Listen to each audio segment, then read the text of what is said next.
Part 1. Chapter 1. A Shifting Reef.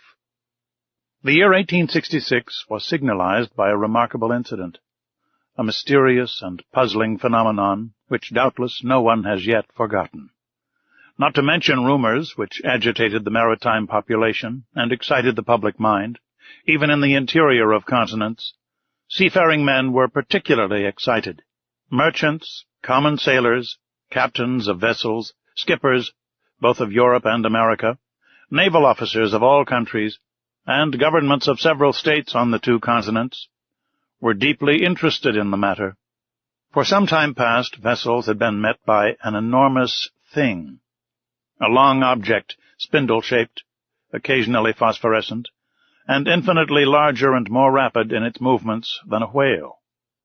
The facts relating to this apparition, entered in various logbooks, agreed in most respects as to the shape of the object or creature in question, the untiring rapidity of its movements, its surprising power of locomotion, and the peculiar life with which it seemed endowed. If it was a whale, it surpassed in size all those hitherto classified in science. Taking into consideration the mean of observations made at diverse times, rejecting the timid estimate of those who assigned to this object a length of 200 feet, equally with the exaggerated opinions which set it down as a mile in width and 3 in length, we might fairly conclude that this mysterious being surpassed greatly all dimensions admitted by the learned ones of the day, if it existed at all.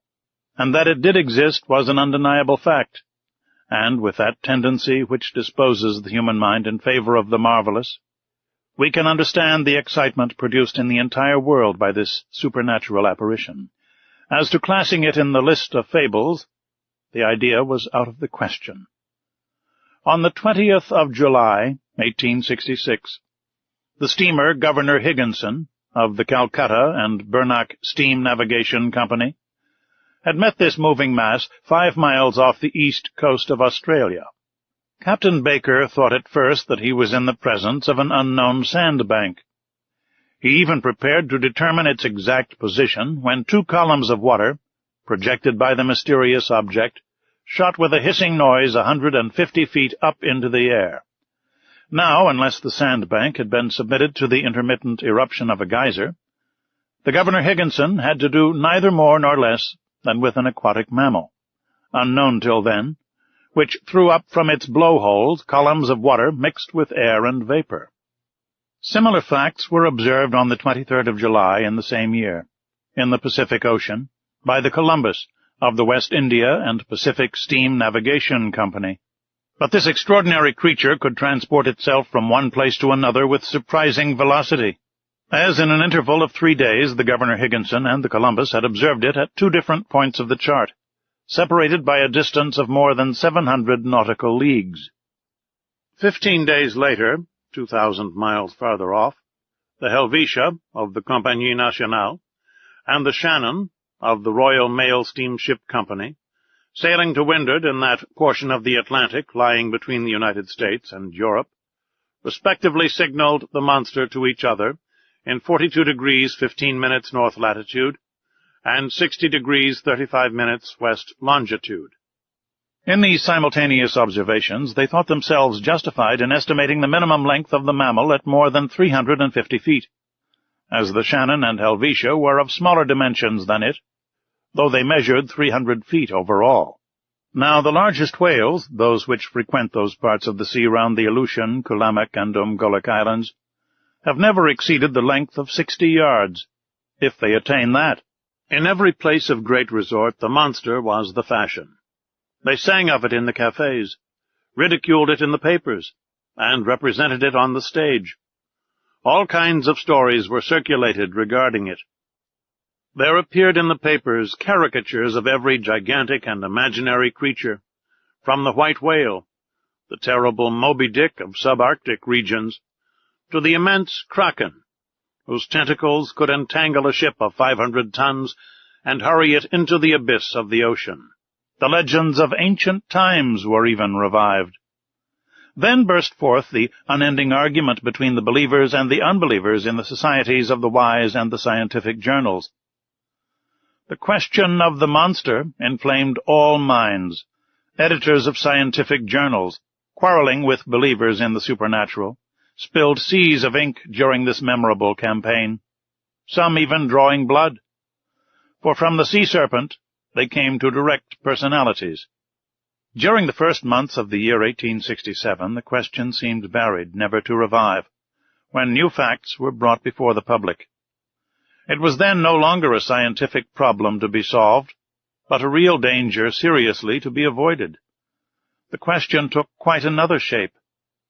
The monster became a small island, a rock, a reef, but a reef of indefinite and shifting proportions. On the 5th of March, 1867, the Moravian, of the Montreal Ocean Company, finding herself during the night in 27 degrees 30 minutes latitude and 72 degrees 15 minutes longitude, struck on her starboard quarter a rock, marked in no chart for that part of the sea. Under the combined efforts of the wind and its 400 horsepower, it was going at the rate of 13 knots. Had it not been for the superior strength of the hull of the Moravian, she would have been broken by the shock and gone down with the 237 passengers she was bringing home from Canada. The accident happened about 5 o'clock in the morning, as the day was breaking. The officers of the quarterdeck hurried to the after part of the vessel. They examined the sea with the most careful attention. They saw nothing but a strong eddy about 3 cables' length distant, as if the surface had been violently agitated. The bearings of the place were taken exactly, and the Moravian continued its route without apparent damage. Had it struck on a submerged rock, or on an enormous wreck? They could not tell. But on examination of the ship's bottom, when undergoing repairs, it was found that part of her keel was broken. This fact, so grave in itself, might perhaps have been forgotten like many others, if 3 weeks after it had not been reenacted under similar circumstances.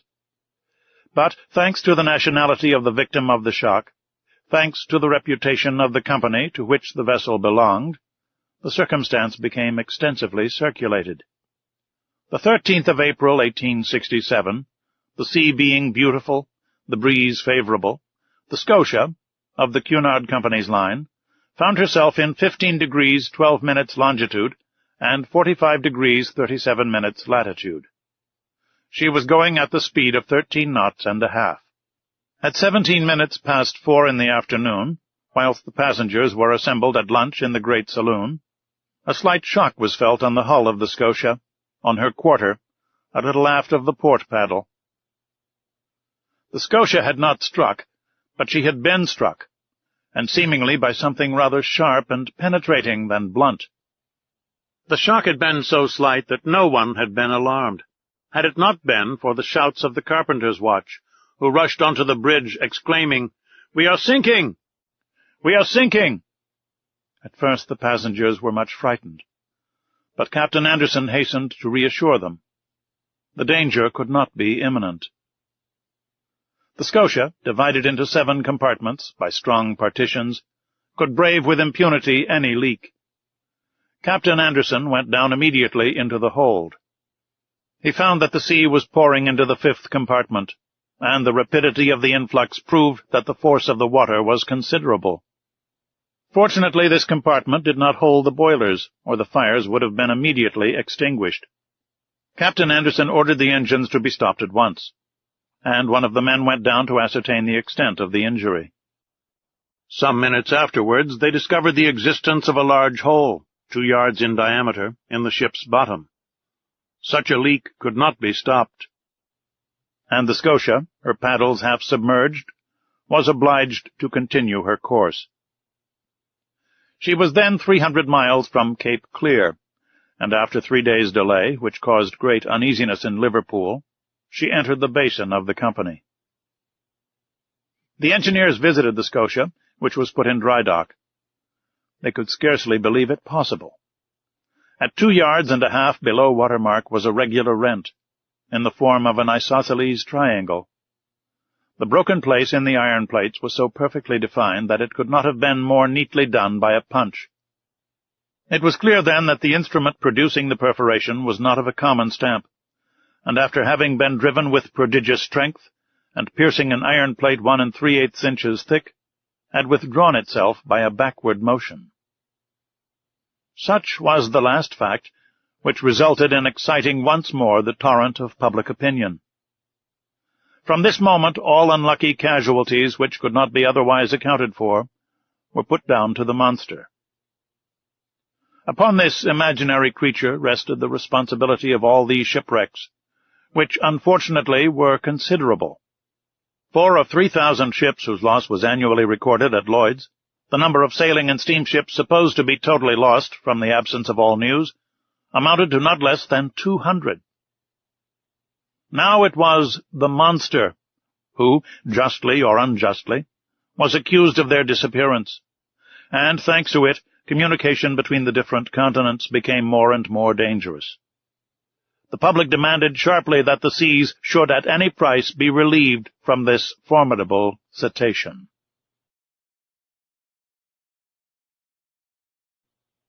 Chapter 2. Pro and Con. At the period when these events took place, I had just returned from a scientific research in the disagreeable territory of Nebraska, in the United States.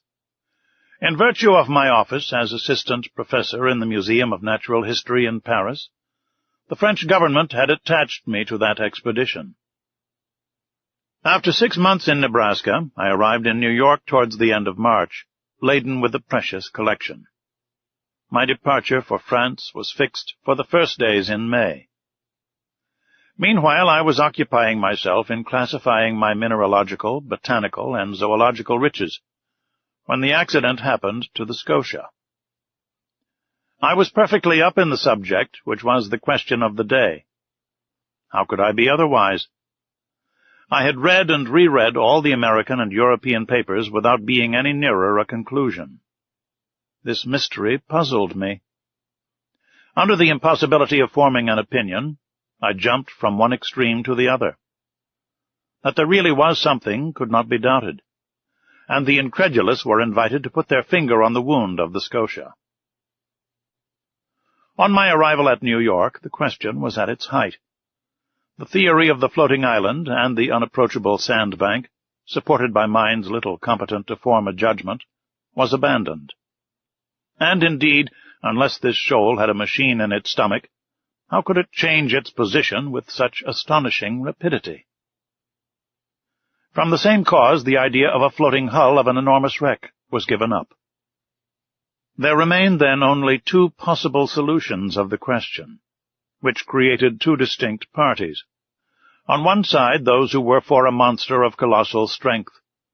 On the other, those who were for a submarine vessel of enormous motive power. But this last theory, plausible as it was, could not stand against inquiries made in both worlds. That a private gentleman should have such a machine at his command was not likely. Where, when, and how was it built? And how could its construction have been kept secret? Certainly a government might possess such a destructive machine. And in these disastrous times, when the ingenuity of man has multiplied the power of weapons of war, it was possible that, without the knowledge of others, a state might try to work such a formidable engine. But the idea of a war machine fell before the declaration of governments. As public interest was in question, and transatlantic communications suffered, their veracity could not be doubted. But how admit that the construction of this submarine boat had escaped the public eye? For a private gentleman to keep the secret under such circumstances would be very difficult, and for a state whose every act is persistently watched by powerful rivals, certainly impossible. Upon my arrival in New York, several persons did me the honor of consulting me on the phenomenon in question. I had published in France a work in quarto, in 2 volumes, entitled Mysteries of the Great Submarine Grounds.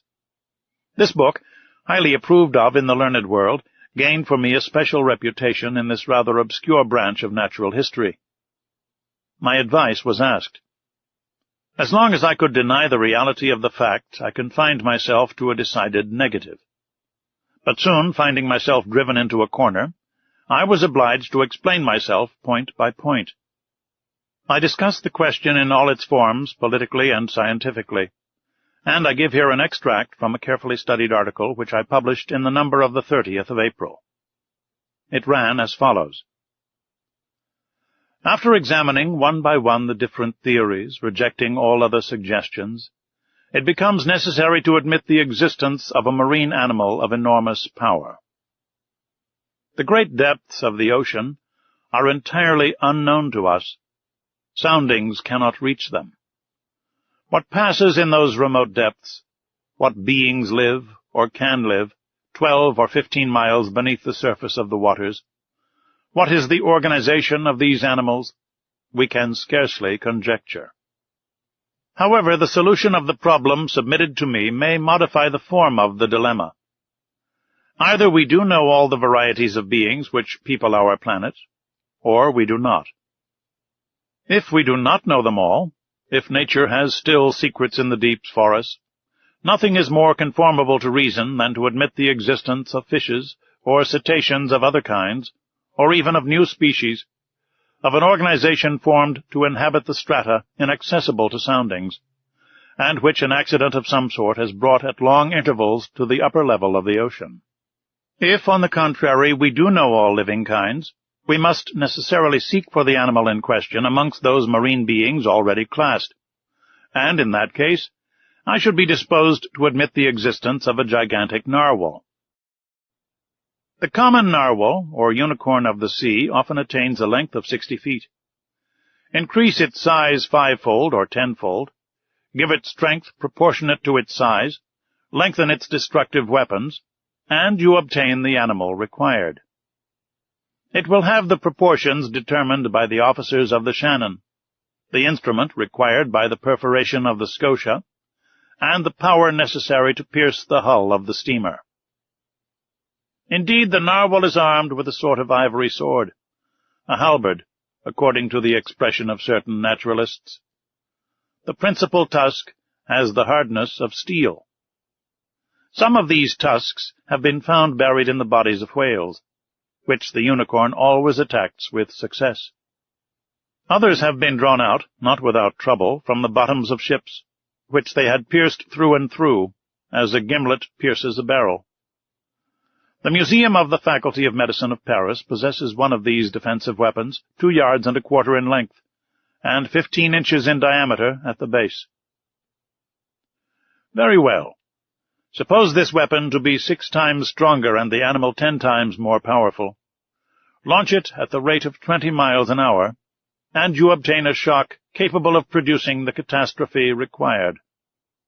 Until further information, therefore, I shall maintain it to be a sea unicorn of colossal dimensions, armed not with a halberd, but with a real spur, as the armored frigates or the rams of war, whose massiveness and motive power it would possess at the same time.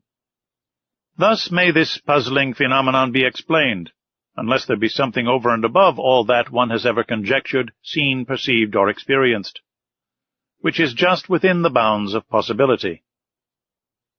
These last words were cowardly on my part, but up to a certain point I wished to shelter my dignity as professor, and not give too much cause for laughter to the Americans, who laugh well when they do laugh.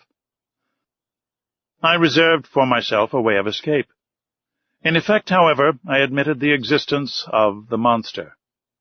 My article was warmly discussed, which procured it a high reputation.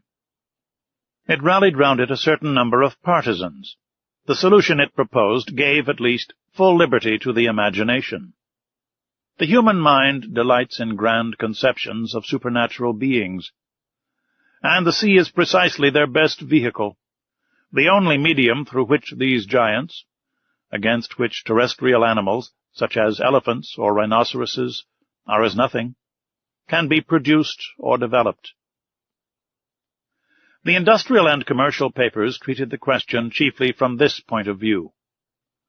The Shipping and Mercantile Gazette, the Lloyd's List, the Packet Boat, and the Maritime and Colonial Review, all papers devoted to insurance companies which threatened to raise their rates of premium, were unanimous on this point. Public opinion had been pronounced. The United States were the first in the field. and in New York they made preparations for an expedition destined to pursue this narwhal. A frigate of great speed, the Abraham Lincoln, was put in commission as soon as possible. The arsenals were opened to Commander Farragut, who hastened the arming of his frigate. But, as it always happens, the moment it was decided to pursue the monster did not appear. For 2 months no one heard it spoken of. No ship met with it. It seemed as if this unicorn knew of the plots weaving around it. It had been so much talked of, even through the Atlantic cable, that jesters pretended that this slender fly had stopped a telegram on its passage and was making the most of it. So, when the frigate had been armed for a long campaign, and provided with formidable fishing apparatus, no one could tell what course to pursue. Impatience grew apace when, on the 2nd of July, they learned that a steamer of the line of San Francisco, from California to Shanghai, had seen the animal 3 weeks before in the North Pacific Ocean. The excitement caused by this news was extreme. The ship was revictualled and well stocked with coal. 3 hours before the Abraham Lincoln left Brooklyn Pier, I received a letter worded as follows. To Monsieur Aronnax, Professor in the Museum of Paris, Fifth Avenue Hotel, New York. Sir, if you will consent to join the Abraham Lincoln in this expedition, the government of the United States will with pleasure see France represented in the enterprise. Commander Farragut has a cabin at your disposal. Very cordially yours, J.B. Hobson, Secretary of Marine.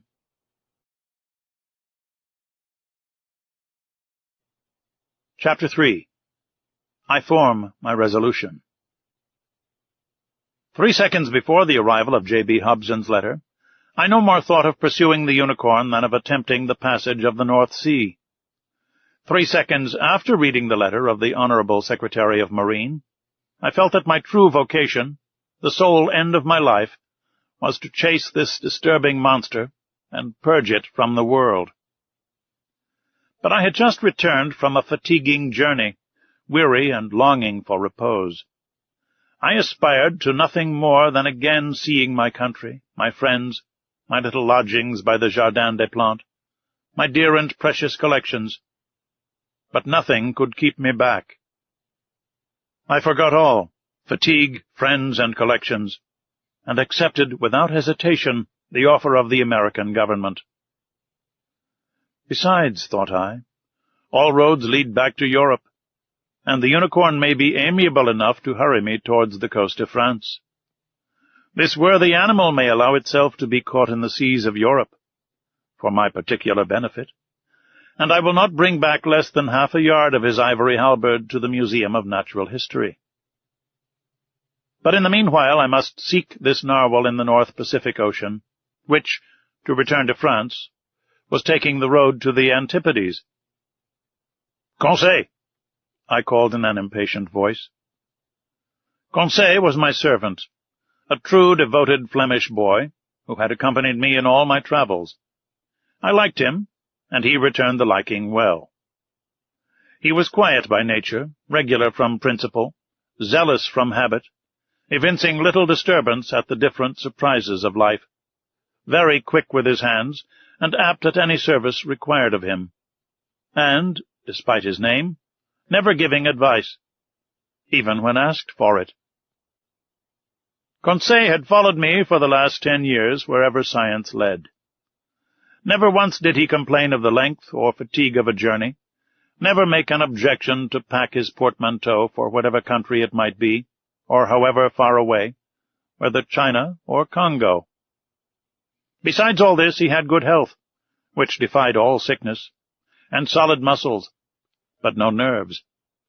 Good morals are understood. This boy was 30 years old, and his age to that of his master as 15 to 20. May I be excused for saying that I was 40 years old? But Conseil had one fault. He was ceremonious to a degree, and would never speak to me but in the third person, which was sometimes provoking. Conseil, said I again, beginning with feverish hands to make preparations for my departure. Certainly I was sure of this devoted boy.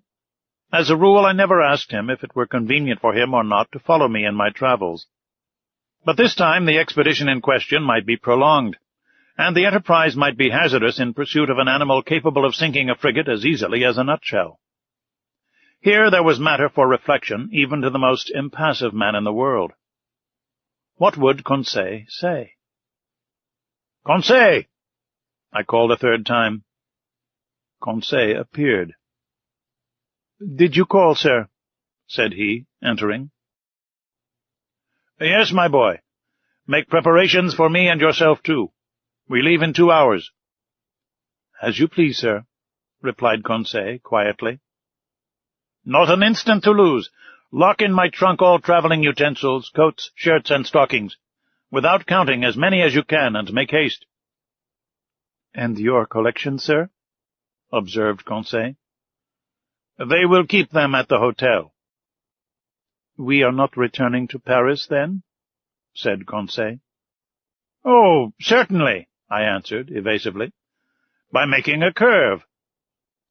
"Will the curve please you, sir?" "Oh, it will be nothing.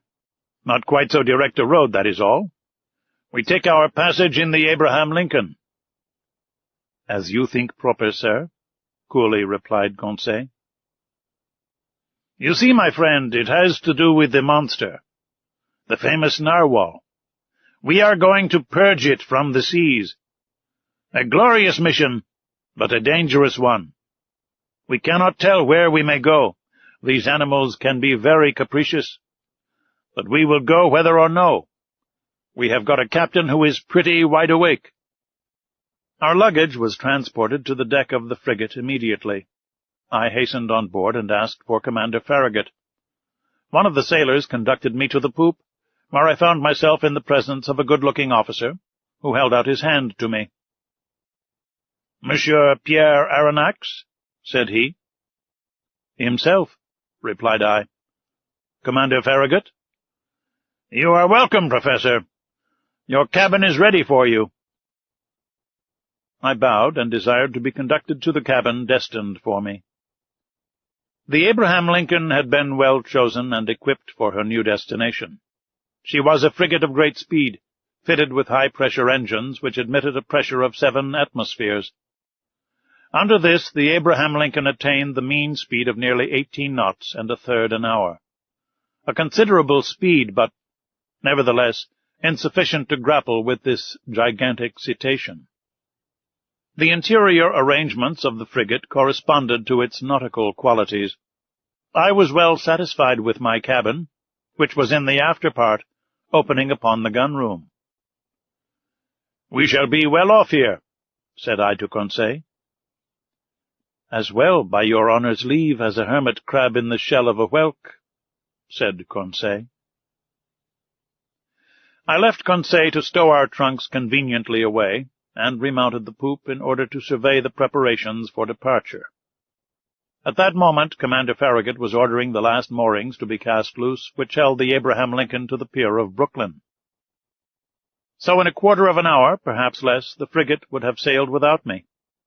I should have missed this extraordinary, supernatural, and incredible expedition, the recital of which may well meet with some suspicion. But Commander Farragut would not lose a day nor an hour in scouring the seas in which the animal had been sighted. He sent for the engineer. "Is the steam full on?" asked he.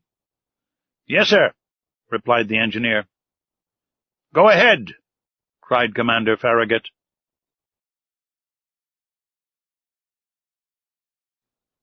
Chapter 4. Ned Land. Captain Farragut was a good seaman, worthy of the frigate he commanded. His vessel and he were one. He was the soul of it. On the question of the monster there was no doubt in his mind, and he would not allow the existence of the animal to be disputed on board. He believed in it, as certain good women believe in the Leviathan, by faith, not by reason. The monster did exist, and he had sworn to rid the seas of it. Either Captain Farragut would kill the narwhal, or the narwhal would kill the captain. There was no third course. The officers on board shared the opinion of their chief. They were ever chatting, discussing, and calculating the various chances of a meeting, watching narrowly the vast surface of the ocean. More than one took up his quarters voluntarily in the cross-trees, who would have cursed such a berth under any other circumstances. As long as the sun described its daily course, the rigging was crowded with sailors, whose feet were burnt to such an extent by the heat of the deck as to render it unbearable. Still, the Abraham Lincoln had not yet breasted the suspected waters of the Pacific. As to the ship's company, they desired nothing better than to meet the Unicorn, to harpoon it, hoist it on board, and dispatch it. They watched the sea with eager attention. Besides, Captain Farragut had spoken of a certain sum of $2,000, set apart for whoever should first sight the monster, were he cabin boy, common seaman, or officer. I leave you to judge how eyes were used on board the Abraham Lincoln. For my own part, I was not behind the others, and left to no one my share of daily observations. The frigate might have been called the Argus, for 100 reasons. Only one amongst us, Conseil, seemed to protest by his indifference against the question which so interested us all, and seemed to be out of keeping with the general enthusiasm on board. I have said that Captain Farragut had carefully provided his ship with every apparatus for catching the gigantic cetacean. No whaler had ever been better armed. We possessed every known engine, from the harpoon thrown by the hand to the barbed arrows of the blunderbuss, and the explosive balls of the duck gun. On the forecastle lay the perfection of a breech-loading gun, very thick at the breech, and very narrow in the bore, the model of which had been in the exhibition of 1867. This precious weapon of American origin could throw with ease a conical projectile of 9 pounds to a mean distance of 10 miles. Thus the Abraham Lincoln wanted for no means of destruction, and, what was better still, she had on board Ned Land, the prince of harpooners. Ned Land was a Canadian, with an uncommon quickness of hand, and who knew no equal in his dangerous occupation. Skill, coolness, audacity, and cunning he possessed in a superior degree, and it must be a cunning whale to escape the stroke of his harpoon. Ned Land was about 40 years of age. He was a tall man, more than 6 feet high, strongly built, grave and taciturn, occasionally violent, and very passionate when contradicted. His person attracted attention, but above all the boldness of his look, which gave a singular expression to his face. Who calls himself Canadian, calls himself French, and, little communicative as Ned Land was, I must admit that he took a certain liking for me. My nationality drew him to me, no doubt. It was an opportunity for him to talk, and for me to hear that old language of Rabelais, which is still in use in some Canadian provinces. The harpooner's family was originally from Quebec, and was already a tribe of hardy fishermen when this town belonged to France. Little by little Ned Land acquired a taste for chatting, and I loved to hear the recital of his adventures in the polar seas. He related his fishing and his combats with natural poetry of expression. His recital took the form of an epic poem, and I seemed to be listening to a Canadian Homer singing the Iliad of the regions of the north. I am portraying this hardy companion as I really knew him. We are old friends now, united in that unchangeable friendship which is born and cemented amidst extreme dangers. Ah, brave Ned, I ask no more than to live 100 years longer, that I may have more time to dwell the longer on your memory. Now, what was Ned Land's opinion upon the question of the marine monster? I must admit that he did not believe in the unicorn, and was the only one on board who did not share that universal conviction. He even avoided the subject, which I one day thought it my duty to press upon him. One magnificent evening, the 30th July, that is to say 3 weeks after our departure, the frigate was abreast of Cape Blanc, 30 miles to leeward of the coast of Patagonia. We had crossed the Tropic of Capricorn, and the Straits of Magellan opened less than 700 miles to the south. Before 8 days were over, the Abraham Lincoln would be ploughing the waters of the Pacific. Seated on the poop, Ned Land and I were chatting of one thing and another as we looked at this mysterious sea, whose great depths had up to this time been inaccessible to the eye of man. I naturally led up the conversation to the giant unicorn, and examined the various chances of success or failure of the expedition. But seeing that Ned Land let me speak without saying too much himself, I pressed him more closely. "Well, Ned," said I, "is it possible that you are not convinced of the existence of this cetacean that we are following? Have you any particular reason for being so incredulous?" The harpooner looked at me fixedly for some moments before answering, struck his broad forehead with his hand, a habit of his, as if to collect himself, and said at last, "Perhaps I have, Mr. Aronnax. But, Ned, you, a whaler by profession, familiarized with all the great marine mammalia, you ought to be the last to doubt under such circumstances." "That is just what deceives you, Professor," replied Ned. "As a whaler I have followed many a cetacean, harpooned a great number, and killed several. But however strong or well-armed they may have been, neither their tails nor their weapons would have been able even to scratch the iron plates of a steamer." "But, Ned, they tell of ships which the teeth of the narwhal have pierced through and through." "Wooden ships. That is possible," replied the Canadian. "But I have never seen it done, and until further proof I deny that whales, cetaceans, or sea unicorns could ever produce the effect you describe." "Well, Ned, I repeat it with a conviction resting on the logic of facts. I believe in the existence of a mammal power fully organized, belonging to the branch of vertebrata, like the whales, the cachalots, or the dolphins, and furnished with a horn of defense of great penetrating power." "Humph," said the harpooner, shaking his head with the air of a man who would not be convinced.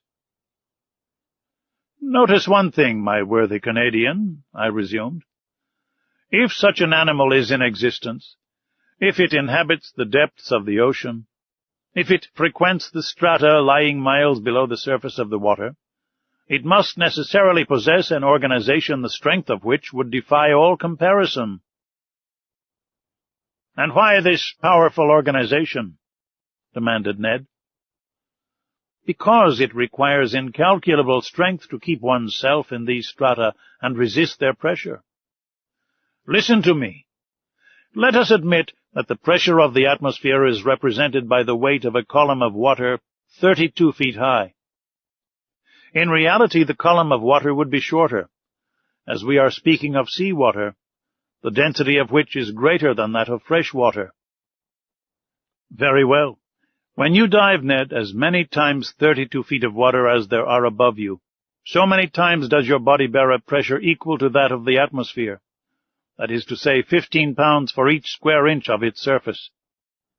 It follows, then, that at 320 feet, this pressure equals that of 10 atmospheres, of 100 atmospheres at 3,200 feet, and of 1,000 atmospheres at 32,000 feet. That is about 6 miles, which is equivalent to saying that if you could attain this depth in the ocean, each square 3/8 of an inch of the surface of your body would bear a pressure of 5,600 pounds. Ah, my brave Ned, do you know how many square inches you carry on the surface of your body?" "I have no idea, Mr. Aronnax." "About 6,500. And as in reality the atmospheric pressure is about 15 pounds to the square inch, your 6,500 square inches bear at this moment a pressure of 97,500 pounds. "Without my perceiving it?" "Without your perceiving it. And if you are not crushed by such a pressure, it is because the air penetrates the interior of your body with equal pressure. Hence perfect equilibrium between the interior and exterior pressure, which thus neutralize each other, and which allows you to bear it without inconvenience. But in the water it is another thing." "Yes, I understand," replied Ned, becoming more attentive, Because the water surrounds me, but does not penetrate. Precisely, Ned. So that at 32 feet beneath the surface of the sea you would undergo a pressure of 97,500 pounds. At 320 feet, 10 times that pressure. At 3,200 feet, 100 times that pressure. Lastly, at 32,000 feet, 1,000 times that pressure would be 97,500,000 pounds. That is to say, that you would be flattened as if you had been drawn from the plates of a hydraulic machine. "The devil!" exclaimed Ned. "Very well, my worthy harpooner. If some vertebrate, several hundred yards long, and large in proportion, can maintain itself in such depths, of those whose surface is represented by millions of square inches, that is, by tens of millions of pounds, we must estimate the pressure they undergo. Consider, then, what must be the resistance of their bony structure, and the strength of their organization to withstand such pressure." "Why," exclaimed Ned Land, "they must be made of iron plates 8 inches thick, like the armored frigates." "As you say, Ned. And think what destruction such a mass would cause if hurled with the speed of an express train against the hull of a vessel." "Oh, yes, certainly." "Perhaps," replied the Canadian, shaken by these figures, but not yet willing to give in. "Well, have I convinced you?" "You have convinced me of one thing, sir, which is that, if such animals do exist at the bottom of the seas, they must necessarily be as strong as you say." "But if they do not exist, mine obstinate harpooner, how explain the accident to the Scotia?"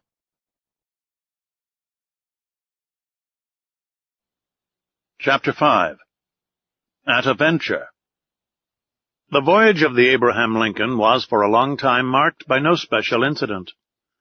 But one circumstance happened which showed the wonderful dexterity of Ned Land, and proved what confidence we might place in him. The 30th of June the frigate spoke to some American whalers, from whom we learned that they knew nothing about the narwhal. But one of them, the captain of the Monroe, knowing that Ned Land had shipped on board the Abraham Lincoln, begged for his help in chasing a whale they had in sight. Commander Farragut, desirous of seeing Ned Land at work, gave him permission to go on board the Monroe. And fate served our Canadian so well that, instead of one whale, he harpooned 2 with a double blow, striking one straight to the heart, and catching the other after some minutes' pursuit. Decidedly, if the monster ever had to do with Ned Land's harpoon, I would not bet in its favor. The frigate skirted the southeast coast of America with great rapidity. The 3rd of July we were at the opening of the Straits of Magellan, level with Cape Vierge. But Commander Farragut would not take a tortuous passage, but doubled Cape Horn. The ship's crew agreed with him, and certainly it was possible that they might meet the narwhal in this narrow pass. Many of the sailors affirmed that the monster could not pass there, that he was too big for that. The 6th of July, about 3 o'clock in the afternoon, the Abraham Lincoln, at 15 miles to the south, doubled the solitary island, this lost rock at the extremity of the American continent, to which some Dutch sailors gave the name of their native town, Cape Horn. The course was taken towards the northwest, and the next day the screw of the frigate was at last beating the waters of the Pacific. "Keep your eyes open!" called out the sailors. And they were opened widely. Both eyes and glasses, a little dazzled, it is true, by the prospect of $2,000, had not an instant's repose. I myself, for whom money had no charms, was not the least attentive on board. Giving but few minutes to my meals, but a few hours to sleep, indifferent to either rain or sunshine, I did not leave the poop of the vessel. Now leaning on the netting of the forecastle, now on the taffrail, I devoured with eagerness the soft foam which whitened the sea as far as the eye could reach. And how often have I shared the emotion of the majority of the crew, when some capricious whale raised its black back above the waves. The poop of the vessel was crowded on a moment. The cabins poured forth a torrent of sailors and officers, each with heaving breast and troubled eye watching the course of the cetacean. I looked and looked till I was nearly blind, whilst Conseil kept repeating in a calm voice, "If, sir, you would not squint so much, you would see better." But vain excitement. The Abraham Lincoln checked its speed and made for the animal signaled, a simple whale, or common cachalot, which soon disappeared amidst a storm of abuse. But the weather was good. The voyage was being accomplished under the most favourable auspices. It was then the bad season in Australia, the July of that zone corresponding to our January in Europe. But the sea was beautiful and easily scanned round a vast circumference. The 20th of July, the Tropic of Capricorn was cut by 105 degrees of longitude, and the 27th of the same month we crossed the equator on the 110th meridian. This passed, the frigate took a more decided westerly direction, and scoured the central waters of the Pacific. Commander Farragut thought, and with reason, that it was better to remain in deep water, and keep clear of continents or islands, which the beast itself seemed to shun, perhaps because there was not enough water for him, suggested the greater part of the crew. The frigate passed at some distance from the Marquesas and the Sandwich Islands, crossed the Tropic of Cancer, and made for the China Seas. We were on the theatre of the last diversions of the monster, and, to say truth, we no longer lived on board. The entire ship's crew were undergoing a nervous excitement, of which I can give no idea. They could not eat, they could not sleep. 20 times a day a misconception or an optical illusion of some sailor seated on the taffrail would cause dreadful perspirations, and these emotions, 20 times repeated, kept us in a state of excitement so violent that a reaction was unavoidable. And truly reaction soon showed itself. For 3 months, during which a day seemed an age, the Abraham Lincoln furrowed all the waters of the northern Pacific, running at whales, making sharp deviations from her course, veering suddenly from one tack to another, stopping suddenly, putting on steam, and backing ever and anon at the risk of deranging her machinery. And not one point of the Japanese or American coast was left unexplored. The warmest partisans of the enterprise now became its most ardent detractors. Reaction mounted from the crew to the captain himself, and certainly had it not been for the resolute determination on the part of Captain Farragut, the frigate would have headed due southward. This useless search could not last much longer. The Abraham Lincoln had nothing to reproach herself with. She had done her best to succeed. Never had an American ship's crew shown more zeal or patience. Its failure could not be placed to their charge. There remained nothing but to return. This was represented to the commander. The sailors could not hide their discontent, and the service suffered. I will not say there was a mutiny on board, but after a reasonable period of obstinacy, Captain Farragut, as Columbus did, asked for 3 days' patience. If, in 3 days, the monster did not appear, the man at the helm should give 3 turns of the wheel, and the Abraham Lincoln would make for the European seas. This promise was made on the 2nd of November. It had the effect of rallying the ship's crew. The ocean was watched with renewed attention. Each one wished for a last glance in which to sum up his remembrance. Glasses were used with feverish activity. It was a grand defiance given to the giant narwhal, and he could scarcely fail to answer the summons and appear. 2 days passed. The steam was at half pressure. 1,000 schemes were tried to attract the attention and stimulate the apathy of the animal in case it should be met in those parts. Large quantities of bacon were trailed in the wake of the ship, to the great satisfaction, I must say, of the sharks. Small craft radiated in all directions round the Abraham Lincoln as she lay to, and did not leave a spot of the sea unexplored. But the night of the 4th of November arrived, without the unveiling of this submarine mystery. The next day, the 5th of November, At 12, the delay would, morally speaking, expire. After that time, Commander Farragut, faithful to his promise, was to turn the course to the southeast and abandon forever the northern regions of the Pacific. The frigate was then in 31 degrees 15 minutes north latitude and 136 degrees 42 minutes east longitude. The coast of Japan still remained less than 200 miles to leeward. Night was approaching. They had just struck 8 bells.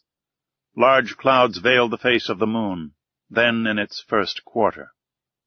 The sea undulated peacefully under the stern of the vessel. At that moment I was leaning forward on the starboard netting. Conseil, standing near me, was looking straight before him. The crew, perched in the ratlins, examined the horizon, which contracted and darkened by degrees. Officers with their night-glasses scoured the growing darkness. Sometimes the ocean sparkled under the rays of the moon, which darted between 2 clouds. Then all trace of light was lost in the darkness. In looking at Conseil, I could see he was undergoing a little of the general influence. At least, I thought so. Perhaps for the first time his nerves vibrated to a sentiment of curiosity. "Come, Conseil," said I. "This is the last chance of pocketing the $2,000. "May I be permitted to say, sir," replied Conseil, "that I never reckoned on getting the prize, and had the government of the Union offered $100,000, it would have been none the poorer." "You are right, Conseil. It is a foolish affair after all, and one upon which we entered too lightly. What time lost, what useless emotions. We should have been back in France 6 months ago." "In your little room, sir," replied Conseil, "and in your museum, sir. And I should have already classed all your fossils, sir. And the Barbarousse would have been installed in its cage in the Jardin des Plantes, and have drawn all the curious people of the capital." "As you say, Conseil. I fancy we shall run a fair chance of being laughed at for our pains." "That's tolerably certain," replied Conseil quietly. "I think they will make fun of you, sir. And, must I say it?" "Go on, my good friend." "Well, sir, you will only get your deserts." "Indeed?" "When one has the honor of being a savant as you are, sir, one should not expose oneself to—" Conseil had not time to finish his compliment. In the midst of general silence a voice had just been heard. It was the voice of Ned Land, shouting, "Look out there! The very thing we are looking for! On our weather beam!"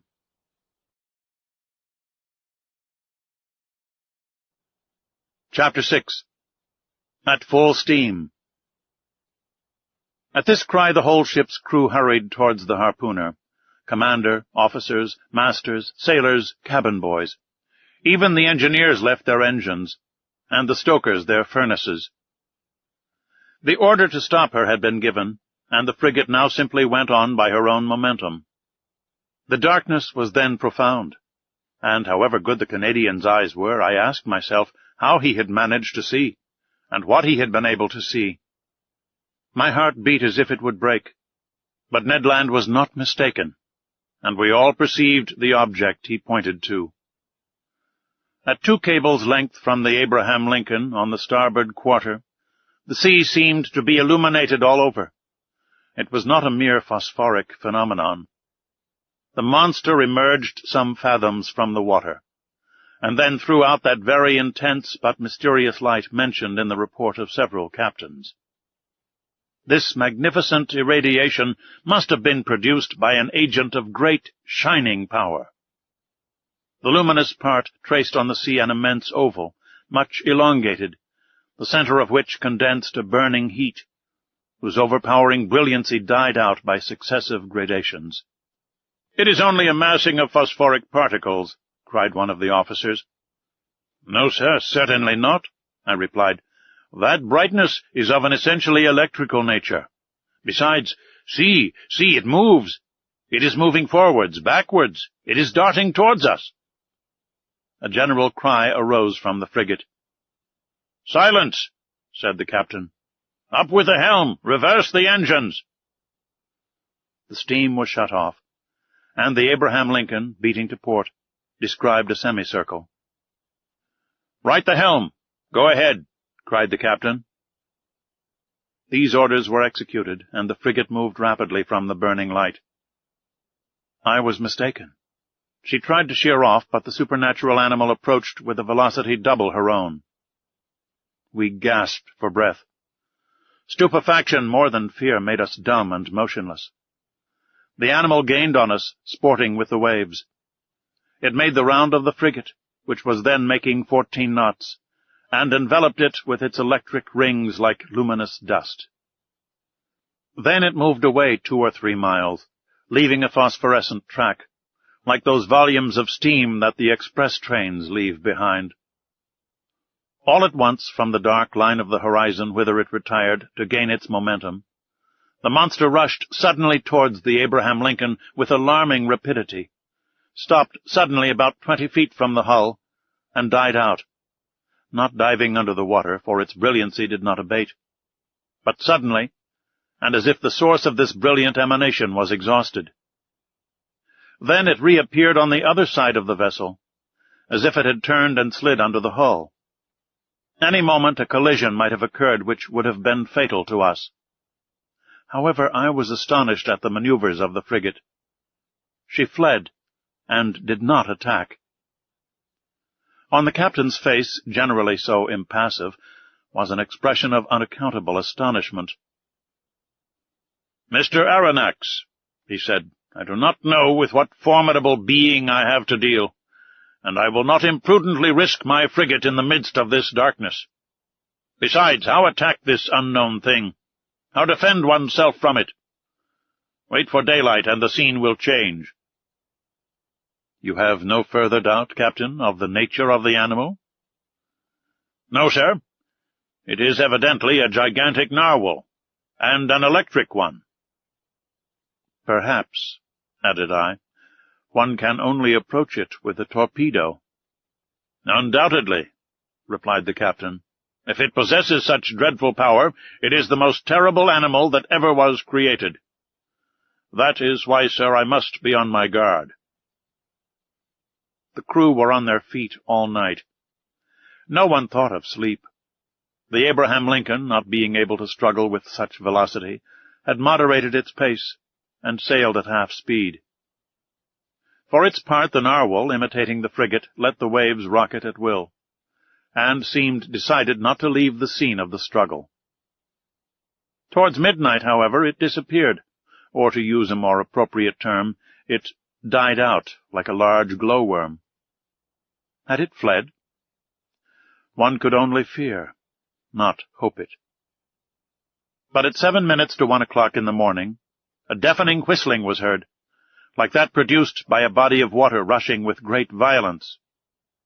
The captain, Ned Land, and I were then on the poop, eagerly peering through the profound darkness. "Ned Land," asked the commander, "you have often heard the roaring of whales?" "Often, sir, but never such whales the sight of which brought me in $2,000, if I can only approach within 4 harpoons' length of it." "But to approach it," said the commander, "I ought to put a whaler at your disposal."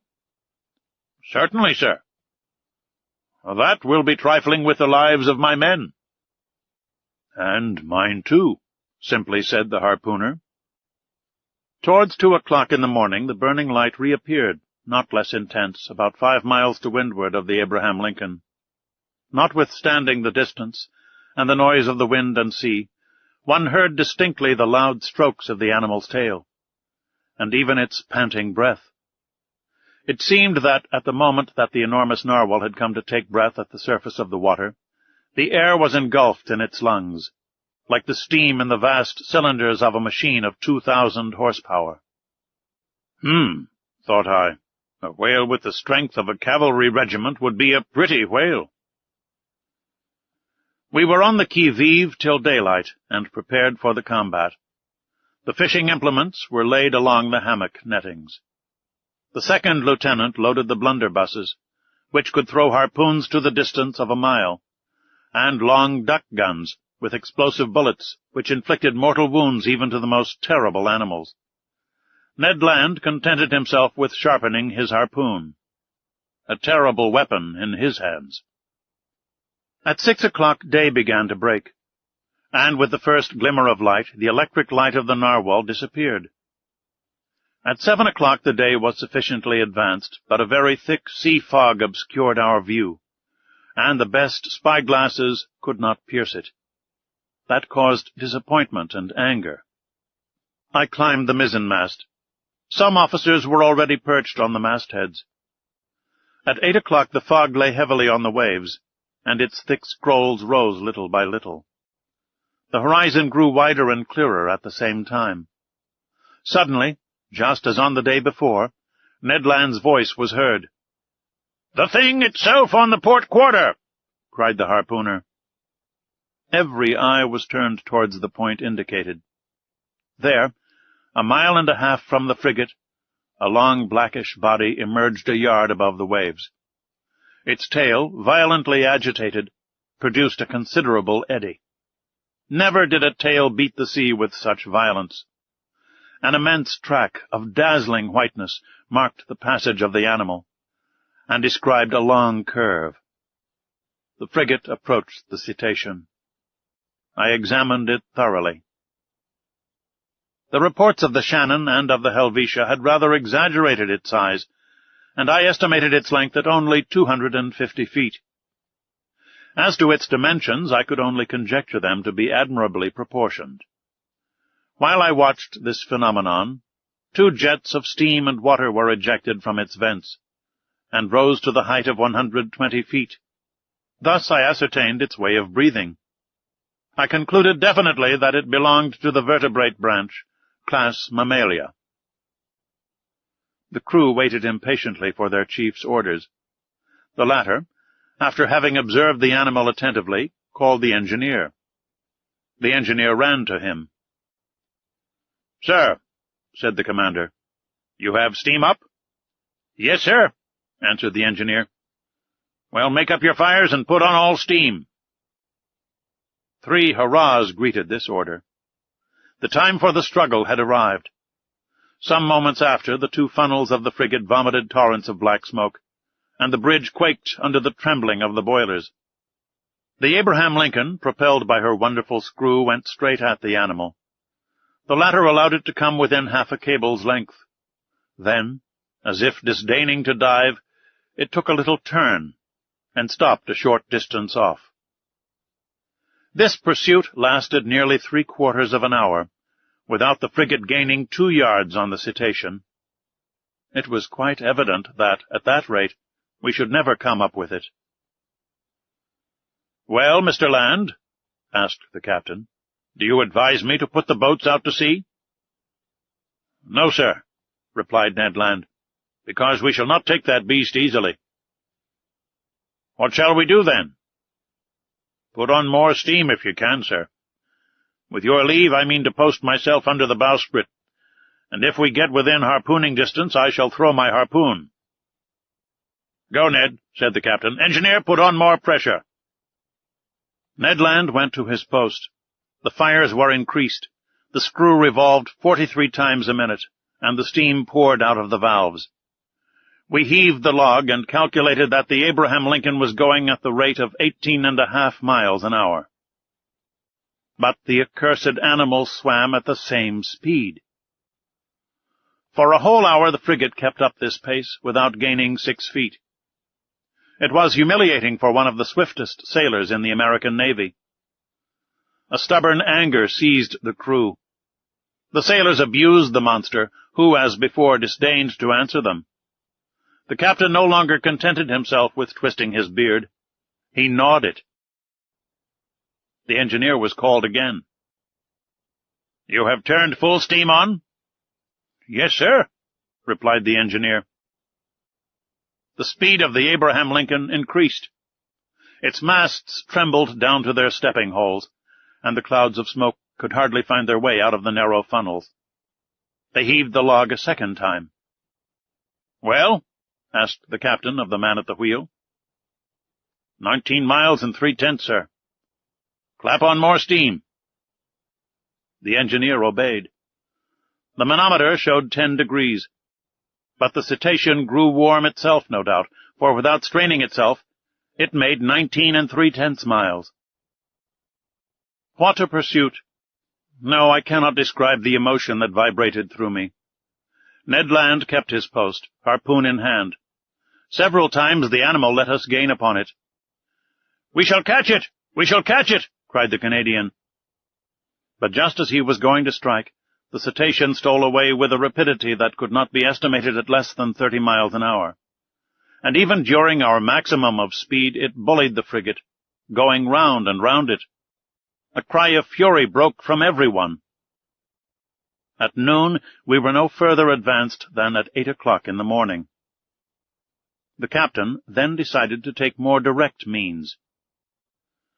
"Ah," said he, "that animal goes quicker than the Abraham Lincoln. Very well. We will see whether it will escape these conical bullets. Send your men to the forecastle, sir." The forecastle gun was immediately loaded and slewed round. But the shot passed some feet above the cetacean, which was half a mile off. "Another, more to the right," cried the commander. "And $5 to whoever will hit that infernal beast." An old gunner with a grey beard, that I can see now, with steady eye and grave face, went up to the gun and took a long aim. A loud report was heard, with which were mingled the cheers of the crew. The bullet did its work. It hit the animal, and sliding off the rounded surface, was lost in 2 miles' depth of sea. The chase began again, and the captain, leaning towards me, said, "I will pursue that beast till my frigate bursts up." "Yes," answered I, "and you will be quite right to do it." I wished the beast would exhaust itself and not be insensible to fatigue like a steam engine. But it was of no use. Hours passed without it showing any signs of exhaustion. However, it must be said in praise of the Abraham Lincoln that she struggled on indefatigably. I cannot reckon the distance she made under 300 miles during this unlucky day, November the 6th. But night came on and overshadowed the rough ocean. Now I thought our expedition was at an end, and that we should never again see the extraordinary animal. I was mistaken. At 10 minutes to 11 in the evening, the electric light reappeared 3 miles to windward of the frigate, as pure, as intense as during the preceding night. The narwhal seemed motionless. Perhaps, tired with its day's work, it slept, letting itself float with the undulation of the waves. Now was a chance of which the captain resolved to take advantage. He gave his orders. The Abraham Lincoln kept up half steam, and advanced cautiously so as not to awake its adversary. It is no rare thing to meet in the middle of the ocean whales so sound asleep that they can be successfully attacked, and Ned Land had harpooned more than one during its sleep.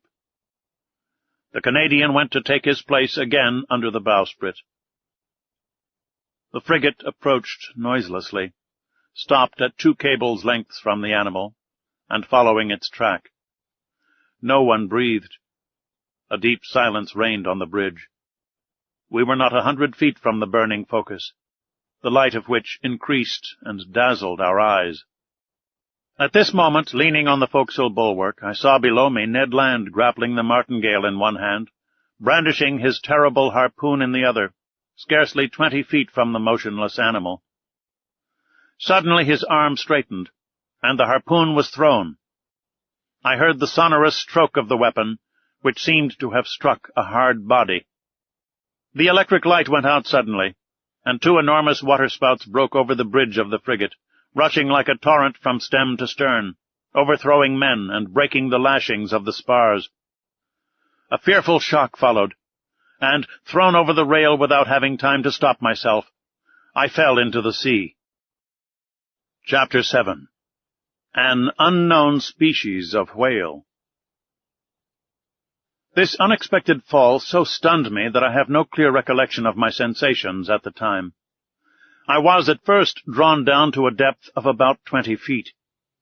I am a good swimmer, though without pretending to rival Byron or Edgar Poe, who were masters of the art, and in that plunge I did not lose my presence of mind. 2 vigorous strokes brought me to the surface of the water.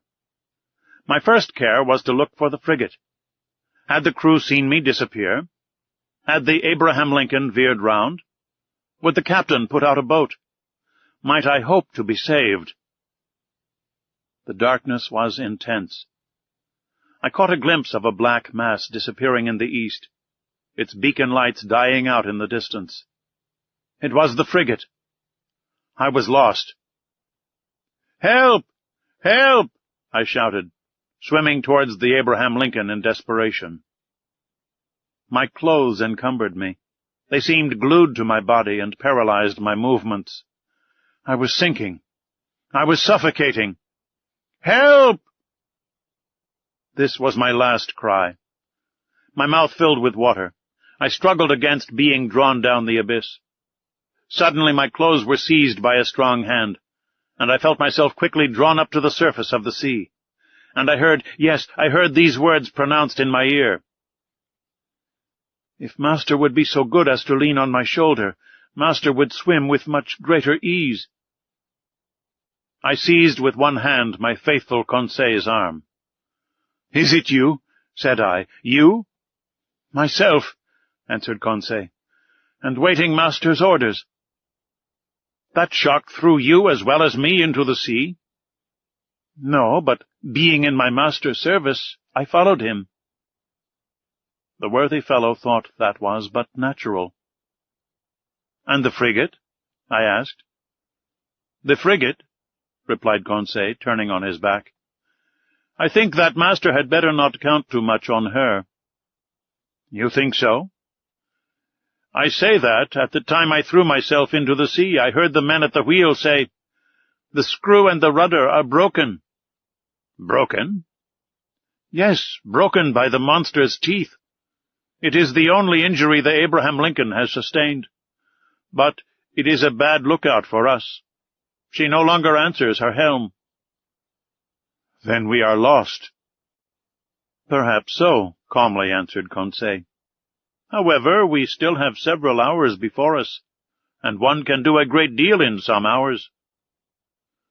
Conseil's imperturbable coolness set me up again.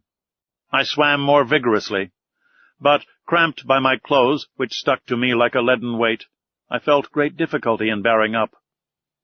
Conseil saw this. "Will master let me make a slit?" said he, and, slipping an open knife under my clothes, he ripped them up from top to bottom very rapidly. Then he cleverly slipped them off me, while I swam for both of us. Then I did the same for Conseil, and we continued to swim near to each other.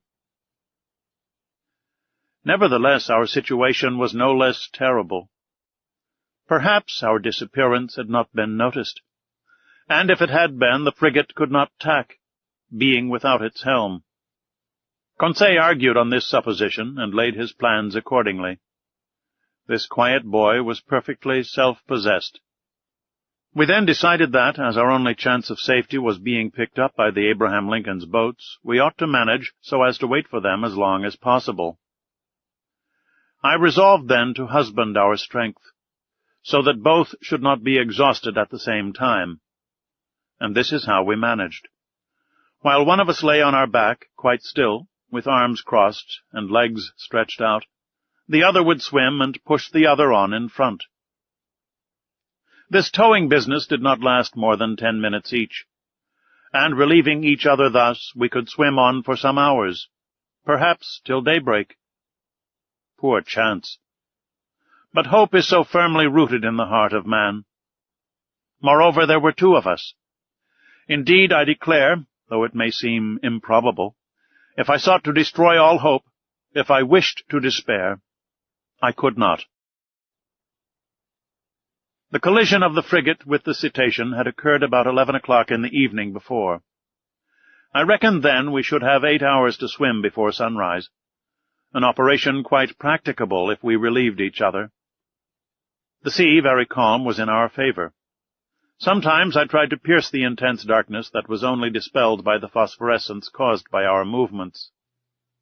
I watched the luminous waves that broke over my hand, whose mirror-like surface was spotted with silvery rings. One might have said that we were in a bath of quicksilver. Near 1 o'clock in the morning I was seized with dreadful fatigue. My limbs stiffened under the strain of violent cramp. Conseil was obliged to keep me up, and our preservation devolved on him alone. I heard the poor boy pant. His breathing became short and hurried. I found that he could not keep up much longer. "Leave me, I said to him. "Leave my master? Never," replied he. "I would drown first." Just then the moon appeared through the fringes of a thick cloud that the wind was driving to the east. The surface of the sea glittered with its rays. This kindly light reanimated us. My head got better again. I looked at all points of the horizon. I saw the frigate. She was 5 miles from us, and looked like a dark mass, hardly discernible. But no boats. I would have cried out, but what good would it have been at such a distance? My swollen lips could utter no sounds. Conseil could articulate some words, and I heard him repeat at intervals, "Help! Help!" Our movements were suspended for an instant. We listened. It might be only a singing in the ear, but it seemed to me as if a cry answered the cry from Conseil. "Did you hear?" I murmured. "Yes, yes." And Conseil gave one more despairing cry. This time there was no mistake. A human voice responded to ours. Was it the voice of another unfortunate creature, abandoned in the middle of the ocean, some other victim of the shock sustained by the vessel? Or rather was it a boat from the frigate that was hailing us in the darkness? Conseil made a last effort, and, leaning on my shoulder while I struck out in a desperate effort, he raised himself half out of the water, then fell back, exhausted. "What did you see?" "I saw," murmured he. "I saw. But do not talk. Reserve all your strength." What had he seen? Then, I know not why, the thought of the monster came into my head for the first time. But that voice! The time is past for Jonahs to take refuge in whales' bellies. However, Conseil was towing me again. He raised his head sometimes, looked before us, and uttered a cry of recognition, which was responded to by a voice that came nearer and nearer. I scarcely heard it. My strength was exhausted. My fingers stiffened. My hand afforded me support no longer. My mouth, convulsively opening, filled with salt water. Cold crept over me. I raised my head for the last time. Then I sank. At this moment a hard body struck me. I clung to it. Then I felt that I was being drawn up, that I was brought to the surface of the water, that my chest collapsed. I fainted. It is certain that I soon came to, thanks to the vigorous rubbings that I received. I half opened my eyes. "Conseil," I murmured. "Does master call me?" asked Conseil. Just then, by the waning light of the moon, which was sinking down to the horizon, I saw a face which was not Conseil's, and which I immediately recognized. "Ned!" I cried. "The same, sir, who is seeking his prize," replied the Canadian. "Were you thrown into the sea by the shock to the frigate?" "Yes, Professor, but more fortunate than you, I was able to find a footing almost directly upon a floating island." "An island?" "Or, more correctly speaking, on our gigantic narwhal." "Explain yourself, Ned." "Only I soon found out why my harpoon had not entered its skin and was blunted." "Why, Ned? Why?" "Because, Professor, that beast is made of sheet iron." The Canadian's last words produced a sudden revolution in my brain. I wriggled myself quickly to the top of the being, or object, half out of the water, which served us for a refuge. I kicked it. It was evidently a hard, impenetrable body, and not the soft substance that forms the bodies of the great marine mammalia. But this hard body might be a bony covering like that of the antediluvian animals, and I should be free to class this monster among amphibious reptiles, such as tortoises or alligators. Well, no. The blackish back that supported me was smooth, polished, without scales. The blow produced a metallic sound, and, incredible though it may be, it seemed, I might say, as if it was made of riveted plates. There was no doubt about it. This monster, this natural phenomenon that had puzzled the learned world, and overthrown and misled the imagination of seamen of both hemispheres, it must be owned was a still more astonishing phenomenon, inasmuch as it was a simply human construction. We had no time to lose, however. We were lying upon the back of a sort of submarine boat, which appeared, as far as I could judge, like a huge fish of steel. Ned Land's mind was made up on this point. Conseil and I could only agree with him. Just then a bubbling began at the back of this strange thing, which was evidently propelled by a screw, and it began to move. We had only just time to seize hold of the upper part, which rose about 7 feet out of the water, and happily its speed was not great. "As long as it sails horizontally," muttered Ned Land, "I do not mind. But if it takes a fancy to dive, I would not give 2 straws for my life." The Canadian might have said still less. It became really necessary to communicate with the beings, whatever they were, shut up inside the machine. I searched all over the outside for an aperture, a panel, or a manhole, to use a technical expression. But the lines of the iron rivets, solidly driven into the joints of the iron plates, were clear and uniform. Besides, the moon disappeared then, and left us in total darkness. At last this long night passed. My indistinct remembrance prevents my describing all the impressions it made. I can only recall one circumstance. During some lulls of the wind and sea, I fancied I heard several times vague sounds, a sort of fugitive harmony produced by words of command. What was then the mystery of this submarine craft, of which the whole world vainly sought an explanation? What kind of beings existed in this strange boat? What mechanical agent caused its prodigious speed? Daybreak appeared. The morning mists surrounded us, but they soon cleared off. I was about to examine the hull, which formed on deck a kind of horizontal platform, when I felt it gradually sinking. "Oh, confound it!" cried Ned Land, kicking the resounding plate. "Open, you inhospitable rascals!" Happily the sinking movement ceased.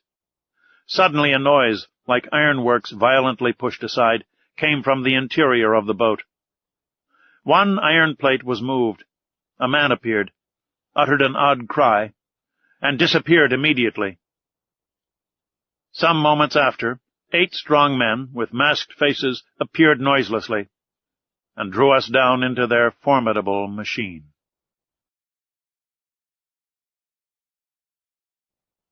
Chapter 8. Mobilis in Mobili. This forcible abduction, so roughly carried out, was accomplished with the rapidity of lightning. I shivered all over. Whom had we to deal with? No doubt some new sort of pirates, who explored the sea in their own way. Hardly had the narrow panel closed upon me when I was enveloped in darkness. My eyes, dazzled with the outer light, could distinguish nothing. I felt my naked feet cling to the rungs of an iron ladder. Ned Land and Conseil, firmly seized, followed me. At the bottom of the ladder a door opened, and shut after us immediately with a bang. We were alone. Where, I could not say, hardly imagine. All was black, and such a dense black that, after some minutes, my eyes had not been able to discern even the faintest glimmer. Meanwhile, Ned Land, furious at these proceedings, gave free vent to his indignation. "Confound it!" cried he. "Here are people who come up to the Scotch for hospitality. They only just miss being cannibals. I should not be surprised at it, but I declare that they shall not eat me without my protesting." "Calm yourself, friend Ned, calm yourself," replied Conseil quietly. "Do not cry out before you are hurt. We are not quite done for yet." "Not quite," sharply replied the Canadian, "but pretty near at all events. Things look black. Happily, my bowie knife I have still, and I can always see well enough to use it. The first of these pirates who lays a hand on me—" "Do not excite yourself, Ned," I said to the harpooner, "and do not compromise us by useless violence. Who knows that they will not listen to us? Let us rather try to find out where we are." I groped about. In 5 steps I came to an iron wall made of plates bolted together. Then, turning back, I struck against a wooden table, near which were ranged several stools. The boards of this prison were concealed under a thick mat, which deadened the noise of the feet. The bare walls revealed no trace of window or door.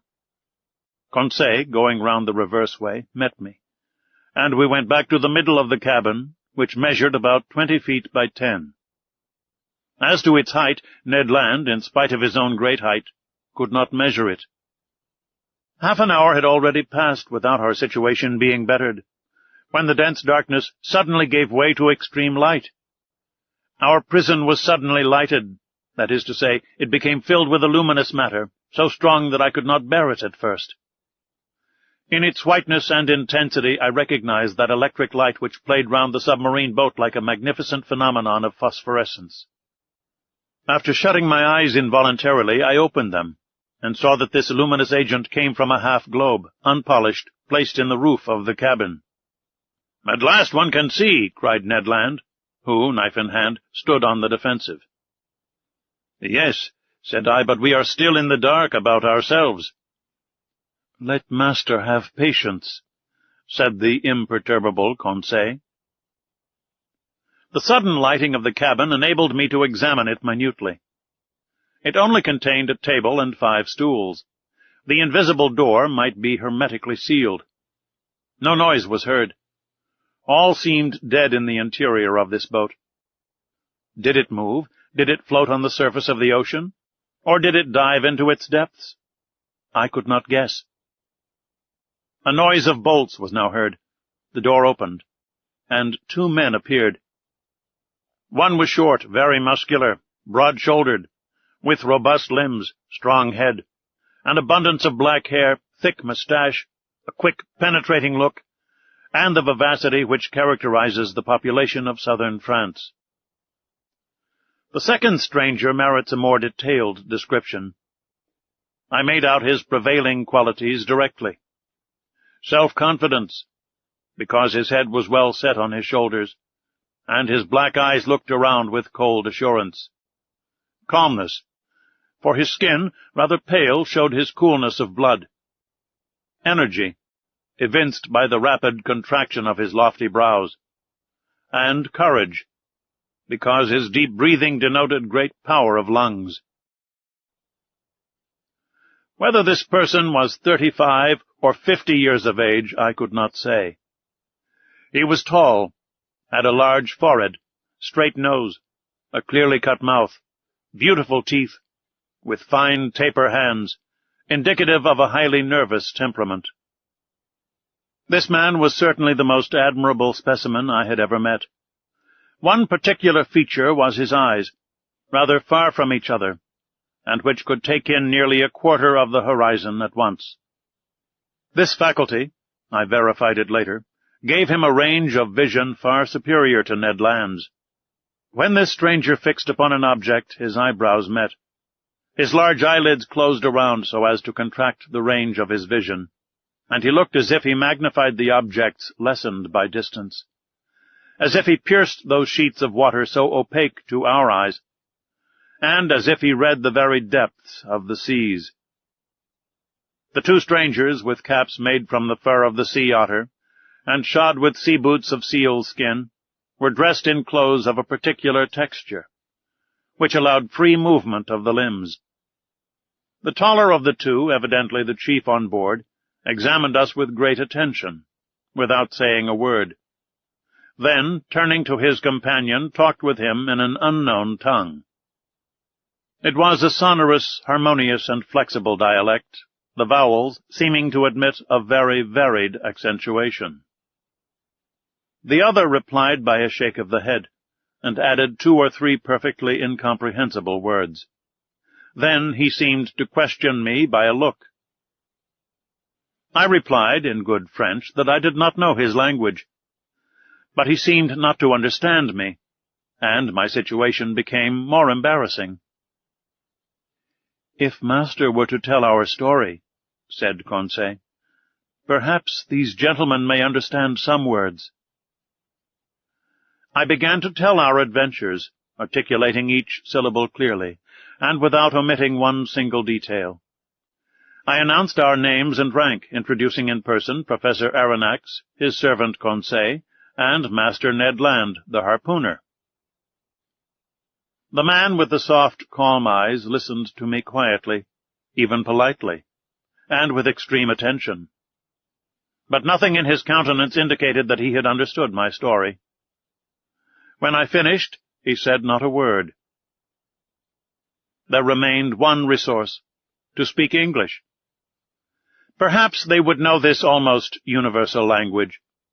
I knew it, as well as the German language, well enough to read it fluently, but not to speak it correctly. But anyhow we must make ourselves understood. "Go on in your turn," I said to the harpooner. "Speak your best Anglo-Saxon, and try to do better than I." Ned did not beg off, and recommenced our story. To his great disgust, the harpooner did not seem to have made himself more intelligible than I had. Our visitors did not stir. They evidently understood neither the language of England nor of France. Very much embarrassed, after having vainly exhausted our speaking resources, I knew not what part to take, when Conseil said, "If master will permit me, I will relate it in German."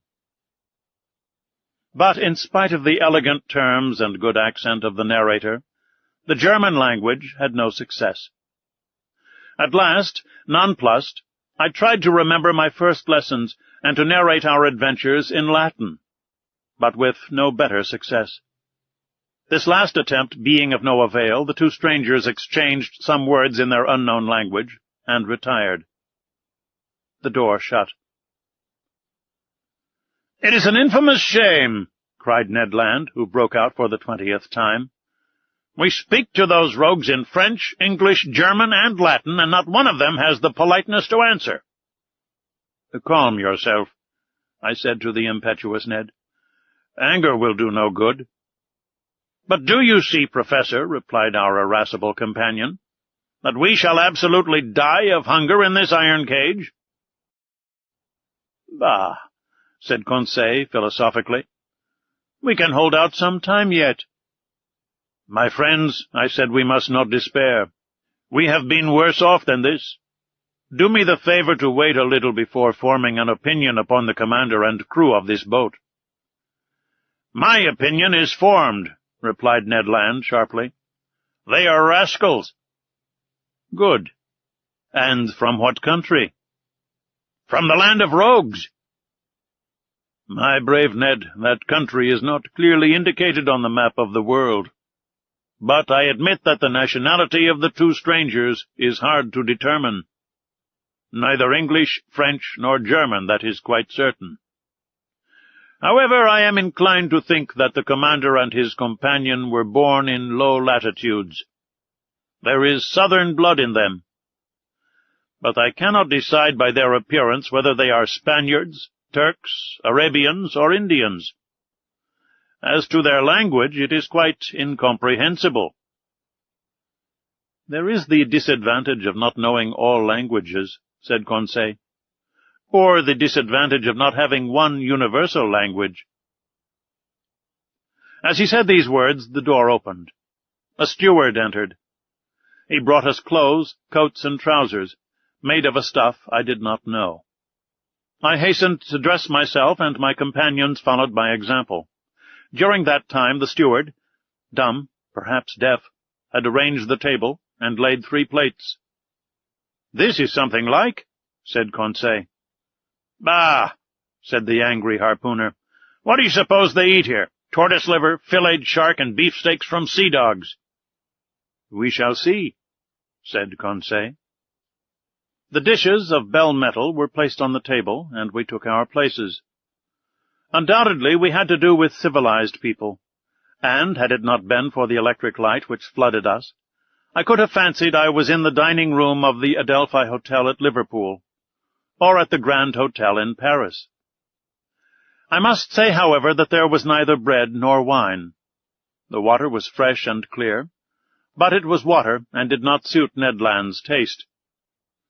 Amongst the dishes which were brought to us I recognized several fish delicately dressed, but of some, although excellent, I could give no opinion. Neither could I tell to what kingdom they belonged, whether animal or vegetable. As to the dinner service, it was elegant and in perfect taste. Each utensil, spoon, fork, knife, plate, had a letter engraved on it, with a motto above it, of which this is an exact facsimile: Mobilis in mobili, N. The letter N was, no doubt, the initial of the name of the enigmatical person who commanded at the bottom of the seas. Ned and Conseil did not reflect much. They devoured the food, and I did likewise. I was, besides, reassured as to our fate, and it seemed evident that our hosts would not let us die of want. However, everything has an end, everything passes away, even the hunger of people who have not eaten for 15 hours. Our appetites satisfied, we felt overcome with sleep. "Faith, I shall sleep well," said Conseil. "So shall I," replied Ned Land. My two companions stretched themselves on the cabin carpet and were soon sound asleep. For my own part, too many thoughts crowded my brain, too many insoluble questions pressed upon me, too many fancies kept my eyes half open. Where were we? What strange power carried us on? I felt, or rather fancied I felt, the machine sinking down to the lowest beds of the sea. Dreadful nightmares beset me. I saw in these mysterious asylums a world of unknown animals, amongst which this submarine boat seemed to be of the same kind, living, moving, and formidable as they. Then my brain grew calmer, my imagination wandered into vague unconsciousness, and I soon fell into a deep sleep.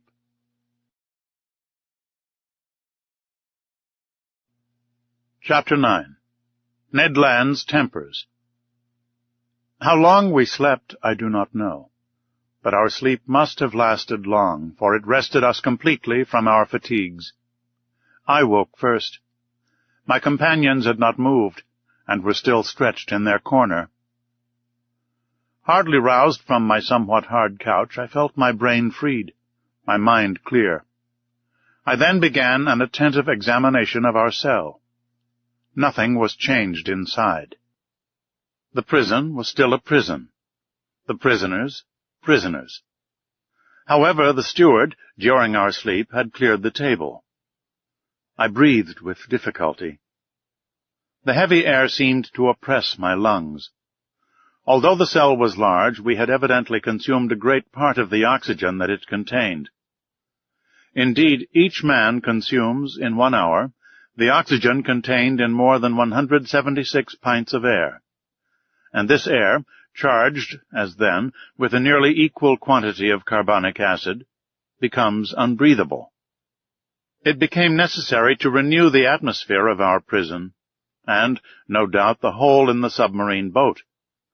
That gave rise to a question in my mind. How would the commander of this floating dwelling-place proceed? Would he obtain air by chemical means, in getting by heat the oxygen contained in chlorate of potash, and in absorbing carbonic acid by caustic potash?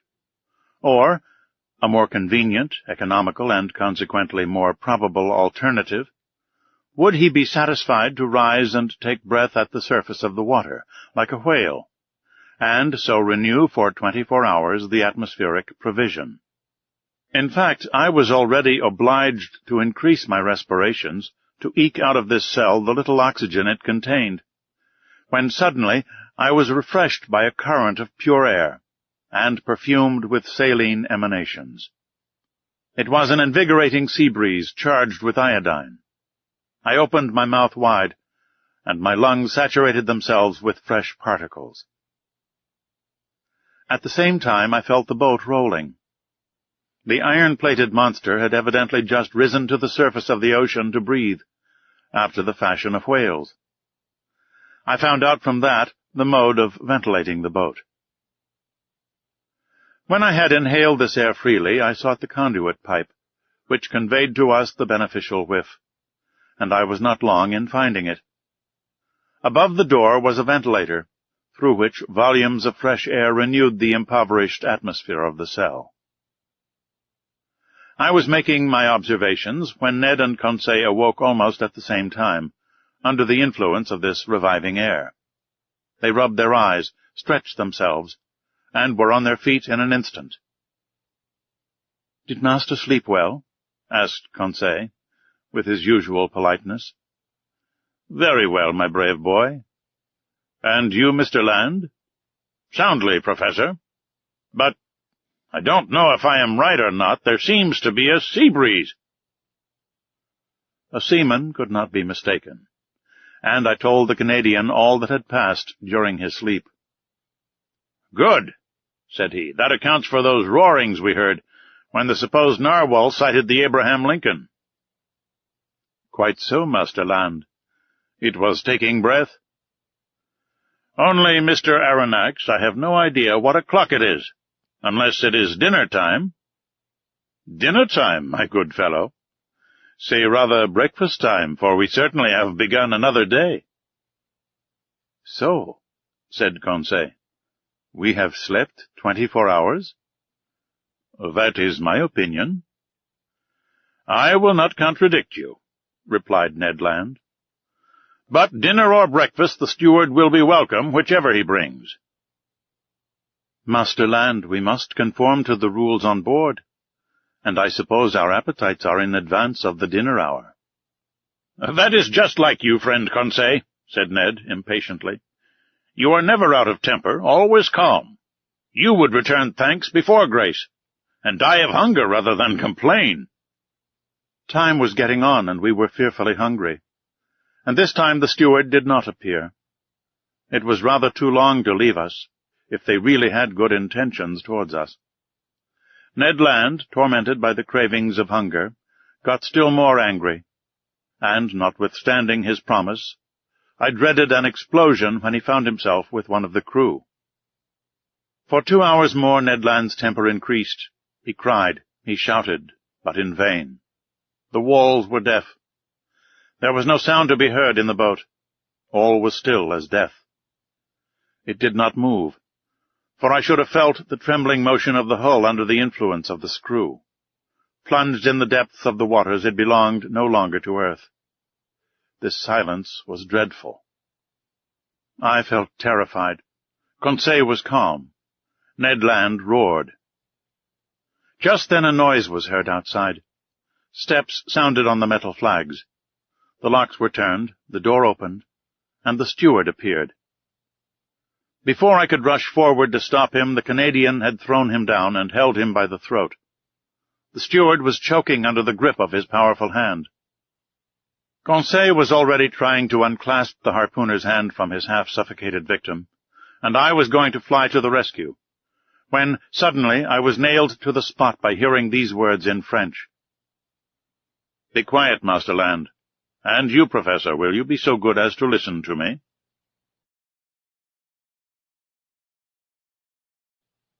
Chapter 10. The Man of the Seas. It was the commander of the vessel who thus spoke. At these words Ned Land rose suddenly. The steward, nearly strangled, tottered out on a sign from his master.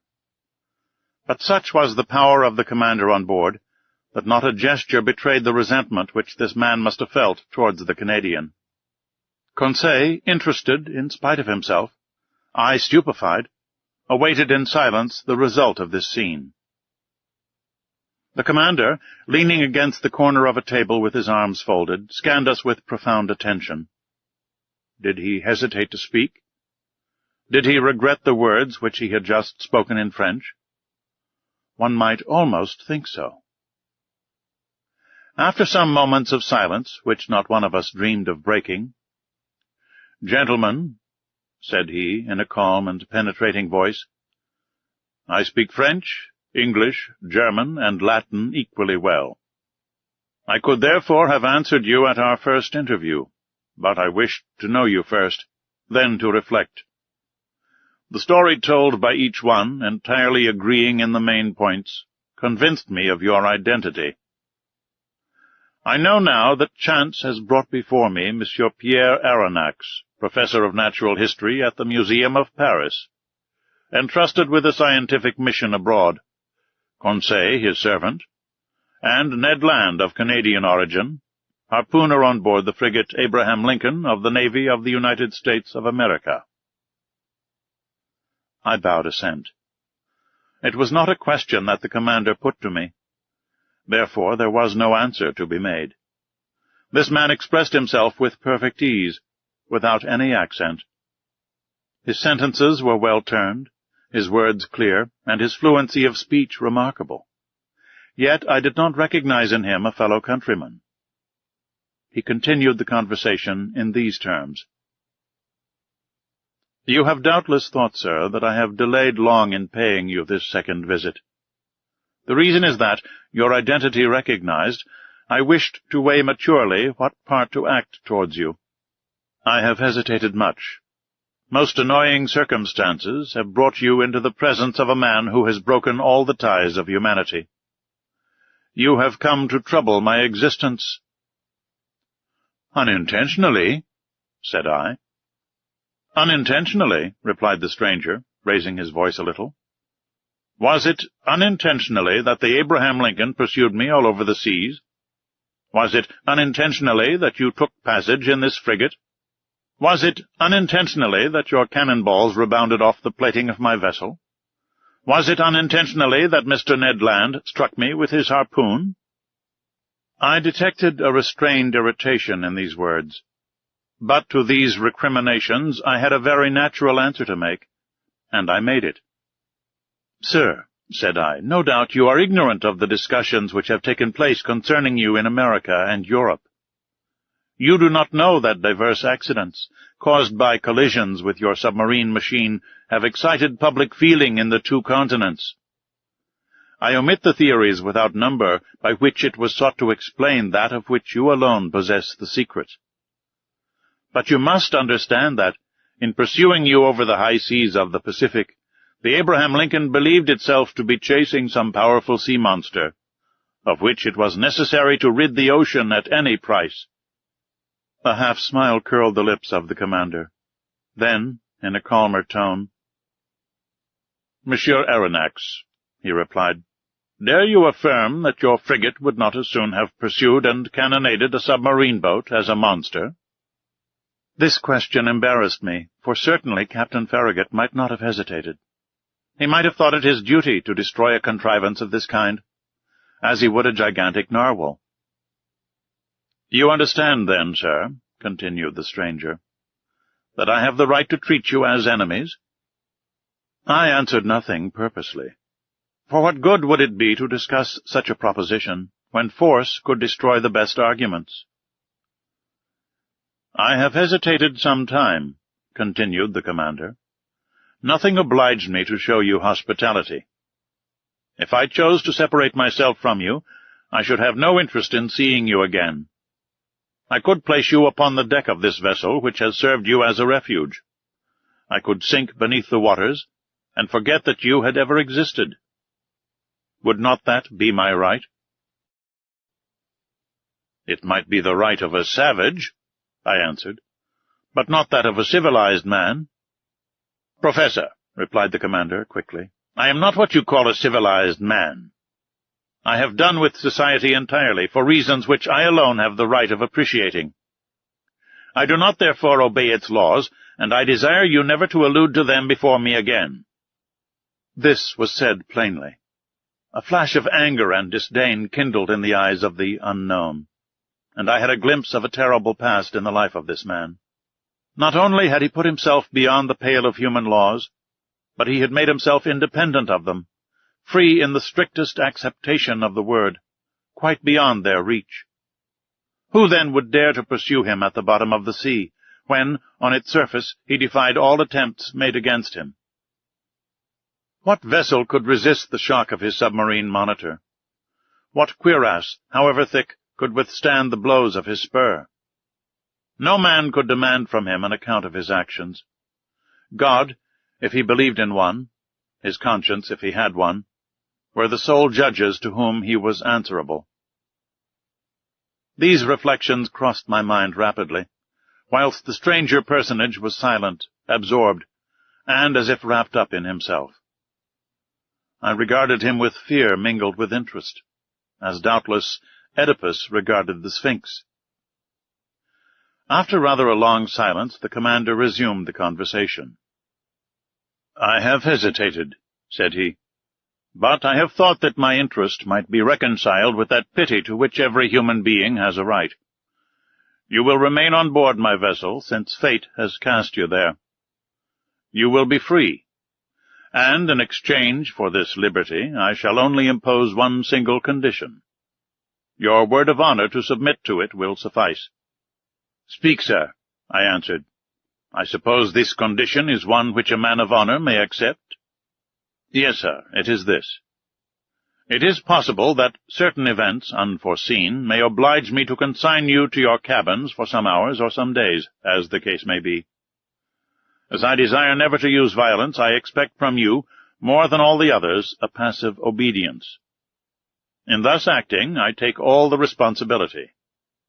I acquit you entirely, for I make it an impossibility for you to see what ought not to be seen. Do you accept this condition?" Then things took place on board which, to say the least, were singular, and which ought not to be seen by people who were not placed beyond the pale of social laws. Amongst the surprises which the future was preparing for me, this might not be the least. "We accept," I answered. "Only I will ask your permission, sir, to address one question to you, one only." "Speak, sir." "You said that we should be free on board." "Entirely." "I ask you, then, what you mean by this liberty?" "Just the liberty to go, to come, to see, to observe even all that passes here, save under rare circumstances. The liberty, in short, which we enjoy ourselves, my companions and I."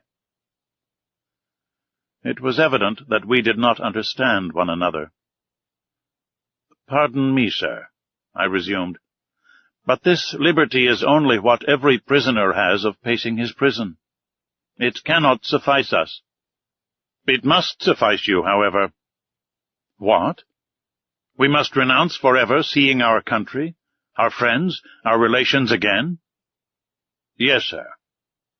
But to renounce that unendurable worldly yoke which men believe to be liberty is not perhaps so painful as you think." "Well," exclaimed Ned Land, "never will I give my word of honor not to try to escape." "I did not ask you for your word of honor, Master Land," answered the commander coldly. "Sir," I replied, beginning to get angry in spite of myself, "you abuse your situation towards us. It is cruelty." "No, sir, it is clemency.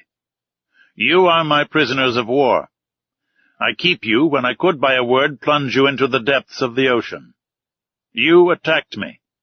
You came to surprise a secret which no man in the world must penetrate, the secret of my whole existence. And you think that I am going to send you back to that world which must know me no more? Never. In retaining you, it is not you whom I guard. It is myself." These words indicated a resolution taken on the part of the commander, against which no arguments would prevail. "So, sir," I rejoined, "you give us simply the choice between life and death?" "Simply." "My friends," said I, "to a question thus put there is nothing to answer. But no word of honor binds us to the master of this vessel." "None, sir," answered the unknown. Then, In a gentler tone, he continued, "Now, permit me to finish what I have to say to you. I know you, Monsieur Aronnax. You and your companions will not, perhaps, have so much to complain of in the chance which has bound you to my fate. You will find amongst the books which are my favorite study the work which you have published on the depths of the sea.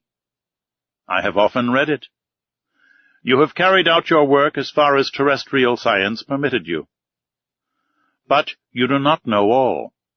You have not seen all. Let me tell you then, Professor, that you will not regret the time passed on board my vessel. You are going to visit the land of marvels." These words of the commander had a great effect upon me. I cannot deny it.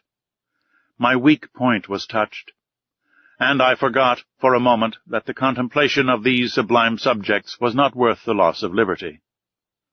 Besides, I trusted to the future to decide this grave question. So I contented myself with saying, "By what name ought I to address you?"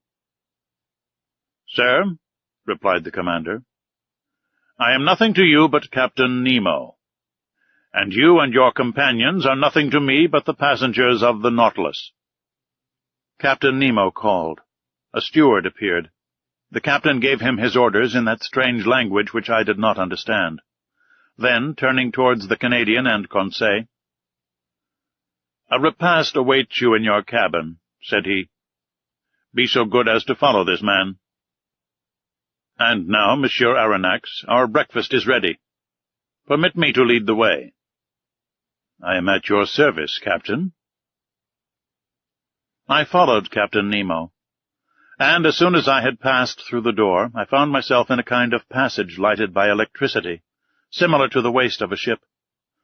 After we had proceeded a dozen yards, a second door opened before me. I then entered a dining-room, decorated and furnished in severe taste. High oaken sideboards, inlaid with ebony, stood at the two extremities of the room, and upon their shelves glittered china, porcelain, and glass of inestimable value. The plate on the table sparkled in the rays which the luminous ceiling shed around, while the light was tempered and softened by exquisite paintings. In the center of the room was a table richly laid out. Captain Nemo indicated the place I was to occupy. The breakfast consisted of a certain number of dishes, the contents of which were furnished by the sea alone, and I was ignorant of the nature and mode of preparation of some of them. I acknowledged that they were good, but they had a peculiar flavor, which I easily became accustomed to. These different aliments appeared to me to be rich in phosphorus, and I thought they must have a marine origin. Captain Nemo looked at me. I asked him no questions, but he guessed my thoughts, and answered of his own accord the questions which I was burning to address to him. "The greater part of these dishes are unknown to you," he said to me. "However, you may partake of them without fear. They are wholesome and nourishing. For a long time I have renounced the food of the earth, and I am never ill now. My crew, who are healthy, are fed on the same food." "So," said I, "all these eatables are the produce of the sea?" "Yes, Professor. The sea supplies all my wants. Sometimes I cast my nets in tow, and I draw them in ready to break. Sometimes I hunt in the midst of this element, which appears to be inaccessible to man, and quarry the game which dwells in my submarine forests. My flocks, like those of Neptune's old shepherds, graze fearlessly in the immense prairies of the ocean. I have a vast property there, which I cultivate myself, and which is always sown by the hand of the Creator of all things." "I can understand perfectly, sir, that your nets furnish excellent fish for your table. I can understand also that you hunt aquatic game in your submarine forests. But I cannot understand at all how a particle of meat, no matter how small, can figure in your bill of fare." "This, which you believe to be meat, Professor, is nothing else than fillet of turtle. Here are also some dolphin's livers, which you take to be ragout of pork. My cook is a clever fellow who excels in dressing these various products of the ocean. Taste all these dishes. Here is a preserve of sea cucumber, which a Malay would declare to be unrivaled in the world. Here is a cream, of which the milk has been furnished by the cetacea, and the sugar by the great fucus of the North Sea. And lastly, permit me to offer you some preserve of anemones, which is equal to that of the most delicious fruits. I tasted, more from curiosity than as a connoisseur, whilst Captain Nemo enchanted me with his extraordinary stories. "You like the sea, Captain?" "Yes, I love it. The sea is everything. It covers 7/10 of the terrestrial globe. Its breath is pure and healthy.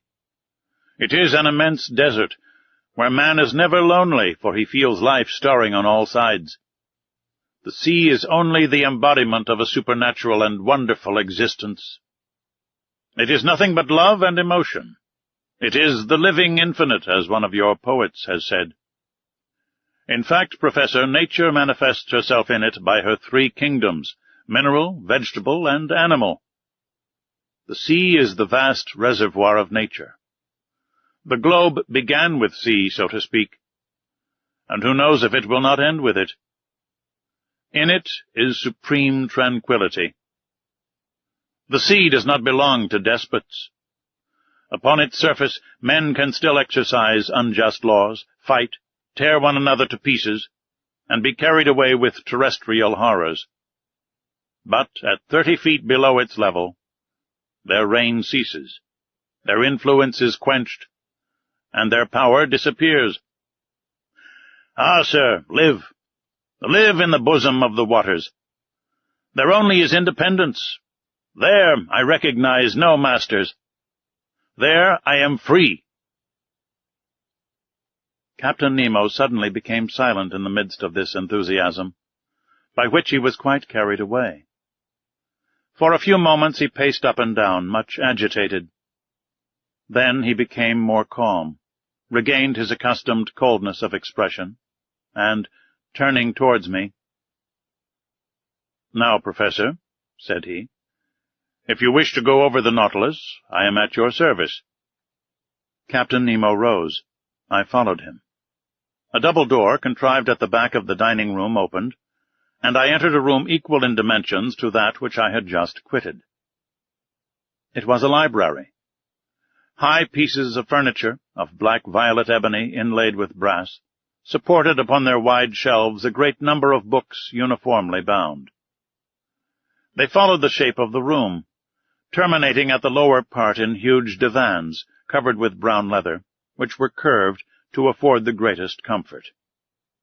Light movable desks, made to slide in and out at will, allowed one to rest one's book while reading. In the center stood an immense table, covered with pamphlets, amongst which were some newspapers already of old date. The electric light flooded everything. It was shed from 4 unpolished globes half sunk in the volutes of the ceiling. I looked with real admiration at this room, so ingeniously fitted up, and I could scarcely believe my eyes. "Captain Nemo," said I to my host, who had just thrown himself on one of the divans, "this is a library which would do honor to more than one of the continental palaces, and I am absolutely astounded when I consider that it can follow you to the bottom of the seas." "Where could one find greater solitude or silence, Professor?" replied Captain Nemo. "Did your study in the museum afford you such perfect quiet?" "No, sir. And I must confess that it is a very poor one after yours. You must have 6,000 or 7,000 volumes here." 12,000, Monsieur Aronnax. "These are the only ties which bind me to the earth. But I had done with the world on the day when my Nautilus plunged for the first time beneath the waters. That day I bought my last volumes, my last pamphlets, my last papers. And from that time I wish to think that men no longer think or write. These books, Professor, are at your service besides, and you can make use of them freely." I thanked Captain Nemo, and went up to the shelves of the library. Works on science, morals, and literature abounded in every language. But I did not see one single work on political economy. That subject appeared to be strictly proscribed. Strange to say, all these books were irregularly arranged, in whatever language they were written. And this medley proved that the captain of the Nautilus must have read indiscriminately the books which he took up by chance. "Sir," said I to the captain, "I thank you for having placed this library at my disposal. It contains treasures of science, and I shall profit by them."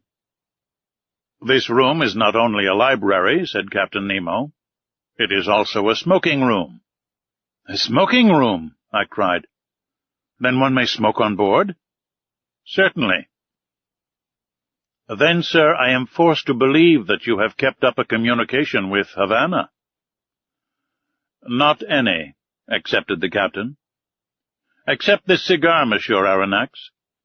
And, though it does not come from Havana, you will be pleased with it if you are a connoisseur." I took the cigar which was offered me. Its shape recalled the London ones, but it seemed to be made of leaves of gold. I lighted it at a little brazier, which was supported upon an elegant bronze stem, and drew the first whiffs with the delight of a lover of smoking who has not smoked for 2 days. "It is excellent, but it is not tobacco." "No," answered the captain. "This tobacco comes neither from Havana nor from the East. It is a kind of seaweed, rich in nicotine, with which the sea provides me, but somewhat sparingly." At that moment Captain Nemo opened a door which stood opposite to that by which I had entered the library, and I passed into an immense drawing-room splendidly lighted. It was a vast, four-sided room, 30 feet long, 18 wide, and 15 high. A luminous ceiling, decorated with light arabesques, shed a soft, clear light over all the marvels accumulated in this museum. For it was, in fact, a museum, in which an intelligent and prodigal hand had gathered all the treasures of nature and art, with the artistic confusion which distinguishes a painter's studio. 30 first-rate pictures, uniformly framed, separated by bright drapery, ornamented the walls, which were hung with tapestry of severe design. I saw works of great value, the greater part of which I had admired in the special collections of Europe, and in the exhibitions of paintings. Some admirable statues in marble and bronze, after the finest antique models, stood upon pedestals in the corners of this magnificent museum. Amazement, as the captain of the Nautilus had predicted, had already begun to take possession of me. "Professor," said this strange man, "you must excuse the unceremonious way in which I receive you, and the disorder of this room." "Sir," I answered, "without seeking to know who you are, I recognize in you an artist." "An amateur, nothing more, sir. Formerly I loved to collect these beautiful works created by the hand of man. I sought them greedily, and ferreted them out indefatigably, and I have been able to bring together some objects of great value. These are my last souvenirs of that world which is dead to me. In my eyes your modern artists are already old. They have 2,000 or 3,000 years of existence. I confound them in my own mind. Masters have no age." Under elegant glass cases, fixed by copper rivets, were classed and labelled the most precious productions of the sea which had ever been presented to the eye of a naturalist. My delight as a professor may be conceived. Apart, in separate compartments, were spread out chaplets of pearls of the greatest beauty, which reflected the electric light in little sparks of fire. Pink pearls, torn from the pinna marina of the Red Sea, green pearls, yellow, blue, and black pearls, the curious productions of the diverse mollusks of every ocean, and certain mussels of the watercourses of the north. Lastly, several specimens of inestimable value. Some of these pearls were larger than a pigeon's egg, and were worth millions. Therefore, to estimate the value of this collection was simply impossible. Captain Nemo must have expended millions in the acquirement of these various specimens, and I was thinking what source he could have drawn from, to have been able thus to gratify his fancy for collecting, when I was interrupted by these words. "You are examining my shells, Professor. Unquestionably they must be interesting to a naturalist, but for me they have a far greater charm, for I have collected them all with my own hand, and there is not a sea on the face of the globe which has escaped my researches." "I can understand, Captain, the delight of wandering about in the midst of such riches. You are one of those who have collected their treasures themselves. No museum in Europe possesses such a collection of the produce of the ocean. But if I exhaust all my admiration upon it, I shall have none left for the vessel which carries it. I do not wish to pry into your secrets, but I must confess that this Nautilus, with the motive power which is confined in it, the contrivances which enable it to be worked, the powerful agent which propels it, all excite my curiosity to the highest pitch. I see suspended on the walls of this room instruments of whose use I am ignorant. You will find these same instruments in my own room, Professor, where I shall have much pleasure in explaining their use to you. But first come and inspect the cabin which is set apart for your own use. You must see how you will be accommodated on board the Nautilus." I followed Captain Nemo, who, by one of the doors opening from each panel of the drawing-room, regained the waist. He conducted me towards the bow, and there I found, not a cabin, but an elegant room, with a bed, dressing-table, and several other pieces of excellent furniture. I could only thank my host. "Your room adjoins mine," said he, opening a door, "and mine opens into the drawing-room that we have just quitted." I entered the captain's room. It had a severe, almost a monkish aspect. A small iron bedstead, a table, some articles for the toilet, the whole lighted by a skylight. No comforts, the strictest necessaries only. Captain Nemo pointed to a seat. "Be so good as to sit down," he said. I seated myself, and he began thus. Chapter 11. All by Electricity. "Sir," said Captain Nemo, showing me the instruments hanging on the walls of his room, "here are the contrivances required for the navigation of the Nautilus. Here, as in the drawing-room, I have them always under my eyes, and they indicate my position and exact direction in the middle of the ocean.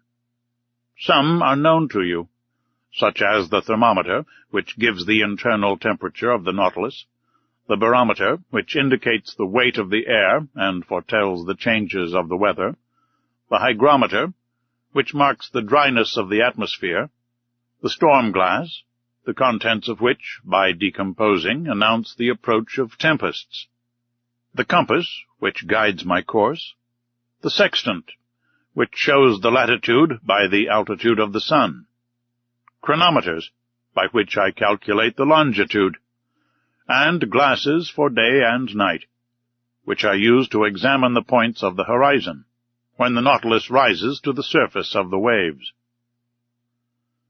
"These are the usual nautical instruments," I replied, "and I know the use of them. But these others, no doubt, answer to the particular requirements of the Nautilus. This dial with movable needle is a manometer, is it not?" "It is actually a manometer, but by communication with the water, whose external pressure it indicates, it gives our depth at the same time." "And these other instruments, the use of which I cannot guess?" "Here, Professor, I ought to give you some explanations. Will you be kind enough to listen to me?" He was silent for a few moments. Then he said, "There is a powerful agent, obedient, rapid, easy, which conforms to every use, and reigns supreme on board my vessel. Everything is done by means of it. It lights, warms it, and is the soul of my mechanical apparatus. This agent is electricity." "Electricity?" I cried in surprise. "Yes, sir." "Nevertheless, Captain, you possess an extreme rapidity of movement, which does not agree well with the power of electricity. Until now its dynamic force has remained under restraint, and has only been able to produce a small amount of power. "Professor," said Captain Nemo, "my electricity is not everybody's. You know what seawater is composed of. In 1,000 grams are found 96½ % of water, and about 2 2/3% of chloride of sodium. Then, in a smaller quantity, chlorides of magnesium and of potassium, bromide of magnesium, sulfate of magnesia, sulfate and carbonate of lime. You see, then, that chloride of sodium forms a large part of it. So it is this sodium that I extract from the seawater, and of which I compose my ingredients. I owe all to the ocean. It produces electricity, and electricity gives heat, light, motion, and, in a word, life to the Nautilus." "But not the air you breathe?"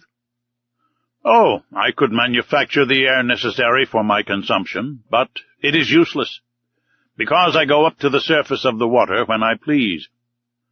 However, if electricity does not furnish me with air to breathe, it works at least the powerful pumps that are stored in spacious reservoirs, and which enable me to prolong at need, and as long as I will, my stay in the depths of the sea.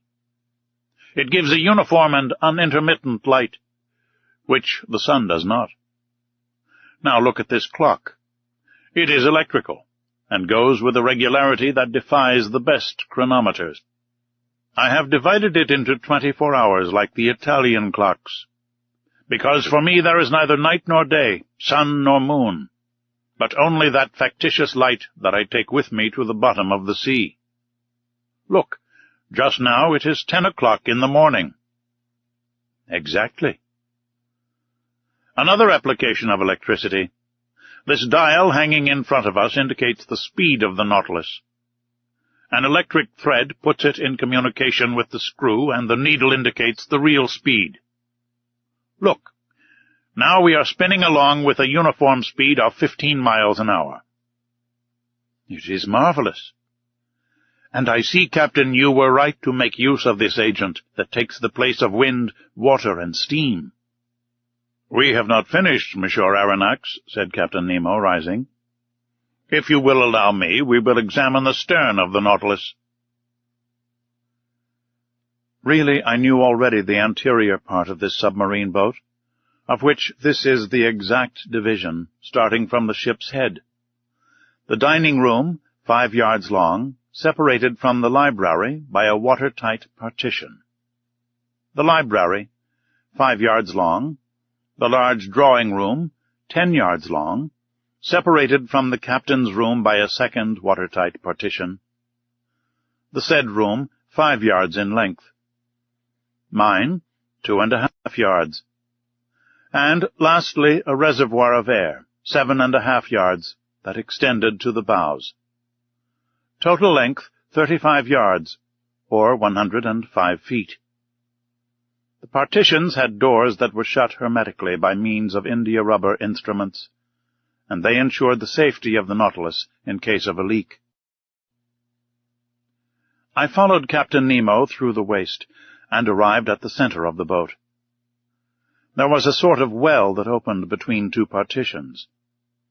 An iron ladder, fastened with an iron hook to the partition, led to the upper end. I asked the captain what the ladder was used for. "It leads to the small boat," he said. "What? Have you a boat?" I exclaimed in surprise. "Of course. An excellent vessel, light and insubmersible, that serves either as a fishing or as a pleasure boat." "But then, when you wish to embark, you are obliged to come to the surface of the water?" "Not at all. This boat is attached to the upper part of the hull of the Nautilus, and occupies a cavity made for it. It is decked, quite watertight, and held together by solid bolts. This ladder leads to a manhole made in the hull of the Nautilus, that corresponds with a similar hole made in the side of the boat. By this double opening I get into the small vessel. They shut the one belonging to the Nautilus.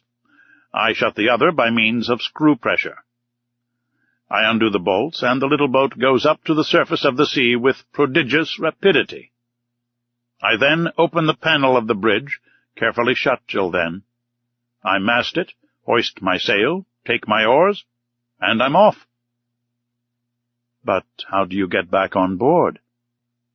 I do not come back, Monsieur Aronnax. The Nautilus comes to me. By your orders? By my orders. An electric thread connects us. I telegraph to it, and that is enough. Really? I said, astonished at these marvels. Nothing can be more simple. After having passed by the cage of the staircase that led to the platform, I saw a cabin 6 feet long, in which Conseil and Ned Land, enchanted with their repast, were devouring it with avidity. Then a door opened into a kitchen 9 feet long, situated between the large storerooms. There electricity, better than gas itself, did all the cooking. The streams under the furnaces gave out to the sponges of platina a heat which was regularly kept up and distributed. They also heated a distilling apparatus, which, by evaporation, furnished excellent drinkable water. Near this kitchen was a bathroom comfortably furnished, with hot and cold water taps. Next to the kitchen was the berth-room of the vessel, 16 feet long. But the door was shut, and I could not see the management of it, which might have given me an idea of the number of men employed on board the Nautilus. At the bottom was a fourth partition that separated this office from the engine-room. A door opened, and I found myself in the compartment where Captain Nemo, certainly an engineer of a very high order, had arranged his locomotive machinery. This engine-room, clearly lighted, did not measure less than 65 feet in length. It was divided into 2 parts. The first contained the materials for producing electricity, and the second the machinery that connected it with the screw. I examined it with great interest, in order to understand the machinery of the Nautilus. "You see," said the captain, "I use Bunsen's contrivances, not Ruhmkorff's. Those would not have been powerful enough. Bunsen's are fewer in number, but strong and large, which experience proves to be the best. The electricity produced passes forward where it works by electromagnets of great size on a system of levers and cogwheels that transmit the movement to the axle of the screw. This one, the diameter of which is 19 feet, and the thread 23 feet, performs about 120 revolutions in a second." "And you get then?" "A speed of 50 miles an hour. I have seen the Nautilus maneuver before the Abraham Lincoln, and I have my own ideas as to its speed. But this is not enough. We must see where we go. We must be able to direct it to the right, to the left, above, below. How do you get to the great depths where you find an increasing resistance, which is rated by hundreds of atmospheres? How do you return to the surface of the ocean? And how do you maintain yourselves in the requisite medium? Am I asking too much?" "Not at all, Professor," replied the captain, with some hesitation, "since you may never leave this submarine boat. Come into the saloon. It is our usual study, and there you will learn all you want to know about the Nautilus."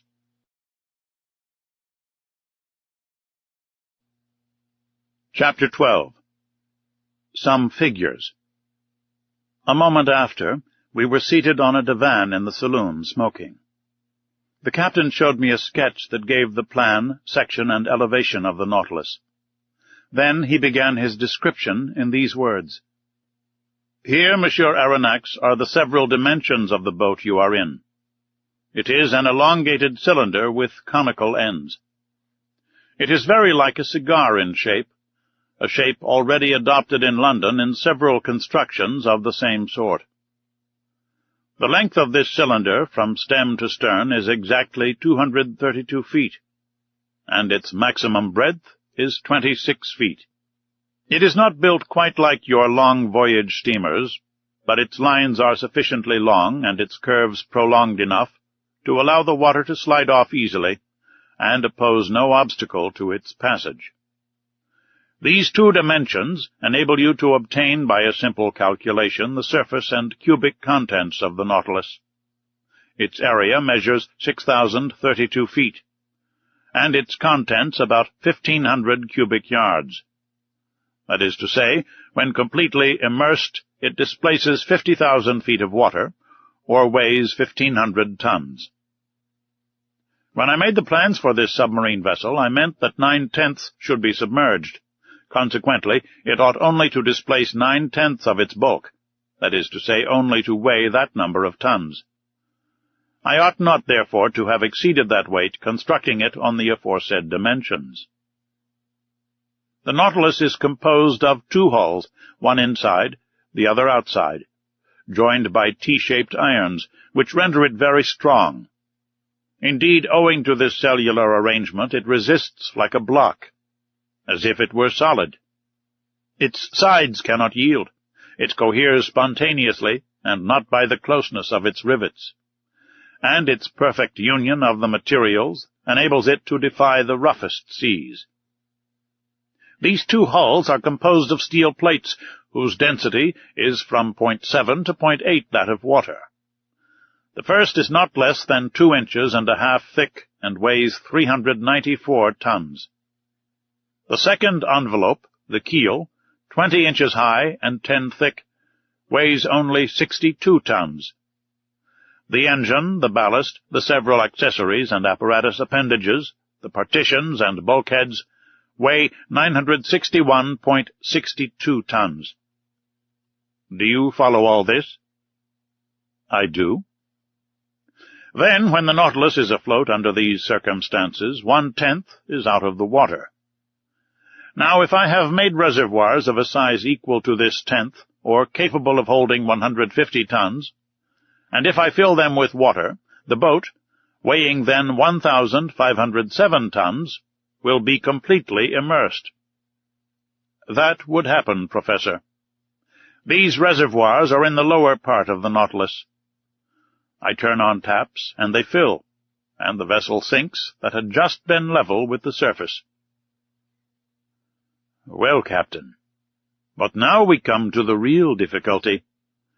I can understand your rising to the surface, but diving below the surface, does not your submarine contrivance encounter a pressure, and, consequently, undergo an upward thrust of 1 atmosphere for every 30 feet of water, just about 15 pounds per square inch? Just so, sir. Then, unless you quite fill the Nautilus, I do not see how you can draw it down to those depths. Professor, you must not confound statics with dynamics, or you will be exposed to grave errors. There is very little labor spent in attaining the lower regions of the ocean, for all bodies have a tendency to sink. When I wanted to find out the necessary increase of weight required to sink the Nautilus, I had only to calculate the reduction of volume that sea-water requires according to the depth. That is evident. Now, if water is not absolutely incompressible, it is at least capable of very slight compression. Indeed, after the most recent calculations, this reduction is only 0.000436 of an atmosphere for each 30 feet of depth.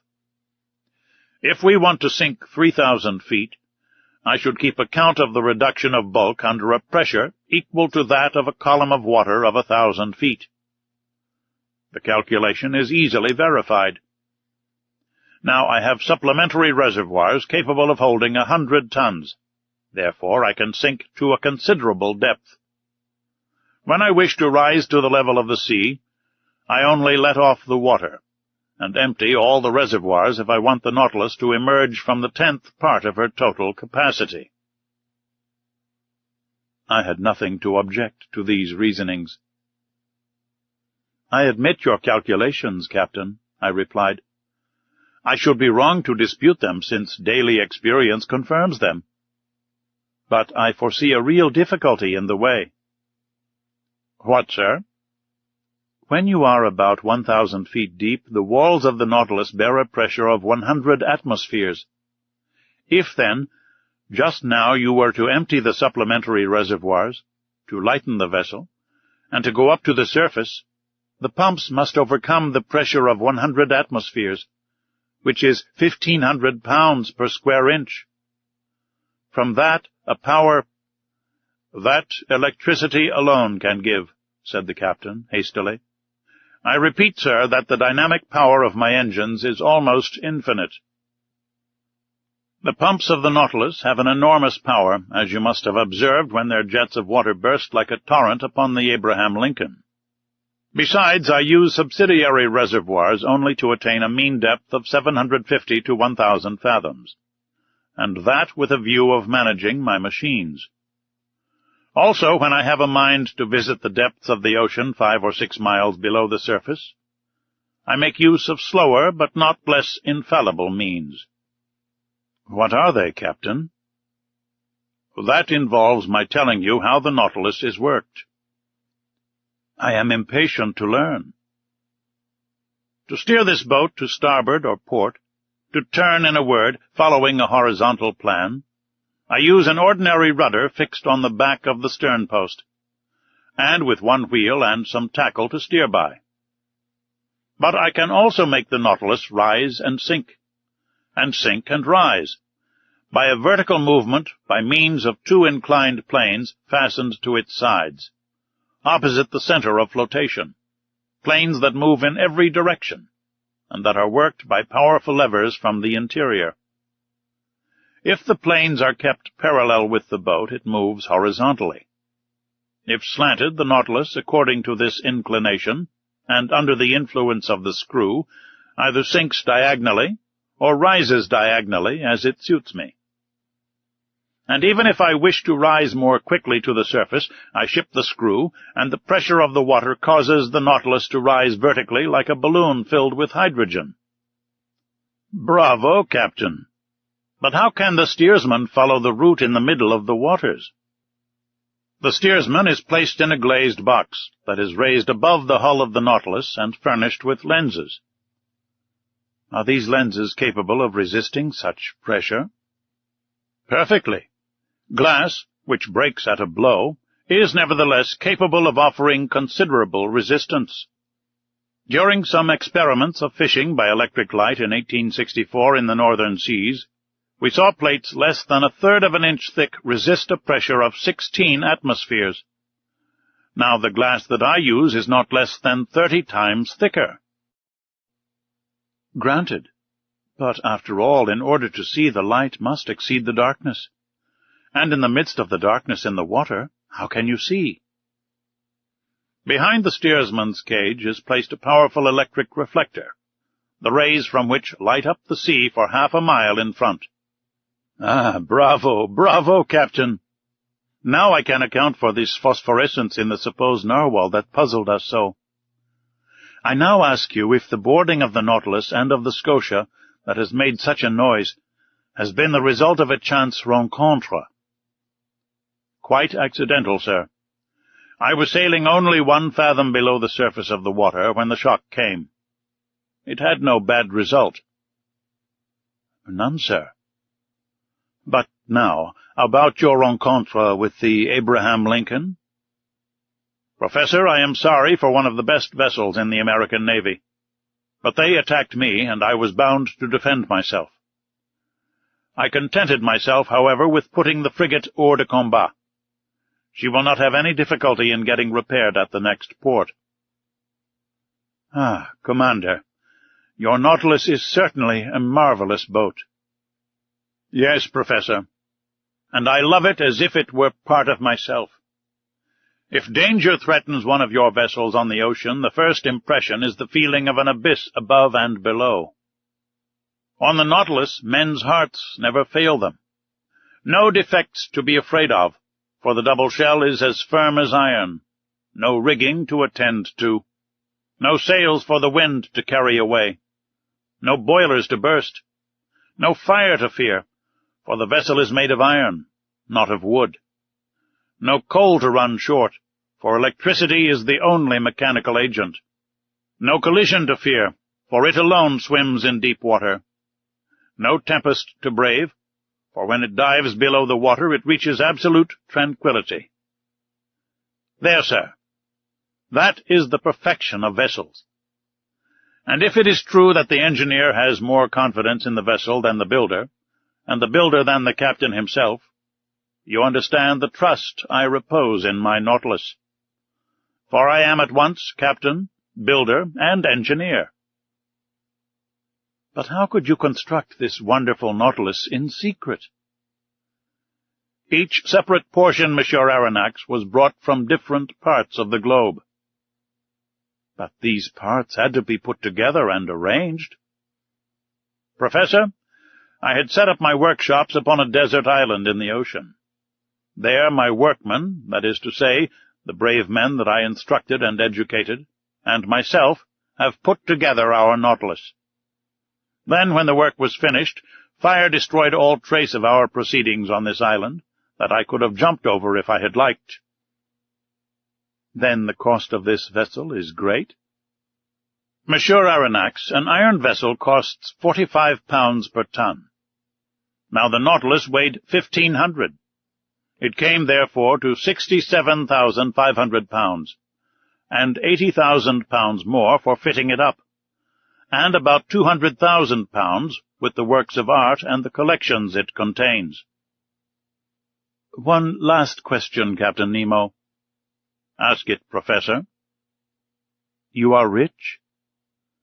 Immensely rich, sir. And I could, without missing it, pay the national debt of France. I stared at the singular person who spoke thus. Was he playing upon my credulity? The future would decide that.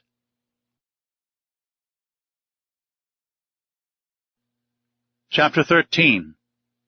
The Black River.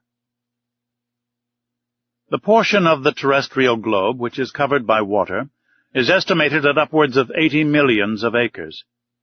This fluid mass comprises 2,250 millions of cubic miles, forming a spherical body of a diameter of 60 leagues, the weight of which would be 3 quintillions of tons.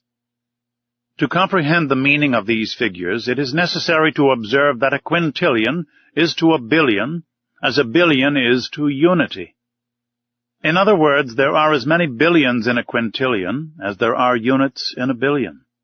This mass of fluid is equal to about the quantity of water which would be discharged by all the rivers of the earth in 40,000 years.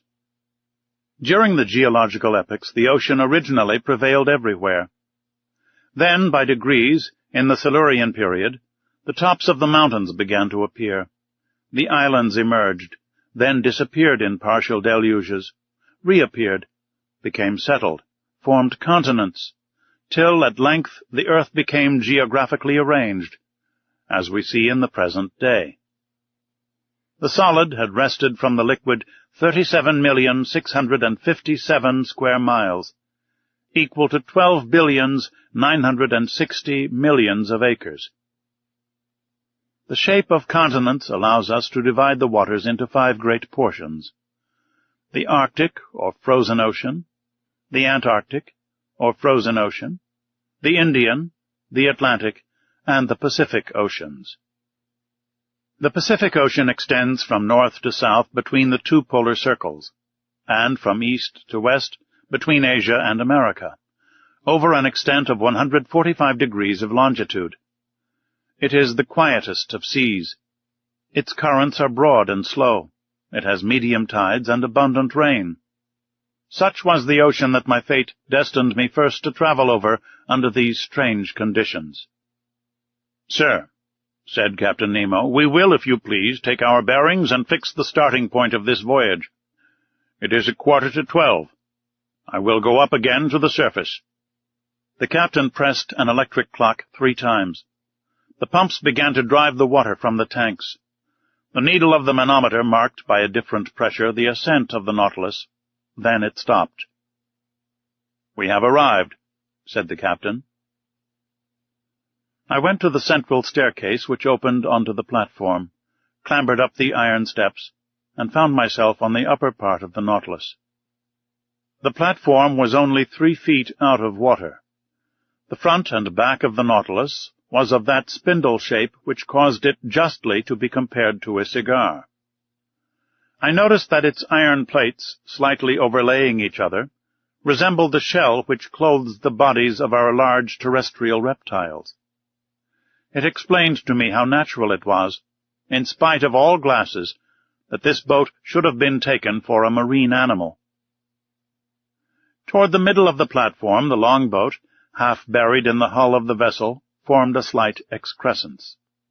Fore and aft rose 2 cages of medium height with inclined sides, and partly closed by thick lenticular glasses. One destined for the steersman who directed the Nautilus, the other containing a brilliant lantern to give light on the road. The sea was beautiful, the sky pure. Scarcely could the long vehicle feel the broad undulations of the ocean. A light breeze from the east rippled the surface of the waters. The horizon, free from fog, made observation easy. Nothing was in sight. Not a quicksand, not an island. A vast desert. Captain Nemo, by the help of his sextant, took the altitude of the sun, which ought also to give the latitude. He waited for some moments till its disk touched the horizon. Whilst taking observations, not a muscle moved. The instrument could not have been more motionless in a hand of marble. 12 o'clock, sir, said he. When you like. I cast a last look upon the sea, slightly yellowed by the Japanese coast, and descended to the saloon. And now, sir, I leave you to your studies, added the captain. Our course is east-northeast. Our depth is 26 fathoms. Here are maps on a large scale by which you may follow it.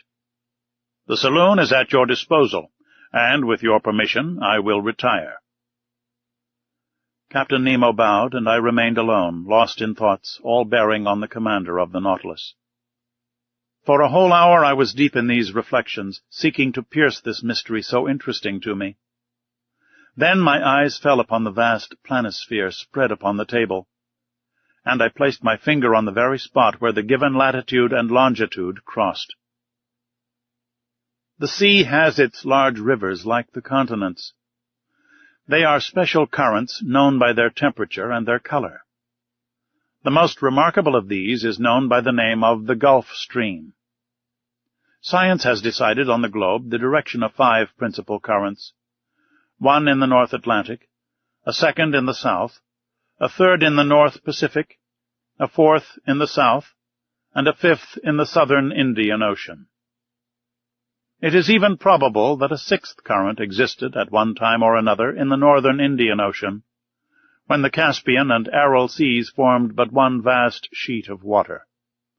At this point indicated on the planisphere, one of these currents was rolling, the Kuroshio of the Japanese, the Black River, which, leaving the Gulf of Bengal, where it is warmed by the perpendicular rays of a tropical sun, crosses the Straits of Malacca along the coast of Asia, turns into the North Pacific to the Aleutian Islands, carrying with it trunks of camphor trees and other indigenous productions, and edging the waves of the ocean with the pure indigo of its warm water. It was this current that the Nautilus was to follow. I followed it with my eye, saw it lose itself in the vastness of the Pacific, and felt myself drawn with it, when Ned Land and Conseil appeared at the door of the saloon. My 2 brave companions remained petrified at the sight of the wonders spread before them. "Where are we? Where are we?" exclaimed the Canadian. "In the museum at Quebec?" "My friends," I answered, making a sign for them to enter, "you are not in Canada, but on board the Nautilus, 50 yards below the level of the sea." "But, Monsieur Aronnax," said Ned Land, "can you tell me how many men there are on board? 10, 20, 50, 100? "I cannot answer you, Mr. Land. It is better to abandon for a time all idea of seizing the Nautilus or escaping from it. This ship is a masterpiece of modern industry, and I should be sorry not to have seen it. Many people would accept the situation forced upon us, if only to move amongst such wonders." So be quiet and let us try and see what passes around us." "See?" exclaimed the harpooner. "But we can see nothing in this iron prison. We are walking, we are sailing blindly." Ned Land had scarcely pronounced these words when all was suddenly darkness. The luminous ceiling was gone, and so rapidly that my eyes received a painful impression. We remained mute, not stirring, and not knowing what surprise awaited us, whether agreeable or disagreeable. A sliding noise was heard. One would have said that panels were working at the sides of the Nautilus. "It is the end of the end," said Ned Land. Suddenly light broke at each side of the saloon, through two oblong openings. The liquid mass appeared vividly lit up by the electric gleam. Two crystal plates separated us from the sea. At first I trembled at the thought that this frail partition might break, but strong bands of copper bound them, giving an almost infinite power of resistance. The sea was distinctly visible for a mile all round the Nautilus. What a spectacle! What pen can describe it? Who could paint the effects of the light through those transparent sheets of water, and the softness of the successive gradations from the lower to the superior strata of the ocean? We know the transparency of the sea and that its clearness is far beyond that of rock water. The mineral and organic substances which it holds in suspension heightens its transparency. In certain parts of the ocean, at the Antilles, under 75 fathoms of water, can be seen with surprising clearness a bed of sand. The penetrating power of the solar rays does not seem to cease for a depth of 150 fathoms. But in this middle fluid, travelled over by the Nautilus, the electric brightness was produced even in the bosom of the waves. It was no longer luminous water, but liquid light. On each side a window opened into this unexplored abyss. The obscurity of the saloon showed to advantage the brightness outside, and we looked out as if this pure crystal had been the glass of an immense aquarium. "You wished to see, friend Ned? Well, you see now." "Curious, curious," muttered the Canadian, who, forgetting his ill temper, seemed to submit to some irresistible attraction. "And one would come further than this to admire such a sight." "Ah," thought I to myself, "I understand the life of this man. He has made a world apart for himself, in which he treasures all his greatest wonders." For 2 whole hours an aquatic army escorted the Nautilus. During their games, their bounds, while rivaling each other in beauty, brightness, and velocity, I distinguished the green labre, the banded mullet, marked by a double line of black, the round-tailed goby, of a white color, with violet spots on the back, the Japanese scombrus, a beautiful mackerel of these seas, with a blue body and silvery head, the brilliant azurers, whose name alone defies description, some banded spares, with variegated fins of blue and yellow, the woodcocks of the seas, some specimens of which attain a yard in length, Japanese salamanders, spider lampreys, serpents 6 feet long, with eyes small and lively, and a huge mouth bristling with teeth, with many other species. Our imagination was kept at its height. Interjections followed quickly on each other. Ned named the fish, and Conseil classed them. I was in ecstasies with the vivacity of their movements and the beauty of their forms. Never had it been given to me to surprise these animals, alive and at liberty, in their natural element. I will not mention all the varieties which passed before my dazzled eyes, all the collection of the seas of China and Japan. These fish, more numerous than the birds of the air, came, attracted, no doubt, by the brilliant focus of the electric light. Suddenly there was daylight in the saloon, the iron panels closed again, and the enchanting vision disappeared. But for a long time I dreamt on, till my eyes fell on the instruments hanging on the partition. The compass still showed the course to be east-northeast, The manometer indicated a pressure of 5 atmospheres, equivalent to a depth of 25 fathoms, and the electric log gave a speed of 15 miles an hour. I expected Captain Nemo, but he did not appear. The clock marked the hour of 5. Ned Land and Conseil returned to their cabin, and I retired to my chamber. My dinner was ready. It was composed of turtle soup made of the most delicate hawksbills, of a surmullet served with puff paste, the liver of which, prepared by itself, was most delicious, and fillets of the emperor holocanthus, the savour of which seemed to me superior even to salmon. I passed the evening reading, writing, and thinking. Then sleep overpowered me, and I stretched myself on my couch of Zostera, and slept profoundly, whilst the Nautilus was gliding rapidly through the current of the Black River.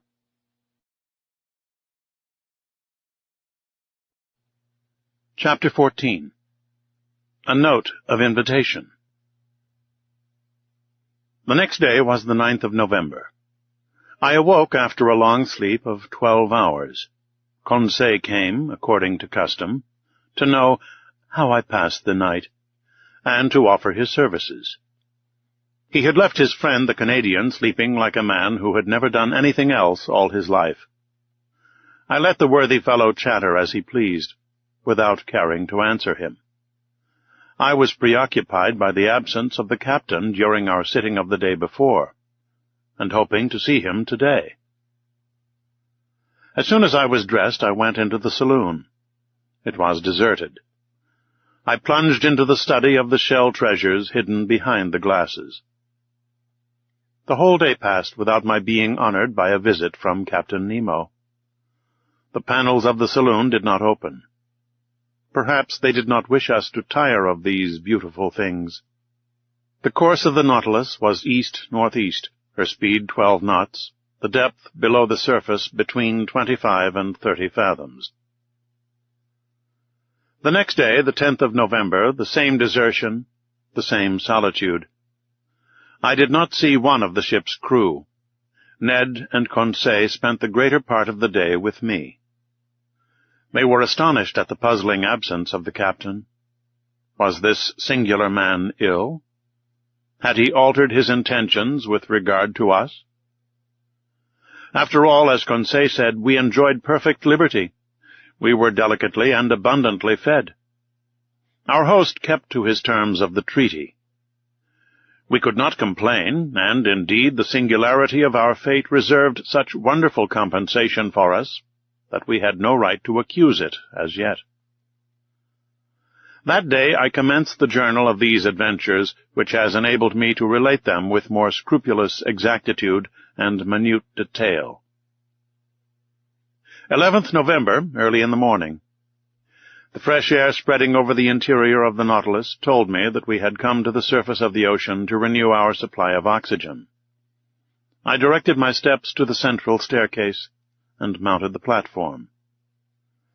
It was 6 o'clock.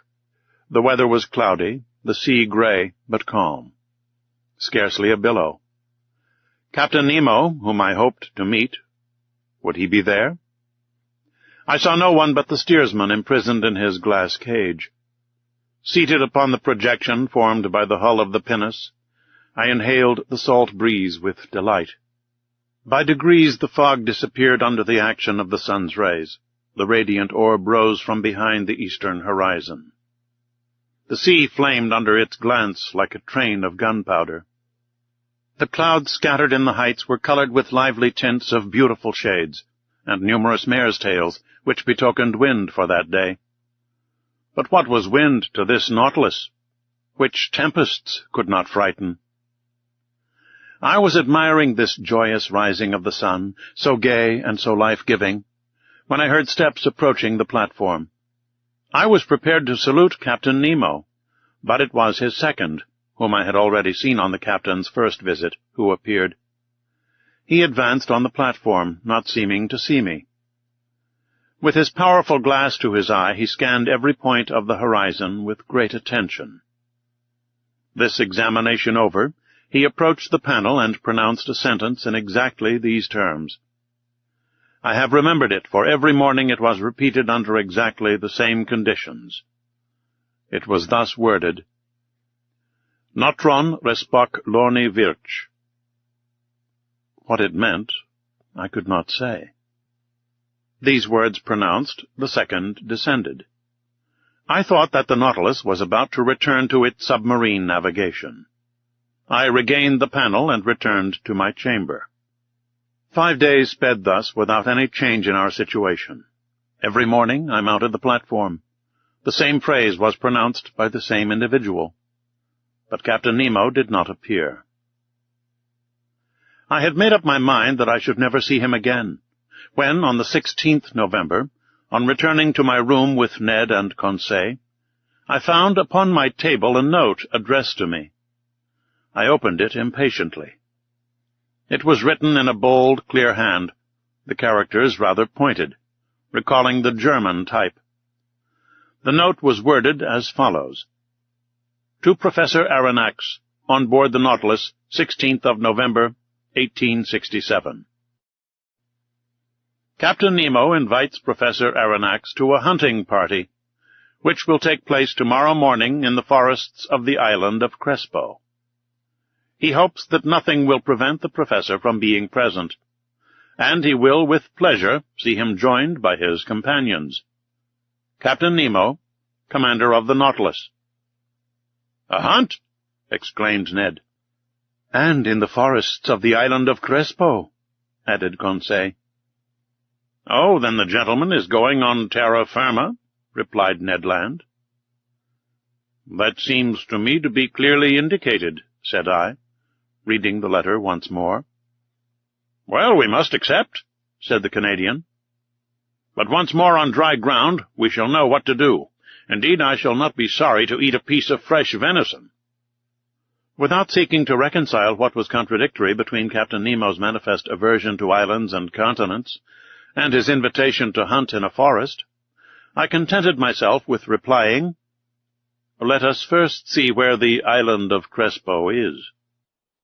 I consulted the planisphere, and in 32 degrees 40 minutes north latitude, and 157 degrees 50 minutes west longitude, I found a small island, recognized in 1801 by Captain Crespo, and marked in the ancient Spanish maps as Roca de la Plata, the meaning of which is the Silver Rock.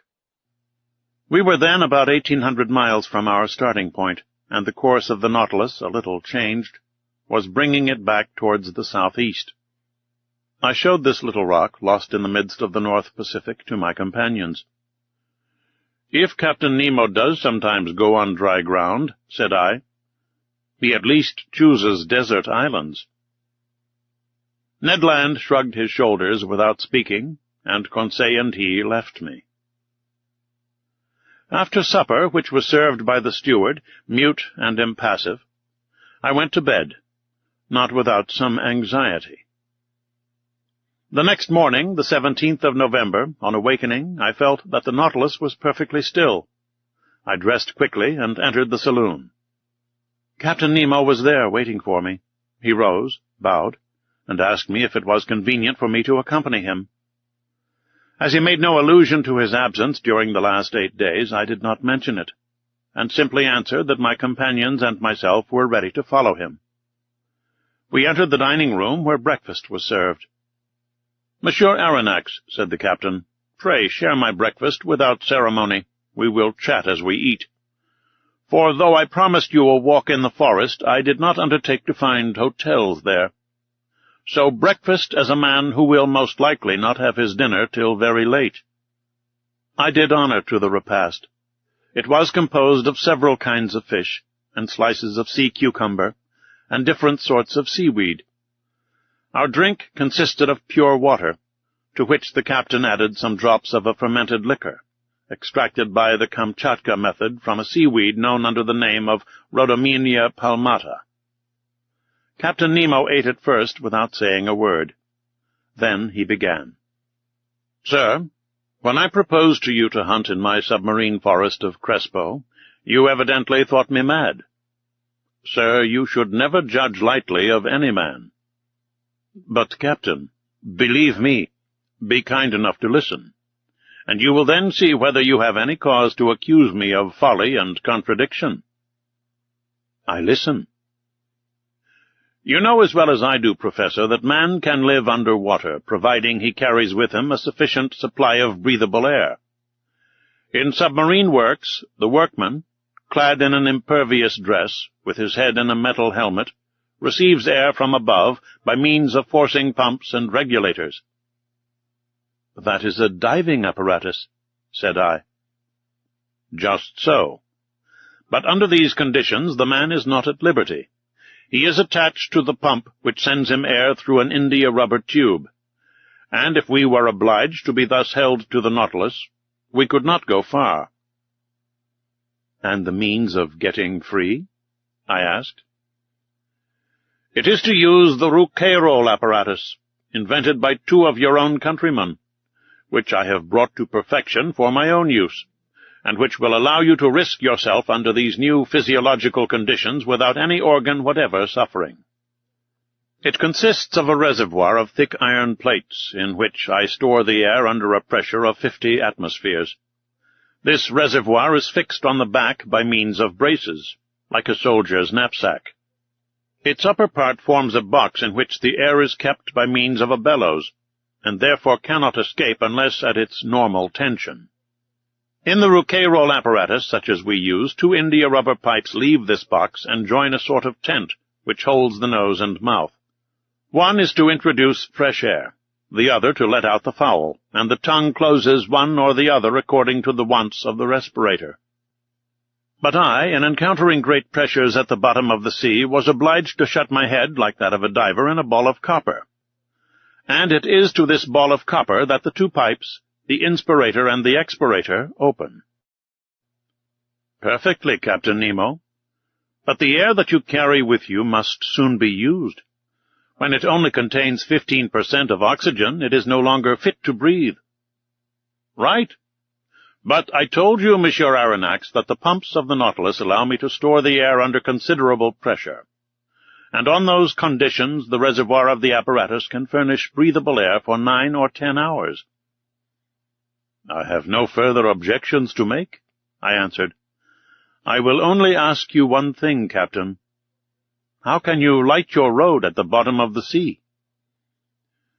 With the Ruhmkorff apparatus, Monsieur Aronnax. One is carried on the back, the other is fastened to the waist. It is composed of a Bunsen pile, which I do not work with bichromate of potash, but with sodium. A wire is introduced which collects the electricity produced, and directs it towards a particularly made lantern. In this lantern is a spiral glass which contains a small quantity of carbonic gas. When the apparatus is at work, this gas becomes luminous, giving out a white and continuous light. Thus provided, I can breathe, and I can see. Captain Nemo, to all my objections you make such crushing answers that I dare no longer doubt. But if I am forced to admit the Rouquayrol and Ruhmkorff apparatus, I must be allowed some reservations with regard to the gun I am to carry. But it is not a gun for powder, answered the captain. Then it is an air gun. Doubtless. How would you have me manufacture gunpowder on board without either saltpeter, sulphur, or charcoal? Besides, I added, to fire under water in a medium 855 times denser than the air, we must conquer very considerable resistance. That would be no difficulty. There exist guns, according to Fulton, perfected in England by Philip Coles and Burley, in France by Forcy, and in Italy by Landi, which are furnished with a peculiar system of closing, which can fire under these conditions. But, I repeat, having no powder, I use air under great pressure, which the pumps of the Nautilus furnish abundantly.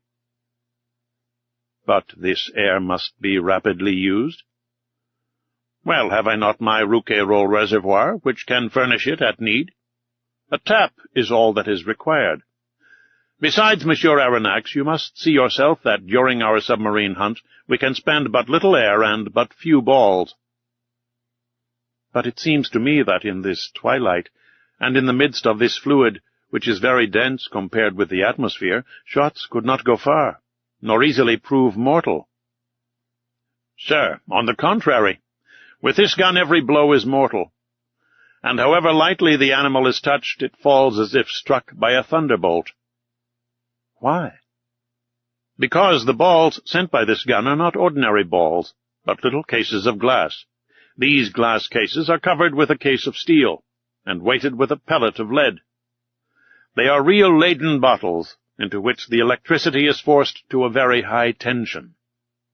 With the slightest shock they are discharged, and the animal, however strong it may be, falls dead. I must tell you that these cases are size number 4, and that the charge for an ordinary gun would be 10. "I will argue no longer," I replied, rising from the table. "I have nothing left me but to take my gun. At all events, I will go where you go." Captain Nemo then led me aft, and in passing before Ned's and Conseil's cabin, I called my 2 companions, who followed promptly. We then came to a cell near the machinery room, in which we put on our walking dress.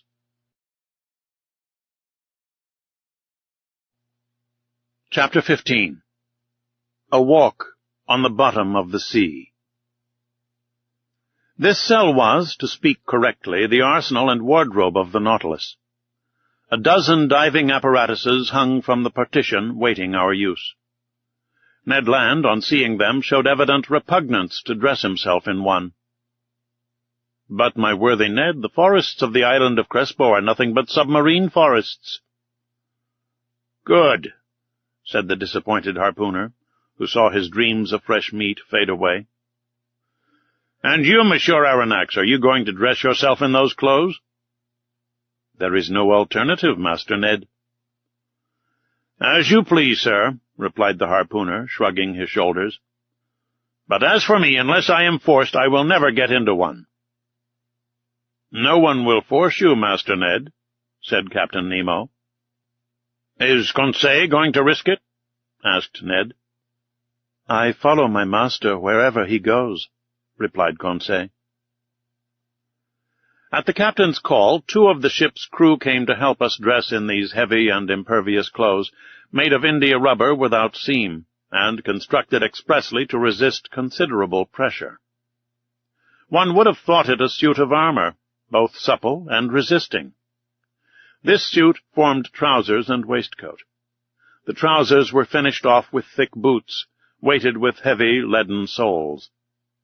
The texture of the waistcoat was held together by bands of copper, which crossed the chest, protecting it from the great pressure of the water, and leaving the lungs free to act. The sleeves ended in gloves, which in no way restrained the movement of the hands. There was a vast difference noticeable between these consummate apparatuses and the old cork breastplates, jackets, and other contrivances in vogue during the 18th century. Captain Nemo and one of his companions, a sort of Hercules who must have possessed great strength, Conseil and myself, were soon enveloped in the dresses. There remained nothing more to be done but to enclose our heads in the metal box. But, before proceeding to this operation, I asked the captain's permission to examine the guns. One of the Nautilus men gave me a simple gun, the butt end of which, made of steel, hollow in the center, was rather large. It served as a reservoir for compressed air, which a valve, worked by a spring, allowed to escape into a metal tube. A box of projectiles in a groove in the thickness of the butt end contained about 20 of these electric balls, which, by means of a spring, were forced into the barrel of the gun. As soon as one shot was fired, another was ready. "Captain Nemo," said I, "this arm is perfect and easily handled. I only ask to be allowed to try it. But how shall we gain the bottom of the sea?" "At this moment, Professor, the Nautilus is stranded in 5 fathoms, and we have nothing to do but to start." "But how shall we get off?" "You shall see." Captain Nemo thrust his head into the helmet. Conseil and I did the same, not without hearing an ironical, "Good sport," from the Canadian. The upper part of our dress terminated in a copper collar upon which was screwed the metal helmet. 3 holes, protected by thick glass, allowed us to see in all directions, by simply turning our head in the interior of the headdress. As soon as it was in position, the Rouquayrol apparatus on our backs began to act, and, for my part, I could breathe with ease. With the Ruhmkorff lamp hanging from my belt and the gun in my hand, I was ready to set out. But to speak the truth, imprisoned in these heavy garments and glued to the deck by my leaden soles, it was impossible for me to take a step. But this state of things was provided for. I felt myself being pushed into a little room contiguous to the wardrobe room. My companions followed, towed along in the same way. I heard a watertight door furnished with stopper plates close upon us, and we were wrapped in profound darkness. After some minutes a loud hissing was heard. I felt the cold mount from my feet to my chest. Evidently, from some part of the vessel they had, by means of a tap, given entrance to the water, which was invading us, and with which the room was soon filled. A second door cut in the side of the Nautilus then opened. We saw a faint light. In another instant our feet trod the bottom of the sea. And now how can I retrace the impression left upon me by that walk under the waters? Words are impotent to relate such wonders. Captain Nemo walked in front. His companion followed some steps behind. Conseil and I remained near each other, as if an exchange of words had been possible through our metallic cases. I no longer felt the weight of my clothing, or of my shoes, of my reservoir of air, or my thick helmet, in the midst of which my head rattled like an almond in its shell. The light, which lit the soil 30 feet below the surface of the ocean, astonished me by its power. The solar rays shone through the watery mass easily, and dissipated all color, and I clearly distinguished objects at a distance of 150 yards. Beyond that, the tints darkened into fine gradations of ultramarine, and faded into vague obscurity. Truly, this water which surrounded me was but another air denser than the terrestrial atmosphere, but almost as transparent. Above me was the calm surface of the sea. We were walking on fine, even sand, not wrinkled, as on a flat shore, which retains the impression of the billows. This dazzling carpet, really a reflector, repelled the rays of the sun with wonderful intensity, which accounted for the vibration which penetrated every atom of liquid.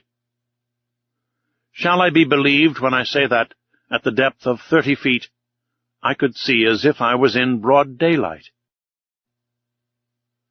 For a quarter of an hour I trod on this sand, sown with the impalpable dust of shells. The hull of the Nautilus, resembling a long shoal, disappeared by degrees. But its lantern, when darkness should overtake us in the waters, would help to guide us on board by its distinct rays. Soon forms of objects outlined in the distance were discernible. I recognized magnificent rocks, hung with a tapestry of zoophytes of the most beautiful kind, and I was at first struck by the peculiar effect of this medium. It was then 10 in the morning. The rays of the sun struck the surface of the waves at rather an oblique angle, and at the touch of their light, decomposed by refraction as through a prism, flowers, rocks, plants, shells, and polypi were shaded at the edges by the 7 solar colors. It was marvelous, a feast for the eyes, this complication of colored tints, a perfect kaleidoscope of green, yellow, orange, violet, indigo, and blue. In one word, the whole palette of an enthusiastic colorist. Why could I not communicate to Conseil the lively sensations which were mounting to my brain, and rival him in expressions of admiration? For aught I knew, Captain Nemo and his companion might be able to exchange thoughts by means of signs previously agreed upon. So, for want of better, I talked to myself. I declaimed in the copper box which covered my head, thereby expending more air in vain words than was perhaps wise. Various kinds of isis, clusters of pure tuft coral, prickly fungi, and anemones formed a brilliant garden of flowers, decked with their collarets of blue tentacles, sea stars studding the sandy bottom. It was a real grief to me to crush under my feet the brilliant specimens of mollusks which strewed the ground by thousands, of hammerheads, donaceae, veritable bounding shells, of staircases, and red helmet shells, angel wings, and many others produced by this inexhaustible ocean. But we were bound to walk, so we went on, whilst above our heads waved medusae whose umbrellas of opal or rose-pink, escalloped with a band of blue, sheltered us from the rays of the sun, and fiery pelagiae, which in the darkness would have strewn our path with phosphorescent light. All these wonders I saw in the space of 1/4 of a mile, scarcely stopping, and following Captain Nemo, who beckoned me on by signs. Soon the nature of the soil changed. To the sandy plain succeeded an extent of slimy mud which the Americans call ooze, composed of equal parts of silicious and calcareous shells. We then travelled over a plain of seaweed of wild and luxuriant vegetation. This sward was of close texture, and soft to the feet, and rivaled the softest carpet woven by the hand of man. But whilst verdure was spread at our feet, it did not abandon our heads. A light network of marine plants, of that inexhaustible family of seaweeds of which more than 2,000 kinds are known, grew on the surface of the water. I noticed that the green plants kept nearer the top of the sea, whilst the red were at a greater depth, leaving to the black or brown the care of forming gardens and parterres in the remote beds of the ocean. We had quitted the Nautilus about an hour and a half. It was near noon. I knew by the perpendicularity of the sun's rays, which were no longer refracted. The magical colors disappeared by degrees, and the shades of emerald and sapphire were effaced. We walked with a regular step, which rang upon the ground with astonishing intensity. The slightest noise was transmitted with a quickness to which the ear is unaccustomed on the earth. Indeed, water is a better conductor of sound than air, in the ratio of 4 to 1. At this period the earth sloped downwards. The light took a uniform tint. We were at a depth of 105 yards and 20 inches, undergoing a pressure of 6 atmospheres. At this depth I could still see the rays of the sun, though feebly. To their intense brilliancy had succeeded a reddish twilight, the lowest state between day and night. But we could still see well enough. It was not necessary to resort to the Ruhmkorff apparatus as yet. At this moment Captain Nemo stopped. He waited till I joined him, and then pointed to an obscure mass looming in the shadow at a short distance. "It is the forest of the island of Crespo," thought I. And I was not mistaken. Chapter 16. A Submarine Forest. We had at last arrived on the borders of this forest, doubtless one of the finest of Captain Nemo's immense domains. He looked upon it as his own, and considered he had the same right over it that the first men had in the first days of the world. And indeed, who would have disputed with him the possession of this submarine property? What other hardier pioneer would come, hatchet in hand, to cut down the dark copses? This forest was composed of large tree plants, and the moment we penetrated under its vast arcades, I was struck by the singular position of their branches, a position I had not yet observed. Not an herb which carpeted the ground, not a branch which clothed the trees, was either broken or bent, nor did they extend horizontally. All stretched up to the surface of the ocean. Not a filament, not a ribbon, however thin they might be, but kept as straight as a rod of iron. The fuci and lianas grew in rigid perpendicular lines, due to the density of the element which had produced them. Motionless yet, when bent to one side by the hand, they directly resumed their former position. Truly it was the region of perpendicularity. I soon accustomed myself to this fantastic position, as well as to the comparative darkness which surrounded us. The soil of the forest seemed covered with sharp blocks, difficult to avoid. The submarine flora struck me as being very perfect, and richer even than it would have been in the Arctic or tropical zones, where these productions are not so plentiful. But for some minutes I involuntarily confounded the genera, taking animals for plants. And who would not have been mistaken? The fauna and the flora are too closely allied in this submarine world. These plants are self-propagated, and the principle of their existence is in the water, which upholds and nourishes them. The greater number, instead of leaves, shoot forth blades of capricious shapes, comprised within a scale of colors pink, carmine, green, olive, fawn, and brown. "Curious anomaly! Fantastic element," said an ingenious naturalist, "in which the animal kingdom blossoms, and the vegetable does not." In about an hour Captain Nemo gave the signal to halt. I, for my part, was not sorry, and we stretched ourselves under an arbor of alariae, the long thin blades of which stood up like arrows. This short rest seemed delicious to me. There was nothing wanting but the charm of conversation. But impossible to speak, impossible to answer. I only put my great copper head to Conseil's. I saw the worthy fellow's eyes glistening with delight, and, to show his satisfaction, he shook himself in his breastplate of air, in the most comical way in the world. After 4 hours of this walking, I was surprised not to find myself dreadfully hungry.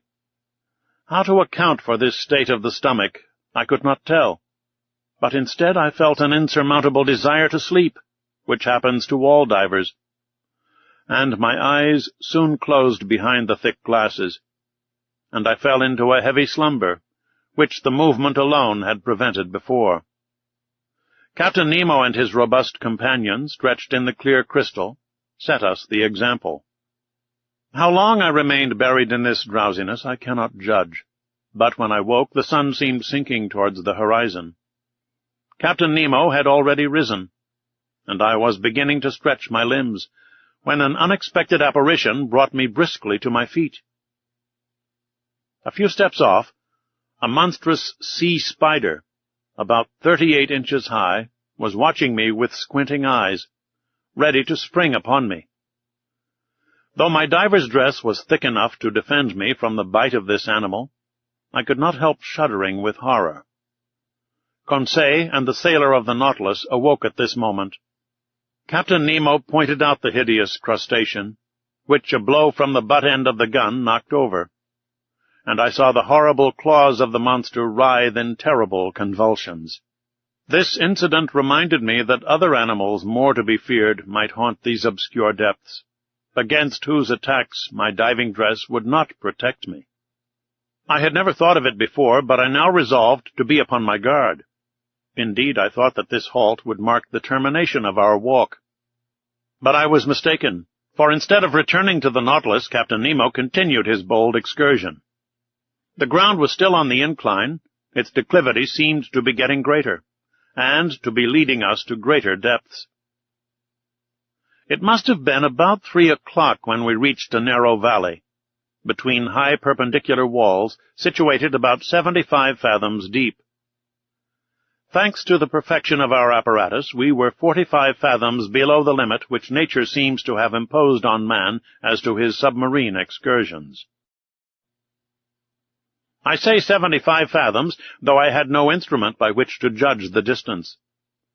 But I knew that even in the clearest waters the solar rays could not penetrate further, and accordingly the darkness deepened. At 10 paces not an object was visible. I was groping my way, when I suddenly saw a brilliant white light. Captain Nemo had just put his electric apparatus into use. His companion did the same, and Conseil and I followed their example. By turning a screw I established a communication between the wire and the spiral glass, and the sea, lit by our 4 lanterns, was illuminated for a circle of 36 yards. As we walked, I thought the light of our Ruhmkorff apparatus could not fail to draw some inhabitant from its dark couch. But if they did approach us, they at least kept at a respectful distance from the hunters. Several times I saw Captain Nemo stop, put his gun to his shoulder, and after some moments drop it and walk on. At last, after about 4 hours, this marvelous excursion came to an end. A wall of superb rocks in an imposing mass rose before us, a heap of gigantic blocks, an enormous, steep granite shore, forming dark grottos, but which presented no practicable slope. It was the prop of the island of Crespo. It was the earth. Captain Nemo stopped suddenly. A gesture of his brought us all to a halt. And, however desirous I might be to scale the wall, I was obliged to stop. Here ended Captain Nemo's domains, and he would not go beyond them.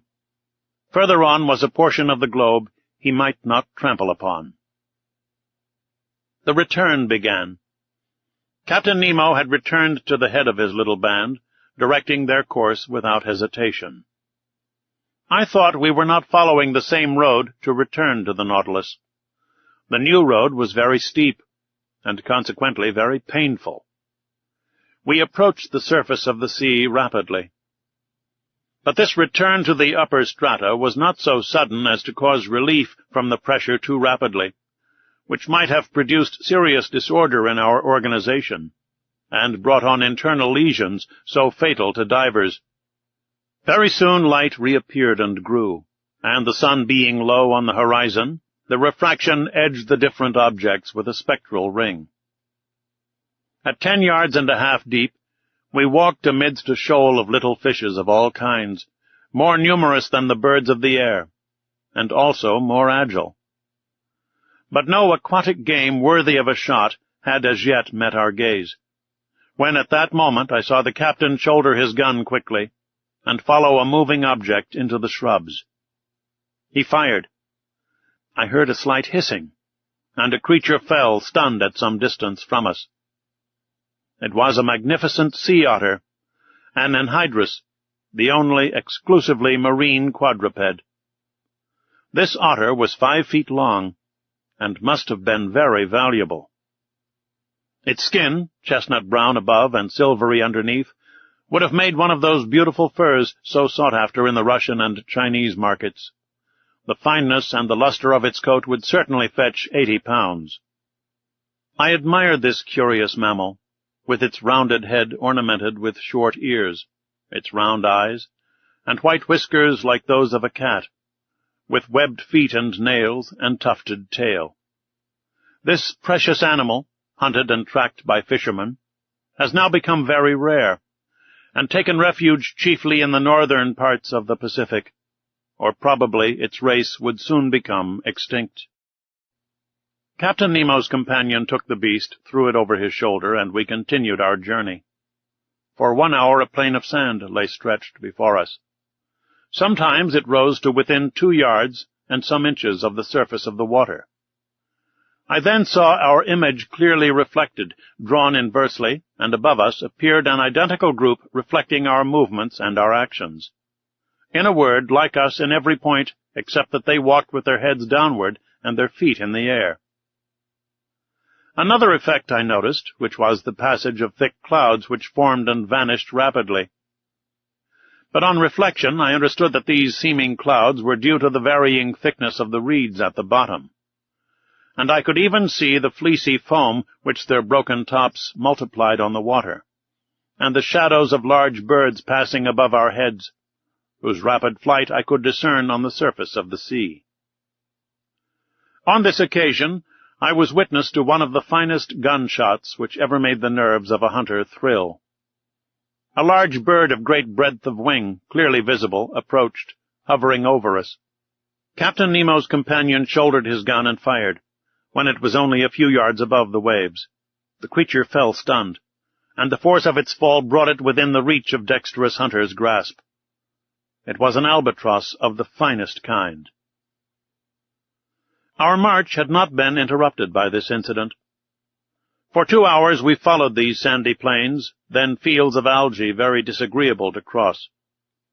Candidly, I could do no more, when I saw a glimmer of light, which for a half-mile broke the darkness of the waters. It was the lantern of the Nautilus. Before 20 minutes were over we should be on board, and I should be able to breathe with ease, for it seemed that my reservoir supplied air very deficient in oxygen. But I did not reckon on an accidental meeting which delayed our arrival for some time. I had remained some steps behind when I presently saw Captain Nemo coming hurriedly towards me. With his strong hand he bent me to the ground, his companion doing the same to Conseil. At first I knew not what to think of this sudden attack, but I was soon reassured by seeing the captain lie down beside me and remain immovable. I was stretched on the ground, just under the shelter of a bush of algae, when, raising my head, I saw some enormous mass casting phosphorescent gleams pass blusteringly by. My blood froze in my veins as I recognized two formidable sharks which threatened us.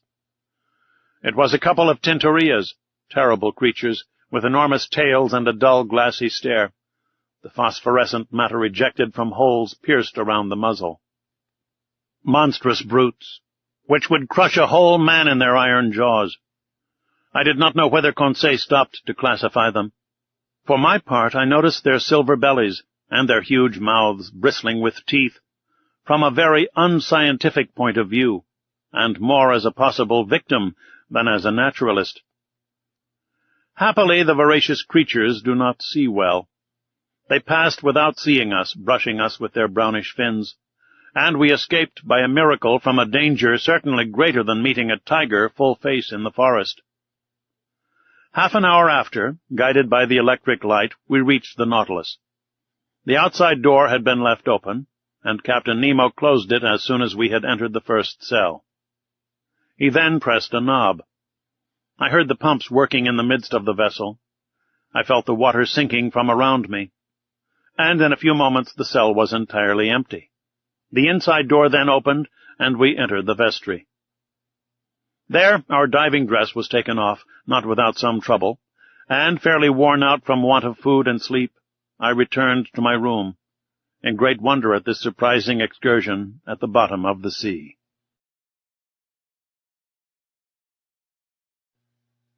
Chapter 17.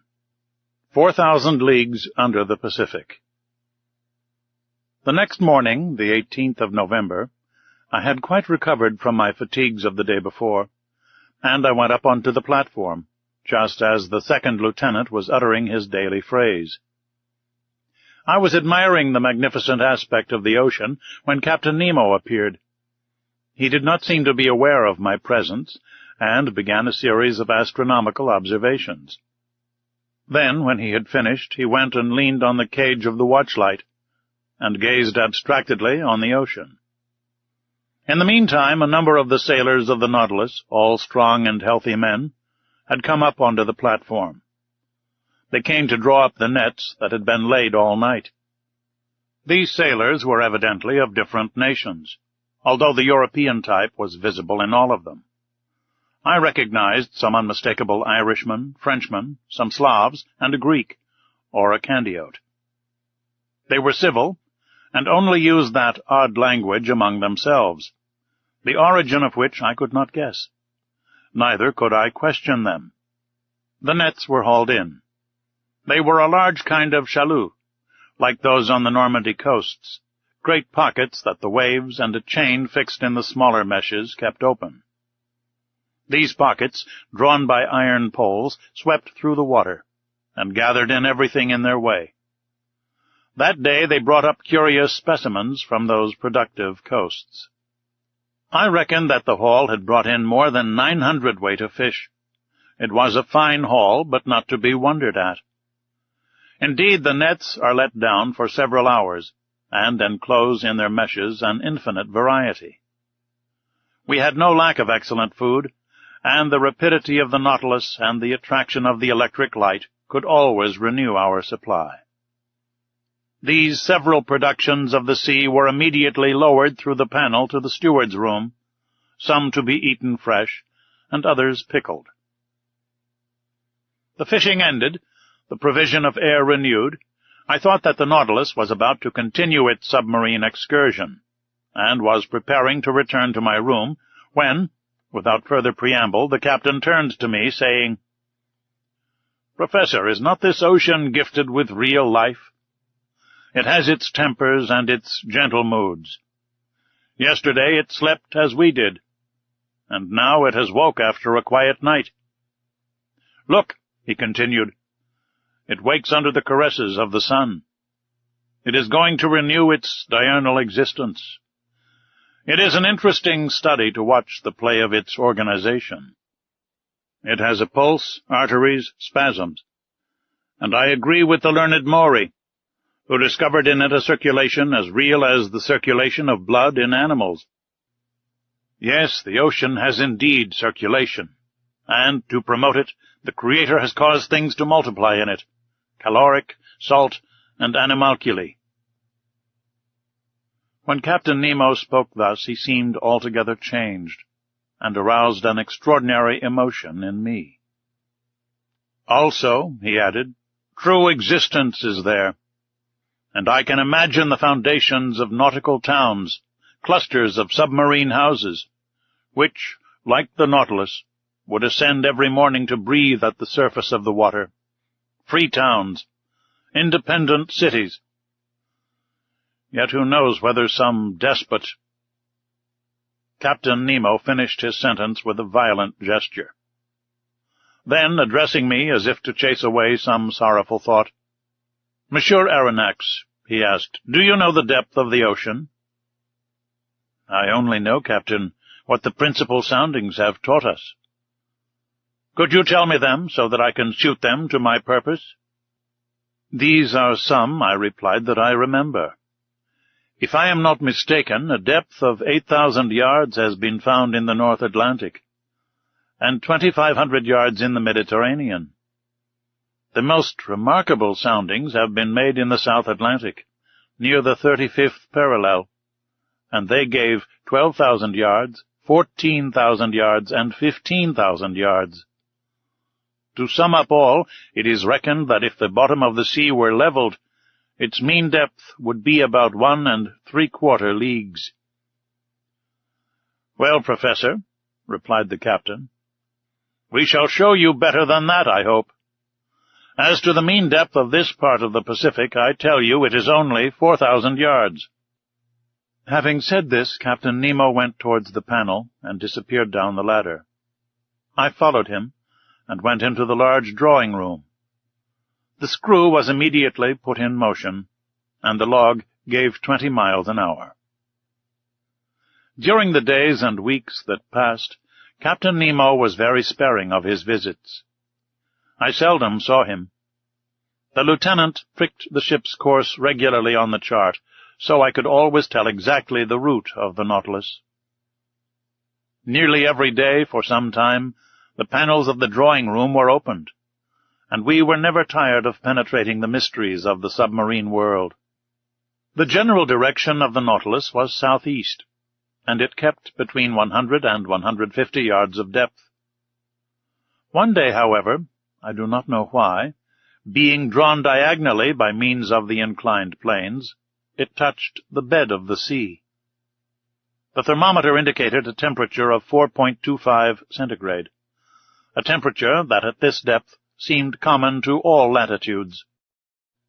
At 3 o'clock in the morning of the 26th of November, the Nautilus crossed the Tropic of Cancer at 172 degrees longitude. On the 27th instant, it sighted the Sandwich Islands, where Cook died, February 14th, 1779. We had then gone 4,860 leagues from our starting point. In the morning, when I went on the platform, I saw 2 miles to windward Hawaii, the largest of the 7 islands that form the group. I saw clearly the cultivated ranges, and the several mountain chains that run parallel with the side, and the volcanoes that overtop Mauna Rea, which rise 5,000 yards above the level of the sea. Besides other things the nets brought up were several Flavellariae and graceful polypi that are peculiar to that part of the ocean. The direction of the Nautilus was still to the southeast. It crossed the equator December 1st, in 142 degrees longitude, and on the 4th of the same month, after crossing rapidly and without anything in particular occurring, we sighted the Marquesas group. I saw, 3 miles off, Martin's Peak in Nuka-Hiva, the largest of the group that belongs to France. I only saw the woody mountains against the horizon, because Captain Nemo did not wish to bring the ship to the wind. There the nets brought up beautiful specimens of fish, some with azure fins and tails like gold, the flesh of which is unrivaled. Some nearly destitute of scales, but of exquisite flavor. Others with bony jaws and yellow-tinged gills, as good as bonitos. All fish that would be of use to us. After leaving these charming islands protected by the French flag, from the 4th to the 11th of December the Nautilus sailed over about 2,000 miles. During the daytime of the 11th of December I was busy reading in the large drawing-room. Ned Land and Conseil watched the luminous water through the half-open panels. The Nautilus was immovable. While its reservoirs were filled, it kept at a depth of 1,000 yards, a region rarely visited in the ocean, and in which large fish were seldom seen. I was then reading a charming book by Jean Mas, The Slaves of the Stomach, and I was learning some valuable lessons from it, when Conseil interrupted me. "Will master come here a moment?" he said, in a curious voice. "What is the matter, Conseil?" "I want master to look." I rose, went, and leaned on my elbows before the panes, and watched. In a full electric light, an enormous black mass, quite immovable, was suspended in the midst of the waters. I watched it attentively, seeking to find out the nature of this gigantic cetacean. But a sudden thought crossed my mind. "A vessel," I said, half aloud. "Yes," replied the Canadian, "a disabled ship that has sunk perpendicularly." Ned Land was right. We were close to a vessel of which the tattered shrouds still hung from their chains. The keel seemed to be in good order, and it had been wrecked at most some few hours. 3 stumps of masts, broken off about 2 feet above the bridge, showed that the vessel had had to sacrifice its masts. But, lying on its side, it had filled, and it was heeling over to port. This skeleton of what it had once been was a sad spectacle as it lay lost under the waves. But sadder still was the sight of the bridge, where some corpses, bound with ropes, were still lying. I counted 5, 4 men, one of whom was standing at the helm, and a woman standing by the poop, holding an infant in her arms. She was quite young. I could distinguish her features, which the water had not decomposed, by the brilliant light from the Nautilus. In one despairing effort she had raised her infant above her head, poor little thing, whose arms encircled its mother's neck. The attitude of the 4 sailors was frightful, distorted as they were by their convulsive movements, whilst making a last effort to free themselves from the cords that bound them to the vessel.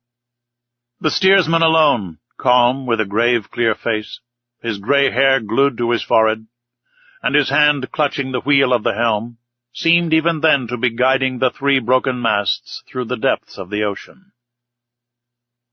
What a scene! We were dumb. Our hearts beat fast before this shipwreck, taken as it were from life and photographed in its last moments. And I saw already coming towards it with hungry eyes enormous sharks, attracted by the human flesh. However, the Nautilus, turning, went round the submerged vessel, and in one instant I read on the stern, "The Florida, Sunderland."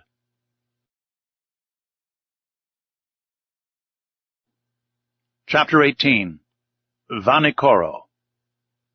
This terrible spectacle was the forerunner of the series of maritime catastrophes that the Nautilus was destined to meet with in its route.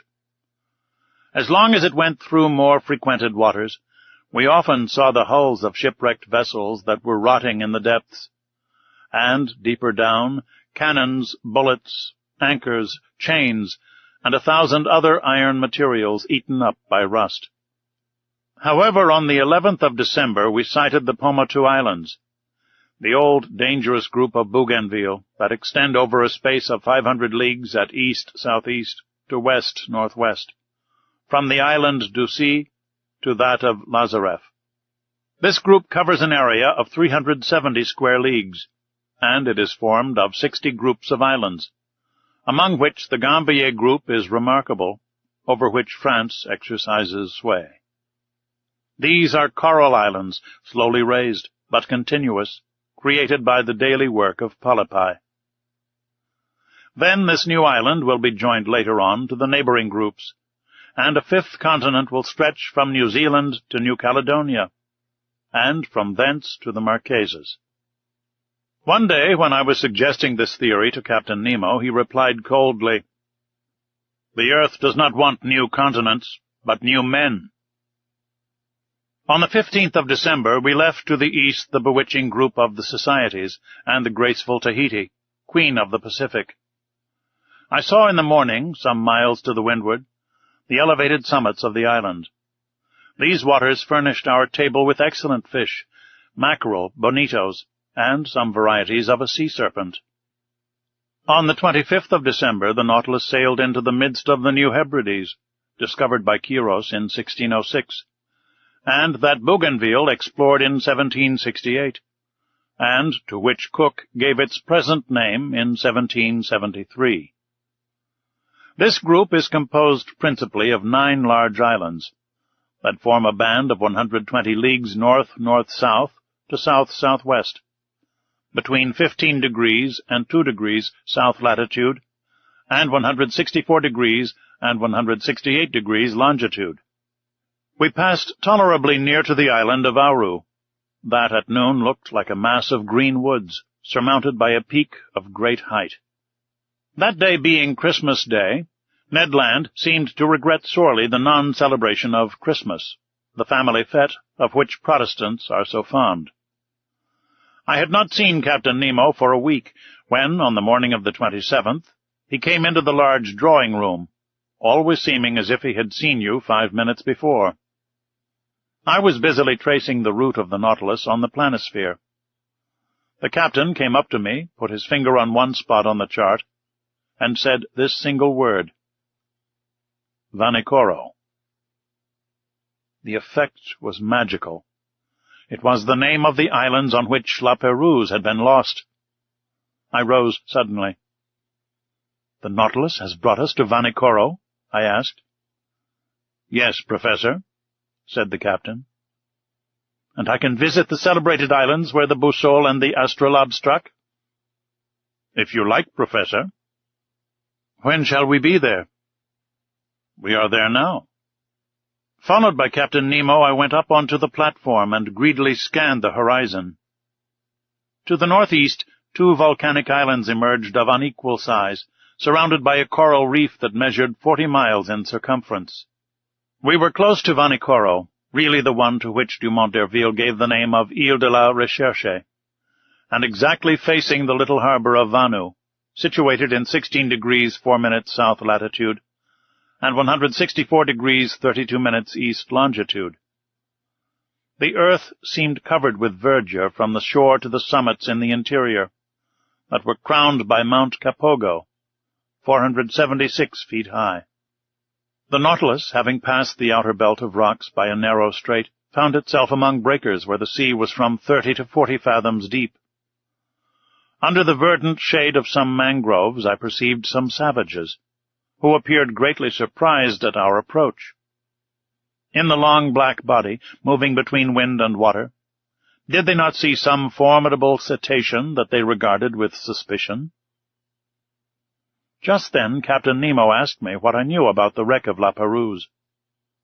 "Only what everyone knows, Captain," I replied.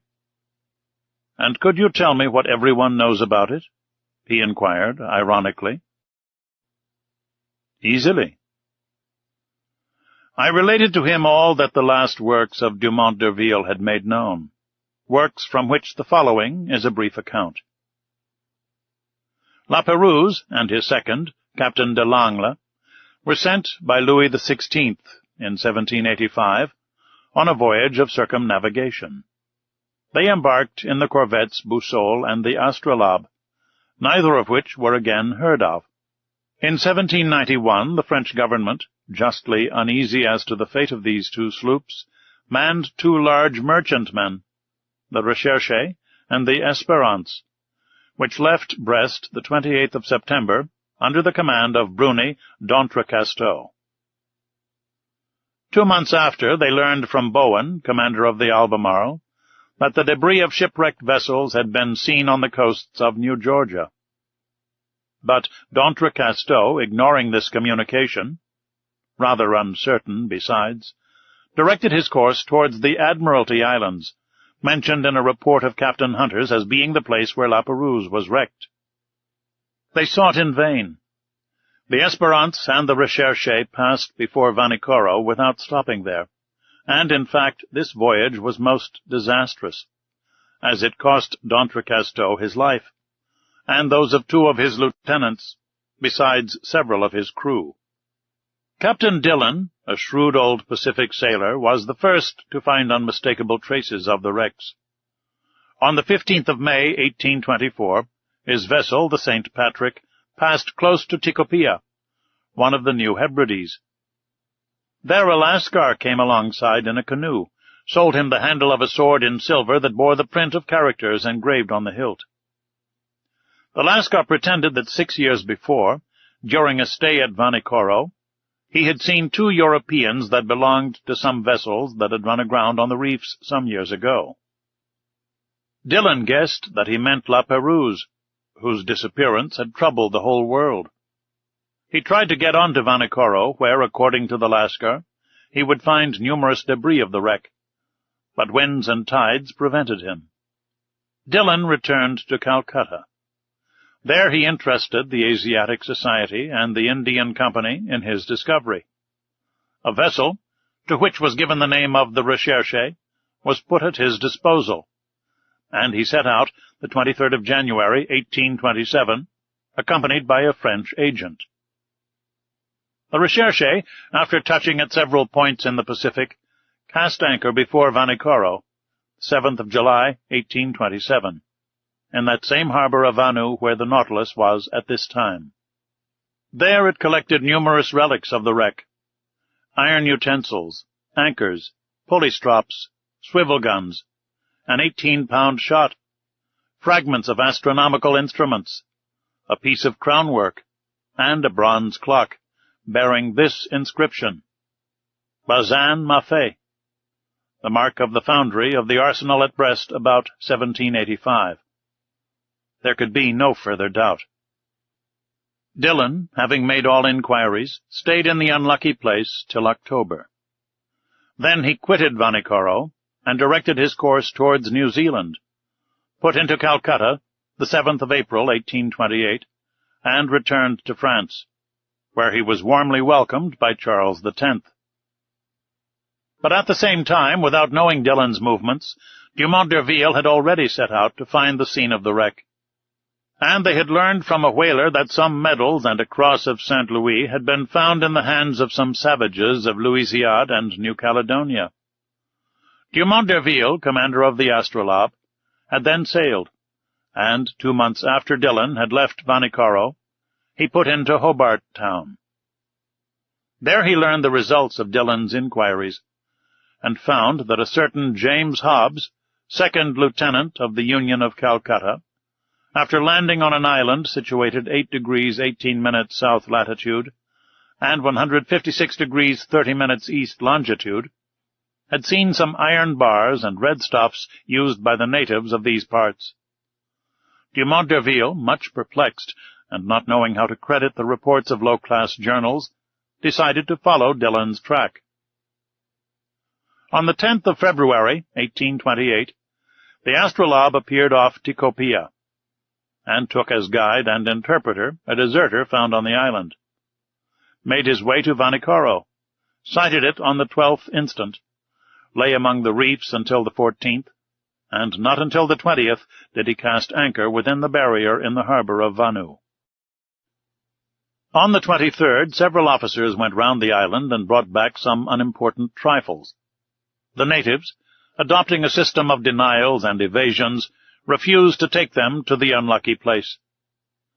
This ambiguous conduct led them to believe that the natives had ill-treated the castaways, and indeed they seemed to fear that Dumont d'Urville had come to avenge La Pérouse and his unfortunate crew.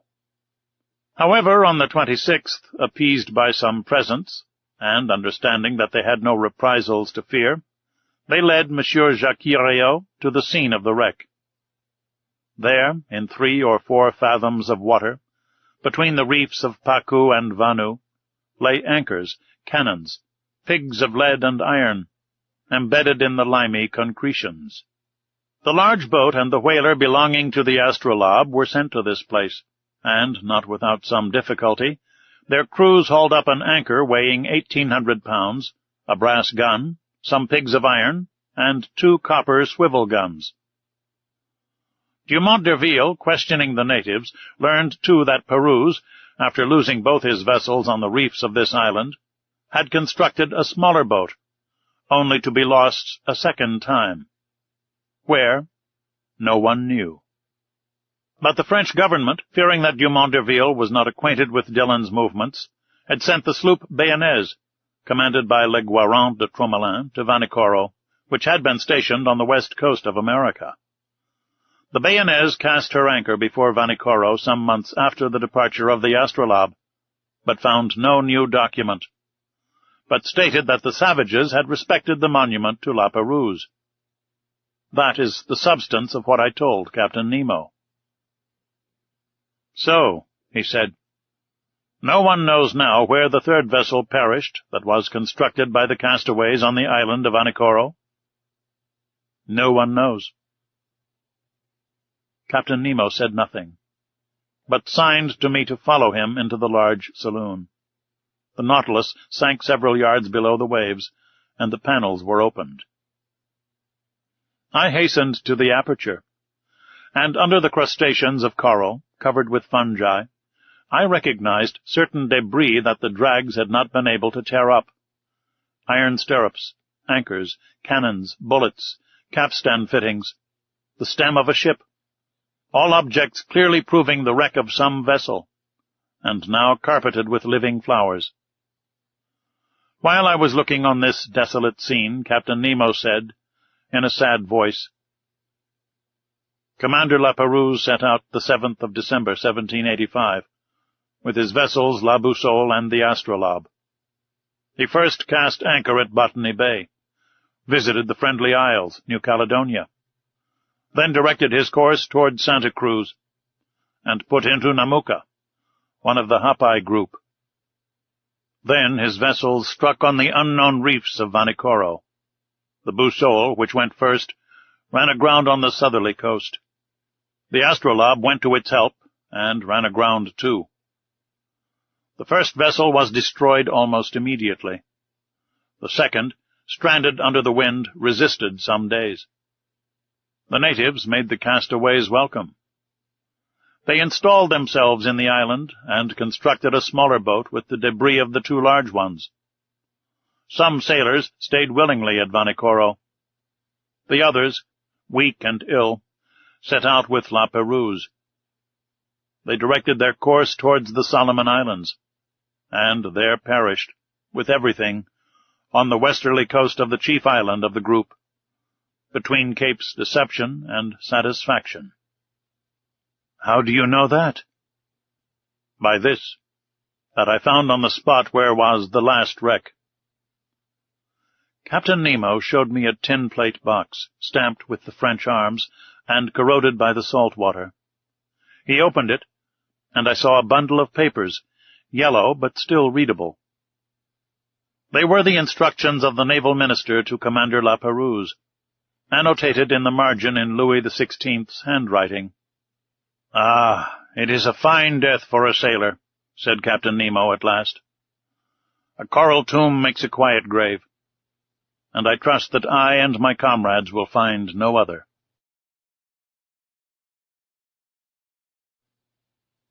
Chapter 19. Torres Straits. During the night of the 27th or the 28th of December, the Nautilus left the shores of Vanikoro with great speed. Her course was southwesterly, and in 3 days she had gone over the 750 leagues that separated it from La Pérouse's group and the southeast point of Papua. Early on the 1st of January, 1868, Conseil joined me on the platform. "Master, will you permit me to wish you a Happy New Year?" "What?" "Conseil, exactly as if I was at Paris in my study at the Jardin des Plantes." Well, I accept your good wishes, and thank you for them.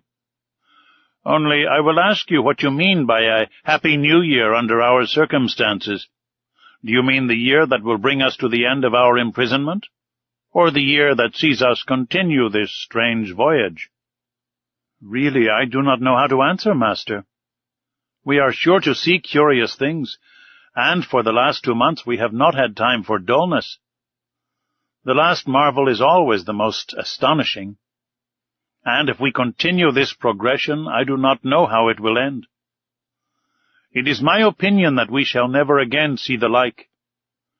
I think, then, with no offence to Master, that a happy year would be one in which we could see everything.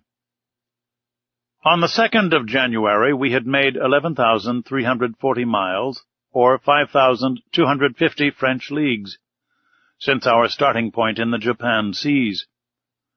Before the ship's head stretched the dangerous shores of the Coral Sea, on the northeast coast of Australia. Our boat lay along some miles from the redoubtable bank on which Cook's vessel was lost, the 10th of June, 1770. The boat in which Cook was struck on a rock, and if it did not sink, it was owing to a piece of coral that was broken by the shock and fixed itself in the broken keel. I had wished to visit the reef, 360 leagues long, against which the sea, always rough, broke with great violence, with a noise like thunder. But just then the inclined planes drew the Nautilus down to a great depth, and I could see nothing of the high coral walls. I had to content myself with the different specimens of fish brought up by the nets. I remarked, among others, some albacore, a species of mackerel as large as a tunny, with bluish sides, and striped with transverse bands that disappear with the animal's life. These fish followed us in shoals, and furnished us with very delicate food. We took also a large number of giltheads, about 1½ inches long, tasting like dories, and flying firefish like submarine swallows, which, in dark nights, light alternately the air and water with their phosphorescent light. 2 days after crossing the Coral Sea, the 4th of January, we sighted the Papuan coasts. On this occasion, Captain Nemo informed me that his intention was to get into the Indian Ocean by the Strait of Torres. His communication ended there. The Torres Straits are nearly 34 leagues wide, but they are obstructed by an innumerable quantity of islands, islets, breakers, and rocks, that make its navigation almost impracticable, so that Captain Nemo took all needful precautions to cross them. The Nautilus, floating betwixt wind and water, went at a moderate pace. Her screw, like a cetacean's tail, beat the waves slowly. Profiting by this, I and my 2 companions went up onto the deserted platform. Before us was the steersman's cage, and I expected that Captain Nemo was there directing the course of the Nautilus. I had before me the excellent charts of the Straits of Torres, and I consulted them attentively. Round the Nautilus the sea dashed furiously. The course of the waves that went from southeast to northwest at the rate of 2½ miles broke on the coral that showed itself here and there. "This is a bad sea," remarked Ned Land. "Detestable indeed, and one that does not suit a boat like the Nautilus." "The captain must be very sure of his route, for I see there pieces of coral that would do for its keel if it only touched them slightly." Indeed, the situation was dangerous, but the Nautilus seemed to slide like magic off these rocks.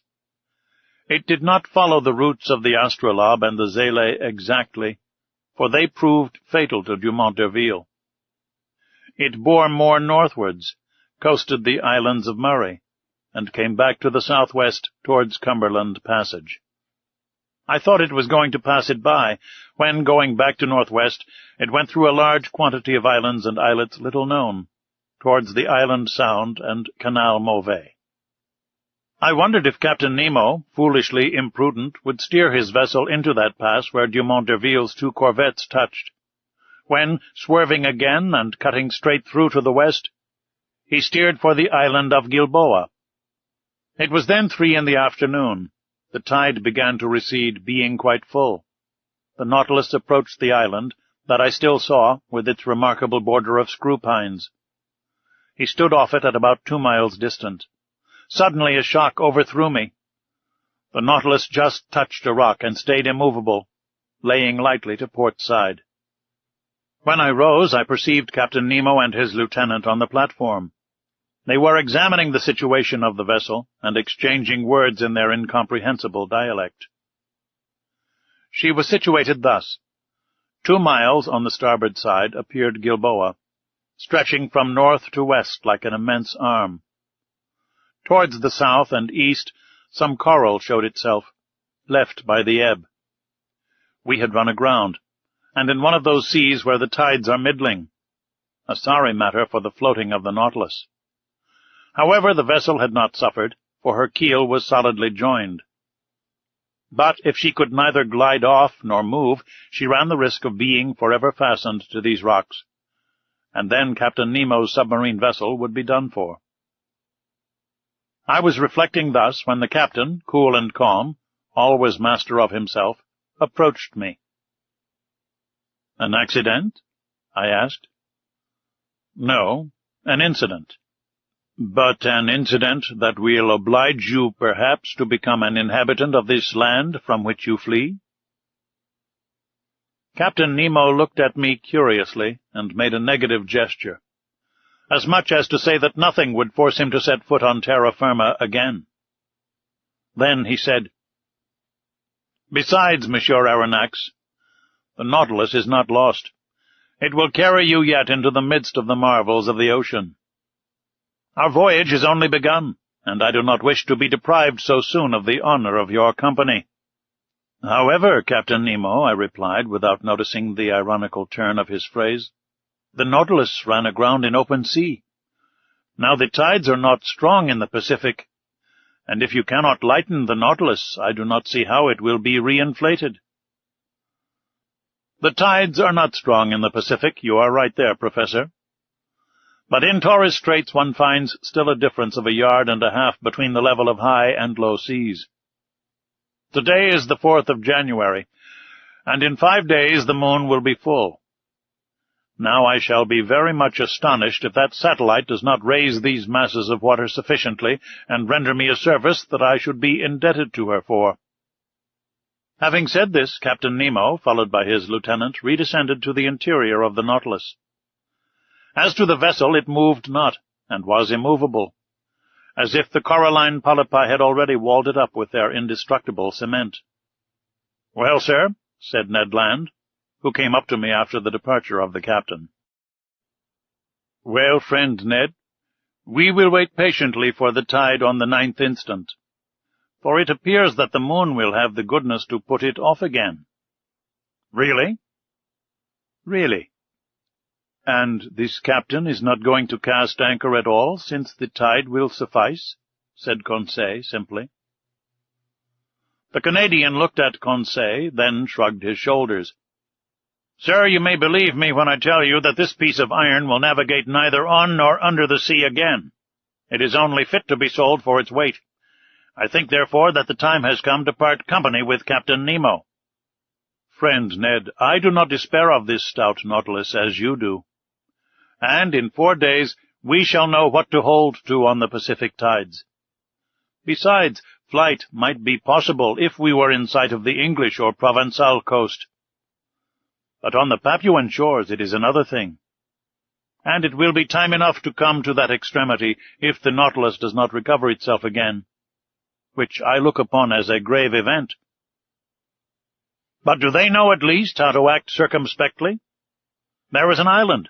On that island there are trees. Under those trees terrestrial animals, bearers of cutlets and roast beef, to which I would willingly give a trial." "In this friend Ned is right," said Conseil, "and I agree with him. Could not master obtain permission from his friend Captain Nemo to put us on land, if only so as not to lose the habit of treading on the solid parts of our planet?" "I can ask him, but he will refuse." "Will master risk it?" asked Conseil, "and we shall know how to rely upon the captain's amiability." To my great surprise, Captain Nemo gave me the permission I asked for, and he gave it very agreeably, without even exacting from me a promise to return to the vessel. But flight across New Guinea might be very perilous, and I should not have counseled Ned Land to attempt it. Better to be a prisoner on board the Nautilus than to fall into the hands of the natives. At 8 o'clock, armed with guns and hatchets, we got off the Nautilus. The sea was pretty calm. A slight breeze blew on land. Conseil and I rowing, we sped along quickly, and Ned steered in the straight passage that the breakers left between them. The boat was well handled and moved rapidly. Ned Land could not restrain his joy. He was like a prisoner that had escaped from prison, and knew not that it was necessary to re-enter it. "Meat! We are going to eat some meat!" "And what meat?" he replied. "Real game! No, bread indeed! I do not say that fish is not good, we must not abuse it, but a piece of fresh venison grilled on live coals will agreeably vary our ordinary course." "Glutton," said Conseil. "He makes my mouth water." "It remains to be seen," I said, "if these forests are full of game, and if the game is not such as will hunt the hunter himself." "Well said, Monsieur Aronnax," replied the Canadian, whose teeth seemed sharpened like the edge of a hatchet. "But I will eat tiger, loin of tiger, if there is no other quadruped on this island." "Friend Ned is uneasy about it," said Conseil. "Whatever it may be," continued Ned Land, "every animal with 4 paws without feathers, or with 2 paws without feathers, will be saluted by my first shot." "Very well, Master Land's imprudences are beginning." "Never fear, Monsieur Aronnax," replied the Canadian. "I do not want 25 minutes to offer you a dish of my sort." At 8:30, the Nautilus boat ran softly aground on a heavy sand, after having happily passed the coral reef that surrounds the island of Gilboa.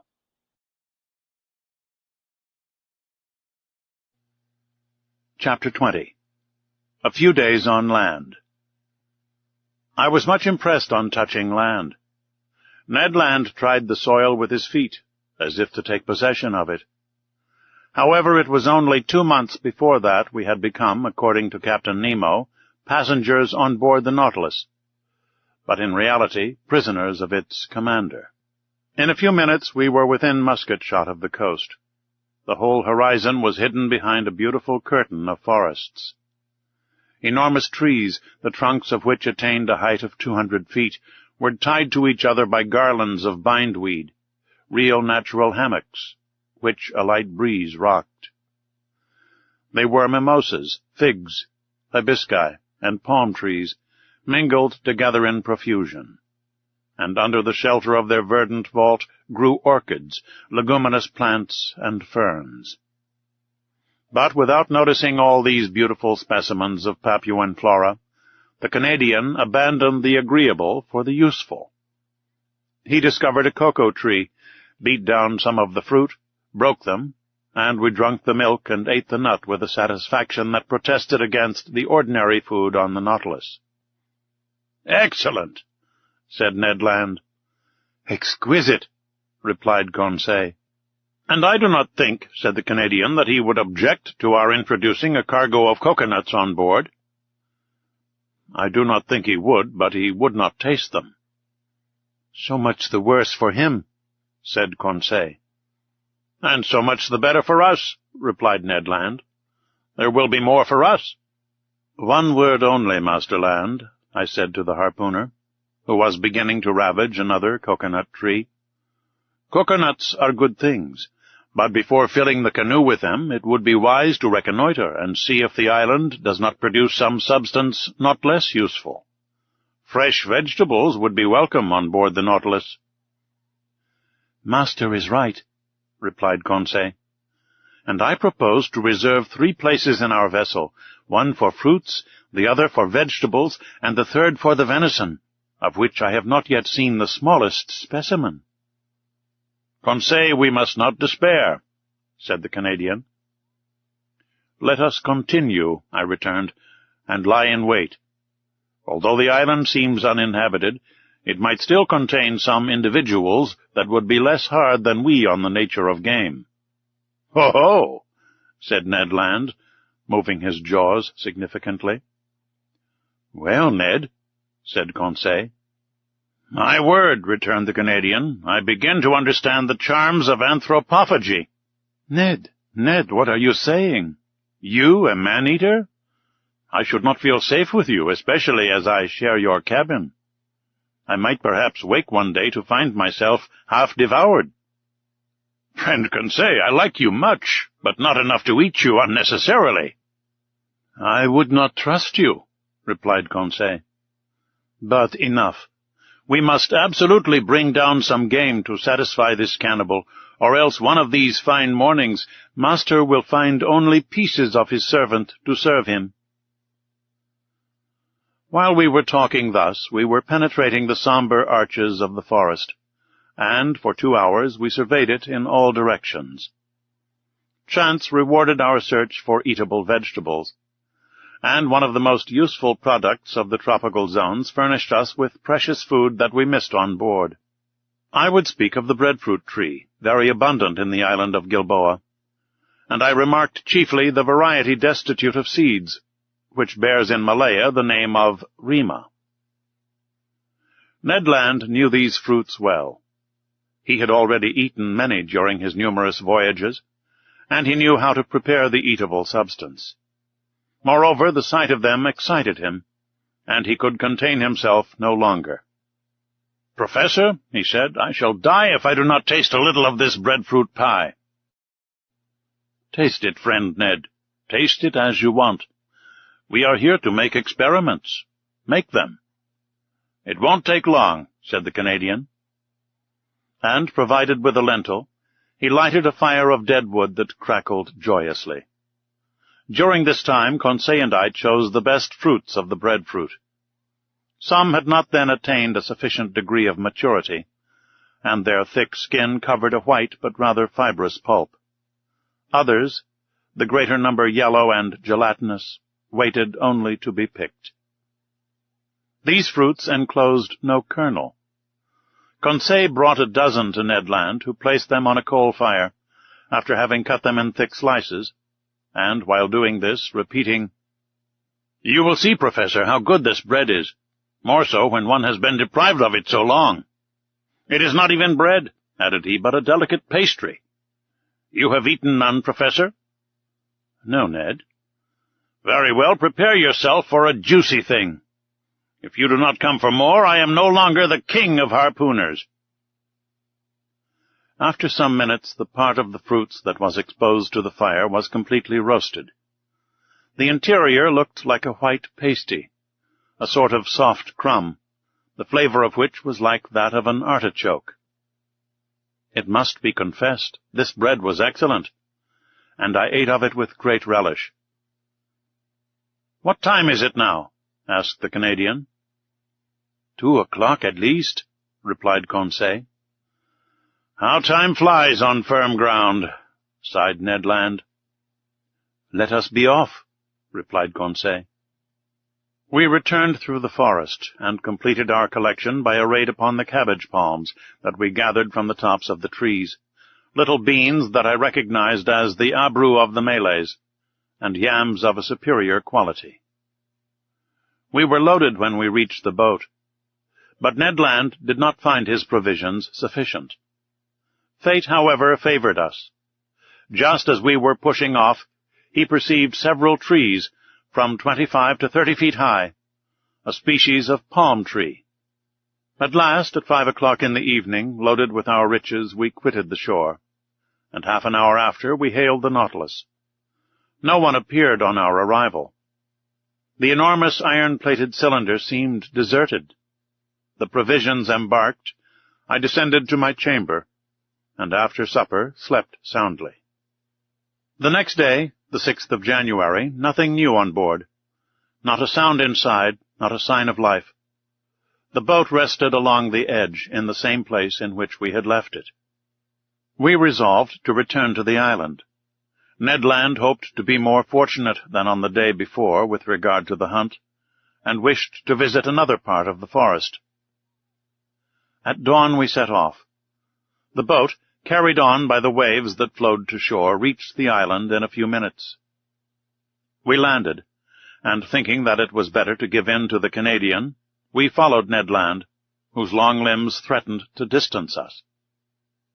He wound up the coast towards the west. Then, fording some torrents, he gained the high plain that was bordered with admirable forests. Some kingfishers were rambling along the watercourses, but they would not let themselves be approached. Their circumspection proved to me that these birds knew what to expect from bipeds of our species, and I concluded that, if the island was not inhabited, at least human beings occasionally frequented it. After crossing a rather large prairie, we arrived at the skirts of a little wood that was enlivened by the songs and flight of a large number of birds. "They are only birds," said Conseil. "But they are eatable," replied the harpooner. "I do not agree with you, friend Ned, for I see only parrots there." "Friend Conseil," said Ned gravely, "the parrot is like pheasant to those who have nothing else." "And," I added, "this bird, suitably prepared, is worth knife and fork." Indeed, under the thick foliage of this wood, a world of parrots were flying from branch to branch, only needing a careful education to speak the human language. For the moment they were chattering with parrots of all colors, and grave cockatoos, who seemed to meditate upon some philosophical problem, whilst brilliant red lories passed like a piece of bunting carried away by the breeze, Papuans, with the finest azure colors, and in all a variety of winged things most charming to behold, but few eatable. However, a bird peculiar to these lands, and which has never passed the limits of the Arrow and Papuan Islands, was wanting in this collection. But fortune reserved it for me before long. After passing through a moderately thick copse, we found a plain obstructed with bushes. I saw then those magnificent birds, the disposition of whose long feathers obliges them to fly against the wind. Their undulating flight, graceful aerial curves, and the shading of their colors attracted and charmed one's looks. I had no trouble in recognizing them. "Birds of paradise!" I exclaimed. The Malays, who carry on a great trade in these birds with the Chinese, have several means that we could not employ for taking them. Sometimes they put snares on the top of high trees that the birds of paradise prefer to frequent. Sometimes they catch them with a viscous bird-lime that paralyzes their movements. They even go so far as to poison the fountains that the birds generally drink from. But we were obliged to fire at them during flight, which gave us few chances to bring them down, and indeed we vainly exhausted 1/2 our ammunition. About 11 o'clock in the morning the first range of mountains that formed the center of the island was traversed, and we had killed nothing. Hunger drove us on. The hunters had relied on the products of the chase, and they were wrong. Happily, Conseil, to his great surprise, made a double shot and secured breakfast. He brought down a white pigeon and a wood pigeon, which, cleverly plucked and suspended from a skewer, was roasted before a red fire of dead wood. While these interesting birds were cooking, Ned prepared the fruit of the bread-tree. Then the wood pigeons were devoured to the bones, and declared excellent. The nutmeg, with which they are in the habit of stuffing their crops, flavors their flesh, and renders it delicious eating. Now, Ned, what do you miss now? Some four-footed game, Monsieur Aronnax. All these pigeons are only side dishes and trifles, and until I have killed an animal with cutlets, I shall not be content. Nor I, Ned, if I do not catch a bird of paradise. Let us continue hunting, replied Conseil. Let us go towards the sea. We have arrived at the first declivities of the mountains, and I think we had better regain the region of forests. That was sensible advice, and was followed out. After walking for 1 hour, we had attained a forest of sago trees. Some inoffensive serpents glided away from us.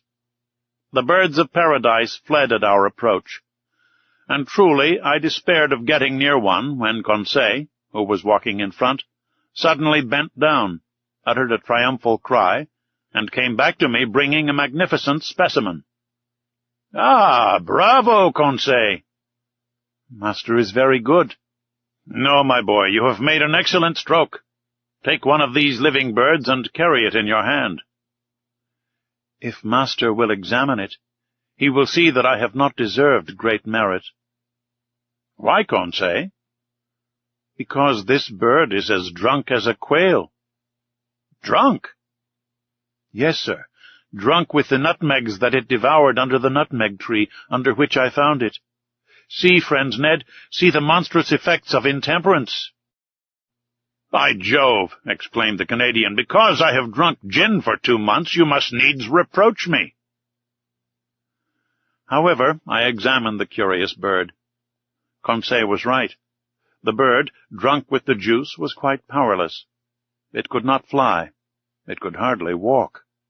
This bird belonged to the most beautiful of the 8 species that are found in Papua and in the neighboring islands. It was the large emerald bird, the most rare kind. It measured 3 feet in length. Its head was comparatively small, its eyes placed near the opening of the beak, and also small. But the shades of color were beautiful, having a yellow beak, brown feet and claws, nut-colored wings with purple tips, pale yellow at the back of the neck and head, and emerald color at the throat, chestnut on the breast and belly. 2 horned, downy nets rose from below the tail, that prolonged the long, light feathers of admirable fineness, and they completed the whole of this marvelous bird, that the natives have poetically named the bird of the sun. But if my wishes were satisfied by the possession of the bird of paradise, the Canadians were not yet. Happily, about 2 o'clock Ned Land brought down a magnificent hog, from the brood of those the natives call bari-utang. The animal came in time for us to procure real quadruped meat, and he was well received. Ned Land was very proud of his shot. The hog, hit by the electric ball, fell stone dead. The Canadian skinned and cleaned it properly, after having taken 6 cutlets, destined to furnish us with a grilled repast in the evening. Then the hunt was resumed, which was still more marked by Ned and Conseil's exploits. Indeed, the 2 friends, beating the bushes, roused a herd of kangaroos that fled and bounded along on their elastic paws. But these animals did not take to flight so rapidly but what the electric capsule could stop their course. "Ah, Professor!" cried Ned Land, who was carried away by the delights of the chase. "What excellent game! And stewed, too! What a supply for the Nautilus! 2, 3, 5 down! And to think that we shall eat that flesh, and that the idiots on board shall not have a crumb!" I think that, in the excess of his joy, the Canadian, if he had not talked so much, would have killed them all. But he contented himself with a single dozen of these interesting marsupials. These animals were small. They were a species of those kangaroo rabbits that live habitually in the hollows of trees, and whose speed is extreme. But they are moderately fat, and furnish at least estimable food. We were very satisfied with the results of the hunt. Happy Ned proposed to return to this enchanting island the next day, for he wished to depopulate it of all the eatable quadrupeds. But he had reckoned without his host. At 6 o'clock in the evening, we had regained the shore. Our boat was moored to the usual place. The Nautilus, like a long rock, emerged from the waves 2 miles from the beach. Ned Land, without waiting, occupied himself about the important dinner business. He understood all about cooking well. The bari-utang, grilled on the coals, soon scented the air with a delicious odor. Indeed, the dinner was excellent. 2 wood-pigeons completed this extraordinary menu. The sago pasty, the artocarpus bread, some mangoes, 6 pineapples, and the liquor fermented from some coconuts overjoyed us. I even think that my worthy companion's ideas had not all the plainness desirable. "Suppose we do not return to the Nautilus this evening," said Conseil. "Suppose we never return," added Ned Land. Just then a stone fell at our feet and cut short the harpooner's proposition. Chapter 21. Captain Nemo's Thunderbolt. We looked at the edge of the forest without rising, my hand stopping in the action of putting it to my mouth, Ned Land's completing its office. "Stones do not fall from the sky," remarked Conseil, "or they would merit the name aerolites." A second stone, carefully aimed, that made a savory pigeon's leg fall from Conseil's hand, gave still more weight to his observation. We all three arose, shouldered our guns, and were ready to reply to any attack. "Are they apes?" cried Ned Land. "Very nearly. They are savages." "To the boat," I said, hurrying to the sea. It was indeed necessary to beat a retreat, for about 20 natives armed with bows and slings appeared on the skirts of a copse that masked the horizon to the right, hardly 100 steps from us. Our boat was moored about 60 feet from us. The savages approached us, not running, but making hostile demonstrations. Stones and arrows fell thickly. Ned Land had not wished to leave his provisions, and in spite of his imminent danger, his pig on one side and kangaroos on the other, he went tolerably fast. In 2 minutes we were on the shore. To load the boat with provisions and arms, to push it out to sea and ship the oars, was the work of an instant. We had not gone 2 cable lengths when 100 savages, howling and gesticulating, entered the water up to their waists. I watched to see if their apparition would attract some men from the Nautilus onto the platform. But no. The enormous machine, lying off, was absolutely deserted. 20 minutes later we were on board. The panels were open. After making the boat fast, we entered into the interior of the Nautilus. I descended to the drawing-room, from whence I heard some chords. Captain Nemo was there, bending over his organ, and plunged in a musical ecstasy. "Captain?" He did not hear me. "Captain?" I said, touching his hand. He shuddered, and, turning around, said, "Ah, it is you, Professor. Well, have you had a good hunt? Have you botanized successfully?" "Yes, Captain, but we have unfortunately brought a troop of bipeds, whose vicinity troubles me." "What bipeds?" "Savages." "Savages?" he echoed, ironically. "So you are astonished, Professor, at having set foot on a strange land and finding savages?" "Savages? Where are there not any? Besides, are they worse than others, these whom you call savages?" "But, Captain—" "How many have you counted?" 100 at least." "Monsieur Aronnax," replied Captain Nemo, placing his fingers on the organ stops, "when all the natives of Papua are assembled on this shore, the Nautilus will have nothing to fear from their attacks."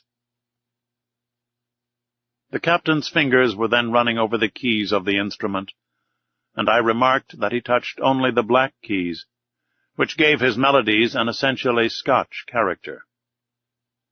Soon he had forgotten my presence, and had plunged into a reverie that I did not disturb. I went up again onto the platform. Night had already fallen, for in this low latitude the sun sets rapidly and without twilight. I could only see the island indistinctly, but the numerous fires lighted on the beach showed that the natives did not think of leaving it. I was alone for several hours, sometimes thinking of the natives, but without any dread of them, for the imperturbable confidence of the captain was catching, sometimes forgetting them to admire the splendors of the night in the tropics. My remembrances went to France in the train of those zodiacal stars that would shine in some hours' time. The moon shone in the midst of the constellations of the zenith. The night slipped away without any mischance, the islanders frightened, no doubt, at the sight of a monster aground in the bay. The panels were open, and would have offered an easy access to the interior of the Nautilus. At 6 o'clock in the morning of the 8th of January, I went up onto the platform. The dawn was breaking. The island soon showed itself through the dissipating fogs, first the shore, then the summits. The natives were there, more numerous than on the day before, 500 or 600 perhaps. Some of them, profiting by the low water, had come onto the coral, at less than 2 cable lengths from the Nautilus. I distinguished them easily. They were true Papuans, with athletic figures, men of good race, large, high foreheads, large, but not broad and flat, and white teeth. Their woolly hair, with a reddish tinge, showed off on their black, shining bodies like those of the Nubians. From the lobes of their ears, cut and distended, hung chaplets of bones. Most of these savages were naked. Amongst them I remarked some women, dressed from the hips to knees in quite a crinoline of herbs that sustained a vegetable waistband. Some chiefs had ornamented their necks with a crescent and collars of glass beads, red and white. Nearly all were armed with bows, arrows, and shields, and carried on their shoulders a sort of net containing those round stones which they cast from their slings with great skill. One of these chiefs, rather near to the Nautilus, examined it attentively.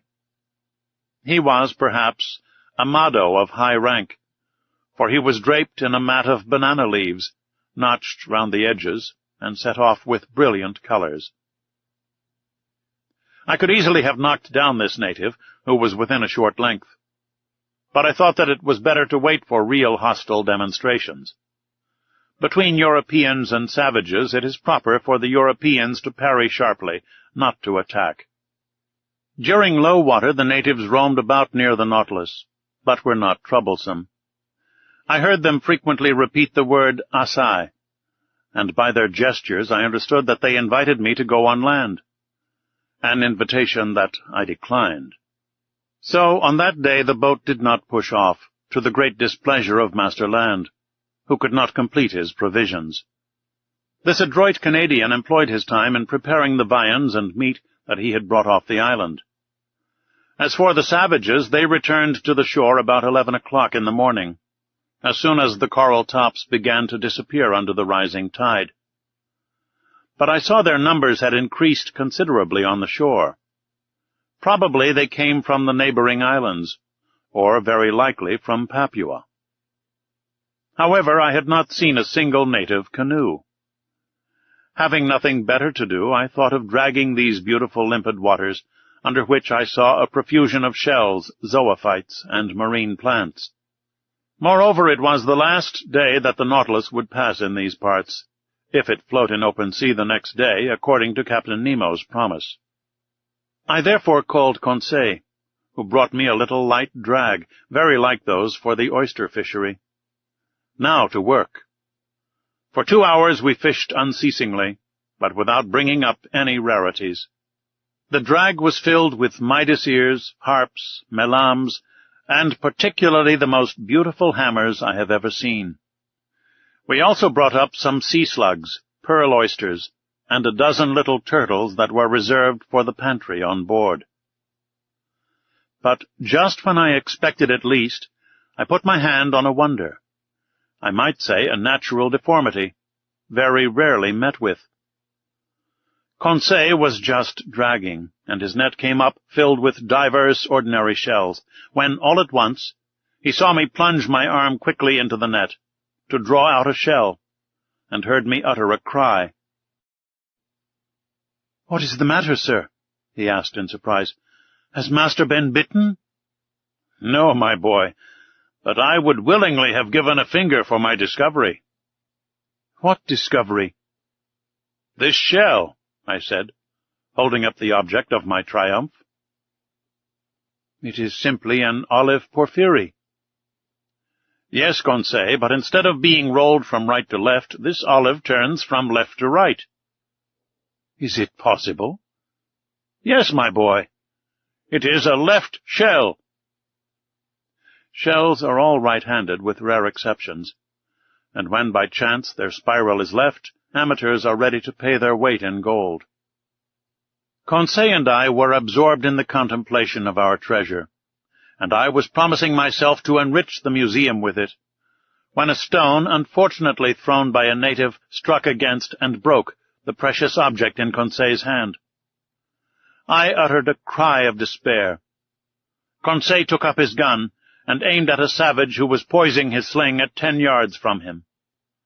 I would have stopped him, but his blow took effect and broke the bracelet of amulets which encircled the arm of the savage. "Conseil!" cried I. "Conseil!" "Well, sir, do you not see that the cannibal has commenced the attack?" "A shell is not worth the life of a man," said I. "Ah, the scoundrel!" cried Conseil.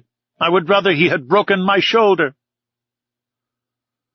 Conseil was in earnest, but I was not of his opinion. However, the situation had changed some minutes before, and we had not perceived. A score of canoes surrounded the Nautilus. These canoes, scooped out of the trunk of a tree, long, narrow, well adapted for speed, were balanced by means of a long bamboo pole, which floated on the water. They were managed by skillful, half-naked paddlers, and I watched their advance with some uneasiness. It was evident that these Papuans had already had dealings with the Europeans and knew their ships. But this long iron cylinder anchored in the bay, without masts or chimneys, what could they think of it? Nothing good, for at first they kept at a respectful distance. However, seeing it motionless, by degrees they took courage, and sought to familiarize themselves with it. Now this familiarity was precisely what it was necessary to avoid. Our arms, which were noiseless, could only produce a moderate effect on the savages, who have little respect for aught but blustering things. The thunderbolt without the reverberations of thunder would frighten man but little, though the danger lies in the lightning, not in the noise. At this moment the canoes approached the Nautilus, and a shower of arrows alighted on her. I went down to the saloon, but found no one there. I ventured to knock at the door that opened into the captain's room. "Come in," was the answer. I entered and found Captain Nemo deep in algebraical calculations of x and other quantities. "I am disturbing you," said I, for courtesy's sake. "That is true, Monsieur Aronnax," replied the captain. "But I think you have serious reasons for wishing to see me?" "Very grave ones. The natives are surrounding us in their canoes, and in a few minutes we shall certainly be attacked by many hundreds of savages." "Ah," said Captain Nemo quietly. "They are come with their canoes?" "Yes, sir." "Well, sir, we must close the hatches." "Exactly. And I came to say to you—" "Nothing can be more simple," said Captain Nemo. And, pressing an electric button, he transmitted an order to the ship's crew. "It is all done, sir," said he, after some moments. "The pinnace is ready, and the hatches are closed. You do not fear, I imagine, that these gentlemen could stave in walls on which the balls of your frigate have had no effect?" "No, Captain. But a danger still exists." "What is that, sir?" "It is that tomorrow, at about this hour, we must open the hatches to renew the air of the Nautilus. Now if, at this moment, the Papuans should occupy the platform, I do not see how you could prevent them from entering." "Then, sir, you suppose that they will board us?" "I am certain of it." "Well, sir, let them come. I see no reason for hindering them. After all, these Papuans are poor creatures, and I am unwilling that my visit to the island should cost the life of a single one of these wretches." Upon that I was going away, but Captain Nemo detained me, and asked me to sit down by him. He questioned me with interest about our excursions on shore, and our hunting, and seemed not to understand the craving for meat that possessed the Canadian. Then the conversation turned on various subjects, and without being more communicative, Captain Nemo showed himself more amiable. Amongst other things, we happened to speak of the situation of the Nautilus, run aground in exactly the same spot in this strait where Dumont d'Urville was nearly lost. Apropos of this d'Urville was one of your great sailors, said the captain to me. One of your most intelligent navigators. He is the Captain Cook of you Frenchmen. Unfortunate man of science, after having braved the icebergs of the South Pole, the coral reefs of Oceania, the cannibals of the Pacific, to perish miserably in a railway train. If this energetic man could have reflected during the last moments of his life, what must have been uppermost in his last thoughts, do you suppose? So speaking, Captain Nemo seemed moved, and his emotion gave me a better opinion of him. Then, chart in hand, we reviewed the travels of the French navigator, his voyages of circumnavigation, his double detention at the South Pole, which led to the discovery of Adelaide and Louis-Philippe, and fixing the hydrographical bearings of the principal islands of Oceania. That which your d'Urville has done on the surface of the seas, said Captain Nemo, that have I done under them, and more easily, more completely than he. The Astrolabe and the Zélé, incessantly tossed about by the hurricane, could not be worth the Nautilus, quiet repository of labor that she is, truly motionless in the midst of the waters. Tomorrow, added the captain, rising, tomorrow at 20 minutes to 3 p.m. the Nautilus shall float, and leave the Strait of Torres uninjured. Having curtly pronounced these words, Captain Nemo bowed slightly. This was to dismiss me, and I went back to my room. There I found Conseil, who wished to know the result of my interview with the captain.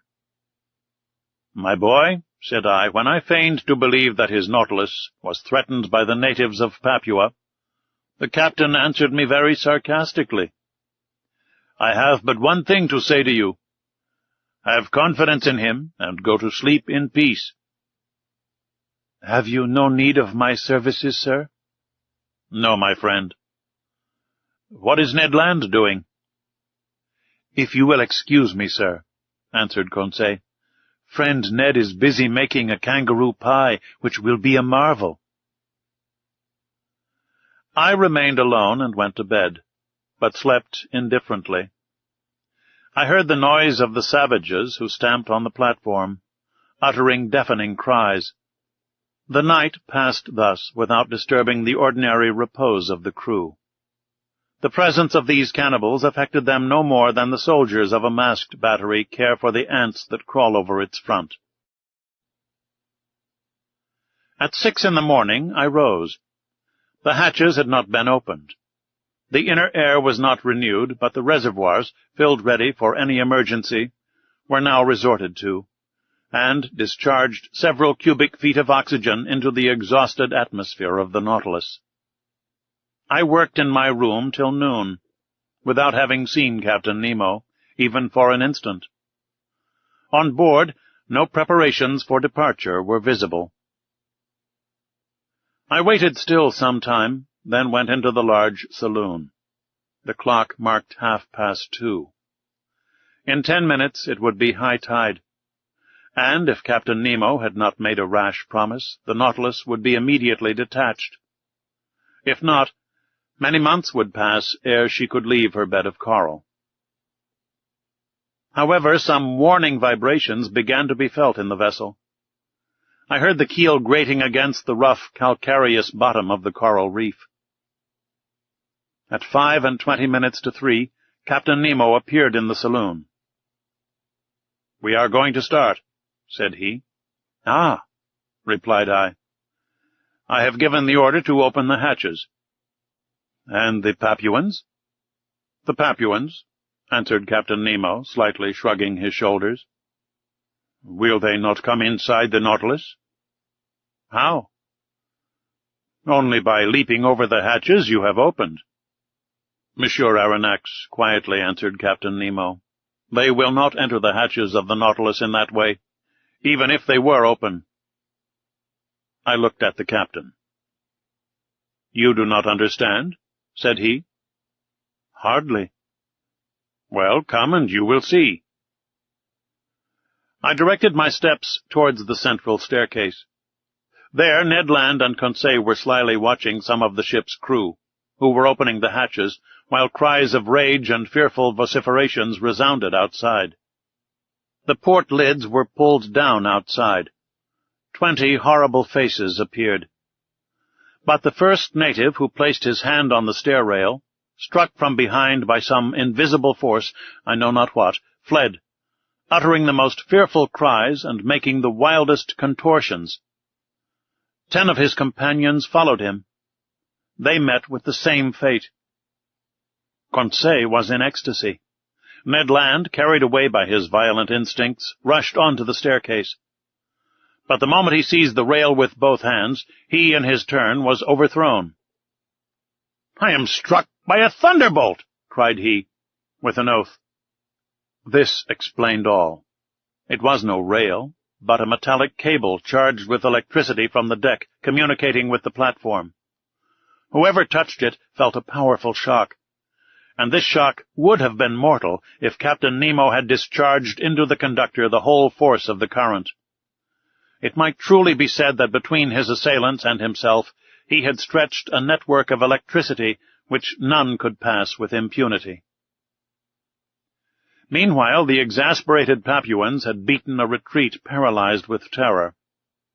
As for us, half laughing, we consoled and rubbed the unfortunate Ned Land, who swore like one possessed.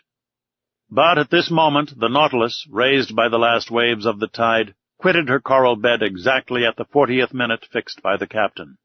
Her screw swept the waters slowly and majestically.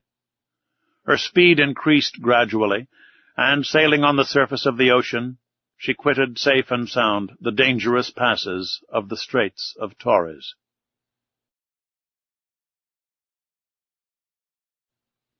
Chapter 22. Egrisomnia. Bitter Dreams. The following day, the 10th of January, the Nautilus continued her course between two seas, but with such remarkable speed that I could not estimate it at less than 35 miles an hour. The rapidity of her screw was such that I could neither follow nor count its revolutions. When I reflected that this marvelous electric agent, after having afforded motion, heat, and light to the Nautilus, still protected her from outward attack, and transformed her into an ark of safety which no profane hand might touch without being thunder-stricken, my admiration was unbounded, and from the structure it extended to the engineer who had called it into existence. Our course was directed to the west, and on the 11th of January we doubled Cape Wessel, situated in 135 degrees longitude and 10 degrees south latitude, which forms the east point of the Gulf of Carpentaria. The reefs were still numerous, but more equalized, and marked on the chart with extreme precision. The Nautilus easily avoided the breakers of Money to port and the Victoria Reefs to starboard, placed at 130 degrees longitude and on the 10th parallel, which we strictly followed. On the 13th of January, Captain Nemo arrived in the Sea of Timor, and recognized the island of that name in 122 degrees longitude. From this point the direction of the Nautilus inclined towards the southwest. Her head was set for the Indian Ocean.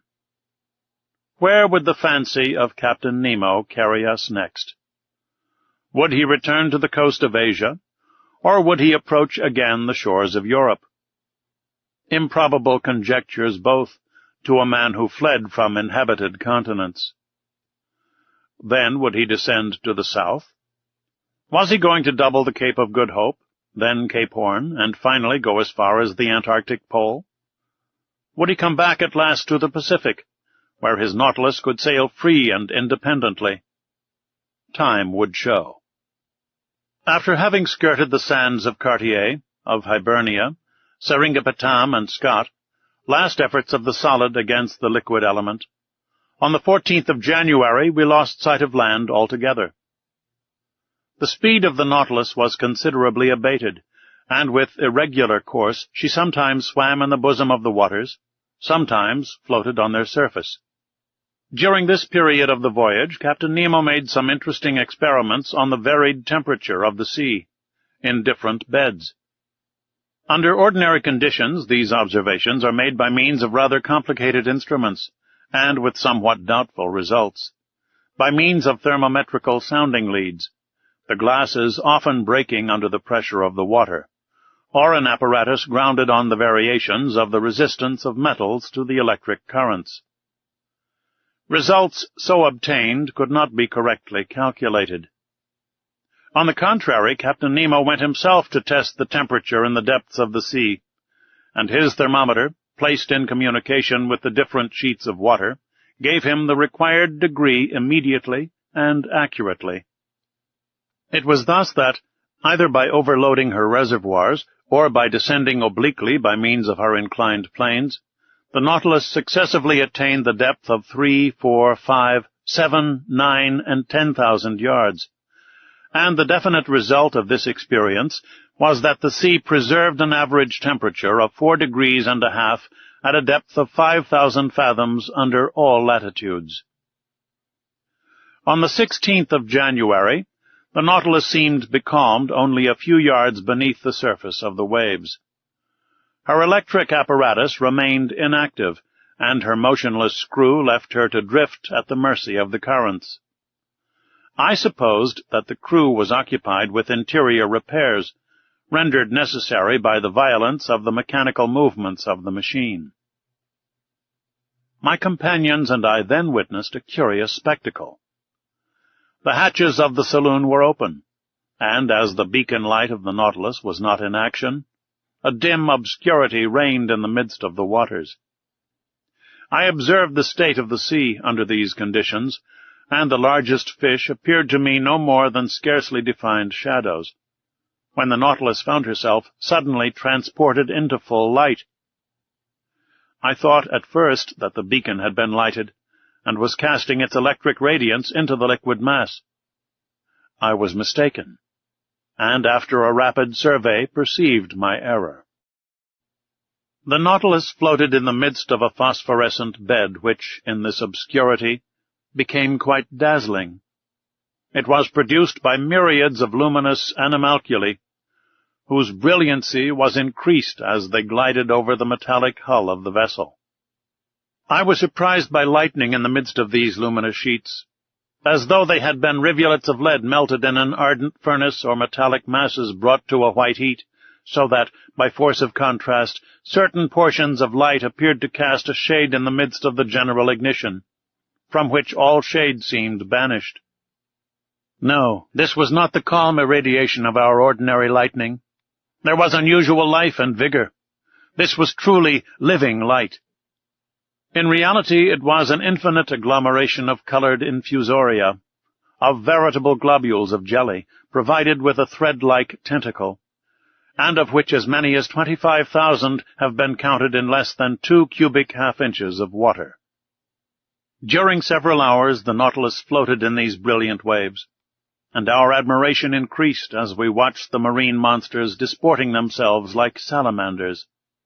I saw there in the midst of this fire that burns not the swift and elegant porpoise, the indefatigable clown of the ocean, and some swordfish 10 feet long, those prophetic heralds of the hurricane whose formidable sword would now and then strike the glass of the saloon. Then appeared the smaller fish, the ballista, the leaping mackerel, wolf thorntails, and 100 others which striped the luminous atmosphere as they swam. This dazzling spectacle was enchanting. Perhaps some atmospheric condition increased the intensity of this phenomenon. Perhaps some storm agitated the surface of the waves. But at this depth of some yards, the Nautilus was unmoved by its fury and reposed peacefully in still water. So we progressed, incessantly charmed by some new marvel. The days passed rapidly away, and I took no account of them. Ned, according to habit, tried to vary the diet on board. Like snails, we were fixed to our shells, and I declare it is easy to lead a snail's life. Thus this life seemed easy and natural, and we thought no longer of the life we led on land. But something happened to recall us to the strangeness of our situation. On the 18th of January, the Nautilus was in 105 degrees longitude and 15 degrees south latitude. The weather was threatening, the sea rough and rolling. There was a strong east wind. The barometer, which had been going down for some days, foreboded a coming storm.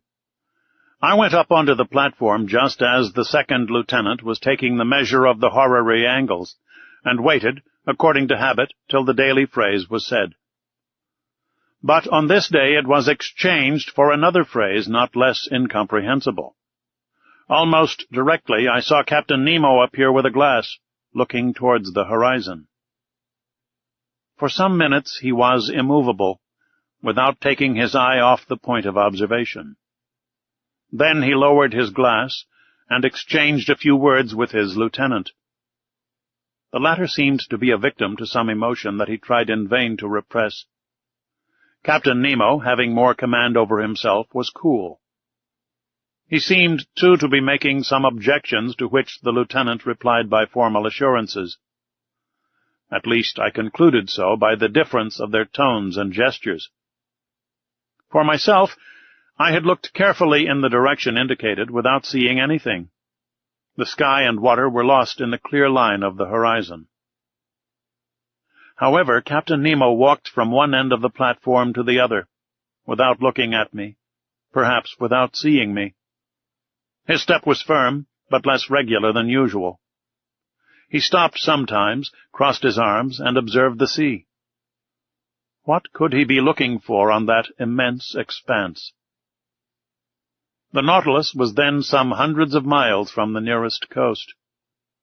The lieutenant had taken up the glass and examined the horizon steadfastly, going and coming, stamping his foot and showing more nervous agitation than his superior officer. Besides, this mystery must necessarily be solved, and before long. For upon an order from Captain Nemo, the engine, increasing its propelling power, made the screw turn more rapidly. Just then the lieutenant drew the captain's attention again. The latter stopped walking and directed his glass towards the place indicated. He looked long. I felt very much puzzled, and descended to the drawing-room, and took out an excellent telescope that I generally used.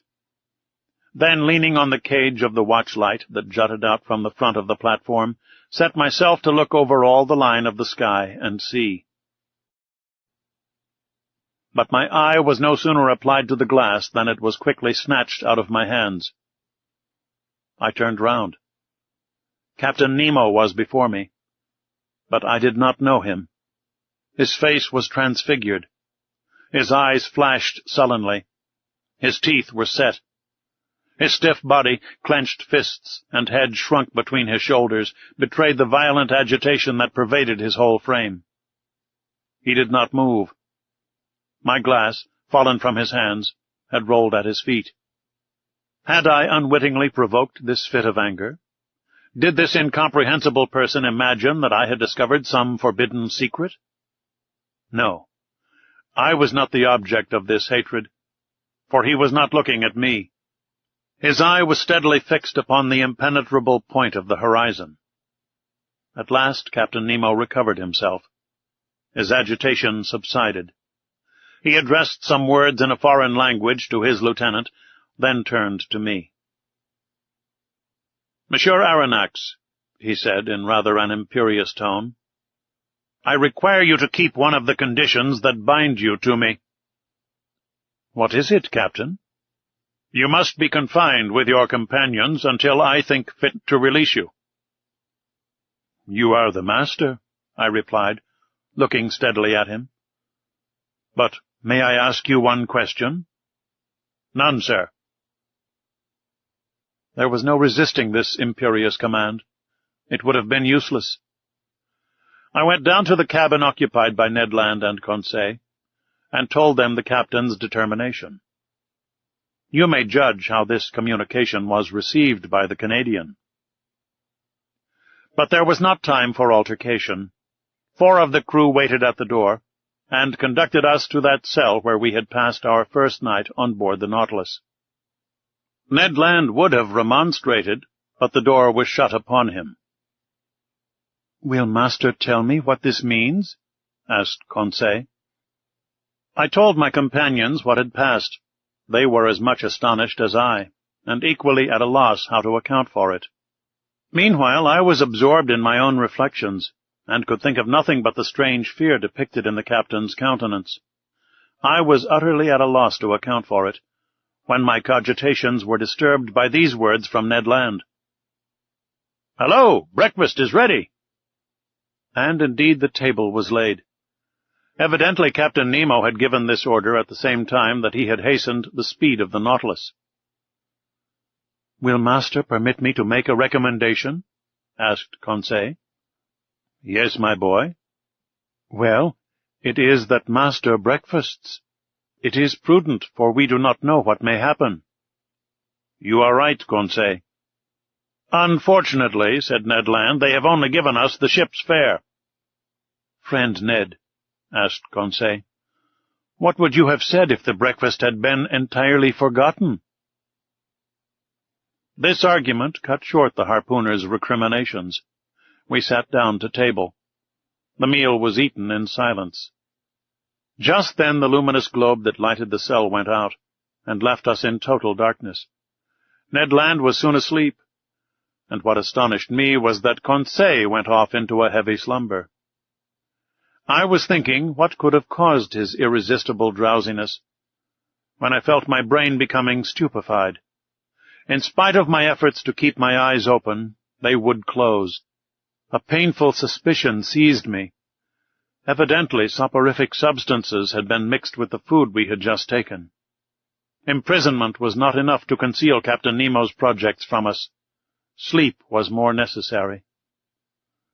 I then heard the panels shut. The undulations of the sea, which caused a slight rolling motion, ceased. Had the Nautilus quitted the surface of the ocean? Had it gone back to the motionless bed of water? I tried to resist sleep. It was impossible. My breathing grew weak. I felt a mortal cold freeze my stiffened and half-paralyzed limbs. My eyelids, like leaden caps, fell over my eyes. I could not raise them. A morbid sleep, full of hallucinations, bereft me of my being. Then the visions disappeared, and left me in complete insensibility.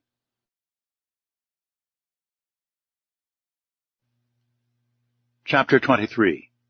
The Coral Kingdom. The next day I woke with my head singularly clear. To my great surprise, I was in my own room. My companions, no doubt, had been reinstated in their cabin without having perceived it any more than I. Of what had passed during the night they were as ignorant as I was, and to penetrate this mystery I only reckoned upon the chances of the future. I then thought of quitting my room.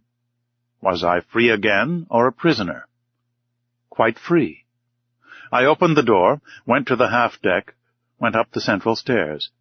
The panels, shut the evening before, were open. I went on to the platform. Ned Land and Conseil waited there for me. I questioned them. They knew nothing. Lost in a heavy sleep in which they had been totally unconscious, they had been astonished at finding themselves in their cabin. As for the Nautilus, it seemed quiet and mysterious as ever. It floated on the surface of the waves at a moderate pace. Nothing seemed changed on board. The second lieutenant then came onto the platform and gave the usual order below. As for Captain Nemo, he did not appear. Of the people on board, I only saw the impassive steward, who served me with his usual dumb regularity. About 2 o'clock I was in the drawing-room, busied in arranging my notes, when the captain opened the door and appeared. I bowed.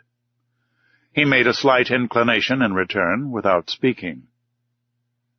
I resumed my work, hoping that he would perhaps give me some explanation of the events of the preceding night. He made none. I looked at him. He seemed fatigued, His heavy eyes had not been refreshed by sleep. His face looked very sorrowful. He walked to and fro, sat down and got up again, took a chance book, put it down, consulted his instruments without taking his habitual notes, and seemed restless and uneasy. At last he came up to me and said, "Are you a doctor, Monsieur Aronnax?" I so little expected such a question that I stared some time at him without answering. "Are you a doctor?" he repeated. "Several of your colleagues have studied medicine." "Well," said I am a doctor and resident surgeon to the hospital. I practiced several years before entering the museum." "Very well, sir." My answer had evidently satisfied the captain, but, not knowing what he would say next, I waited for other questions, reserving my answers according to circumstances. "Monsieur Aronnax, will you consent to prescribe for one of my men?" he asked. "Is he ill?" "Yes." "I am ready to follow you." "Come, then." I own my heart beat. I do not know why. I saw certain connection between the illness of one of the crew and the events of the day before, and this mystery interested me at least as much as the sick man. Captain Nemo conducted me to the poop of the Nautilus, and took me into a cabin situated near the sailors' quarters. There, on a bed, lay a man about 40 years of age, with a resolute expression of countenance, a true type of an Anglo-Saxon. I leaned over him. He was not only ill, he was wounded. His head, swathed in bandages covered with blood, lay on a pillow. I undid the bandages, and the wounded man looked at me with his large eyes and gave no sign of pain as I did it. It was a horrible wound. The skull, shattered by some deadly weapon, left the brain exposed, which was much injured. Clots of blood had formed in the bruised and broken mass, in color like the dregs of wine. There was both contusion and suffusion of the brain. His breathing was slow, and some spasmodic movements of the muscles agitated his face. I felt his pulse. It was intermittent. The extremities of the body were growing cold already, and I saw death must inevitably ensue. After dressing the unfortunate man's wounds, I readjusted the bandages on his head, and turned to Captain Nemo. "What caused this wound?" I asked. "What does it signify?" he replied, evasively. "A shock has broken one of the levers of the engine, which struck myself. But your opinion as to his state?" I hesitated before giving it. "You may speak," said the captain. "This man does not understand French." I gave a last look at the wounded man. "He will be dead in 2 hours." "Can nothing save him?" "Nothing." Captain Nemo's hand contracted, and some tears glistened in his eyes, which I thought incapable of shedding any. For some moments I still watched the dying man, whose life ebbed slowly. His pallor increased under the electric light that was shed over his deathbed. I looked at his intelligent forehead, furrowed with premature wrinkles, produced probably by misfortune and sorrow. I tried to learn the secret of his life from the last words that escaped his lips. "You can go now, Monsieur Aronnax," said the captain. I left him in the dying man's cabin and returned to my room, much affected by this scene. During the whole day I was haunted by uncomfortable suspicions, and at night I slept badly. And between my broken dreams I fancied I heard distant sighs, like the notes of a funeral song. Were they the prayers of the dead, murmured in that language that I could not understand? The next morning I went on to the bridge. Captain Nemo was there before me. As soon as he perceived me, he came to me. "Professor, will it be convenient to you to make a submarine excursion today?" "With my companions?" I asked. "If they like." "We obey your orders, Captain." "Will you be so good, then, as to put on your cork jackets?" It was not a question of dead or dying. I rejoined Ned Land and Conseil and told them of Captain Nemo's proposition. Conseil hastened to accept it, and this time the Canadian seemed quite willing to follow our example. It was 8 o'clock in the morning. At 8:30 we were equipped for this new excursion, and provided with 2 contrivances for light and breathing. The double door was open, and, accompanied by Captain Nemo, who was followed by a dozen of the crew, we set foot, at a depth of about 30 feet, on the solid bottom on which the Nautilus rested. A slight declivity ended in an uneven bottom, at 15 fathoms depth. This bottom differed entirely from the one I had visited on my first excursion under the waters of the Pacific Ocean. Here there was no fine sand, no submarine prairies, no sea forest.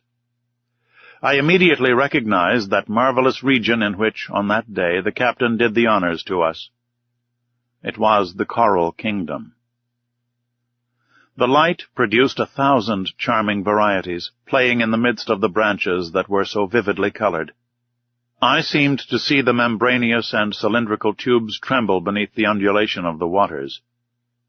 I was tempted to gather their fresh petals, ornamented with delicate tentacles, some just blown, the others budding, while a small fish, swimming swiftly, touched them slightly, like flights of birds. But if my hand approached these living flowers, these animated, sensitive plants, the whole colony took alarm. The white petals re-entered their red cases, the flowers faded as I looked, and the bush changed into a block of stony knobs. Chance had thrown me just by the most precious specimens of the zoophyte. This coral was more valuable than that found in the Mediterranean, on the coasts of France, Italy, and Barbary. Its tints justified the poetical names of flower of blood and froth of blood that trade has given to its most beautiful productions. Coral is sold for 20 pounds per ounce, and in this place the watery beds would make the fortunes of a company of coral divers. This precious matter, often confused with other polypi, formed then the inextricable plots called machota, and on which I noticed several beautiful specimens of pink coral. Real petrified thickets, long joints of fantastic architecture, were disclosed before us. Captain Nemo placed himself under a dark gallery, where, by a slight declivity, we reached a depth of 100 yards. The light from our lamps produced sometimes magical effects, following the rough outlines of the natural arches and pendants disposed like lustres, that were tipped with points of fire. At last, after walking 2 hours, we had attained a depth of about 300 yards, that is to say, the extreme limit on which coral begins to form. But there was no isolated bush nor modest brushwood at the bottom of lofty trees.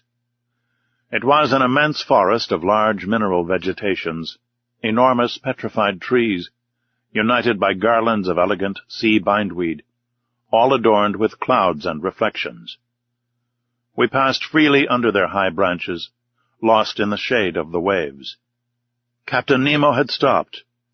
I and my companions halted, and, turning round, I saw his men were forming a semicircle round their chief. Watching attentively, I observed that 4 of them carried on their shoulders an object of an oblong shape. We occupied in this place the center of a vast glade, surrounded by the lofty foliage of the submarine forest. Our lamps threw over this place a sort of clear twilight, that singularly elongated the shadows on the ground. At the end of the glade the darkness increased, and was only relieved by little sparks reflected by the points of coral. Ned Land and Conseil were near me.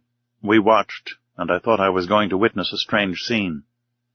On observing the ground, I saw that it was raised in certain places by slight excrescences encrusted with limy deposits, and disposed with a regularity that betrayed the hand of man. In the midst of the glade, on a pedestal of rocks roughly piled up, stood a cross of coral that extended its long arms that one might have thought were made of petrified blood. Upon a sign from Captain Nemo, one of the men advanced, and at some feet from the cross, he began to dig a hole with a pickaxe that he took from his belt. I understood all. This glade was a cemetery, this hole a tomb, this oblong object the body of the man who had died in the night. The captain and his men had come to bury their companion in this general resting place, at the bottom of this inaccessible ocean. The grave was being dug slowly. The fish fled on all sides while their retreat was being thus disturbed. I heard the strokes of the pickaxe, which sparkled when it hit upon some flint lost at the bottom of the waters. The hole was soon large and deep enough to receive the body. Then the bearers approached. The body, enveloped in a tissue of white linen, was lowered into the damp grave. Captain Nemo, with his arms crossed on his breast, and all the friends of him who had loved them, knelt in prayer.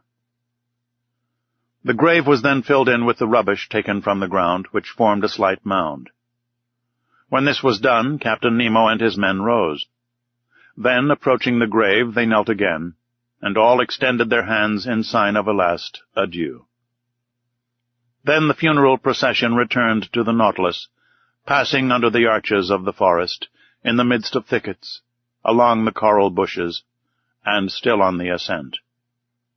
At last the light of the ship appeared, and its luminous track guided us to the Nautilus. At 1 o'clock we had returned. As soon as I had changed my clothes, I went up onto the platform, and, a prey to conflicting emotions, I sat down near the binnacle. Captain Nemo joined me. I rose and said to him, "So, as I said he would, this man died in the night?" "Yes, Monsieur Aronnax." "And he rests now near his companions in the coral cemetery?" "Yes, forgotten by all else, but not by us. We dug the grave, and the polypi undertake to seal our dead for eternity." And, burying his face quickly in his hands, he tried in vain to suppress a sob. Then he added, "Our peaceful cemetery is there, some 100 feet below the surface of the waves." "Your dead sleep quietly, at least, Captain, out of the reach of sharks." "Yes, sir. Of sharks and men," gravely replied the captain. Part 2. Chapter 1. The Indian Ocean. We now come to the second part of our journey under the sea. The first ended with the moving scene in the coral cemetery, which left such a deep impression on my mind. Thus, in the midst of this great sea, Captain Nemo's life was passing, even to his grave, which he had prepared in one of its deepest abysses. There, not one of the ocean's monsters could trouble the last sleep of the crew of the Nautilus, of those friends riveted to each other in death as in life. "Nor any man either," had added the captain. Still the same fierce, implacable defiance towards human society. I could no longer content myself with the theory which satisfied Conseil. That worthy fellow persisted in seeing in the commander of the Nautilus one of those unknown servants who return mankind contempt for indifference. For him he was a misunderstood genius who, tired of Earth's deceptions, had taken refuge in this inaccessible medium, where he might follow his instincts freely. To my mind, this explains but one side of Captain Nemo's character.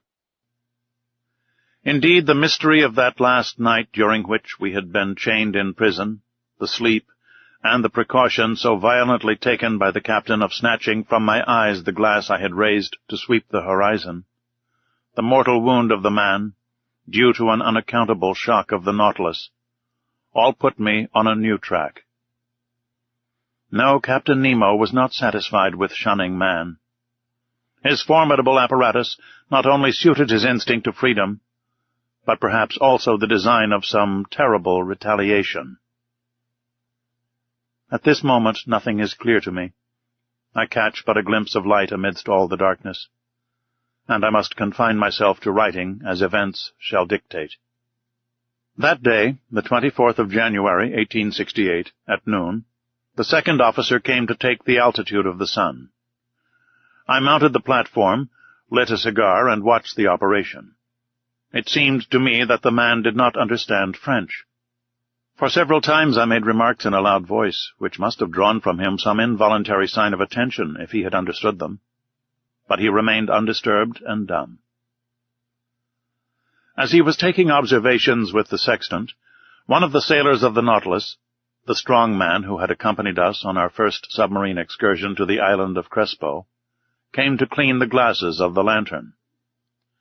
I examined the fittings of the apparatus, the strength of which was increased 100-fold by lenticular rings, placed similar to those in a lighthouse, and which projected their brilliance in a horizontal plane. The electric lamp was combined in such a way as to give its most powerful light. Indeed, it was produced in vacuo, which ensured both its steadiness and its intensity. This vacuum economized the graphite points between which the luminous arc was developed, an important point of economy for Captain Nemo, who could not easily have replaced them.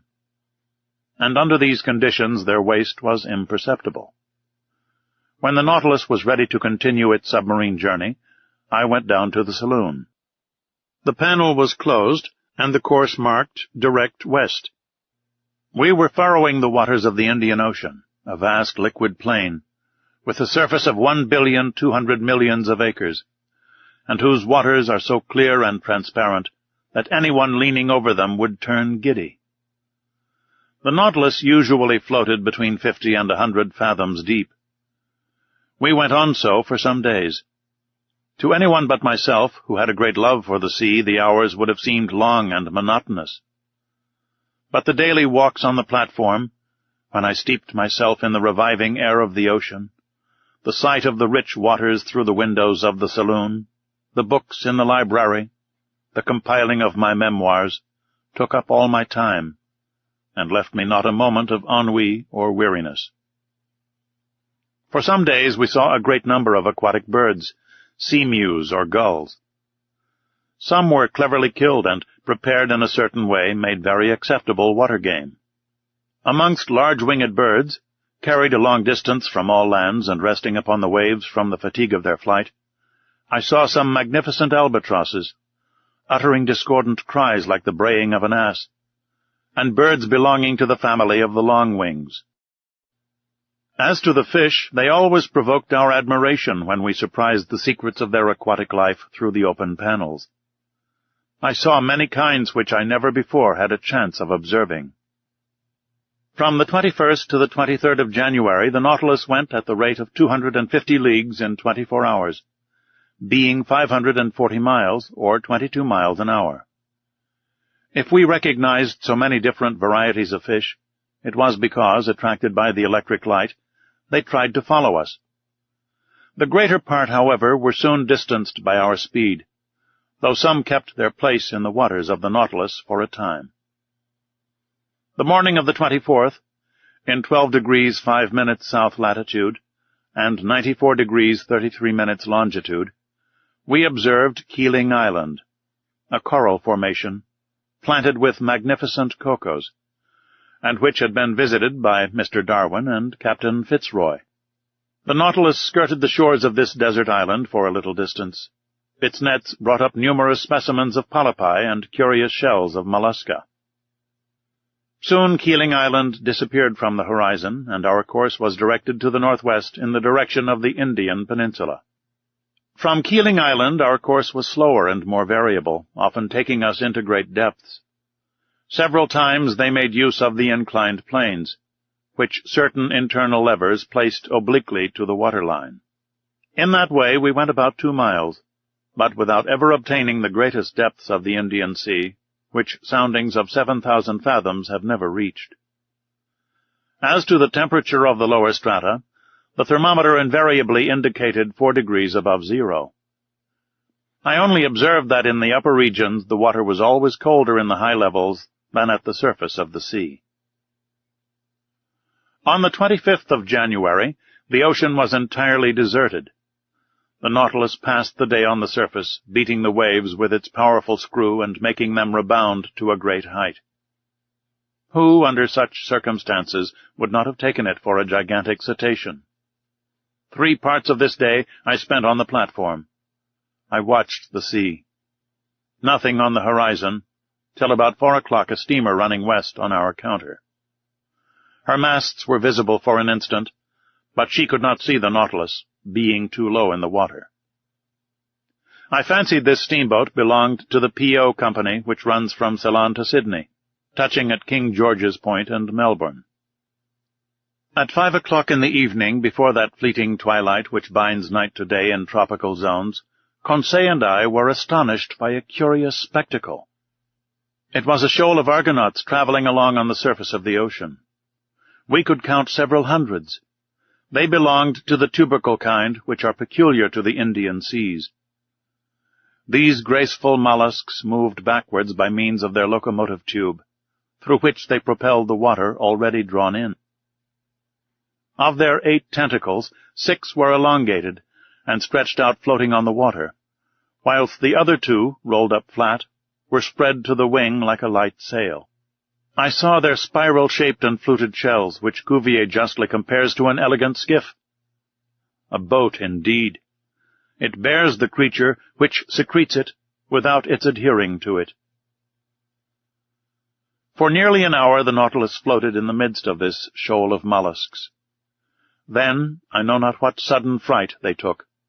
But, as if at a signal, every sail was furled, the arms folded, the body drawn in, the shells turned over, changing their center of gravity, and the whole fleet disappeared under the waves. Never did the ships of a squadron maneuver with more unity. At that moment, night fell suddenly, and the reeds, scarcely raised by the breeze, lay peaceably under the sides of the Nautilus. The next day, the 26th of January, we cut the equator at the 82nd meridian and entered the northern hemisphere. During the day, a formidable troop of sharks accompanied us, terrible creatures, which multiply in these seas and make them very dangerous. They were Cestraceo philippi sharks, with brown backs and whitish bellies, armed with 11 rows of teeth, eyed sharks, their throat being marked with a large black spot surrounded with white like an eye. There were also some Isabella sharks, with rounded snouts marked with dark spots. These powerful creatures often hurled themselves at the windows of the saloon with such violence as to make us feel very insecure. At such times Ned Land was no longer master of himself. He wanted to go to the surface and harpoon the monsters, particularly certain smooth-hound sharks, whose mouth is studded with teeth like a mosaic, and large tiger sharks nearly 6 yards long, the last named of which seemed to excite him more particularly. But the Nautilus, accelerating her speed, easily left the most rapid of them behind. The 27th of January, at the entrance of the vast Bay of Bengal, we met repeatedly a forbidding spectacle, dead bodies floating on the surface of the water. They were the dead of the Indian villages, carried by the Ganges to the level of the sea, and which the vultures, the only undertakers of the country, had not been able to devour. But the sharks did not fail to help them at their funeral work. About 7 o'clock in the evening, the Nautilus, half immersed, was sailing in a sea of milk. At first sight the ocean seemed lactified. Was it the effect of the lunar rays? No, for the moon, scarcely 2 days old, was still lying hidden under the horizon in the rays of the sun. The whole sky, though lit by the sidereal rays, seemed black by contrast with the whiteness of the waters. Conseil could not believe his eyes, and questioned me as to the cause of this strange phenomenon. Happily, I was able to answer him. "It is called a milk sea," I explained. "A large extent of white wavelets often to be seen on the coasts of Amboyna, and in these parts of the sea." "But, sir," said Conseil, "can you tell me what causes such an effect? For I suppose the water is not really turned into milk." "No, my boy. And the whiteness which surprises you is caused only by the presence of myriads of infusoria, a sort of luminous little worm, gelatinous and without color, of the thickness of a hair, and whose length is not more than 7/1000th of an inch. These insects adhere to one another sometimes for several leagues." "Several leagues?" exclaimed Conseil. "Yes, my boy. And you need not try to compute the number of these infusoria. You will not be able, for if I am not mistaken, ships have floated on these milk seas for more than 40 miles. Towards midnight the sea suddenly resumed its usual color. But behind us, even to the limits of the horizon, the sky reflected the whitened waves, and for a long time seemed impregnated with the vague glimmerings of an aurora borealis. Chapter 2. A Novel Proposal of Captain Nemo's. On the 28th of February, when at noon the Nautilus came to the surface of the sea, in 9 degrees 4 minutes north latitude, there was land in sight about 8 miles to westward. The first thing I noticed was a range of mountains about 2,000 feet high, the shapes of which were most capricious. On taking the bearings, I knew that we were nearing the island of Ceylon, the pearl which hangs from the lobe of the Indian peninsula. Captain Nemo and his second appeared at this moment. The captain glanced at the map. Then, turning to me, he said, "The island of Ceylon, noted for its pearl fisheries. Would you like to visit one of them, Monsieur Aronnax?" "Certainly, Captain." "Well, the thing is easy. Though if we see the fisheries, we shall not see the fishermen. The annual exportation has not yet begun. Never mind, I will give orders to make for the Gulf of Mannar, where we shall arrive in the night." The captain said something to his second, who immediately went out. Soon the Nautilus returned to her native element, and the manometer showed that she was about 30 feet deep. "Well, sir," said Captain Nemo, "you and your companions shall visit the bank of Mannar, and if by chance some fisherman should be there, we shall see him at work." "Agreed, Captain." By the by, Monsieur Aronnax, you are not afraid of sharks?" "Sharks?" exclaimed I. This question seemed a very hard one. "Well," continued Captain Nemo, "I admit, Captain, that I am not yet very familiar with that kind of fish." "We are accustomed to them," replied Captain Nemo, "and in time you will be too. However, we shall be armed, and on the road we may be able to hunt some of the tribe. It is interesting. So till tomorrow, sir, and early." This said in a careless tone, Captain Nemo left the saloon. Now, if you were invited to hunt the bear in the mountains of Switzerland, what would you say? "Very well, tomorrow we will go and hunt the bear." If you were asked to hunt the lion in the plains of Atlas, or the tiger in the Indian jungles, what would you say? "Aha! It seems we are going to hunt the tiger or the lion."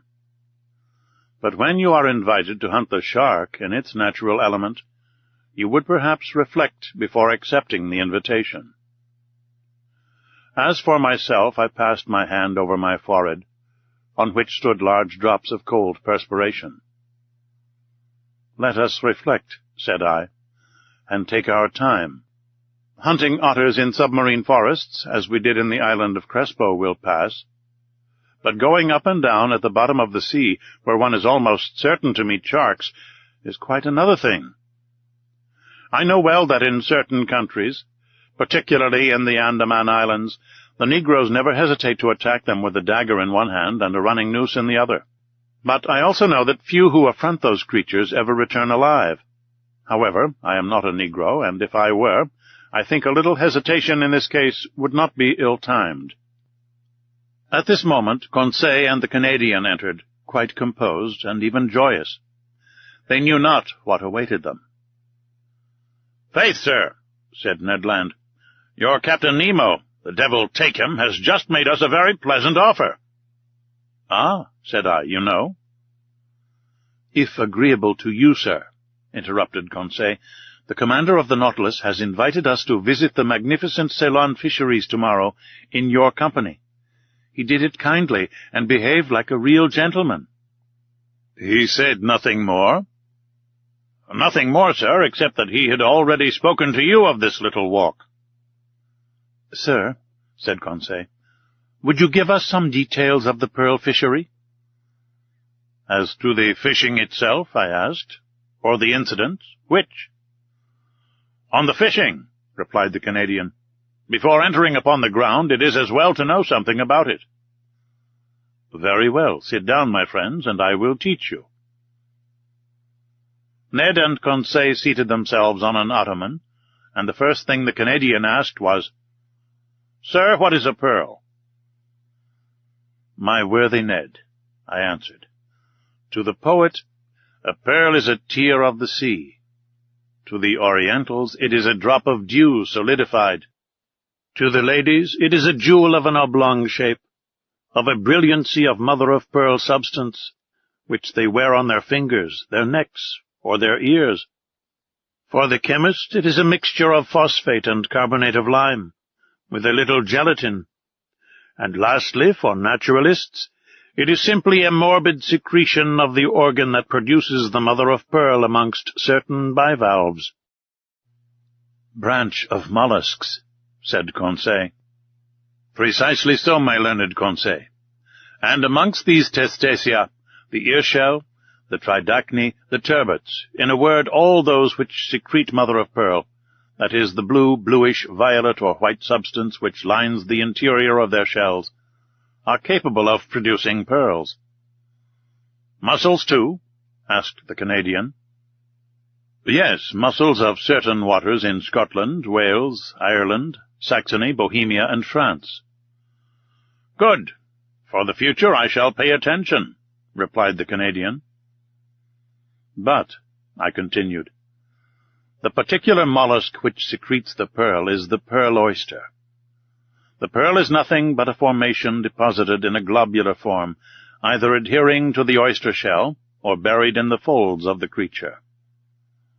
On the shell it is fast. In the flesh it is loose, but always has for a kernel a small hard substance, maybe a barren egg, maybe a grain of sand, around which the pearly matter deposits itself year after year successively, and by thin concentric layers.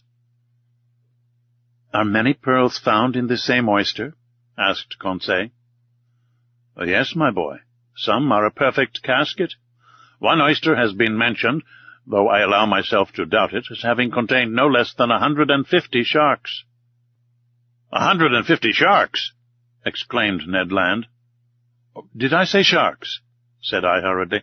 I meant to say 150 pearls. Sharks would not be sense. Certainly not, said Conseil. But will you tell us now by what means they extract these pearls? They proceed in various ways. When they adhere to the shell, the fishermen often pull them off with pincers. But the most common way is to lay the oysters on mats of the seaweed which covers the banks. Thus they die in the open air, and at the end of 10 days they are in a forward state of decomposition. They are then plunged into large reservoirs of sea-water. Then they are opened and washed. The price of these pearls varies according to their size? Asked Conseil. Not only according to their size, I answered, but also according to their shape, their water, that is, their color, and their luster, that is, that bright and diapered sparkle which makes them so charming to the eye. The most beautiful are called virgin pearls, or paragons. They are formed alone in the tissue of the mollusk, are white, often opaque, and sometimes have the transparency of an opal. They are generally round or oval. The round are made into bracelets, the oval into pendants, and, being more precious, are sold singly. Those adhering to the shell of the oyster are more irregular in shape, and are sold by weight. Lastly, in a lower order, are classed those small pearls known under the name of seed pearls. They are sold by measure, and are especially used in embroidery for church ornaments. But, said Conseil, is this pearl fishery dangerous? No, I answered quickly, particularly if certain precautions are taken. What does one risk in such a calling? Said Ned Land. The swallowing of some mouthfuls of sea water? As you say, Ned. By the by, said I, trying to take Captain Nemo's careless tone, are you afraid of sharks, brave Ned? Aye, replied the Canadian. A harpooner by profession? It is my trade to make light of them. But, said I, it is not a question of fishing for them with an iron swivel, hoisting them into the vessel, cutting off their tails with a blow of a chopper, ripping them up and throwing their heart into the sea. Then it is a question of— Precisely. In the water? In the water. Faith, with a good harpoon. You know, sir, these sharks are ill-fashioned beasts. They turn on their bellies to seize you, and in that time— Ned Land had a way of saying seize which made my blood run cold. Well, and you, Conseil, what do you think of sharks? Me, said Conseil. I will be frank, sir. So much the better, thought I. If you, sir, mean to face the sharks, I do not see why your faithful servant should not face them with you. Chapter 3. A Pearl of 10 Millions. The next morning at 4 o'clock I was awakened by the steward whom Captain Nemo had placed at my service. I rose hurriedly, dressed, and went into the saloon. Captain Nemo was awaiting me. "Monsieur Aronnax," said he, "are you ready to start?" "I am ready." "Then please to follow me." "And my companions, Captain?" "They have been told and are waiting." "Are we not to put on our divers' dresses?" asked I. "Not yet. I have not allowed the Nautilus to come too near this coast, and we are some distance from the Manar bank. But the boat is ready, and will take us to the exact point of disembarking, which will save us a long way. It carries our diving apparatus, which we will put on when we begin our submarine journey." Captain Nemo conducted me to the central staircase, which led on the platform. Ned and Conseil were already there, delighted at the idea of the pleasure party which was preparing. 5 sailors from the Nautilus, with their oars, waited in the boat, which had been made fast against the side. The night was still dark. Layers of clouds covered the sky, allowing but few stars to be seen.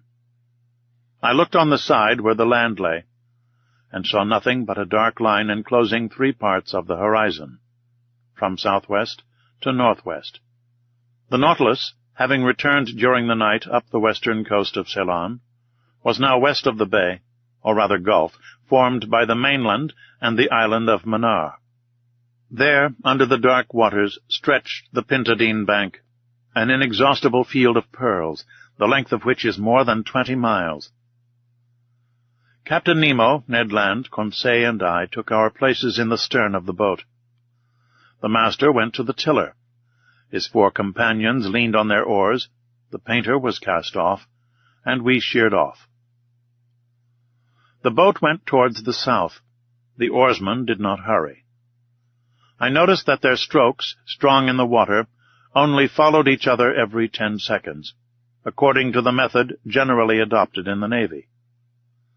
Whilst the craft was running by its own velocity, the liquid drops struck the dark depths of the waves crisply like spats of melted lead. A little billow, spreading wide, gave a slight roll to the boat, and some samphire reeds flapped before it. We were silent. What was Captain Nemo thinking of? Perhaps of the land he was approaching, and which he found too near to him, contrary to the Canadian's opinion, who thought it too far off. As to Conseil, he was merely there from curiosity. About 5:30, the first tints on the horizon showed the upper line of coast more distinctly. Flat enough in the east, it rose a little to the south.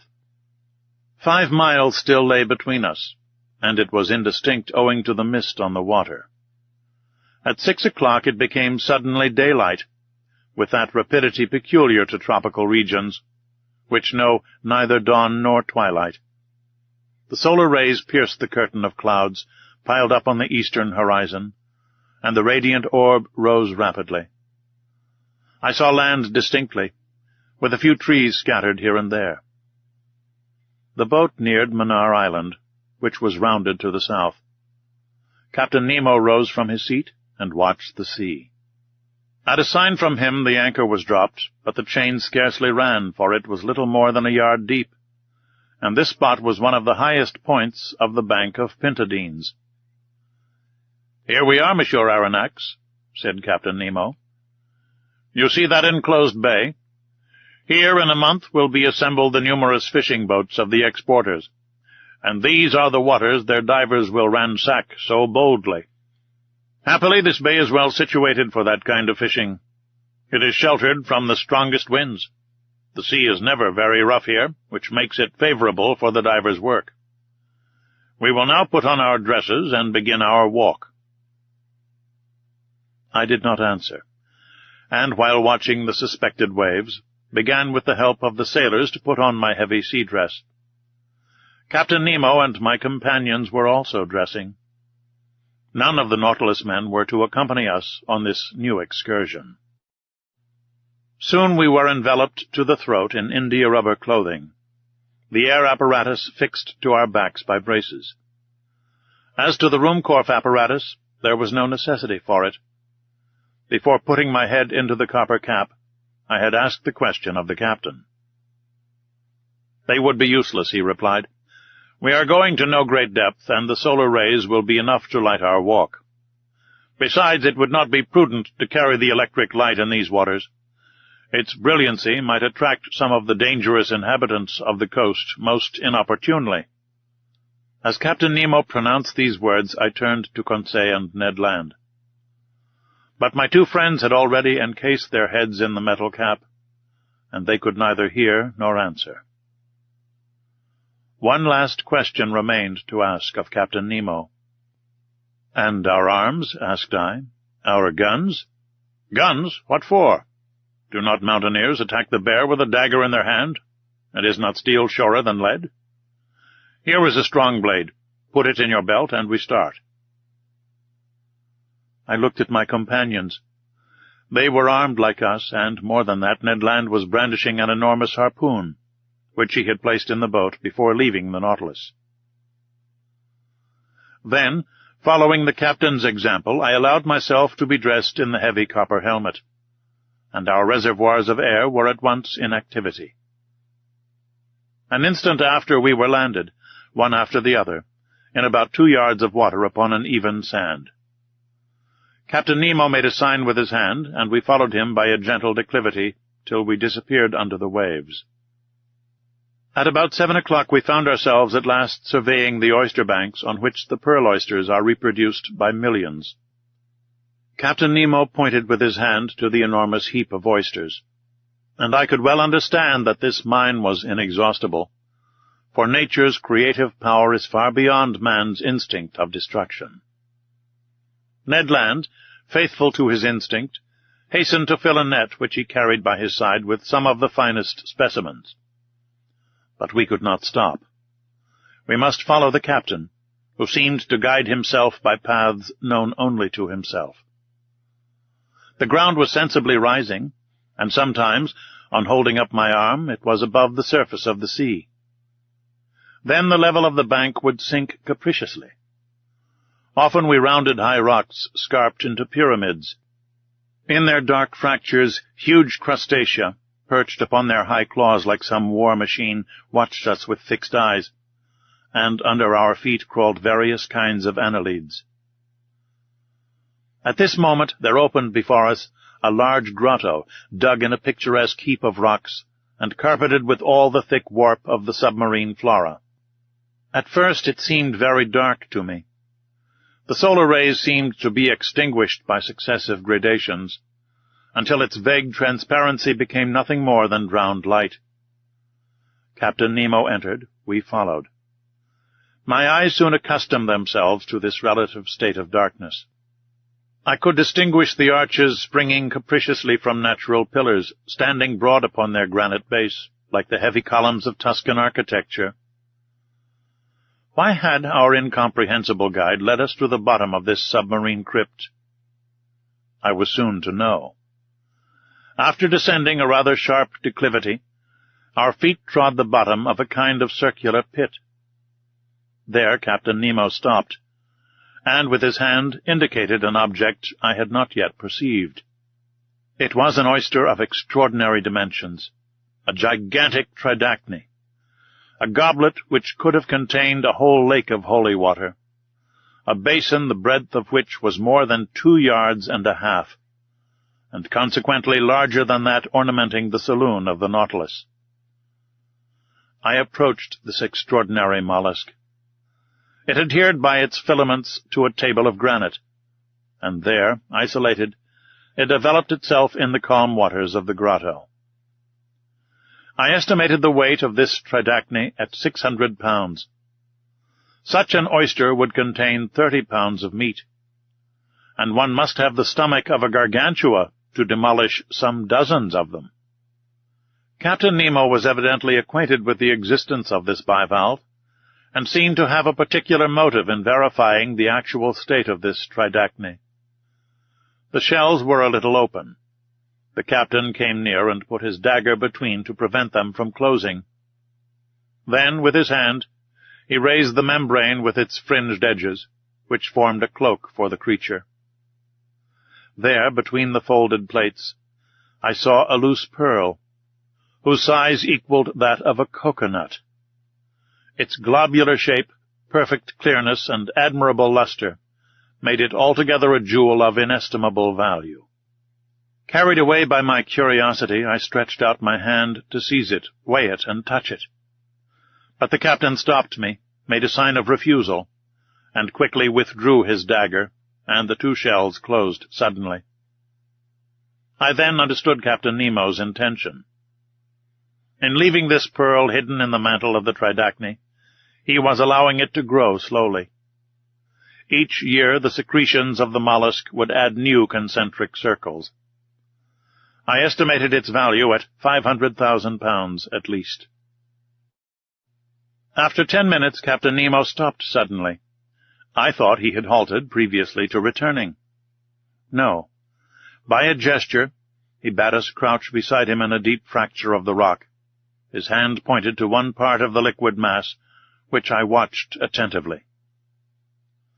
About 5 yards from me a shadow appeared, and sank to the ground. The disquieting idea of sharks shot through my mind, but I was mistaken. And once again it was not a monster of the ocean that we had anything to do with. It was a man, a living man, an Indian, a fisherman, a poor devil who, I suppose, had come to glean before the harvest. I could see the bottom of his canoe anchored some feet above his head. He dived and went up successively. A stone held between his feet, cut in the shape of a sugar loaf, whilst a rope fastened him to his boat, helped him to descend more rapidly. This was all his apparatus. Reaching the bottom, about 5 yards deep, he went on his knees and filled his bag with oysters picked up at random. Then he went up, emptied it, pulled up his stone, and began the operation once more, which lasted 30 seconds. The diver did not see us. The shadow of the rock hid us from sight. And how should this poor Indian ever dream that men, beings like himself, should be there under the water, watching his movements and losing no detail of the fishing? Several times he went up in this way and dived again. He did not carry away more than 10 at each plunge, for he was obliged to pull them from the bank to which they adhered by means of their strong byssus. And how many of those oysters for which he risked his life had no pearl in them? I watched him closely. His maneuvers were regular, and for the space of half an hour no danger appeared to threaten him. I was beginning to accustom myself to the sight of this interesting fishing, when suddenly, as the Indian was on the ground, I saw him make a gesture of terror, rise, and make a spring to return to the surface of the sea. I understood his dread. A gigantic shadow appeared just above the unfortunate diver. It was a shark of enormous size advancing diagonally, his eyes on fire and his jaws open. I was mute with horror and unable to move. The voracious creature shot towards the Indian, who threw himself on one side to avoid the shark's fins. But not its tail, for it struck his chest and stretched him on the ground. This scene lasted but a few seconds. The shark returned, and, turning on his back, prepared himself for cutting the Indian in two, when I saw Captain Nemo rise suddenly, and then, dagger in hand, walk straight to the monster, ready to fight face to face with him.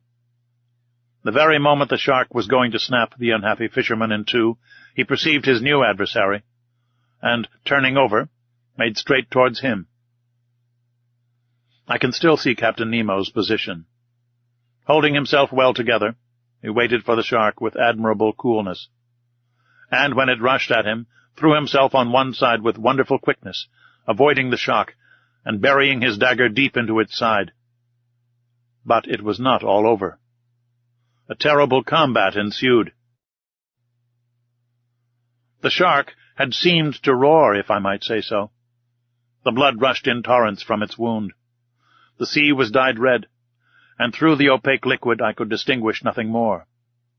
Nothing more until the moment when, like lightning, I saw the undaunted captain hanging on to one of the creature's fins, struggling, as it were, hand to hand with the monster, and dealing successive blows at his enemy, yet still unable to give a decisive one. The shark's struggles agitated the water with such fury that the rocking threatened to upset me. I wanted to go to the captain's assistance, but, nailed to the spot with horror, I could not stir. I saw the haggard eye. I saw the different phases of the fight. The captain fell to the earth, upset by the enormous mass which leaned upon him. The shark's jaws opened wide, like a pair of factory shears, and it would have been all over with the captain. But, quick as thought, harpoon in hand, Ned Land rushed towards the shark and struck it with its sharp point. The waves were impregnated with a mass of blood. They rocked under the shark's movements, which beat them with indescribable fury. Ned Land had not missed his aim. It was the monster's death rattle. Struck to the heart, it struggled in dreadful convulsions, the shock of which overthrew Conseil. But Ned Land had disentangled the captain, who, getting up without any wound, went straight to the Indian, quickly cut the cord which held him to his stone, took him in his arms, and with a sharp blow of his heel, mounted to the surface. We all three followed in a few seconds, saved by a miracle, and reached the fisherman's boat. Captain Nemo's first care was to recall the unfortunate man to life again.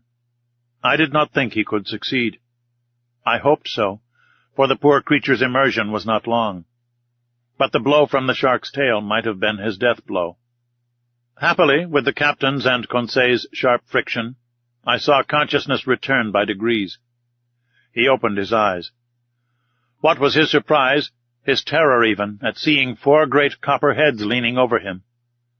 And above all, what must he have thought when Captain Nemo, drawing from the pocket of his dress a bag of pearls, placed it in his hand? This munificent charity from the man of the waters to the poor Singhalese was accepted with a trembling hand. His wondering eyes showed that he knew not to what superhuman beings he owed both fortune and life. At a sign from the captain we regained the bank, and, following the road already traversed, came in about half an hour to the anchor which held the canoe of the Nautilus to the earth. Once on board, we each, with the help of the sailors, got rid of the heavy copper helmet. Captain Nemo's first word was to the Canadian. "Thank you, Master Land," said he. "It was in revenge, Captain," replied Ned Land. "I owed you that." A ghastly smile passed across the captain's lips, and that was all. "To the Nautilus," said he. The boat flew over the waves. Some minutes after we met the shark's dead body floating. By the black marking of the extremity of its fins I recognized the terrible melanopteron of the Indian seas, of the species of shark so properly called. It was more than 25 feet long. Its enormous mouth occupied 1/3 of its body. It was an adult, as was known by its 6 rows of teeth placed in an isosceles triangle in the upper jaw. Whilst I was contemplating this inert mass, a dozen of these voracious beasts appeared round the boat, and, without noticing us, threw themselves upon the dead body, and fought with one another for the pieces. At 8:30 we were again on board the Nautilus. There I reflected on the incidents which had taken place in our excursion to the Manar Bank. 2 conclusions I must inevitably draw from it, one bearing upon the unparalleled courage of Captain Nemo, the other upon his devotion to a human being, a representative of that race from which he fled beneath the sea. Whatever he might say, this strange man had not yet succeeded in entirely crushing his heart. When I made this observation to him, he answered in a slightly moved tone, "That Indian, sir, is an inhabitant of an oppressed country, and I am still, and shall be, to my last breath, one of them."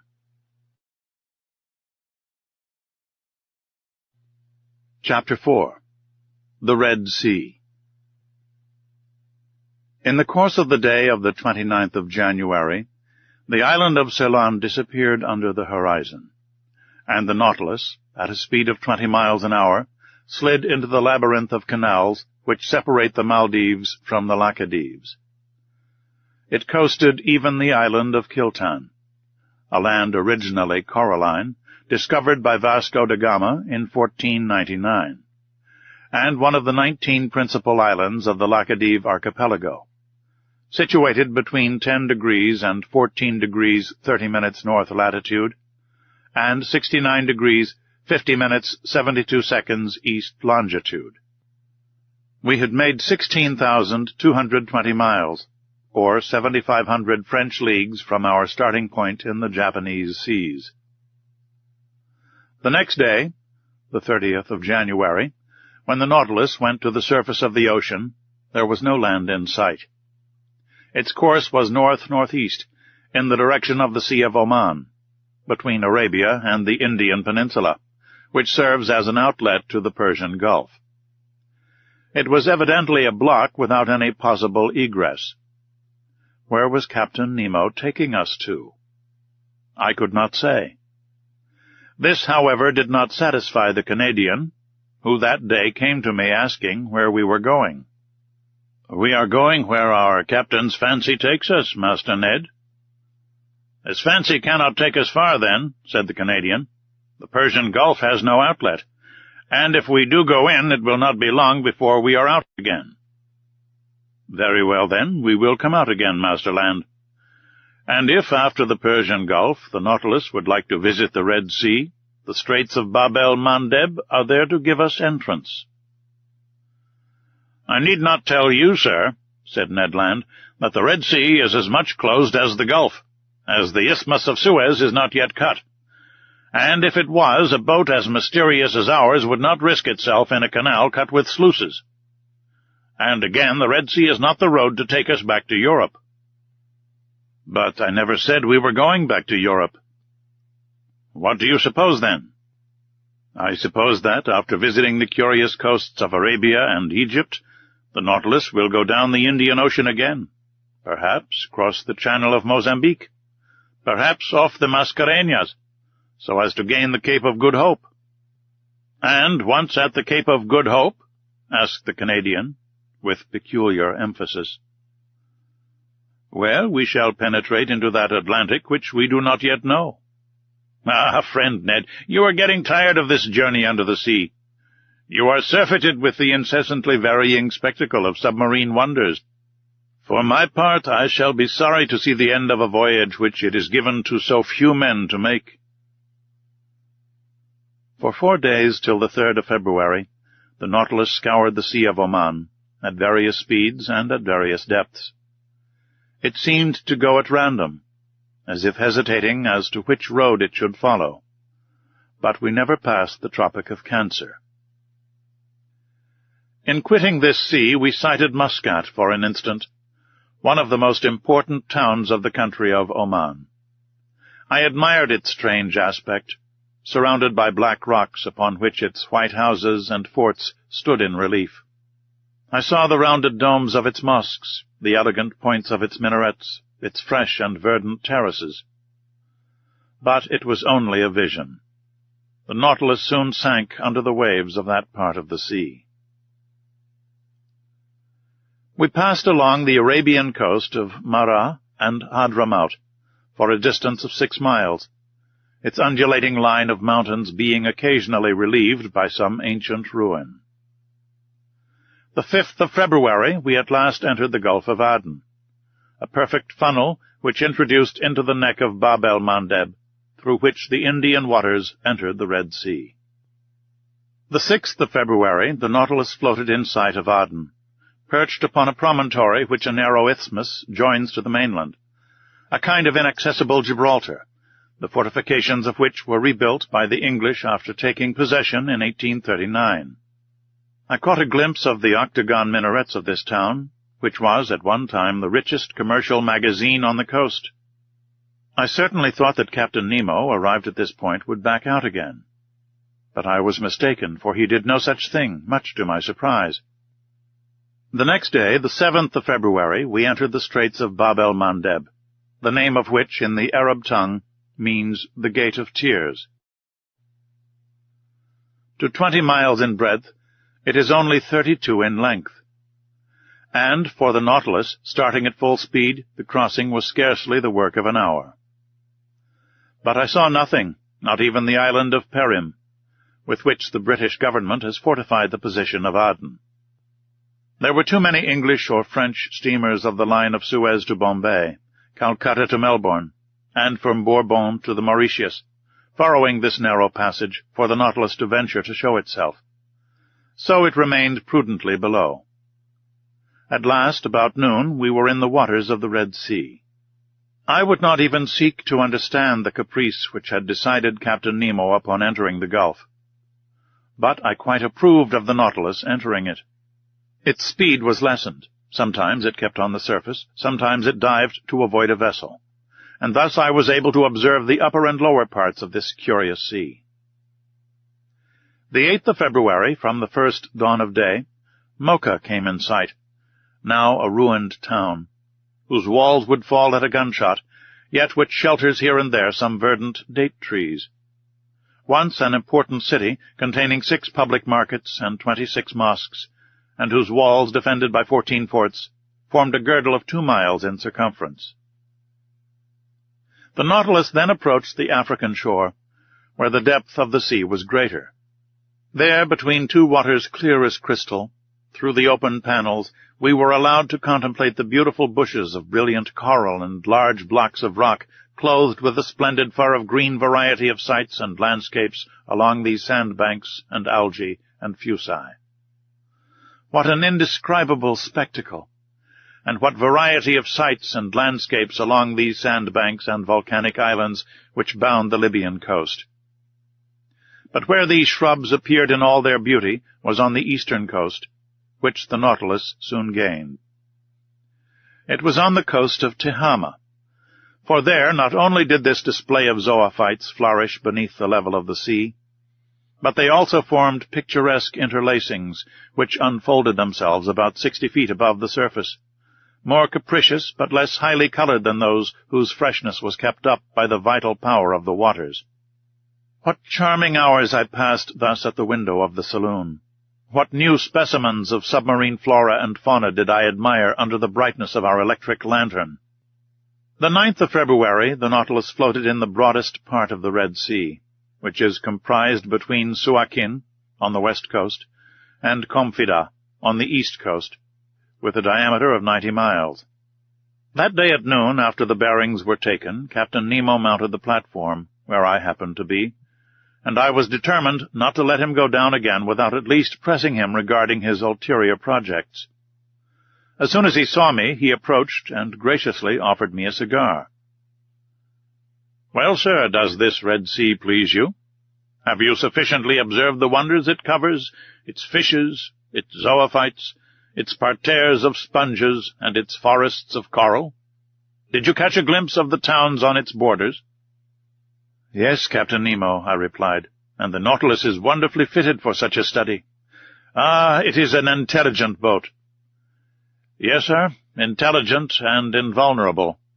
It fears neither the terrible tempests of the Red Sea, nor its currents, nor its sandbanks." "Certainly," said I. "This sea is quoted as one of the worst, and in the time of the ancients, if I am not mistaken, its reputation was detestable. Detestable, Monsieur Aronnax. The Greek and Latin historians do not speak favorably of it, and Strabo says it is very dangerous during the Etesian winds and in the rainy season. The Arabian Idrisi portrays it under the name of the Gulf of Kulzum, and relates that vessels perished there in great numbers on the sandbanks, and that no one would risk sailing in the night.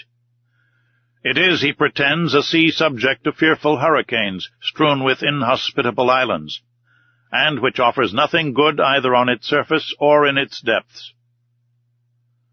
One may see, I replied, that these historians never sailed on board the Nautilus. Just so, replied the captain, smiling. And in that respect moderns are not more advanced than the ancients. It required many ages to find out the mechanical power of steam. Who knows if in another 100 years we may not see a second Nautilus? Progress is slow, Monsieur Aronnax. It is true, I answered. Your boat is at least a century before its time, perhaps an era. What a misfortune that the secret of such an invention should die with its inventor. Captain Nemo did not reply. After some minutes' silence, he continued. You were speaking of the opinions of ancient historians upon the dangerous navigation of the Red Sea. It is true, said I. But were not their fears exaggerated? Yes and no, Monsieur Aronnax, replied Captain Nemo, who seemed to know the Red Sea by heart. That which is no longer dangerous for a modern vessel, well-rigged, strongly built, and master of its own course, thanks to obedient steam, offered all sorts of perils to the ships of the ancients. Picture to yourself those first navigators venturing in ships made of planks sewn with the cords of the palm tree, saturated with the grease of the sea-dog, and covered with powdered resin. They had not even instruments wherewith to take their bearings, and they went by guess amongst currents of which they scarcely knew anything. Under such conditions, shipwrecks were and must have been numerous. But in our time, steamers running between Suez and the South Seas have nothing more to fear from the fury of this gulf, in spite of contrary trade winds. The captain and passengers do not prepare for their departure by offering propitiatory sacrifices, and on their return they no longer go ornamented with wreaths and gilt fillets to thank the gods in the neighboring temple. I agree with you, said I, and steam seems to have killed all gratitude in the hearts of sailors. But, Captain, since you seem to have especially studied this sea, can you tell me the origin of its name? There exist several explanations on the subject, Monsieur Aronnax. Would you like to know the opinion of a chronicler of the 14th century? Willingly. This fanciful writer pretends that its name was given to it after the passage of the Israelites, when Pharaoh perished in the waves which closed at the voice of Moses.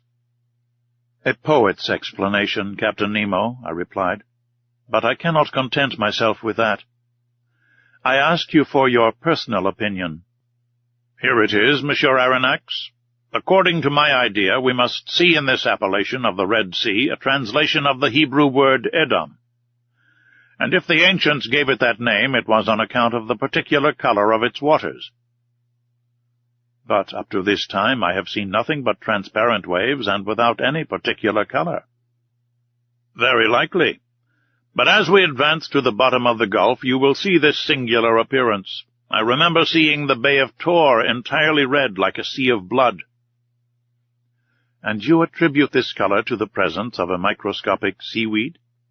Yes. So, Captain Nemo, it is not the first time you have overrun the Red Sea on board the Nautilus? No, sir. As you spoke a while ago of the passage of the Israelites and of the catastrophe to the Egyptians, I will ask whether you have met with the traces under the water of this great historical fact. No, sir, and for a good reason. What is it? It is that the spot where Moses and his people passed is now so blocked up with sand that the camels can barely bathe their legs there. You can well understand that there would not be water enough for my Nautilus. And the spot? I asked. The spot is situated a little above the Isthmus of Suez, in the arm which formerly made a deep estuary, when the Red Sea extended to the salt lakes. Now, whether this passage were miraculous or not, the Israelites nevertheless crossed there to reach the Promised Land, and Pharaoh's army perished precisely on that spot. And I think that excavations made in the middle of the sand would bring to light a large number of arms and instruments of Egyptian origin. That is evident, I replied. And for the sake of archaeologists, let us hope that these excavations will be made sooner or later, when new towns are established on the isthmus, after the construction of the Suez Canal. A canal, however, very useless to a vessel like the Nautilus. Very likely, but useful to the whole world, said Captain Nemo. The ancients well understood the utility of a communication between the Red Sea and the Mediterranean for their commercial affairs, but they did not think of digging a canal direct, and took the Nile as an intermediate. Very probably the canal which united the Nile to the Red Sea was begun by Sesostris, if we may believe tradition. One thing is certain, that in the year 615 before Christ, Nikos undertook the works of an alimentary canal to the waters of the Nile across the plain of Egypt, looking towards Arabia. It took 4 days to go up this canal, and it was so wide that 2 triremes could go abreast. It was carried on by Darius, the son of Hystaspes, and probably finished by Ptolemy II. Strabo saw it navigated, but its decline from the point of departure, near Bubastes, to the Red Sea was so slight that it was only navigable for a few months in the year. This canal answered all commercial purposes to the age of Antonius, when it was abandoned and blocked up with sand. Restored by order of the Caliph Omar, it was definitely destroyed in 761 or 762 by Caliph al-Mansur, who wished to prevent the arrival of provisions to Mohammed ben Abdallah, who had revolted against him. During the expedition into Egypt, your General Bonaparte discovered traces of the works in the desert of Suez, and, surprised by the tide, he nearly perished before regaining Hajaroth, at the very place where Moses had encamped 3,000 years before him. Well, Captain, what the ancients dared not undertake, this junction between the 2 seas, which will shorten the road from Cadiz to India, Monsieur Lesseps has succeeded in doing, and before long he will have changed Africa into an immense island. Yes, Monsieur Aronnax, you have the right to be proud of your countryman. Such a man brings more honor to a nation than great captains. He began, like so many others, with disgust and rebuffs. But he has triumphed, for he has the genius of will. And it is sad to think that a work like that, which ought to have been an international work, and which would have sufficed to make a reign illustrious, should have succeeded by the energy of one man. All honor to Monsieur Lesseps. Yes, honor to the great citizen, I replied, surprised by the manner in which Captain Nemo had just spoken. Unfortunately, he continued, I cannot take you through the Suez Canal, but you will be able to see the long jetty of Port Said after tomorrow, when we shall be in the Mediterranean. The Mediterranean? I exclaimed.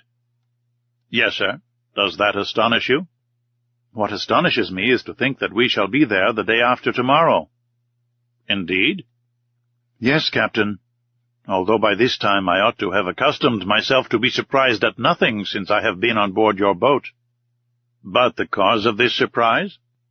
Well, it is the fearful speed you will have to put on the Nautilus, if the day after tomorrow she is to be in the Mediterranean, having made the round of Africa and doubled the Cape of Good Hope. Who told you that she would make the round of Africa and double the Cape of Good Hope, sir? Well, unless the Nautilus sails on dry land and passes above the isthmus. Or beneath it, Monsieur Aronnax. Beneath it? Certainly, replied Captain Nemo quietly. A long time ago nature made under this tongue of land what man has this day made on its surface. What? Such a passage exists? Yes, a subterranean passage which I have named the Arabian Tunnel. It takes us beneath Suez and opens into the Gulf of Pelusium. But this isthmus is composed of nothing but quicksands. To a certain depth. But at 55 yards only, there is a solid layer of rock. Did you discover this passage by chance? I asked, more and more surprised. "Chance and reasoning, sir. And by reasoning even more than by chance. Not only does this passage exist, but I have profited by it several times. Without that, I should not have ventured this day into the impassable Red Sea. I noticed that in the Red Sea and in the Mediterranean there existed a certain number of fishes of a kind perfectly identical. Certain of the fact, I asked myself, was it possible that there was no communication between the two seas? If there was, the subterranean current must necessarily run from the Red Sea to the Mediterranean, from the sole cause of difference of level. I caught a large number of fishes in the neighborhood of Suez. I passed a copper ring through their tails and threw them back into the sea. Some months later, on the coast of Syria, I caught some of my fish ornamented with the ring. Thus the communication between the two was proved. I then sought for it with my Nautilus. I discovered it, ventured into it, and before long, sir, you too will have passed through my Arabian tunnel."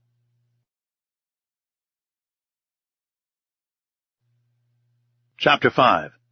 The Arabian Tunnel. That same evening, in 21 degrees 30 minutes north latitude, the Nautilus floated on the surface of the sea, approaching the Arabian coast. I saw Jeddah, the most important counting-house of Egypt, Syria, Turkey, and India. I distinguished clearly enough its buildings, the vessels anchored at the quays, and those whose draught of water obliged them to anchor in the roads. The sun, rather low on the horizon, struck full on the houses of the town, bringing out their whiteness. Outside, some wooden cabins, and some made of reeds, showed the quarter inhabited by the Bedouins.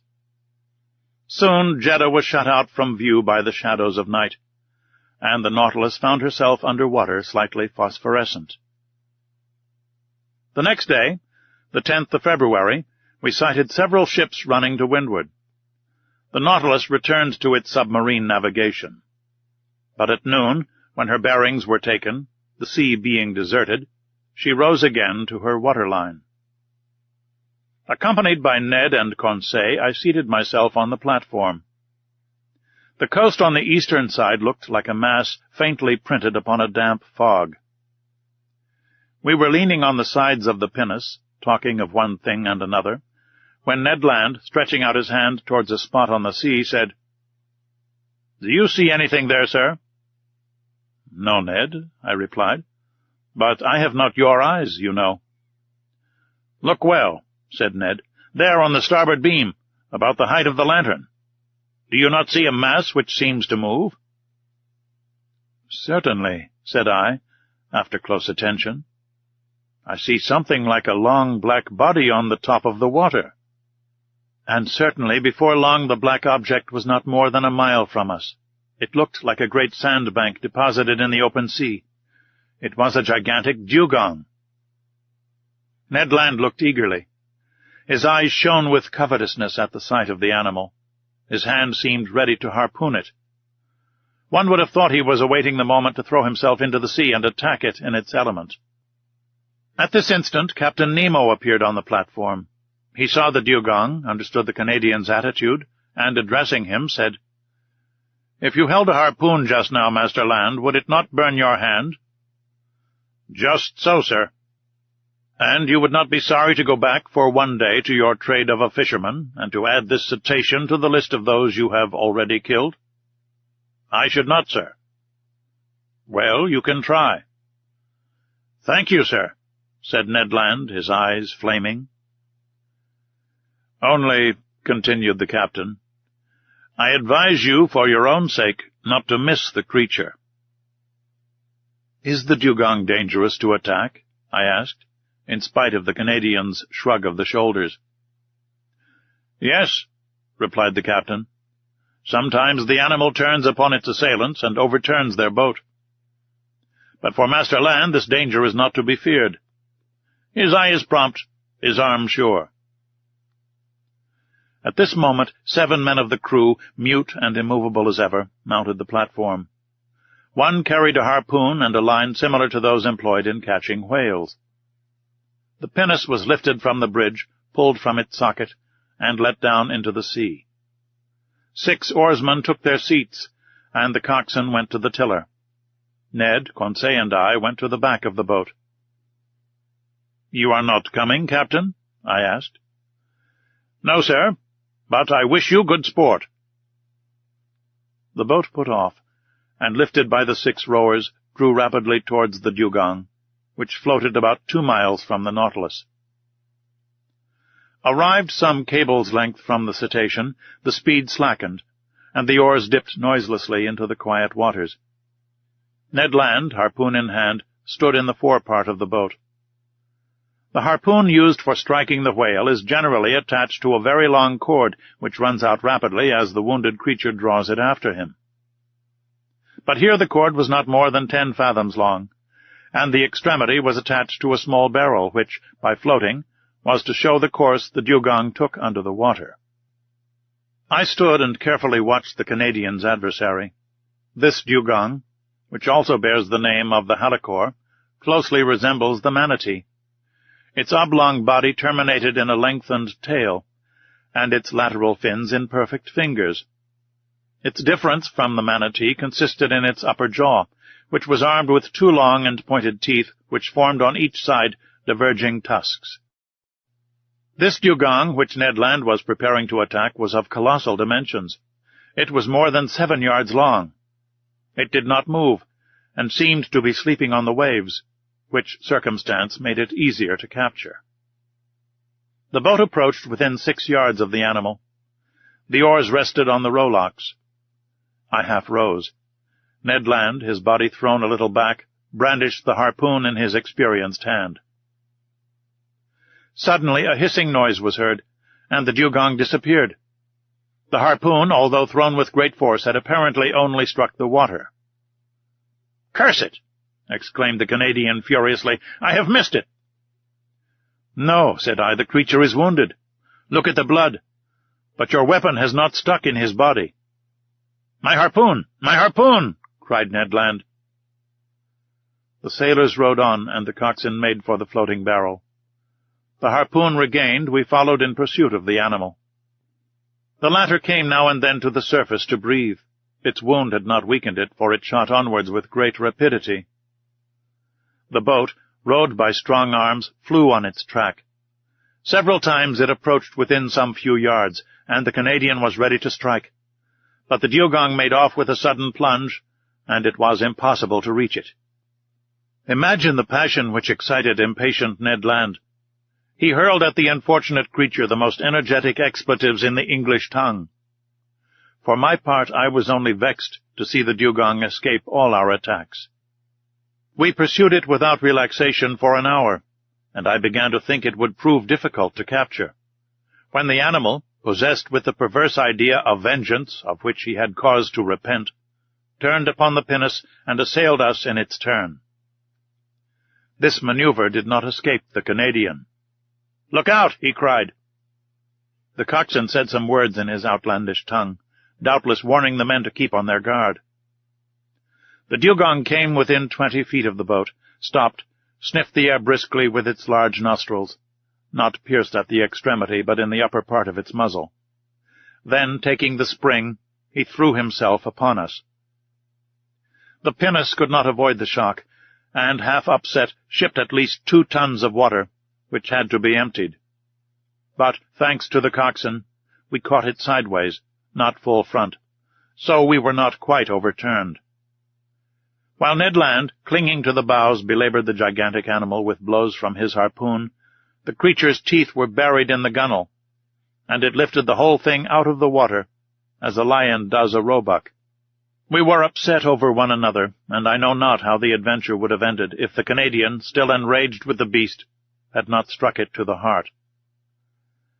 I heard its teeth grind on the iron plate, and the dugong disappeared, carrying the harpoon with him. But the barrel soon returned to the surface, and shortly after the body of the animal turned on its back. The boat came up with it, took it in tow, and made straight for the Nautilus. It required tackle of enormous strength to hoist the dugong onto the platform. It weighed 10,000 pounds. The next day, the 11th of February, The larder of the Nautilus was enriched by some more delicate game.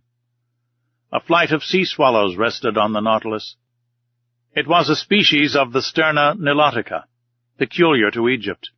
Its beak is black, head gray and pointed, the eye surrounded by white spots, the back, wings, and tail of a grayish color, the belly and throat white, and claws red. They also took some dozen of Nile ducks, a wild bird of high flavor, its throat and upper part of the head white with black spots. About 5 o'clock in the evening we sighted to the north the Cape of Ras Mohammed. This cape forms the extremity of Arabia Petrea, comprised between the Gulf of Suez and the Gulf of Aqaba. The Nautilus penetrated into the Straits of Jubal, which leads to the Gulf of Suez. I distinctly saw a high mountain towering between the two gulfs of Ras Mohammed. It was Mount Horeb, that Sinai at the top of which Moses saw God face to face. At 6 o'clock the Nautilus, sometimes floating, sometimes immersed, passed some distance from Tor, situated at the end of the bay, the waters of which seemed tinted with red, an observation already made by Captain Nemo. Then night fell in the midst of a heavy silence, sometimes broken by the cries of the pelican and other night birds, and the noise of the waves breaking upon the shore, chafing against the rocks, or the panting of some far-off steamer beating the waters of the Gulf with its noisy paddles. From 8 to 9 o'clock the Nautilus remained some fathoms under the water. According to my calculation, we must have been very near Suez. Through the panel of the saloon I saw the bottom of the rocks brilliantly lit up by our electric lamp. We seemed to be leaving the straits behind us more and more. At 9:15, the vessel having returned to the surface, I mounted the platform. Most impatient to pass through Captain Nemo's tunnel, I could not stay in one place, so came to breathe the fresh night air. Soon in the shadow I saw a pale light, half discolored by the fog, shining about a mile from us. "A floating lighthouse," said someone near me. I turned and saw the captain. "It is the floating light of Suez," he continued. "It will not be long before we gain the entrance of the tunnel." "The entrance cannot be easy." "No, sir. For that reason I am accustomed to go into the steersman's cage and myself direct our course. And now, if you will go down, Monsieur Aronnax, the Nautilus is going under the waves, and will not return to the surface until we have passed through the Arabian tunnel." Captain Nemo led me towards the central staircase. Halfway down he opened a door, traversed the upper deck, and landed in the pilot's cage, which, it may be remembered, rose at the extremity of the platform. It was a cabin measuring 6 feet square, very much like that occupied by the pilot on the steamboats of the Mississippi or Hudson. In the midst worked a wheel, placed vertically, and caught to the tiller rope, which ran to the back of the Nautilus. 4 light ports with lenticular glasses, let in a groove in the partition of the cabin, allowed the man at the wheel to see in all directions. This cabin was dark, but soon my eyes accustomed themselves to the obscurity, and I perceived the pilot, a strong man, with his hands resting on the spokes of the wheel. Outside the sea appeared vividly lit up by the lantern, which shed its rays from the back of the cabin to the other extremity of the platform. "Now," said Captain Nemo, "let us try to make our passage." Electric wires connected the pilot's cage with the machinery room, and from there the captain could communicate simultaneously to his Nautilus the direction and the speed. He pressed a metal knob, and at once the speed of the screw diminished. I looked in silence at the high straight wall we were running by at this moment, the immovable base of a massive sandy coast. We followed it thus for an hour only some few yards off. Captain Nemo did not take his eye from the knob, suspended by its 2 concentric circles in the cabin. At a simple gesture, the pilot modified the course of the Nautilus every instant. I had placed myself at the port scuttle, and saw some magnificent substructures of coral, zoophytes, seaweed, and fucus, agitating their enormous claws, which stretched out from the fissures of the rock. At 10:15 the captain himself took the helm. A large gallery, black and deep, opened before us. The Nautilus went boldly into it. A strange roaring was heard round its sides. It was the waters of the Red Sea, which the incline of the tunnel precipitated violently towards the Mediterranean. The Nautilus went with the torrent, rapid as an arrow, in spite of the efforts of the machinery, which, in order to offer more effective resistance, beat the waves with reversed screw. On the walls of the narrow passage I could see nothing but brilliant rays, straight lines, furrows of fire, traced by the great speed, under the brilliant electric light. My heart beat fast. At 35 minutes past 10, Captain Nemo quitted the helm, and, turning to me, said, "The Mediterranean." In less than 20 minutes, the Nautilus, carried along by the torrent, had passed through the Isthmus of Suez.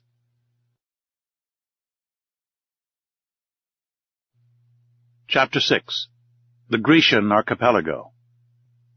The next day, the 12th of February, at the dawn of day, the Nautilus rose to the surface. I hastened onto the platform. 3 miles to the south, the dim outline of Pelusium was to be seen. A torrent had carried us from one sea to another. About 7 o'clock, Ned and Conseil joined me. "Well, Sir Naturalist," said the Canadian in a slightly jovial tone, "and the Mediterranean?" "We are floating on its surface, friend Ned." "What?" said Conseil. "This very night?" "Yes, this very night. In a few minutes we have passed this impassable isthmus." "I do not believe it," replied the Canadian. "Then you are wrong, Master Land," I continued. "This low coast, which rounds off to the south, is the Egyptian coast. And you who have such good eyes, Ned, you can see the jetty of Port Said stretching into the sea." The Canadian looked attentively. "Certainly you are right, sir. And your captain is a first-rate man. We are in the Mediterranean. Good. And now, if you please, let us talk of our own little affair, but so that no one hears us." I saw what the Canadian wanted, and, in any case, I thought it better to let him talk, as he wished it. So we all three went and sat down near the lantern, where we were less exposed to the spray of the blades. "Now, Ned, we listen. What have you to tell us?" "What I have to tell you is very simple. We are in Europe, and before Captain Nemo's caprices drag us once more to the bottom of the polar seas, or lead us into Oceania, I ask to leave the Nautilus." I wished in no way to shackle the liberty of my companions, but I certainly felt no desire to leave Captain Nemo. Thanks to him, and thanks to his apparatus, I was each day nearer the completion of my submarine studies, and I was rewriting my book of submarine depths in its very element. Should I ever again have such an opportunity of observing the wonders of the ocean? No, certainly not. And I could not bring myself to the idea of abandoning the Nautilus before the cycle of investigation was accomplished. Friend Ned, answer me frankly. Are you tired of being on board? Are you sorry that destiny has thrown us into Captain Nemo's hands? The Canadian remained some moments without answering. Then, crossing his arms, he said, "Frankly, I do not regret this journey under the seas. I shall be glad to have made it, but now that it is made, let us have done with it. That is my idea." "It will come to an end, Ned." "Where and when?" "Where, I do not know. When, I cannot say, or rather I suppose it will end when these seas have nothing more to teach us." "Then what do you hope for?" demanded the Canadian. "That circumstances may occur as well 6 months hence as now, by which we may and ought to profit." "Oh," said Ned Land, "and where shall we be in 6 months, if you please, Sir Naturalist?" "Perhaps in China. You know the Nautilus is a rapid traveler. It goes through water as swallows through the air, or as an express on the land. It does not fear frequented seas. Who can say that it may not beat the coasts of France, England, or America, on which flight may be attempted as advantageously as here? "Monsieur Aronnax," replied the Canadian, "your arguments are rotten at the foundation. You speak in the future. We shall be there. We shall be here. I speak in the present. We are here, and we must profit by it." Ned Land's logic pressed me hard, and I felt myself beaten on that ground. I knew not what argument would now tell in my favor. "Sir," continued Ned, "let us suppose an impossibility. If Captain Nemo should this day offer you your liberty, would you accept it?" "I do not know," I answered. "And if," he added, "the offer made you this day was never to be renewed, would you accept it?" "Friend Ned, this is my answer. Your reasoning is against me. We must not rely on Captain Nemo's goodwill. Common prudence forbids him to set us at liberty. On the other side, prudence bids us profit by the first opportunity to leave the Nautilus."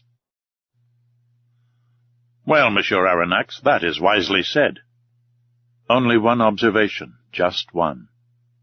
The occasion must be serious, and our first attempt must succeed. If it fails, we shall never find another, and Captain Nemo will never forgive us." "All that is true," replied the Canadian. "But your observation applies equally to all attempts at flight, whether in 2 years' time or in 2 days. But the question is still this. If a favorable opportunity presents itself, it must be seized." "Agreed. And now, Ned, will you tell me what you mean by a favorable opportunity?" "It will be that which, on a dark night, will bring the Nautilus a short distance from some European coast." "And you will try and save yourself by swimming?" "Yes, if we were near enough to the bank, and if the vessel was floating at the time, not if the bank was far away and the boat was under the water." "And in that case?" "In that case, I should seek to make myself master of the pinnace. I know how it is worked. We must get inside, and the bolts once drawn, we shall come to the surface of the water, without even the pilot, who is in the bows, perceiving our flight." "Well, Ned, watch for the opportunity. But do not forget that a hitch will ruin us." "I will not forget, sir." "And now, Ned, would you like to know what I think of your project?" "Certainly, Monsieur Aronnax." "Well, I do not say I hope, I think that this favorable opportunity will never present itself." "Why not?" "Because Captain Nemo cannot hide from himself that we have not given up all hope of regaining our liberty, and he will be on his guard, above all, in the seas and in the sight of European coasts." "We shall see," replied Ned Land, shaking his head determinedly. "And now, Ned Land," I added, "let us stop here. Not another word on the subject. The day that you are ready, come and let us know, and we will follow you. I rely entirely upon you." Thus ended a conversation which, at no very distant time, led to such grave results. I must say here that facts seemed to confirm my foresight, to the Canadian's great despair.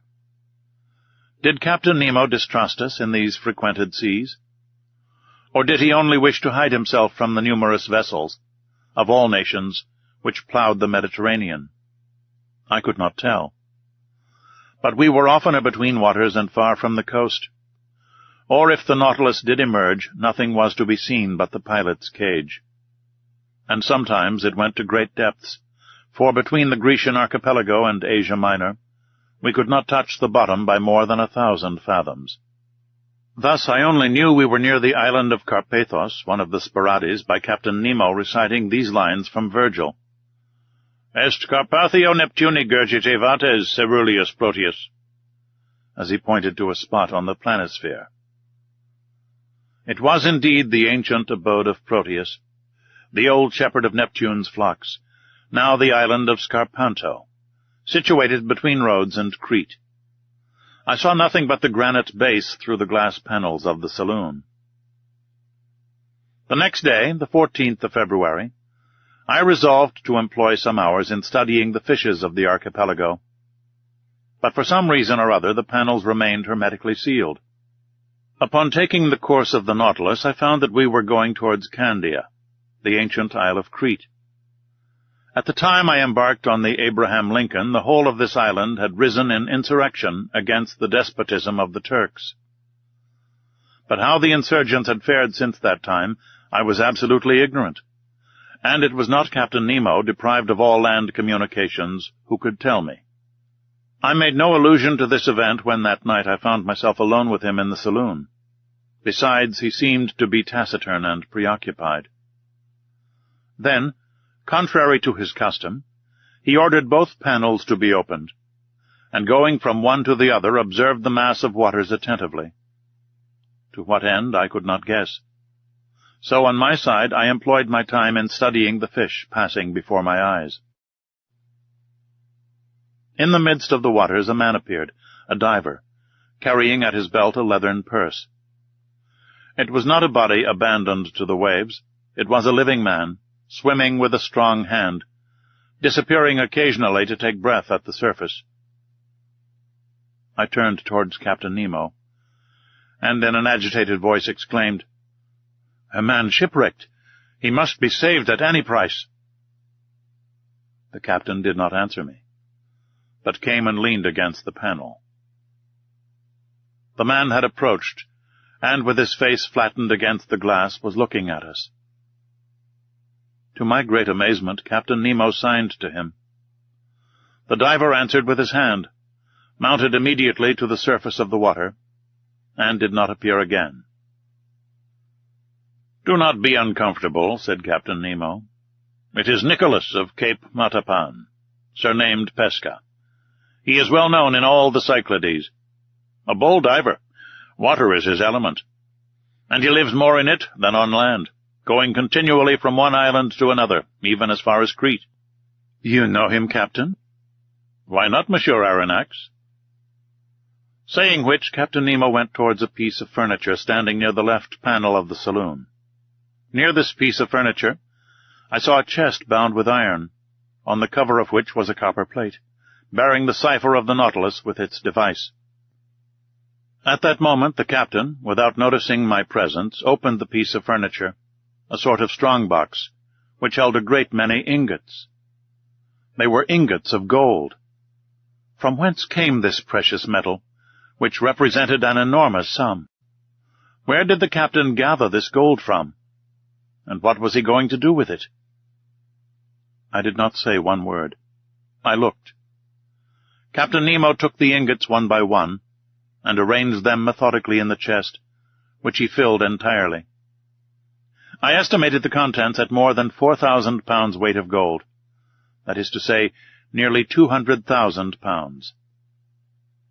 The chest was securely fastened, and the captain wrote an address on the lid, in characters which must have belonged to modern Greece. This done, Captain Nemo pressed a knob, the wire of which communicated with the quarters of the crew. 4 men appeared, and, not without some trouble, pushed the chest out of the saloon. Then I heard them hoisting it up the iron staircase by means of pulleys. At that moment, Captain Nemo turned to me. "And you were saying, sir?" said he. "I was saying nothing, Captain." "Then, sir, if you will allow me, I will wish you good night." Whereupon he turned and left the saloon. I returned to my room much troubled, as one may believe. I vainly tried to sleep. I sought the connecting link between the apparition of the diver and the chest filled with gold. Soon I felt by certain movements of pitching and tossing that the Nautilus was leaving the depths and returning to the surface. Then I heard steps upon the platform, and I knew they were unfastening the pinnace and launching it upon the waves. For one instant it struck the side of the Nautilus. Then all noise ceased. 2 hours after, the same noise, the same going and coming was renewed. The boat was hoisted on board, replaced in its socket, and the Nautilus again plunged under the waves. So these millions had been transported to their address. To what point of the continent? Who was Captain Nemo's correspondent? The next day I related to Conseil and the Canadian the events of the night, which had excited my curiosity to the highest degree. My companions were not less surprised than myself. "But where does he take his millions to?" asked Ned Land. To that there was no possible answer. I returned to the saloon after having breakfast and set to work. Till 5 o'clock in the evening I employed myself in arranging my notes. At that moment, ought I to attribute it to some peculiar idiosyncrasy, I felt so great a heat that I was obliged to take off my coat. It was strange, for we were under low latitudes, and even then the Nautilus, submerged as it was, ought to experience no change of temperature. I looked at the manometer. It showed a depth of 60 feet, to which atmospheric heat could never attain. I continued my work, but the temperature rose to such a pitch as to be intolerable. Could there be fire on board? I asked myself. I was leaving the saloon when Captain Nemo entered. He approached the thermometer, consulted it, and, turning to me, said, 42 degrees. I have noticed it, Captain, I replied, and if it gets much hotter, we cannot bear it. Oh, sir, it will not get better if we do not wish it. You can reduce it as you please, then? No, but I can go farther from the stove which produces it. It is outward, then? Certainly, we are floating in a current of boiling water. Is it possible? I exclaimed. Look. The panels opened, and I saw the sea entirely white all round. A sulphurous smoke was curling amid the waves, which boiled like water in a copper. I placed my hand on one of the panes of glass, but the heat was so great that I quickly took it off again. Where are we? I asked. Near the island of Santorin, sir, replied the captain. I wish to give you a sight of the curious spectacle of a submarine eruption. I thought, said I, that the formation of these new islands was ended. Nothing is ever ended in the volcanic parts of the sea, replied Captain Nemo, and the globe is always being worked by subterranean fires. Already, in the 19th year of our era, according to Cassiodorus and Pliny, a new island, Theia, the Divine, appeared in the very place where these islets have recently been formed. Then they sank under the waves, to rise again in the year 69, when they again subsided. Since that time to our days, the Plutonian work has been suspended. But on the 3rd of February, 1866, a new island, which they named George Island, emerged from the midst of the sulphurous vapor near Nea Kamenni, and settled again the 6th of the same month. 7 days after, the 13th of February, the island of Aphroessa appeared, leaving between Nea Kamenni and itself a canal 10 yards broad. I was in these seas when the phenomenon occurred, and I was able, therefore, to observe all the different phases. The island of Aphroessa, of round form, measured 300 feet in diameter and 30 feet in height. It was composed of black and vitreous lava, mixed with fragments of feldspar. And lastly, on the 10th of March, a smaller island, called Reka, showed itself near Nea Kamenni, and since then these three have joined together, forming but one and the same island. And the canal in which we are at this moment? I asked. Here it is, replied Captain Nemo, showing me a map of the archipelago. You see, I have marked the new islands. I returned to the glass. The Nautilus was no longer moving. The heat was becoming unbearable. The sea, which till now had been white, was red, owing to the presence of salts of iron. In spite of the ships being hermetically sealed, an insupportable smell of sulphur filled the saloon, and the brilliancy of the electricity was entirely extinguished by bright scarlet flames. I was in a bath. I was choking. I was broiled. We can remain no longer in this boiling water, said I to the captain. It would not be prudent, replied the impassive Captain Nemo. An order was given. The Nautilus tacked about and left the furnace it could not brave with impunity. A quarter of an hour after, we were breathing fresh air on the surface. The thought then struck me that, if Ned Land had chosen this part of the sea for our flight, we should never have come alive out of this sea of fire. The next day, the 16th of February, we left the basin which, between Rhodes and Alexandria, is reckoned about 1,500 fathoms in depth, and the Nautilus, passing some distance from Cerigo, quitted the Grecian archipelago after having doubled Cape Matapan. Chapter 7. The Mediterranean in 48 Hours.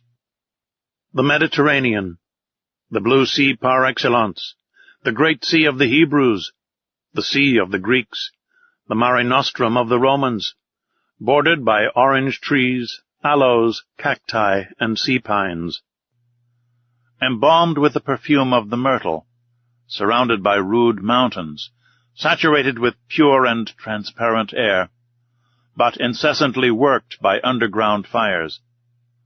A perfect battlefield in which Neptune and Pluto still dispute the empire of the world.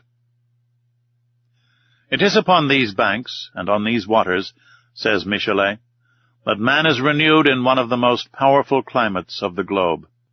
But, beautiful as it was, I could only take a rapid glance at the basin whose superficial area is 2 million of square yards.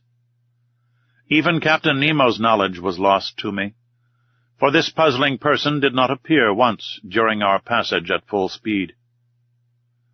I estimated the course which the Nautilus took under the waves of the sea at about 600 leagues, and it was accomplished in 48 hours. Starting on the morning of the 16th of February from the shores of Greece, we had crossed the Straits of Gibraltar by sunrise on the 18th. It was plain to me that this Mediterranean, enclosed in the midst of those countries which he wished to avoid, was distasteful to Captain Nemo. Those waves and those breezes brought back too many remembrances, if not too many regrets. Here he had no longer that independence and that liberty of gait which he had when in the open seas, and his Nautilus felt itself cramped between the close shores of Africa and Europe. Our speed was now 25 miles an hour. It may be well understood that Ned Land, to his great disgust, was obliged to renounce his intended flight. He could not launch the pinnace, going at the rate of 12 or 13 yards every second. To quit the Nautilus under such conditions would be as bad as jumping from a train going at full speed, an imprudent thing to say the least of it. Besides, our vessel only mounted to the surface of the waves at night to renew its stock of air. It was steered entirely by the compass and the log. I saw no more of the interior of this Mediterranean than a traveler by express train perceives of the landscape which flies before his eyes, that is to say, the distant horizon, and not the nearer objects which pass like a flash of lightning. We were then passing between Sicily and the coast of Tunis.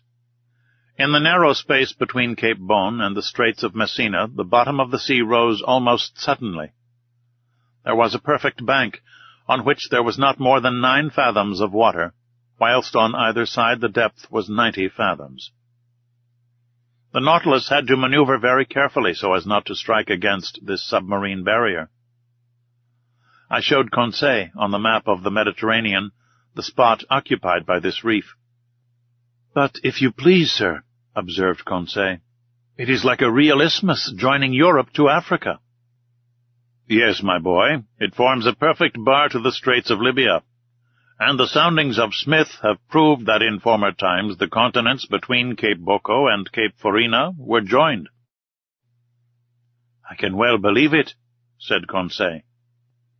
"I will add," I continued, "that a similar barrier exists between Gibraltar and Ceuta, which in geological times formed the entire Mediterranean." "What if some volcanic burst should one day raise these 2 barriers above the waves?" "It is not probable, Conseil." "Well, but allow me to finish, please, sir. If this phenomenon should take place, it will be troublesome for Monsieur Lesseps, who has taken so much pains to pierce the isthmus." "I agree with you. But I repeat, Conseil, this phenomenon will never happen. The violence of subterranean force is ever diminishing. Volcanoes, so plentiful in the first days of the world, are being extinguished by degrees. The internal heat is weakened. The temperature of the lower strata of the globe is lowered by a perceptible quantity every century to the detriment of our globe, for its heat is its life." "But the sun?" "The sun is not sufficient, Conseil. Can it give heat to a dead body?" "Not that I know of." Well, my friend, this earth will one day be that cold corpse. It will become uninhabitable and uninhabited like the moon, which has long since lost all its vital heat. In how many centuries? In some hundreds of thousands of years, my boy. Then, said Conseil, we shall have time to finish our journey. That is, if Ned Land does not interfere with it. And Conseil, reassured, returned to the study of the bank, which the Nautilus was skirting at a moderate speed. During the night of the 16th and 17th of February, we had entered the second Mediterranean basin, the greatest depth of which was 1,450 fathoms. The Nautilus, by the action of its crew, slid down the inclined planes and buried itself in the lowest depths of the sea. On the 18th of February, about 3 o'clock in the morning, we were at the entrance of the Straits of Gibraltar. There once existed two currents, an upper one, long since recognized, which conveys the waters of the ocean into the basin of the Mediterranean, and a lower countercurrent, which reasoning has now shown to exist. Indeed, the volume of water in the Mediterranean, incessantly added to by the waves of the Atlantic and by rivers falling into it, would each year raise the level of this sea, for its evaporation is not sufficient to restore the equilibrium. As it is not so, we must necessarily admit the existence of an undercurrent, which empties into the basin of the Atlantic through the Straits of Gibraltar the surplus waters of the Mediterranean. A fact indeed. And it was this countercurrent by which the Nautilus profited. It advanced rapidly by the narrow pass. For one instant I caught a glimpse of the beautiful ruins of the Temple of Hercules, buried in the ground, according to Pliny, and with the low island which supports it. And a few minutes later, we were floating on the Atlantic.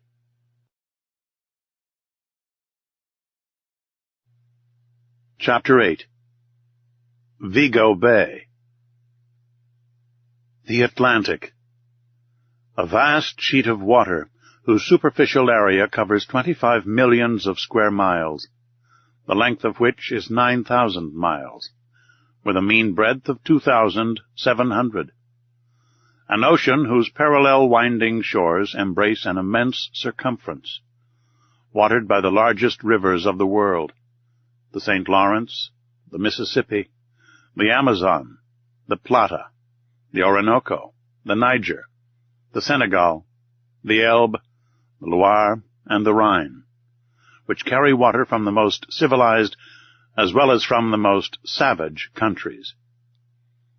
Magnificent field of water, incessantly plowed by vessels of every nation, sheltered by the flags of every nation, and which terminates in those two terrible points so dreaded by mariners, Cape Horn and the Cape of Tempests. The Nautilus was piercing the water with its sharp spur, after having accomplished nearly 10,000 leagues in 3 months and a half, a distance greater than the great circle of the earth. Where were we going now, and what was reserved for the future? The Nautilus, leaving the Straits of Gibraltar, had gone far out. It returned to the surface of the waves, and our daily walks on the platform were restored to us. I mounted at once, accompanied by Ned Land and Conseil. At a distance of about 12 miles, Cape St. Vincent was dimly to be seen, forming the southwestern point of the Spanish peninsula. A strong southerly gale was blowing. The sea was swollen and billowy. It made the Nautilus rock violently. It was almost impossible to keep one's foot on the platform, which the heavy rolls of the sea beat over every instant. So we descended after inhaling some mouthfuls of fresh air. I returned to my room, Conseil to his cabin, but the Canadian, with a preoccupied air, followed me. Our rapid passage across the Mediterranean had not allowed him to put his project into execution, and he could not help showing his disappointment. When the door of my room was shut, he sat down and looked at me silently. "Friend Ned," said I understand you, but you cannot reproach yourself. To have attempted to leave the Nautilus under the circumstances would have been folly. Ned Land did not answer.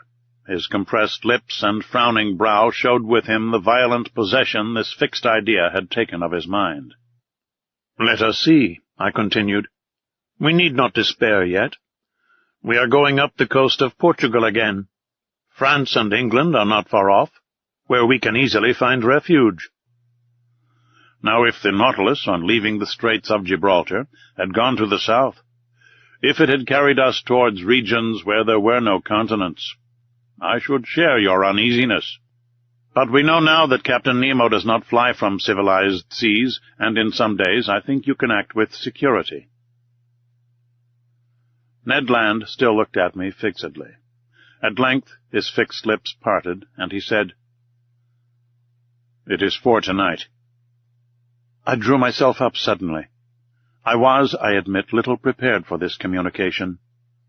I wanted to answer the Canadian, but words would not come. "We agreed to wait for an opportunity," continued Ned Land, "and the opportunity has arrived. This night we shall be but a few miles from the Spanish coast. It is cloudy. The wind blows freely. I have your word, Monsieur Aronnax, and I rely upon you." As I was silent, the Canadian approached me. "Tonight, at 9 o'clock, said he. "I have warned Conseil. At that moment Captain Nemo will be shut up in his room, probably in bed. Neither the engineers nor the ship's crew can see us. Conseil and I will gain the central staircase, and you, Monsieur Aronnax, will remain in the library 2 steps from us, waiting my signal. The oars, the mast, and the sail are in the canoe. I have even succeeded in getting some provisions. I have procured an English wrench to unfasten the bolts which attach it to the shell of the Nautilus. So all is ready, till tonight." "The sea is bad." "That I allow," replied the Canadian, "but we must risk that. Liberty is worth paying for. Besides, the boat is strong, and a few miles with a fair wind to carry us is no great thing. Who knows but by tomorrow we may be 100 leagues away. Let circumstances only favor us, and by 10 or 11 o'clock we shall have landed on some spot of terra firma, alive or dead. But adieu now till tonight." With these words the Canadian withdrew, leaving me almost dumb. I had imagined that, the chance gone, I should have time to reflect and discuss the matter. My obstinate companion had given me no time. And after all, what could I have said to him? Ned Land was perfectly right. There was almost the opportunity to profit by.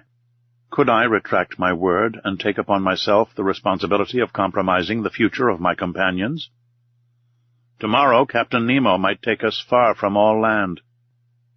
At that moment a rather loud hissing noise told me that the reservoirs were filling, and that the Nautilus was sinking under the waves of the Atlantic. A sad day I passed between the desire of regaining my liberty of action and of abandoning the wonderful Nautilus, and leaving my submarine studies incomplete. What dreadful hours I passed thus, sometimes seeing myself and companions safely landed, sometimes wishing, in spite of my reason, that some unforeseen circumstance would prevent the realization of Ned Land's project. Twice I went to the saloon. I wished to consult the compass. I wished to see if the direction the Nautilus was taking was bringing us nearer or taking us farther from the coast. But no, the Nautilus kept in Portuguese waters. I must therefore take my part and prepare for flight. My luggage was not heavy, my notes nothing more. As to Captain Nemo, I asked myself what he would think of our escape, what trouble, what wrong it might cause him, and what he might do in case of its discovery or failure. Certainly I had no cause to complain of him. On the contrary, never was hospitality freer than his. In leaving him I could not be taxed with ingratitude. No oath bound us to him. It was on the strength of circumstances he relied, and not upon our word, to fix us forever. I had not seen the captain since our visit to the island of Santorin. Would chance bring me to his presence before our departure? I wished it, and I feared it at the same time. I listened if I could hear him walking the room contiguous to mine. No sound reached my ear. I felt an unbearable uneasiness. This day of waiting seemed eternal. Hours struck too slowly to keep pace with my impatience. My dinner was served in my room as usual. I ate but little. I was too preoccupied. I left the table at 7 o'clock. 120 minutes, I counted them, still separated me from the moment in which I was to join Ned Land. My agitation redoubled. My pulse beat violently. I could not remain quiet. I went and came, hoping to calm my troubled spirit by constant movement. The idea of failure in our bold enterprise was the least painful of my anxieties. But the thought of seeing our project discovered before leaving the Nautilus, of being brought before Captain Nemo, irritated, or what was worse, saddened at my desertion, made my heart beat. I wanted to see the saloon for the last time. I descended the stairs and arrived in the museum, where I had passed so many useful and agreeable hours. I looked at all its riches, all its treasures, like a man on the eve of an eternal exile, who was leaving never to return. These wonders of nature, these masterpieces of art, amongst which for so many days my life had been concentrated, I was going to abandon them forever. I should like to have taken a last look through the windows of the saloon into the waters of the Atlantic, but the panels were hermetically closed, and a cloak of steel separated me from that ocean which I had not yet explored. In passing through the saloon, I came near the door let into the angle which opened into the captain's room. To my great surprise, this door was ajar. I drew back involuntarily. If Captain Nemo should be in his room, he could see me. But hearing no sound, I drew nearer. The room was deserted. I pushed open the door and took some steps forward.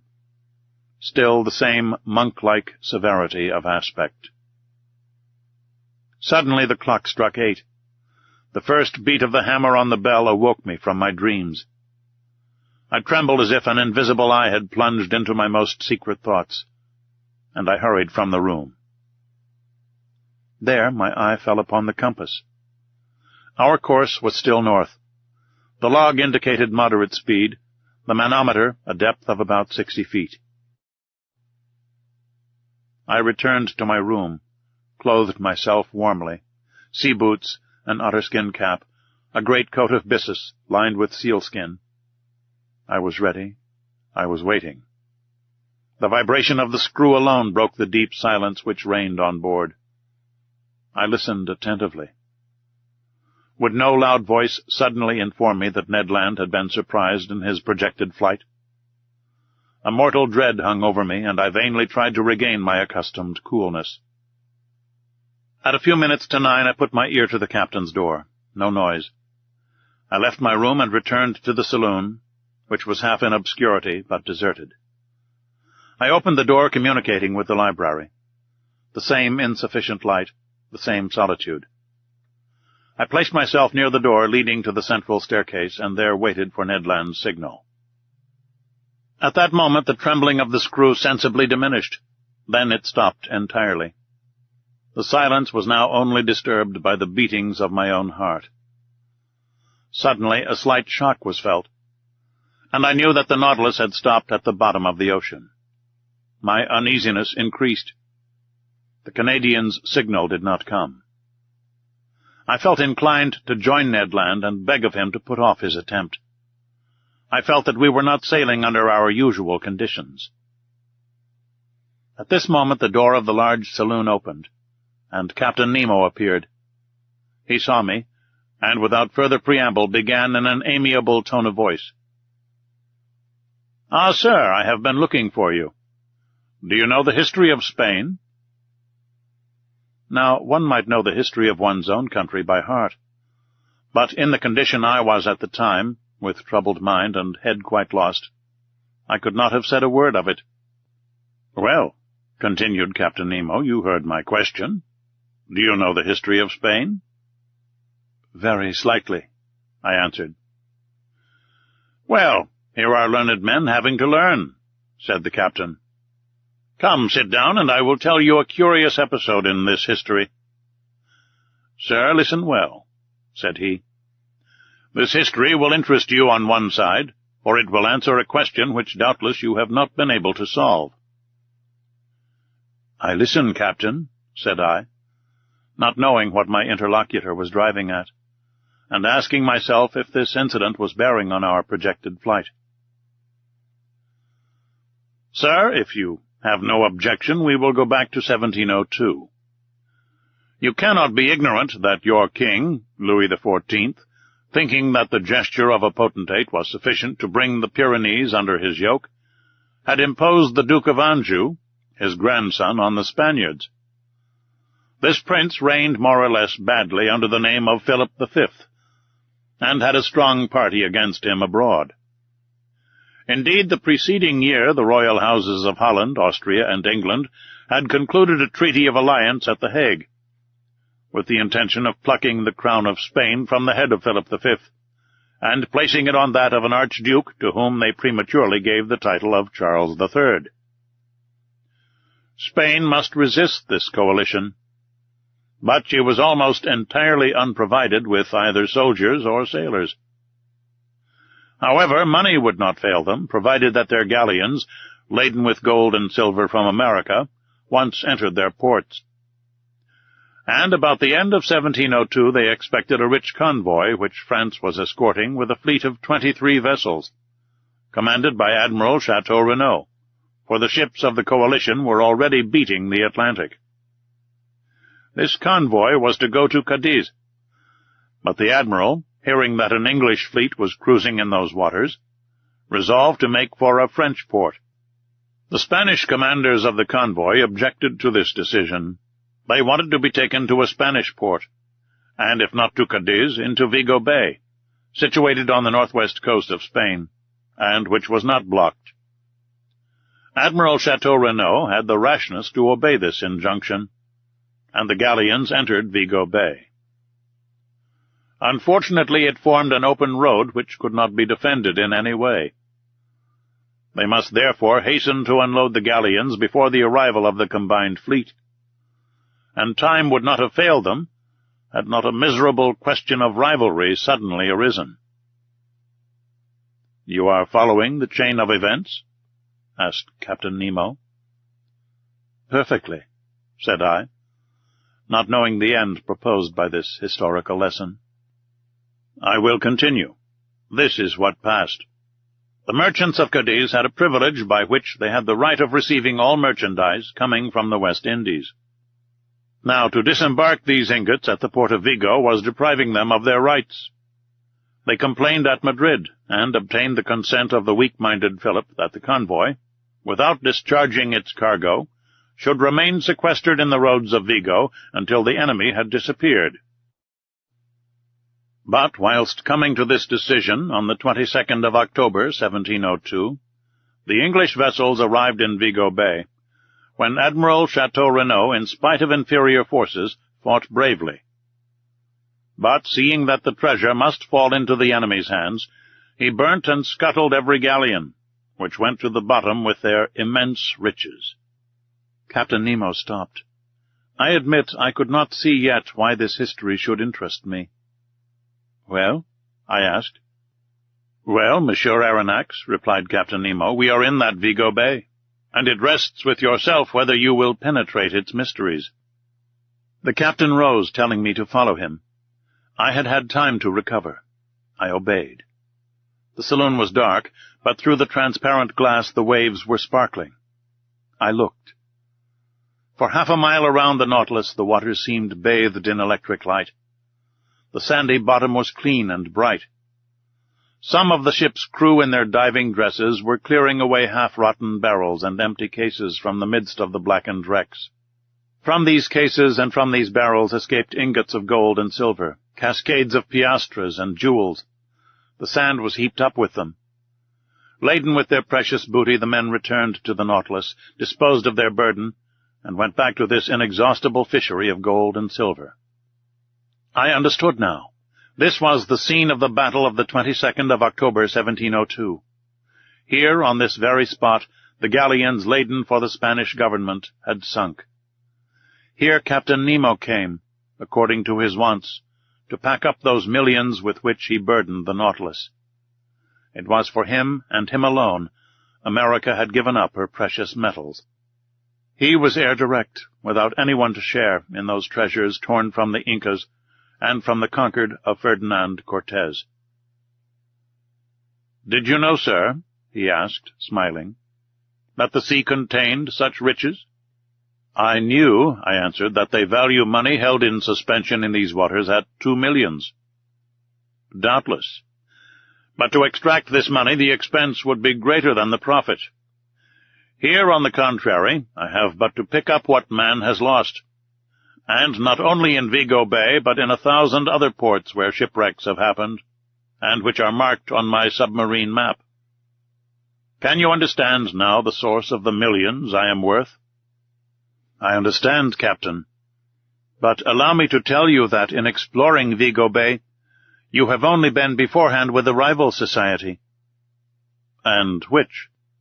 "A society which has received from the Spanish government the privilege of seeking those buried galleons.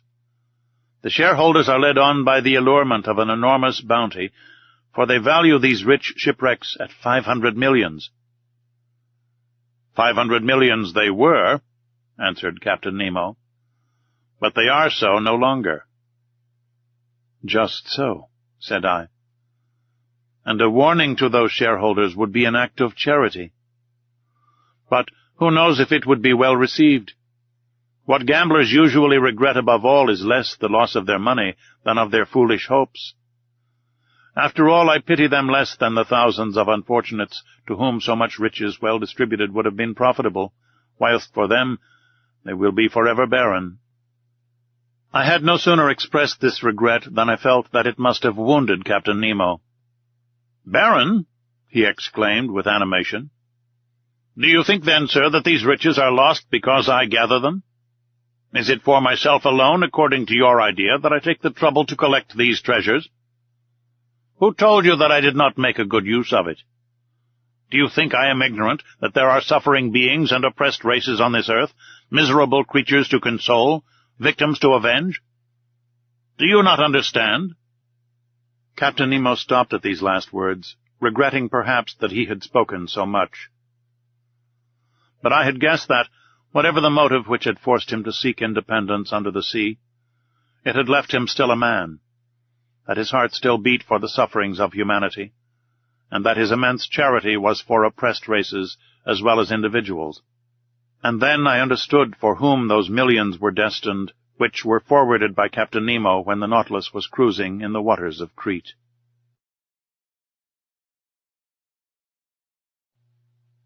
Chapter 9.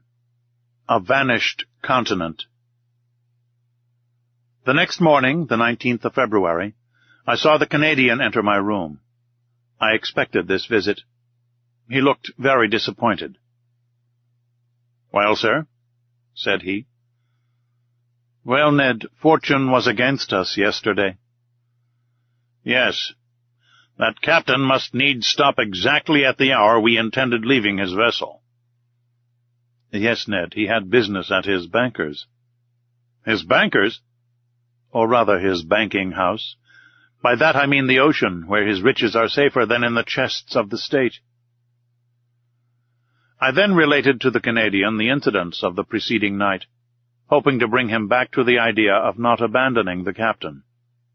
But my recital had no other result than an energetically expressed regret from Ned that he had not been able to take a walk on the battlefield of Vigo on his own account. "However," said he, "all is not ended. It is only a blow of the harpoon lost. Another time we must succeed, and tonight, if necessary." "In what direction is the Nautilus going?" I asked. "I do not know," replied Ned. "Well, at noon we shall see the point." The Canadian returned to Conseil. As soon as I was dressed, I went into the saloon. The compass was not reassuring. The course of the Nautilus was south-southwest. We were turning our backs on Europe. I waited with some impatience till the ship's place was pricked on the chart. At about 11:30 the reservoirs were emptied, and our vessel rose to the surface of the ocean. I rushed towards the platform. Ned Land had preceded me. No more land in sight. Nothing but an immense sea. Some sails on the horizon, doubtless those going to San Roque in search of favorable winds for doubling the Cape of Good Hope. The weather was cloudy. A gale of wind was preparing.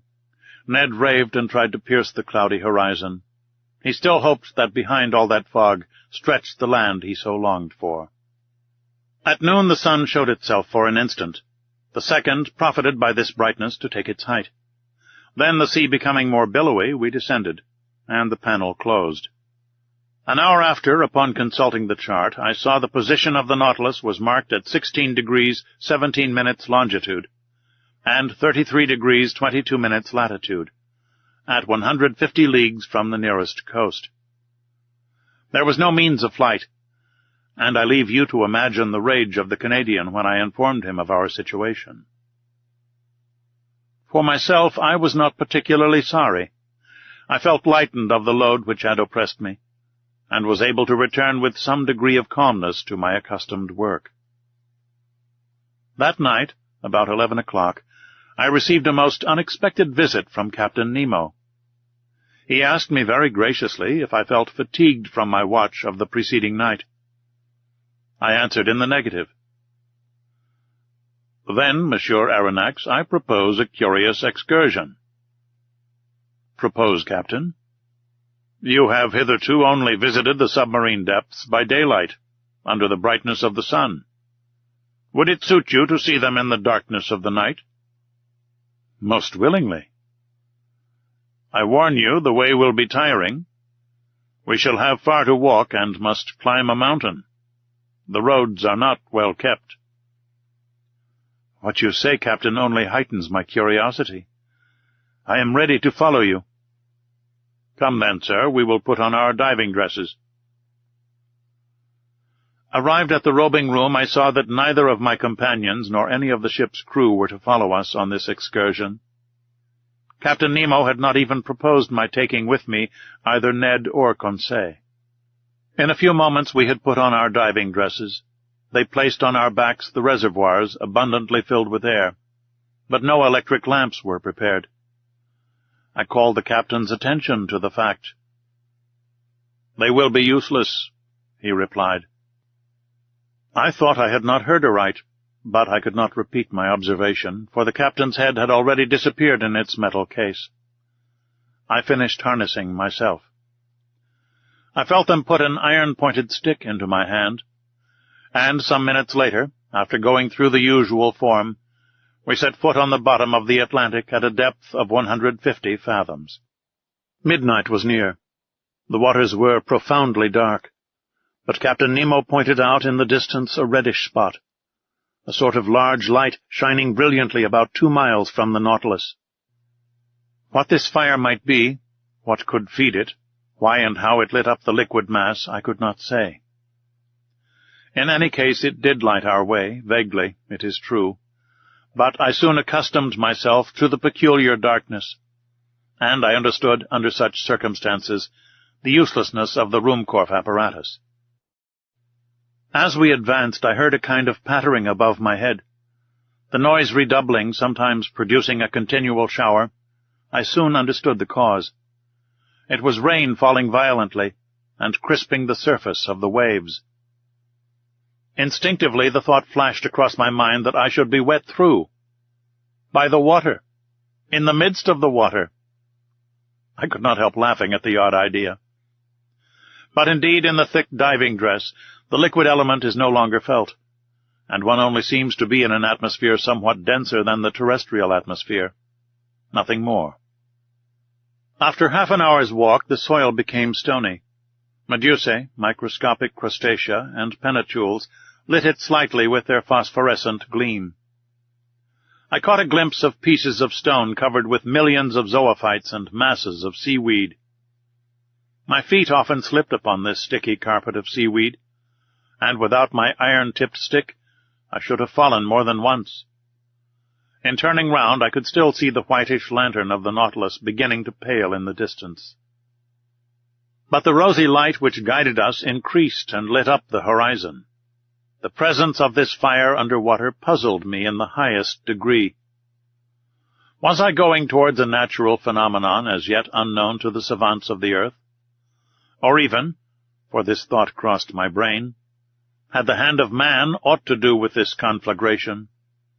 Had he fanned this flame? Was I to meet in these depths companions and friends of Captain Nemo, whom he was going to visit, and who, like him, led this strange existence? Should I find down there a whole colony of exiles who, weary of the miseries of this earth, had sought and found independence in the deep ocean? All these foolish and unreasonable ideas pursued me.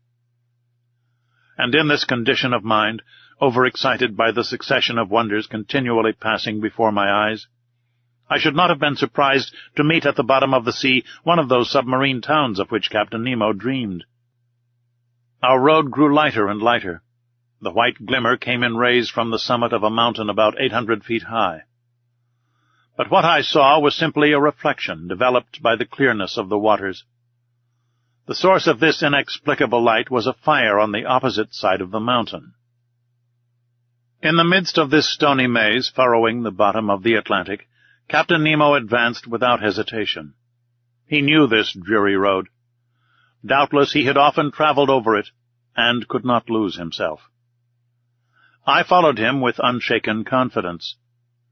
He seemed to me like a genie of the sea, and as he walked before me, I could not help admiring his stature, which was outlined in black on the luminous horizon.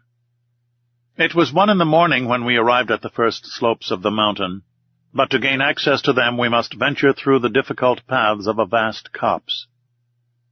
Yes, a copse of dead trees, without leaves, without sap, trees petrified by the action of the water, and here and there overtopped by gigantic pines.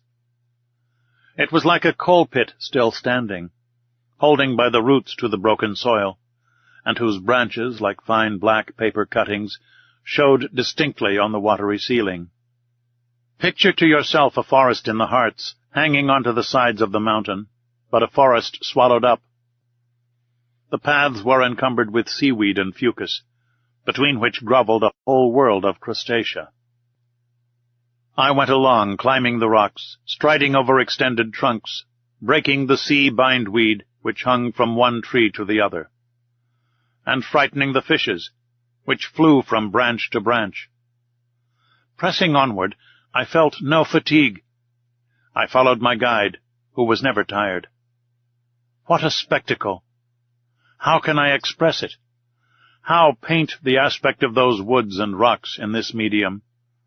Their underparts dark and wild, the upper colored with red tints, by that light which the reflecting powers of the waters doubled. We climbed rocks which fell directly after with gigantic bounds and the low growling of an avalanche. To right and left ran long, dark galleries where sight was lost. Here opened vast glades which the hand of man seemed to have worked, and I sometimes asked myself if some inhabitant of these submarine regions would not suddenly appear to me. But Captain Nemo was still mounting. I could not stay behind. I followed boldly. My stick gave me good help. A false step would have been dangerous on the narrow passes sloping down to the sides of the gulfs. But I walked with firm step, without feeling any giddiness. Now I jumped a crevice, the depth of which would have made me hesitate had it been among the glaciers on the land. Now I ventured on the unsteady trunk of a tree thrown across from one abyss to the other, without looking under my feet, having only eyes to admire the wild sights of this region. There, monumental rocks, leaning on their regularly cut bases, seemed to defy all laws of equilibrium. From between their stony knees trees sprang, like a jet under heavy pressure, and upheld others which upheld them. Natural towers, large scarps, cut perpendicularly like a curtain, inclined at an angle which the laws of gravitation could never have tolerated in terrestrial regions. 2 hours after quitting the Nautilus, we had crossed the line of trees, and 100 feet above our heads rose the top of the mountain, which cast a shadow on the brilliant irradiation of the opposite slope. Some petrified shrubs ran fantastically here and there. Fishes got up under our feet like birds in the long grass. The massive rocks were rent with impenetrable fractures, deep grottos, and unfathomable holes, at the bottom of which formidable creatures might be heard moving. My blood curdled when I saw enormous antennae blocking my road, or some frightful claw closing with a noise in the shadow of some cavity. Millions of luminous spots shone brightly in the midst of the darkness. They were the eyes of giant crustacea crouched in their holes, giant lobsters setting themselves up like halberdiers, and moving their claws with the clicking sound of pincers, titanic crabs pointed like a gun on its carriage, and frightful-looking octopi, interweaving their tentacles like a living nest of serpents. We had now arrived on the first platform, where other surprises awaited me. Before us lay some picturesque ruins, which betrayed the hand of man and not that of the Creator. There were vast heaps of stone, amongst which might be traced the vague and shadowy forms of castles and temples, clothed with a world of blossoming zoophytes, and over which, instead of ivy, seaweed and fucus threw a thick vegetable mantle. But what was this portion of the globe which had been swallowed by cataclysms? Who had placed those rocks and stones like cromlechs of prehistoric times? Where was I? Whither had Captain Nemo's fancy hurried me? I would fain have asked him. Not being able to, I stopped him. I seized his arm. But, shaking his head and pointing to the highest point of the mountain, he seemed to say, "Come along, come higher." I followed, and in a few minutes I had climbed to the top, which for a circle of 10 yards commanded the whole mass of rock. I looked down the side we had just climbed. The mountain did not rise more than 700 or 800 feet above the level of the plain. But on the opposite side it commanded from twice that height the depths of this part of the Atlantic. My eyes ranged far over a large space lit by a violent fulguration. In fact, the mountain was a volcano. At 50 feet above the peak, in the midst of a rain of stones and scoriae, a large crater was vomiting forth torrents of lava, which fell in a cascade of fire into the bosom of the liquid mass. Thus situated, this volcano lit the lower plain like an immense torch, even to the extreme limits of the horizon. I said that the submarine crater threw up lava, but no flames. Flames require the oxygen of the air to feed upon and cannot be developed under water. But streams of lava, having in themselves the principles of their incandescence, can attain a white heat, fight vigorously against the liquid element, and turn it to vapor by contact. Rapid currents bearing all these gases in diffusion and torrents of lava slid to the bottom of the mountain like an eruption of Vesuvius on another Terra del Greco. There indeed, under my eyes, ruined, destroyed, lay a town, its roofs open to the sky, its temples fallen, its arches dislocated, its columns lying on the ground, from which one would still recognize the massive character of Tuscan architecture. Further on, some remains of a gigantic aqueduct. Here the high base of an acropolis, with the floating outline of a Parthenon. There traces of a quay, as if an ancient port had formerly abutted on the borders of the ocean, and disappeared with its merchant vessels and its war galleys. Farther on again, long lines of sunken walls and broad deserted streets. A perfect Pompeii escaped beneath the waters. Such was the sight that Captain Nemo brought before my eyes. Where was I? Where was I? I must know at any cost. I tried to speak, but Captain Nemo stopped me by a gesture, and picking up a piece of chalkstone, advanced to a rock of black basalt, and traced the one word, Atlantis. What a light shot through my mind! Atlantis! The Atlantis of Plato, that continent denied by Origen and Humboldt, who placed its disappearance amongst the legendary tales. I had it there now before my eyes, bearing upon it the unexceptionable testimony of its catastrophe. The region thus engulfed was beyond Europe, Asia, and Libya, beyond the columns of Hercules, where those powerful people, the Atlantides, lived, against whom the first wars of ancient Greeks were waged. Thus, led by the strangest destiny, I was treading underfoot the mountains of this continent, touching with my hand those ruins 1,000 generations old and contemporary with the geological epochs. I was walking on the very spot where the contemporaries of the first man had walked.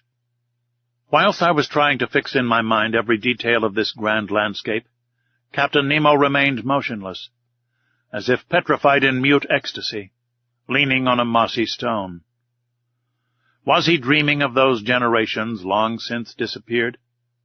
Was he asking them the secret of human destiny? Was it here this strange man came to steep himself in historical recollections, and live again this ancient life, he who wanted no modern one? What would I not have given to know his thoughts, to share them, to understand them? We remained for an hour at this place, contemplating the vast plains under the brightness of the lava, which was sometimes wonderfully intense. Rapid tremblings ran along the mountain caused by internal bubblings. Deep noises, distinctly transmitted through the liquid medium, were echoed with majestic grandeur. At this moment, the moon appeared through the mass of waters and threw her pale rays on the buried continent. It was but a gleam, but what an indescribable effect! The captain rose, cast one last look on the immense plain, and then bade me follow him. We descended the mountain rapidly, and the mineral forest once past, I saw the lantern of the Nautilus shining like a star. The captain walked straight to it, and we got on board as the first rays of light whitened the surface of the ocean.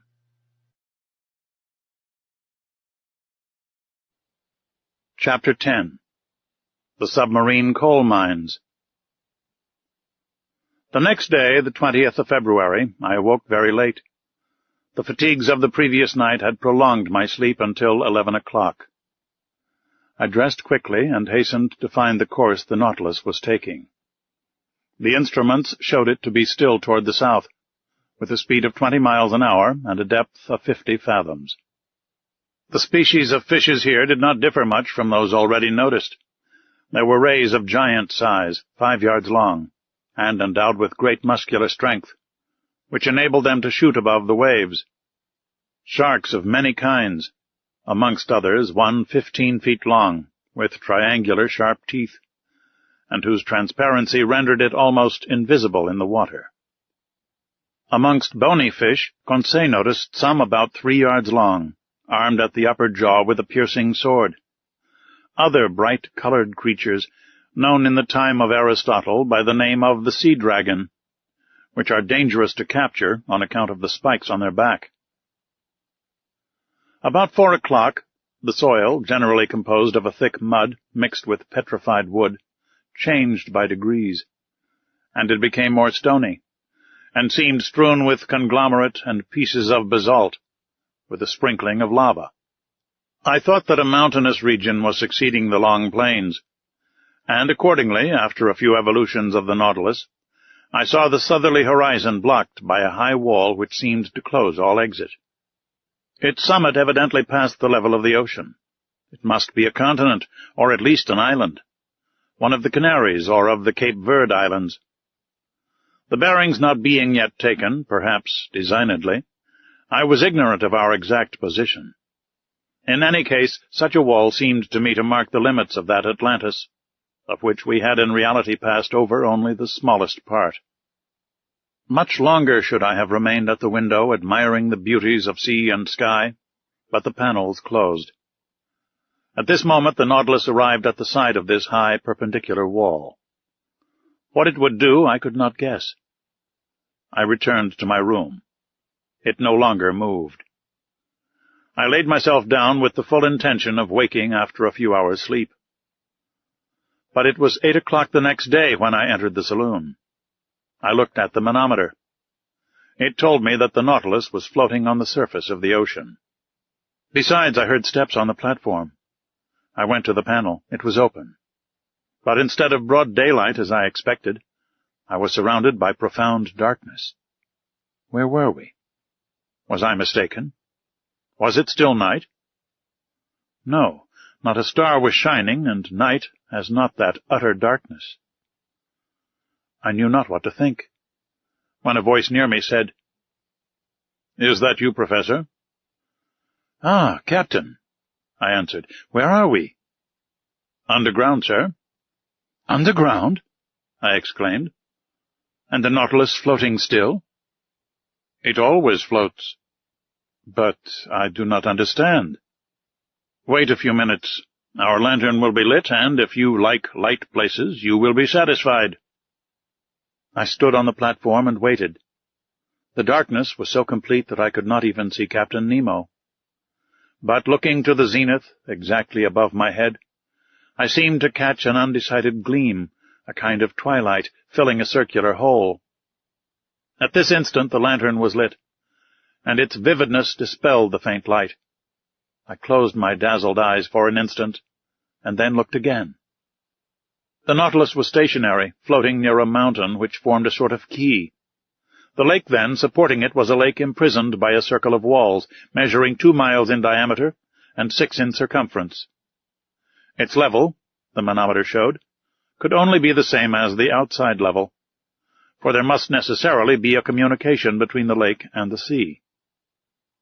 The high partitions, leaning forward on their base, grew into a vaulted roof bearing the shape of an immense funnel turned upside down, the height being about 500 or 600 yards. At the summit was a circular orifice, by which I had caught the slight gleam of light, evidently daylight. "Where are we?" I asked.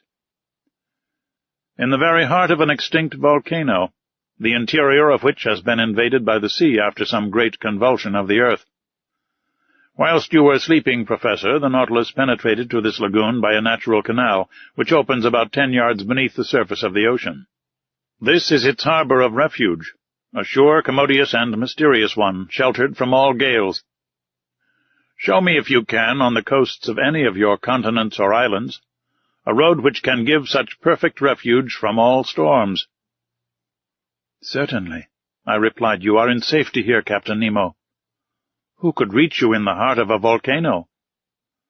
"But did I not see an opening at its summit?"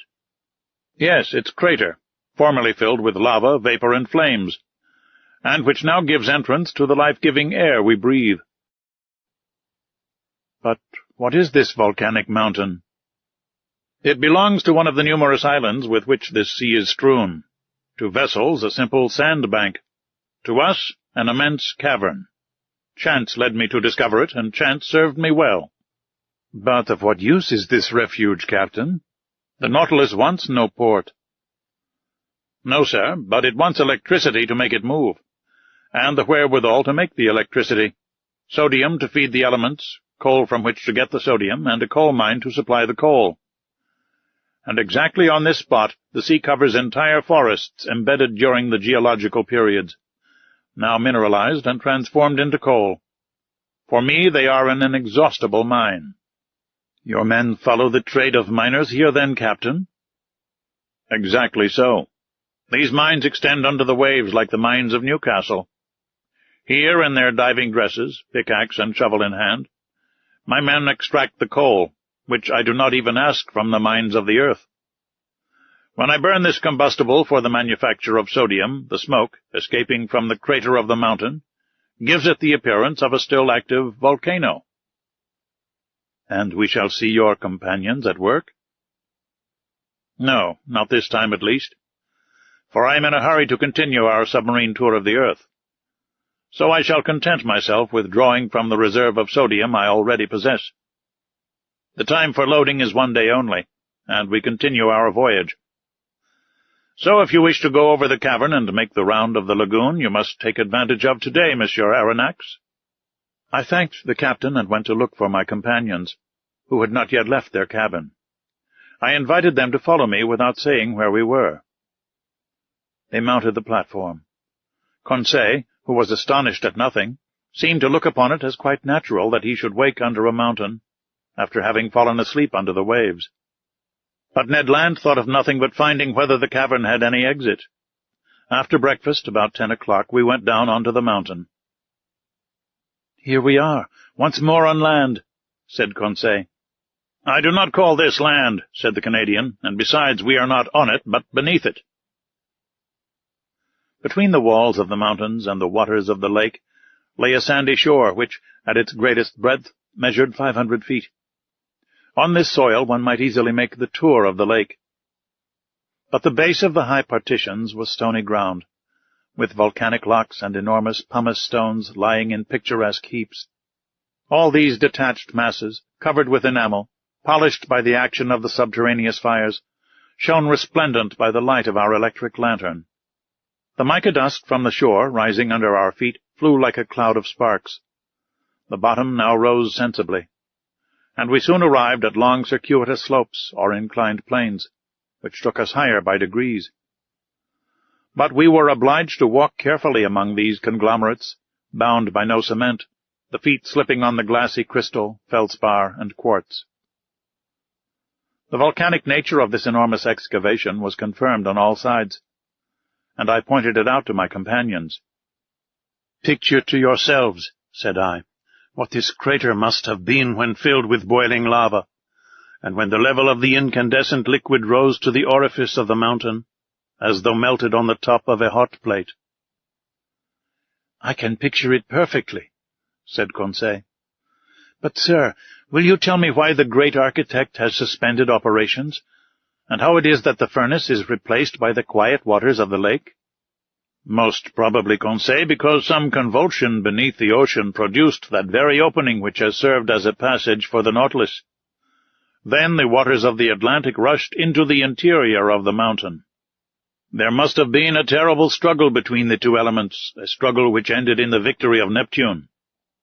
But many ages have run out since then, and the submerged volcano is now a peaceable grotto." "Very well," replied Ned Land. "I accept the explanation, sir. But in our own interests I regret that the opening of which you speak was not made above the level of the sea." "But, friend Ned," said Conseil, "if the passage had not been under the sea, the Nautilus could not have gone through it." We continued ascending. The steps became more and more perpendicular and narrow. Deep excavations, which we were obliged to cross, cut them here and there. Sloping masses had to be turned. We slid upon our knees and crawled along. But Conseil's dexterity and the Canadian's strength surmounted all obstacles. At a height of about 31 feet, the nature of the ground changed without becoming more practicable. To the conglomerate and trachyte succeeded black basalt, the first dispread in layers full of bubbles, the latter forming regular prisms, placed like a colonnade supporting the spring of the immense vault, an admirable specimen of natural architecture. Between the blocks of basalt wound long streams of lava, long since grown cold, encrusted with bituminous rays, and in some places there were spread large carpets of sulphur. A more powerful light shone through the upper crater, shedding a vague glimmer over these volcanic depressions forever buried in the bosom of this extinguished mountain. But our upward march was soon stopped at a height of about 250 feet by impassable obstacles. There was a complete vaulted arch overhanging us, and our ascent was changed to a circular walk. At the last change, vegetable life began to struggle with the mineral. Some shrubs and even some trees grew from the fractures of the walls. I recognized some euphorbias, with the caustic sugar coming from them. Heliotropes, quite incapable of justifying their name, sadly drooped their clusters of flowers, both their color and perfume half gone. Here and there some chrysanthemums grew timidly at the foot of an aloe with long, sickly-looking leaves. But between the streams of lava, I saw some little violets still slightly perfumed, and I admit that I smelt them with delight. Perfume is the soul of the flower, and sea flowers have no soul.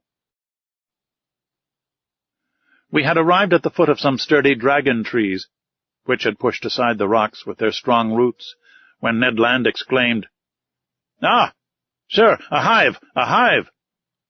"A hive?" I replied, with a gesture of incredulity. "Yes, a hive," repeated the Canadian, "and bees humming round it." I approached, and was bound to believe my own eyes. There at a hole bored in one of the dragon trees were some thousands of these ingenious insects, so common in all the Canaries, and whose produce is so much esteemed. Naturally enough, the Canadian wished to gather the honey, and I could not well oppose his wish. A quantity of dry leaves mixed with sulphur he lit with a spark from his flint, and he began to smoke out the bees. The humming ceased by degrees, and the hive eventually yielded several pounds of the sweetest honey, with which Ned Land filled his haversack. "When I have mixed this honey with the paste of the breadfruit," said he, "I shall be able to offer you a succulent cake." "Upon my word," said Conseil, "it will be gingerbread." "Never mind the gingerbread," said I. "Let us continue our interesting walk." At every turn of the path we were following, the lake appeared in all its length and breadth. The lantern lit up the whole of its peaceable surface, which knew neither ripple nor wave. The Nautilus remained perfectly immovable. On the platform and on the mountain, the ship's crew were working like black shadows clearly carved against the luminous atmosphere. We were now going round the highest crest of the first layers of rock which upheld the roof. I then saw that bees were not the only representatives of the animal kingdom in the interior of this volcano. Birds of prey hovered here and there in the shadows, or fled from their nests on the top of the rocks. There were sparrowhawks with white breasts, and kestrels, and down the slopes scampered with their long legs several fine fat bustards. I leave anyone to imagine the covetousness of the Canadian at the sight of this savoury game, and whether he did not regret having no gun. But he did his best to replace the lead by stones, and after several fruitless attempts he succeeded in wounding a magnificent bird. To say that he risked his life 20 times before reaching it is but the truth. But he managed so well that the creature joined the honey cakes in his bag. We were now obliged to descend toward the shore, the crest becoming impracticable. Above us the crater seemed to gape like the mouth of a well. From this place the sky could be clearly seen, and the clouds, dissipated by the west wind, leaving behind them, even on the summit of the mountain, their misty remnants, certain proof that they were only moderately high, for the volcano did not rise more than 800 feet above the level of the ocean. Half an hour after the Canadian's last exploit, we had regained the inner shore. Here the flora was represented by large carpets of marine crystal, a little umbelliferous plant very good to pickle, which also bears the name of pierce stone and sea fennel. Conseil gathered some bundles of it. As to the fauna, it might be counted by thousands of crustacea of all sorts, lobsters, crabs, spider crabs, chameleon shrimps, and a large number of shells, rockfish, and limpets. 3/4 of an hour later we had finished our circuitous walk and were on board. The crew had just finished loading the sodium, and the Nautilus could have left that instant. But Captain Nemo gave no order. Did he wish to wait until night, and leave the submarine passage secretly? Perhaps so. Whatever it might be, the next day the Nautilus, having left its port, steered clear of all land at a few yards beneath the waves of the Atlantic. Chapter 11. The Sargasso Sea. That day the Nautilus crossed a singular part of the Atlantic Ocean. No one can be ignorant of the existence of a current of warm water known by the name of the Gulf Stream. After leaving the Gulf of Florida, we went in the direction of Spitzbergen. But before entering the Gulf of Mexico, about 45 degrees of north latitude, this current divides into 2 arms, the principal one going towards the coast of Ireland and Norway, whilst the second bends to the south about the height of the Azores. Then, touching the African shore, and describing a lengthened oval, returns to the Antilles. This second arm, it is rather a collar than an arm, surrounds with its circles of warm water that portion of the cold, quiet, immovable ocean called the Sargasso Sea, a perfect lake in the open Atlantic. It takes no less than 3 years for the great current to pass round it. Such was the region the Nautilus was now visiting. A perfect meadow, a close carpet of seaweed, fucus, and tropical berries, so thick and so compact that the stem of a vessel could hardly tear its way through it. And Captain Nemo, not wishing to entangle his screw in this herbaceous mass, kept some yards beneath the surface of the waves. The name Sargasso comes from the Spanish word sargazo, which signifies kelp. This kelp, or berry plant, is the principal formation of this immense bank. And this is the reason why these plants unite in the peaceful basin of the Atlantic. The only explanation which can be given, he says, seems to me to result from the experience known to all the world.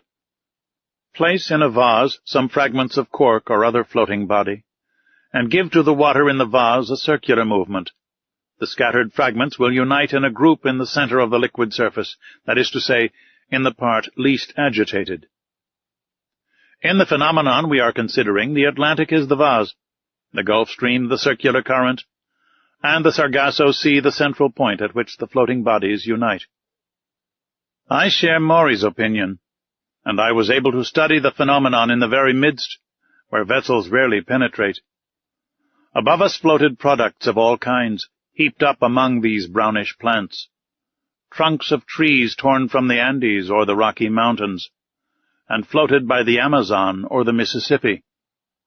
Numerous wrecks, remains of keels, or ships' bottoms, side planks stove in, and so weighted with shells and barnacles that they could not again rise to the surface. And time will one day justify Maury's other opinion, that these substances thus accumulated for ages will become petrified by the action of the water, and will then form inexhaustible coal mines, a precious reserve prepared by far-seeing nature for the moment when men shall have exhausted the mines of the continents.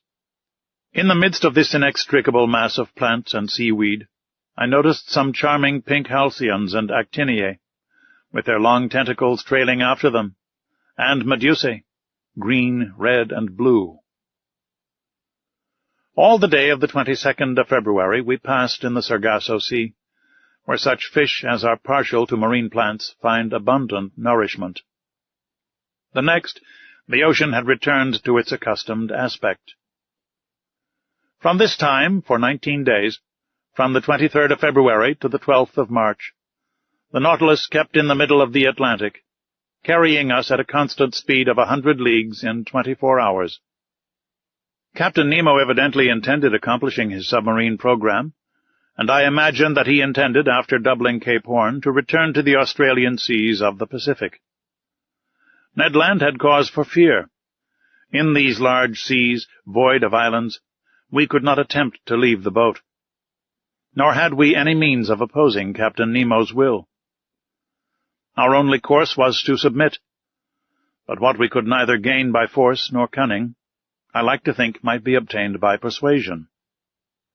This voyage ended, would he not consent to restore our liberty, under an oath never to reveal his existence, an oath of honor which we should have religiously kept? But we must consider that delicate question with the captain. But was I free to claim this liberty? Had he not himself said from the beginning, in the firmest manner, that the secret of his life exacted from him our lasting imprisonment on board the Nautilus? And would not my 4-month silence appear to him a tacit acceptance of our situation?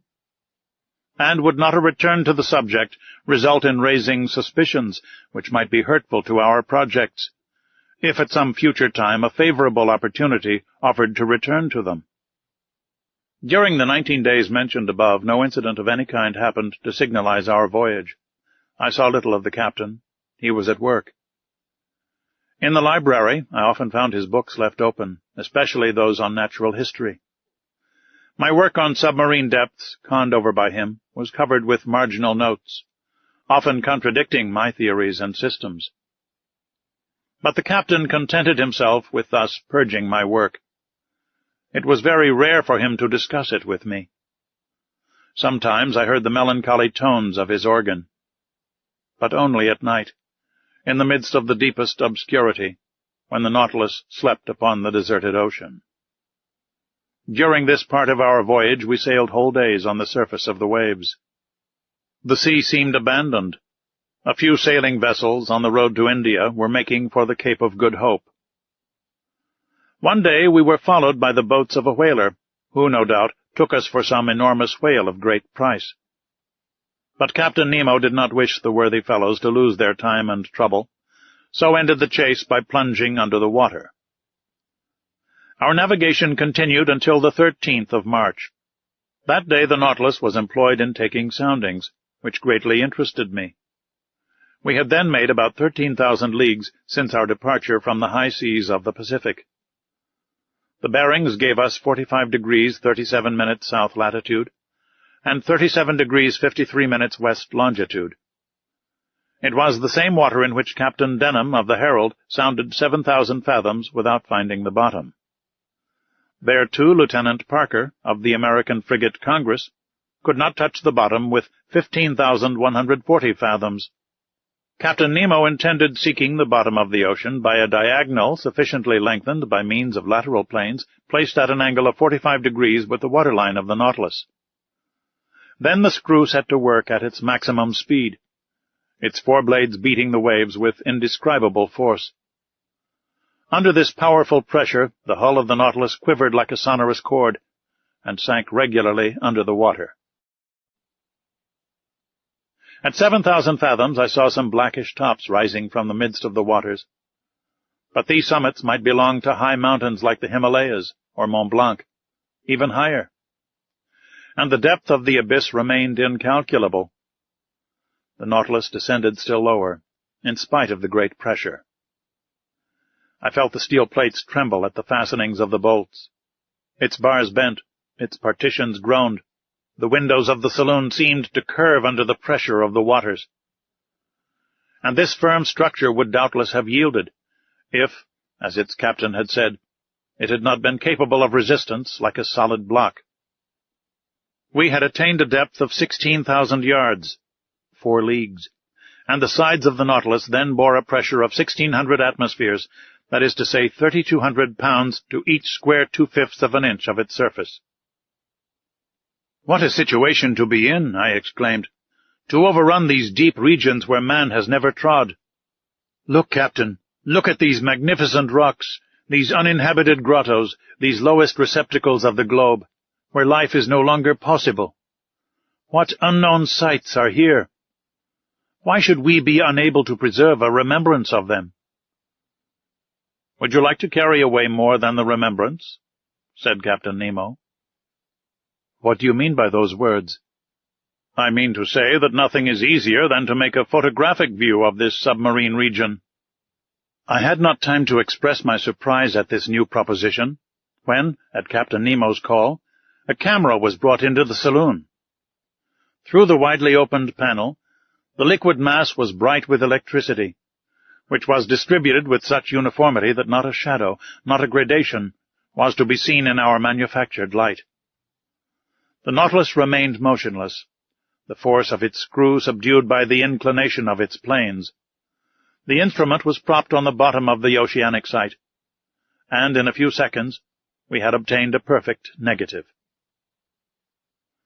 But, the operation being over, Captain Nemo said, "Let us go up. We must not abuse our position, nor expose the Nautilus too long to such great pressure." "Go up again," I exclaimed. "Hold well on." I had not time to understand why the captain cautioned me thus, when I was thrown forward onto the carpet. At a signal from the captain, its screw was shipped, and its blades raised vertically. The Nautilus shot into the air like a balloon, rising with stunning rapidity, and cutting the mass of waters with a sonorous agitation. Nothing was visible, and in 4 minutes it had shot through the 4 leagues which separated it from the ocean, and after emerging like a flying fish, fell, making the waves rebound to an enormous height.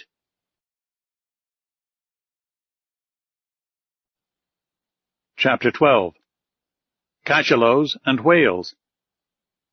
During the nights of the 13th and 14th of March, the Nautilus returned to its southerly course. I fancied that, when on a level with Cape Horn, he would turn the helm westward, in order to beat the Pacific seas, and so complete the tour of the world. He did nothing of the kind, but continued on his way to the southern regions. Where was he going to? To the pole? It was madness. I began to think that the captain's temerity justified Ned Land's fears. For some time past, the Canadian had not spoken to me of his projects of flight. He was less communicative, almost silent. I could see that this lengthened imprisonment was weighing upon him, and I felt that rage was burning within him. When he met the captain, his eyes lit up with suppressed anger, and I feared that his natural violence would lead him into some extreme.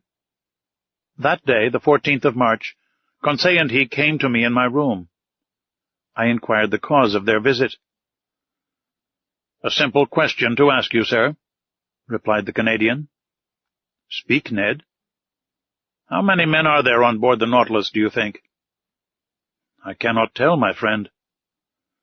"I should say that its working does not require a large crew." "Certainly, under existing conditions, 10 men at the most ought to be enough." "Well, why should there be any more?" "Why?" I replied, looking fixedly at Ned Land, whose meaning was easy to guess. "Because," I added, "if my surmises are correct, and if I have well understood the captain's existence, the Nautilus is not only a vessel, it is also a place of refuge for those who, like its commander, have broken every tie upon earth."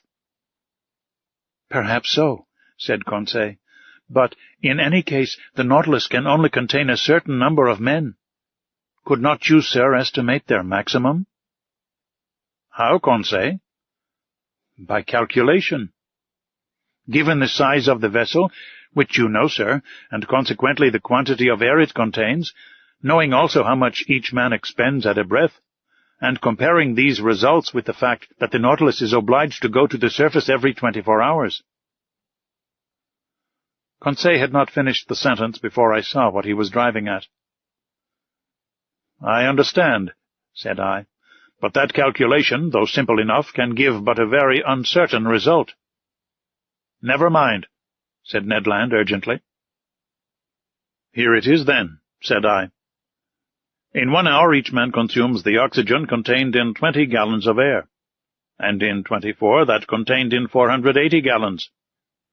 We must therefore find how many times 480 gallons of air the Nautilus contains." "Just so," said Conseil. "Or," I continued, "the size of the Nautilus being 1,500 tons, and 1 ton holding 200 gallons, it contains 300,000 gallons of air, which divided by 480 gives a quotient of 625. Which means to say, strictly speaking, that the air contained in the Nautilus would suffice for 625 men for 24 hours. 625, repeated Ned. But remember that all of us, passengers, sailors, and officers included, would not form a 10th part of that number. Still too many for 3 men, murmured Conseil.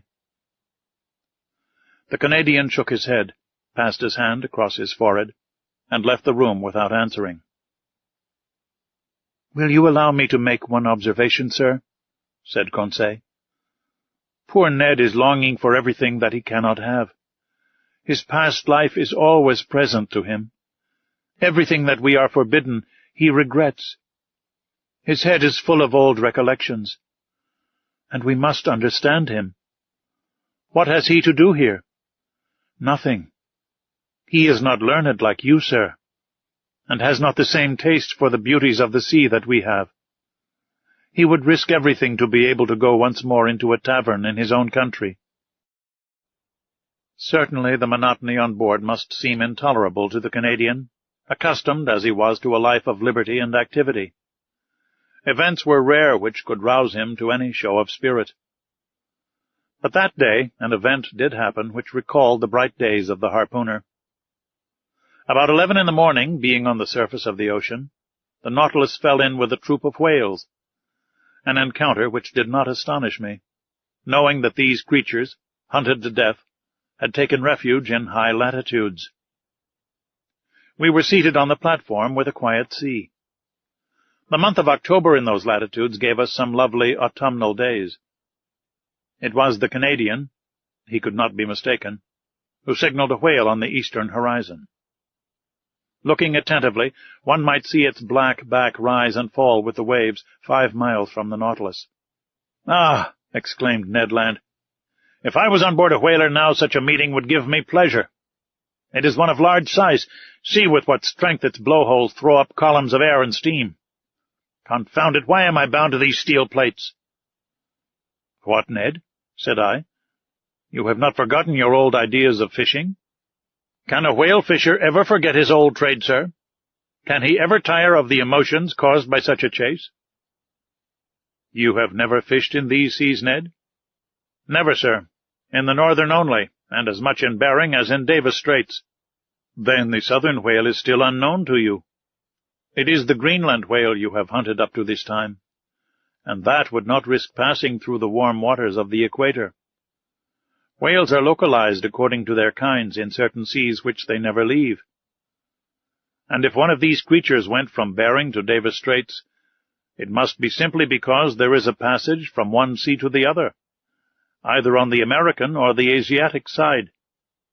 In that case, as I have never fished in these seas, I do not know the kind of whale frequenting them." "I have told you, Ned." "A greater reason for making their acquaintance," said Conseil. "Look! Look!" exclaimed the Canadian. "They approach! They aggravate me! They know that I cannot get at them!" Ned stamped his feet. His hand trembled, as he grasped an imaginary harpoon. "Are these cetaceans as large as those of the northern seas?" asked he. "Very nearly, Ned." "Because I have seen large whales, sir, whales measuring 100 feet. I have even been told that those of Hulimac and Umgallic of the Aleutian Islands are sometimes 150 feet long." "That seems to me exaggeration.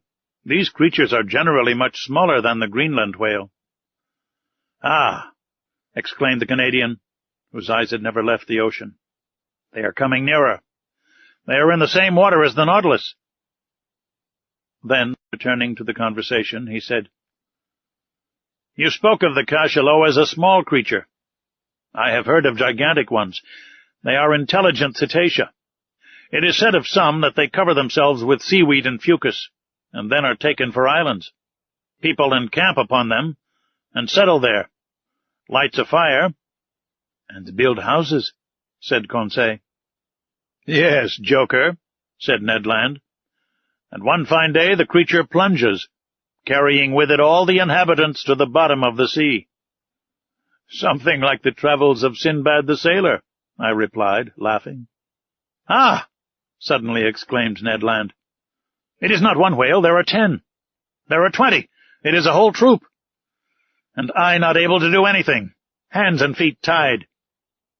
"But, friend Ned," said Conseil, "why do you not ask Captain Nemo's permission to chase them?" Conseil had not finished his sentence when Ned Land had lowered himself through the panel to seek the captain. A few minutes afterwards, the two appeared together on the platform. Captain Nemo watched the troop of cetacea playing on the waters about a mile from the Nautilus. "They are southern whales," said he. "There goes the fortune of a whole fleet of whalers." "Well, sir," asked the Canadian, "can I not chase them, if only to remind me of my old trade of harpooner?" "And to what purpose?" replied Captain Nemo. "Only to destroy. We have nothing to do with the whale oil on board." "But, sir," continued the Canadian, "in the Red Sea you allowed us to follow the dugong." "Then it was to procure fresh meat for my crew. Here it would be killing for killing's sake. I know that is a privilege reserved for man, but I do not approve of such murderous pastime. In destroying the southern whale, like the Greenland whale, an inoffensive creature, your traders do a culpable action, Master Land. They have already depopulated the whole of Baffin's Bay, and are annihilating a class of useful animals. Leave the unfortunate cetacea alone. They have plenty of natural enemies, cachalots, swordfish, and sawfish, without you troubling them." The captain was right. The barbarous and inconsiderate greed of these fishermen will one day cause the disappearance of the last whale in the ocean. Ned Land whistled Yankee Doodle between his teeth, thrust his hands into his pockets, and turned his back upon us. But Captain Nemo watched the troop of cetacea, and, addressing me, said, "I was right in saying that whales had natural enemies enough, without counting man. These will have plenty to do before long. Do you see, Monsieur Aronnax, about 8 miles to leeward, those blackish moving points?" "Yes, Captain," I replied. "Those are cachalots, terrible animals, which I have met in troops of 200 or 300. As to those, they are cruel, mischievous creatures. They would be right in exterminating them." The Canadian turned quickly at the last words. "Well, Captain," said he, "it is still time, in the interest of the whales." "It is useless to expose oneself, Professor. The Nautilus will disperse them. It is armed with a steel spur as good as Master Land's harpoon, I imagine." The Canadian did not put himself out enough to shrug his shoulders. Attack cetacea with blows of a spur? Who had ever heard of such a thing?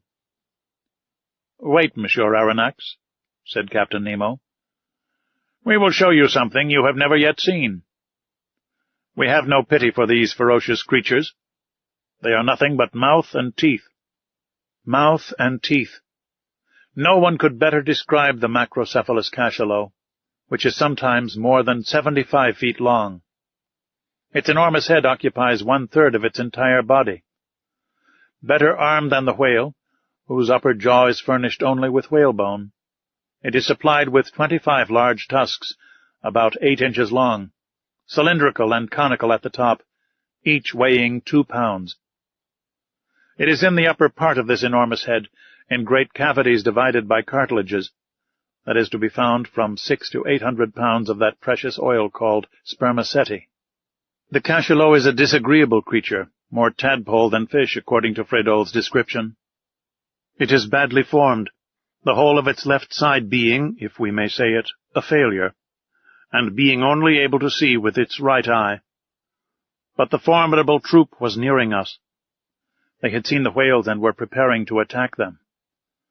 One could judge beforehand that the cachalots would be victorious, not only because they were better built for attack than their inoffensive adversaries, but also because they could remain longer under water without coming to the surface.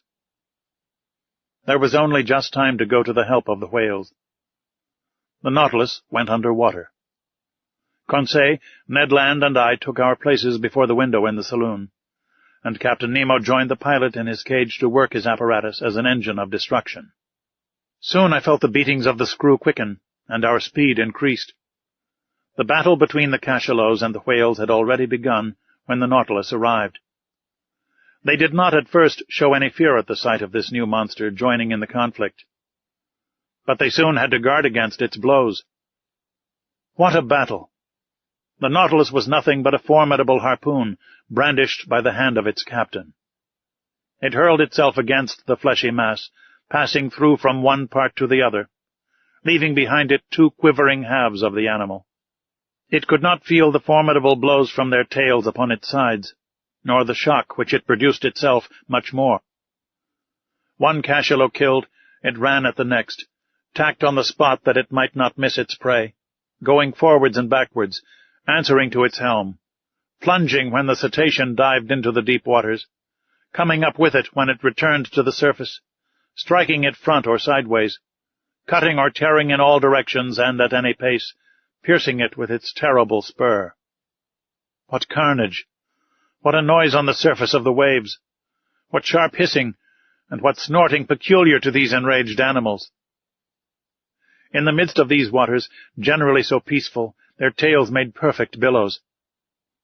For 1 hour this wholesale massacre continued, from which the cachalots could not escape. Several times 10 or 12 united tried to crush the Nautilus by their weight.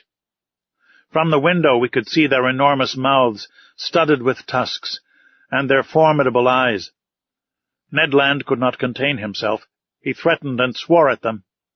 We could feel them clinging to our vessel like dogs worrying a wild boar in a copse. but the Nautilus, working its screw, carried them here and there, or to the upper levels of the ocean, without caring for their enormous weight, nor the powerful strain on the vessel. At length the mass of cachalots broke up, the waves became quiet, and I felt that we were rising to the surface. The panel opened, and we hurried onto the platform. The sea was covered with mutilated bodies. A formidable explosion could not have divided and torn this fleshy mass with more violence. We were floating amid gigantic bodies, bluish on the back and white underneath, covered with enormous protuberances. Some terrified cachalots were flying towards the horizon. The waves were dyed red for several miles, and the Nautilus floated in a sea of blood. Captain Nemo joined us. "Well, Master Land?" said he. "Well, sir," replied the Canadian, whose enthusiasm had somewhat calmed. "It is a terrible spectacle, certainly. But I am not a butcher. I am a hunter, and I call this a butchery."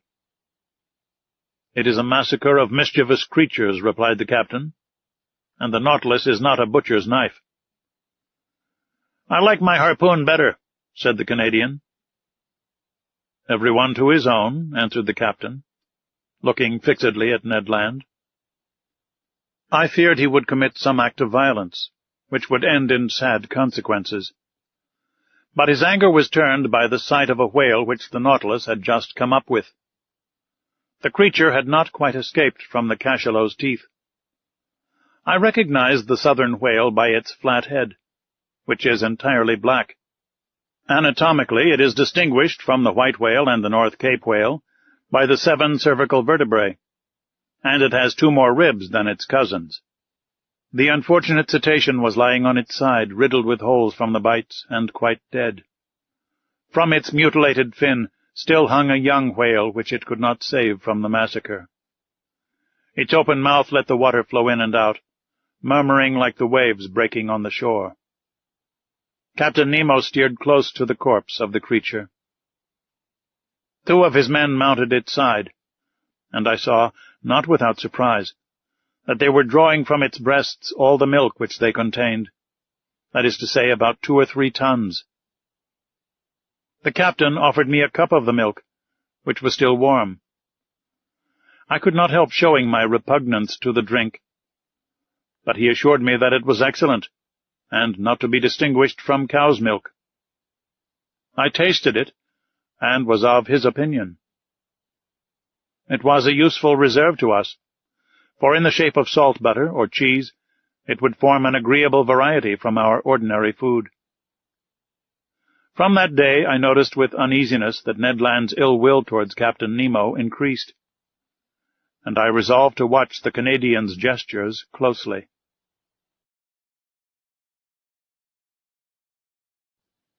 Chapter 13. The Iceberg. The Nautilus was steadily pursuing its southerly course, following the 50th meridian with considerable speed. Did he wish to reach the pole? I did not think so, for every attempt to reach that point had hitherto failed. Again the season was far advanced, for in the Antarctic regions the 13th of March corresponds with the 13th of September of northern regions, which begin at the equinoctial season. On the 14th of March, I saw floating ice in latitude 55 degrees, merely pale bits of debris from 20 to 25 feet long, forming banks over which the sea curled. The Nautilus remained on the surface of the ocean. Ned Land, who had fished in the Arctic seas, was familiar with its icebergs. But Conseil and I admired them for the first time. In the atmosphere towards the southern horizon stretched a white, dazzling band. English whalers have given it the name of ice blink. However thick the clouds may be, it is always visible, and announces the presence of an ice pack or bank. Accordingly, larger blocks soon appeared, whose brilliancy changed with the caprices of the fog. Some of these masses showed green veins, as if long undulating lines had been traced with sulfate of copper. Others resembled enormous amethysts with the light shining through them. Some reflected the light of day upon 1,000 crystal facets. Others, shaded with vivid calcareous reflections, resembled a perfect town of marble. The more we neared the south, the more these floating islands increased both in number and importance. At 60 degrees latitude, every pass had disappeared. But, seeking carefully, Captain Nemo soon found a narrow opening, through which he boldly slipped, knowing, however, that it would close behind him. Thus, guided by this clever hand, the Nautilus passed through all the ice with a precision which quite charmed Conseil. Icebergs or mountains, ice fields or smooth plains, seeming to have no limits, drift ice or floating ice packs, plains broken up, called palks when they are circular, and streams when they are made up of long strips. The temperature was very low. The thermometer exposed to the air marked 2 or 3 degrees below zero, but we were warmly clad with fur at the expense of the sea bear and seal. The interior of the Nautilus, warmed regularly by its electric apparatus, defied the most intense cold. Besides, it would only have been necessary to go some yards beneath the waves to find a more bearable temperature. 2 months earlier, we should have had perpetual daylight in these latitudes, but already we had had 3 or 4 hours of night, and by there would be 6 months of darkness in these circumpolar regions. On the 15th of March, we were in the latitude of New Shetland and South Orkney. The captain told me that formerly numerous tribes of seals inhabited them, but that English and American whalers, in their rage for destruction, massacred both old and young. Thus, where there was once life and animation, they had left silence and death. About 8 o'clock in the morning of the 16th of March, the Nautilus, following the 55th meridian, cut the Antarctic polar circle. Ice surrounded us on all sides, and closed the horizon. But Captain Nemo went from one opening to another, still going higher. I cannot express my astonishment at the beauties of these new regions. The ice took most surprising forms. Here the grouping formed an oriental town, with innumerable mosques and minarets. There a fallen city thrown to the earth, as it were, by some convulsion of nature. The whole aspect was constantly changed by the oblique rays of the sun, or lost in the grayish fog amidst hurricanes of snow. Detonations and falls were heard on all sides, great overthrows of icebergs, which altered the whole landscape like a diorama. Often seeing no exit, I thought we were definitely prisoners, but instinct guiding him at the slightest indication, Captain Nemo would discover a new pass. He was never mistaken when he saw the thin threads of bluish water trickling along the ice fields, and I had no doubt that he had already ventured into the midst of these Antarctic seas before. On the 16th of March, however, the ice fields absolutely blocked our road. It was not the iceberg itself, as yet, but vast fields cemented by the cold. But this obstacle could not stop Captain Nemo. He hurled himself against it with frightful violence. The Nautilus entered the brittle mass like a wedge, and split it with frightful crackings. It was the battering ram of the ancients hurled by infinite strength. The ice, thrown high in the air, fell like hail around us. By its own power of impulsion our apparatus made a canal for itself. Sometimes carried away by its own impetus, it lodged on the ice field, crushing it with its weight, and sometimes buried beneath it, dividing it by a simple pitching movement, producing large rents in it. Violent gales assailed us at this time, accompanied by thick fogs, through which, from one end of the platform to the other, we could see nothing. The wind blew sharply from all parts of the compass, and the snow lay in such hard heaps that we had to break it with blows of a pickaxe. The temperature was always at 5 degrees below zero. Every outward part of the Nautilus was covered with ice. A rigged vessel would have been entangled in the blocked-up gorges.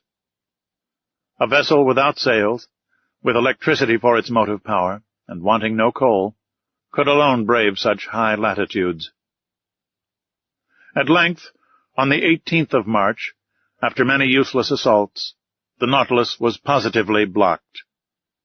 It was no longer either streams, packs, or ice fields, but an interminable and immovable barrier, formed by mountains soldered together. "An iceberg," said the Canadian to me.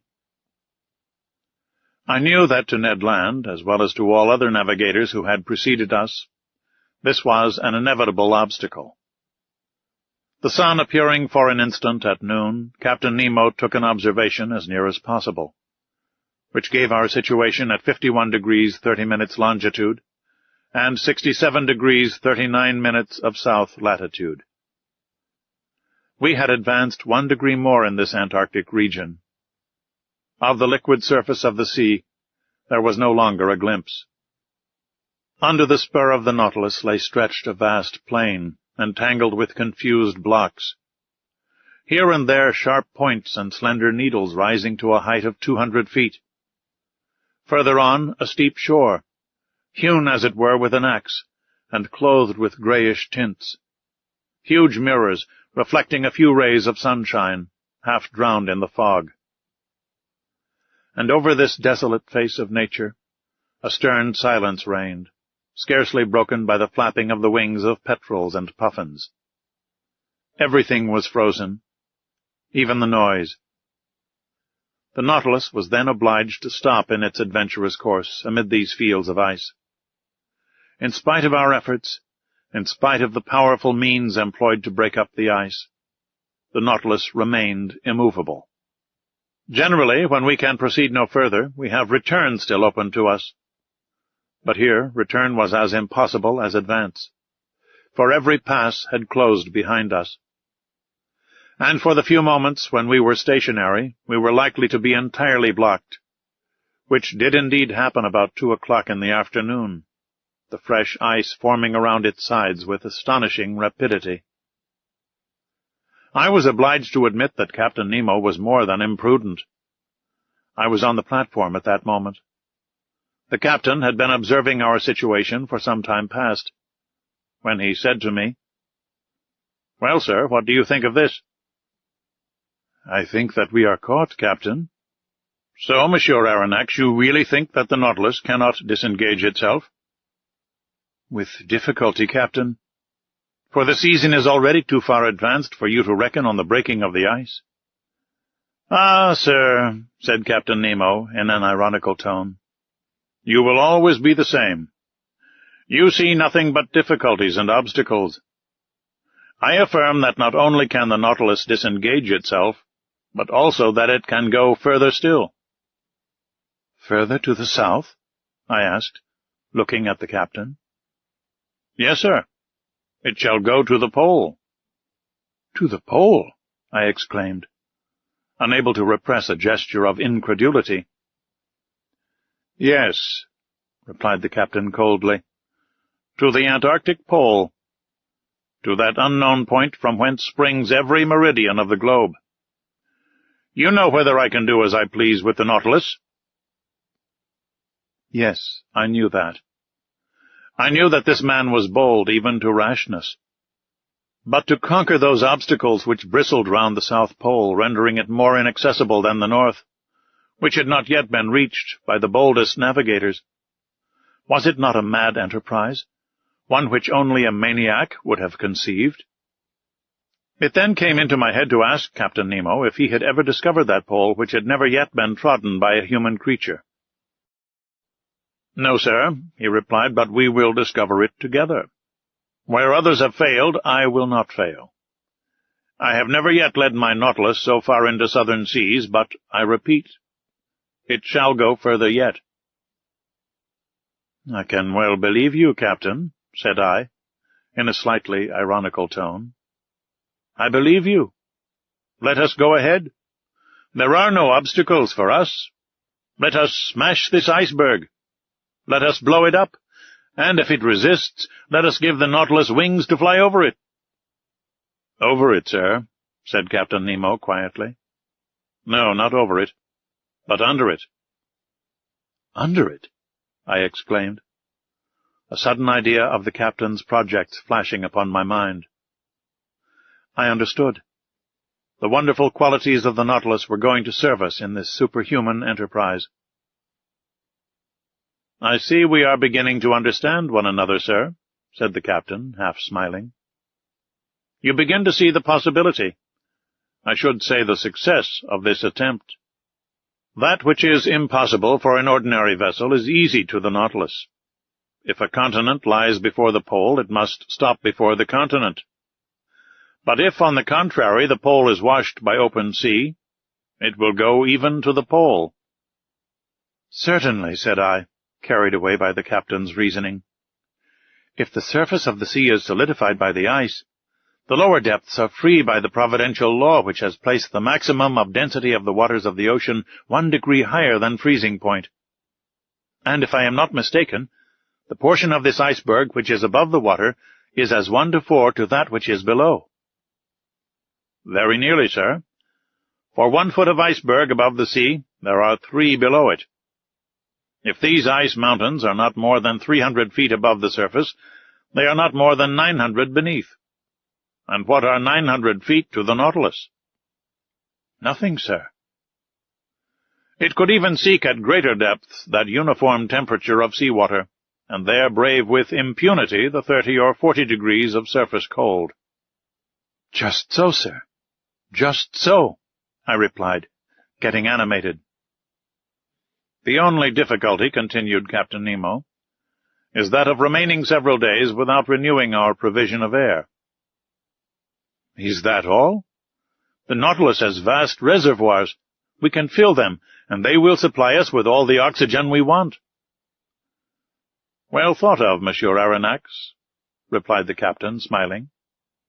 "But, not wishing you to accuse me of rashness, I will first give you all my objections." "Have you any more to make?" "Only one.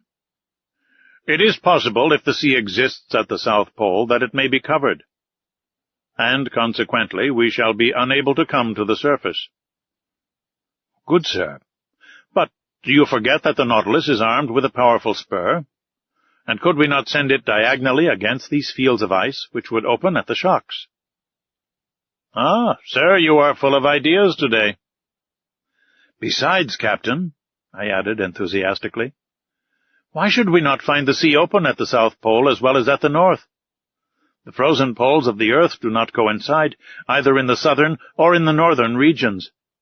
And until it is proved to the contrary, we may suppose either a continent or an ocean free from ice at these 2 points of the globe." "I think so too, Monsieur Aronnax," replied Captain Nemo. "I only wish you to observe that, after having made so many objections to my project, you are now crushing me with arguments in its favor." The preparations for this audacious attempt now began. The powerful pumps of the Nautilus were working air into the reservoirs and storing it at high pressure. About 4 o'clock, Captain Nemo announced the closing of the panels on the platform. I threw one last look at the massive iceberg which we were going to cross.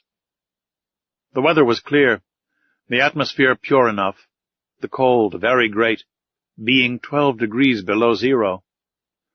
But the wind having gone down, this temperature was not so unbearable. About 10 men mounted the sides of the Nautilus, armed with pickaxes to break the ice around the vessel, which was soon free. The operation was quickly performed, for the fresh ice was still very thin. We all went below. The usual reservoirs were filled with the newly liberated water, and the Nautilus soon descended. I had taken my place with Conseil in the saloon. Through the open window we could see the lower beds of the Southern Ocean. The thermometer went up. The needle of the compass deviated on the dial. At about 900 feet, as Captain Nemo had foreseen, we were floating beneath the undulating bottom of the iceberg. But the Nautilus went lower still. It went to the depth of 400 fathoms. The temperature of the water at the surface showed 12 degrees. It was now only 10. We had gained 2. I need not say the temperature of the Nautilus was raised by its heating apparatus to a much higher degree. Every maneuver was accomplished with wonderful precision. "We shall pass it, if you please, sir," said Conseil. "I believe we shall," I said, in a tone of firm conviction. In this open sea, the Nautilus had taken its course direct to the pole, without leaving the 52nd meridian. From 67 degrees 30 minutes to 90 degrees, 22 degrees and a half of latitude remained to travel. That is, about 500 leagues. The Nautilus kept up a mean speed of 26 miles an hour, the speed of an express train. If that was kept up, in 40 hours we should reach the pole. For a part of the night, the novelty of the situation kept us at the window. The sea was lit with the electric lantern, but it was deserted. Fishes did not sojourn in these imprisoned waters. They only found there a passage to take them from the Antarctic Ocean to the open polar sea. Our pace was rapid. We could feel it by the quivering of the long steel body. About 2 in the morning I took some hours' repose, and Conseil did the same. In crossing the waist, I did not meet Captain Nemo. I supposed him to be in the pilot's cage. The next morning, the 19th of March, I took my post once more in the saloon. The electric log told me that the speed of the Nautilus had been slackened. It was then going towards the surface, but prudently emptying its reservoirs very slowly. My heart beat fast. Were we going to emerge and regain the open polar atmosphere? No. A shock told me that the Nautilus had struck the bottom of the iceberg, still very thick, judging from the deadened sound. We had indeed struck, to use a sea expression, but in an inverse sense, and at 1,000 feet deep. This would give 3,000 feet of ice above us, 1,000 being above the watermark. The iceberg was then higher than at its borders. Not a very reassuring fact. Several times that day the Nautilus tried again, and every time it struck the wall which lay like a ceiling above it. Sometimes it met with but 900 yards, only 200 of which rose above the surface. It was twice the height it was when the Nautilus had gone under the waves. I carefully noted the different depths, and thus obtained a submarine profile of the chain as it was developed under the water. That night, no change had taken place in our situation. Still ice between 400 and 500 yards in depth. It was evidently diminishing, but still what a thickness between us and the surface of the ocean. It was then 8. According to the daily custom on board the Nautilus, its air should have been renewed 4 hours ago. But I did not suffer much, although Captain Nemo had not yet made any demand upon his reserve of oxygen. My sleep was painful that night. Hope and fear besieged me by turns. I rose several times. The groping of the Nautilus continued. About 3 in the morning I noticed that the lower surface of the iceberg was only about 50 feet deep. 150 feet now separated us from the surface of the waters. The iceberg was by degrees becoming an ice field, the mountain a plain. My eyes never left the manometer. We were still rising diagonally to the surface, which sparkled under the electric rays. The iceberg was stretching both above and beneath into lengthening slopes. Mile after mile it was getting thinner. At length, at 6 in the morning of that memorable day, the 19th of March, the door of the saloon opened, and Captain Nemo appeared. "The sea is open," was all he said.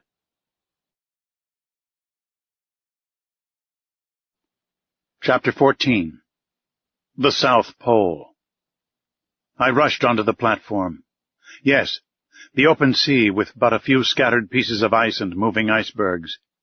A long stretch of sea. A world of birds in the air, and myriads of fishes under those waters, which varied from intense blue to olive green, according to the bottom. The thermometer marked 3 degrees centigrade above zero. It was comparatively spring, shut up as we were behind this iceberg, whose lengthened mass was dimly seen on our northern horizon. "Are we at the pole?" I asked the captain, with a beating heart. "I do not know," he replied. "At noon I will take our bearings. "But will the sun show himself through this fog?" said I, looking at the leaden sky. "However little it shows, it will be enough," replied the captain. About 10 miles south, a solitary island rose to a height of 104 yards. We made for it, but carefully, for the sea might be strewn with banks. 1 hour afterwards we had reached it. 2 hours later we had made the round of it. It measured 4 or 5 miles in circumference. A narrow canal separated it from a considerable stretch of land, perhaps a continent, for we could not see its limits. The existence of this land seemed to give some color to Maury's theory. The ingenious American has remarked that, between the South Pole and the 60th parallel, the sea is covered with floating ice of enormous size, which is never met with in the North Atlantic. From this fact, he has drawn the conclusion that the Antarctic Circle encloses considerable continents, as icebergs cannot form in open sea, but only on the coasts. According to these calculations, the mass of ice surrounding the southern pole forms a vast cap, the circumference of which must be at least 2,500 miles. But the Nautilus, for fear of running aground, had stopped about 3 cable lengths from a strand over which reared a superb heap of rocks. The boat was launched. The captain, 2 of his men bearing instruments, Conseil and myself were in it. It was 10 in the morning. I had not seen Ned Land. Doubtless the Canadian did not wish to admit the presence of the South Pole. A few strokes of the oar brought us to the sand, where we ran ashore. Conseil was going to jump on to the land when I held him back. "Sir," said I to Captain Nemo, "to you belongs the honor of first setting foot on this land." "Yes, sir," said the captain. "And if I do not hesitate to tread this South Pole, it is because, up to this time, no human being has left a trace there." Saying this, he jumped lightly onto the sand. His heart beat with emotion. He climbed a rock, sloping to a little promontory, and there, with his arms crossed, mute and motionless, and with an eager look, he seemed to take possession of these southern regions. After 5 minutes passed in this ecstasy, he turned to us. "When you like, sir." I landed, followed by Conseil, leaving the 2 men in the boat. For a long way the soil was composed of a reddish, sandy stone, something like crushed brick, scoriae, streams of lava, and pumice stones. One could not mistake its volcanic origin. In some parts, slight curls of smoke emitted a sulphurous smell, proving that the internal fires had lost nothing of their expansive powers. Though, having climbed a high acclivity, I could see no volcano for a radius of several miles. We know that in those Antarctic countries James Ross found 2 craters, the Erebus and Terror, in full activity, on the 167th meridian, latitude 77 degrees 32 minutes. The vegetation of this desolate continent seemed to me much restricted.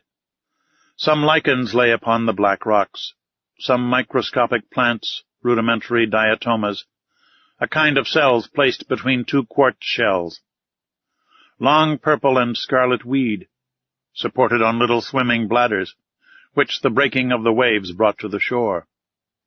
These constituted the meager flora of this region. The shore was strewn with mollusks, little mussels, and limpets.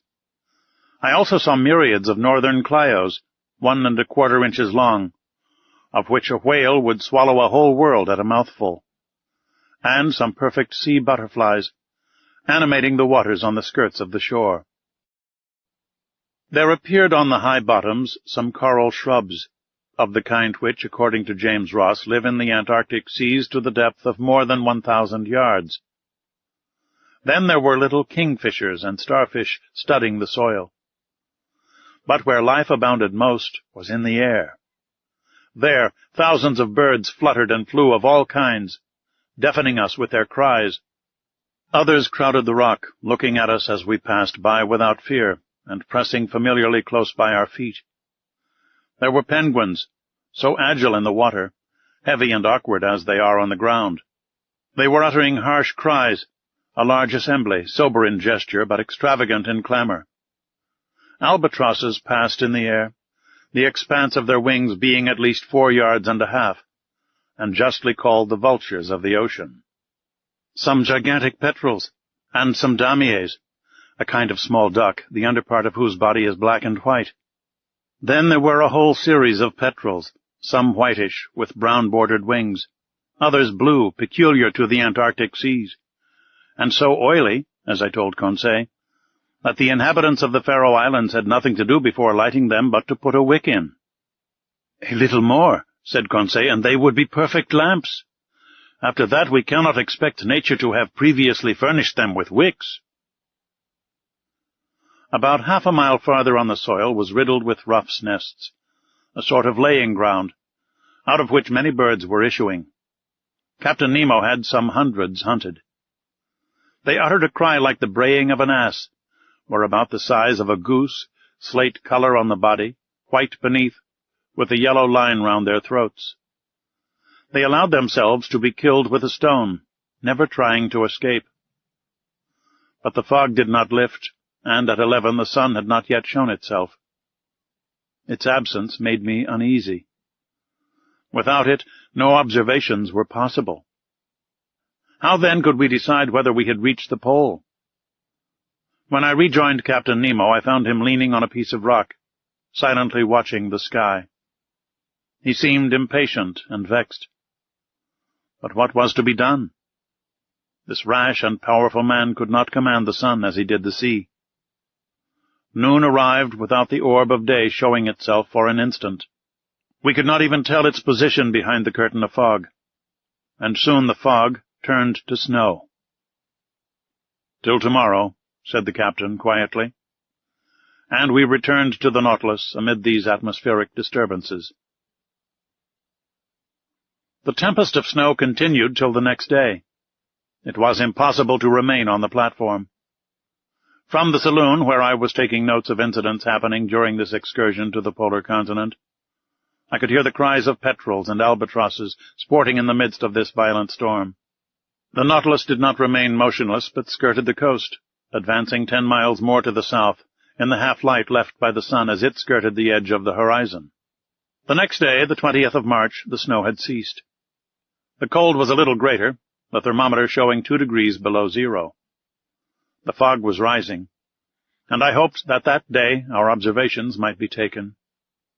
Captain Nemo not having yet appeared, the boat took Conseil and myself to land.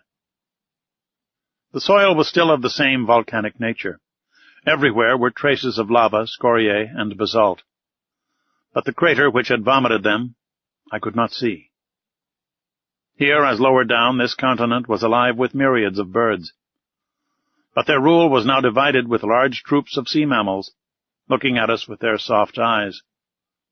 There were several kinds of seals, some stretched on the earth, some on flakes of ice, many going in and out of the sea. They did not flee at our approach, never having had anything to do with man, and I reckoned that there were provisions there for hundreds of vessels.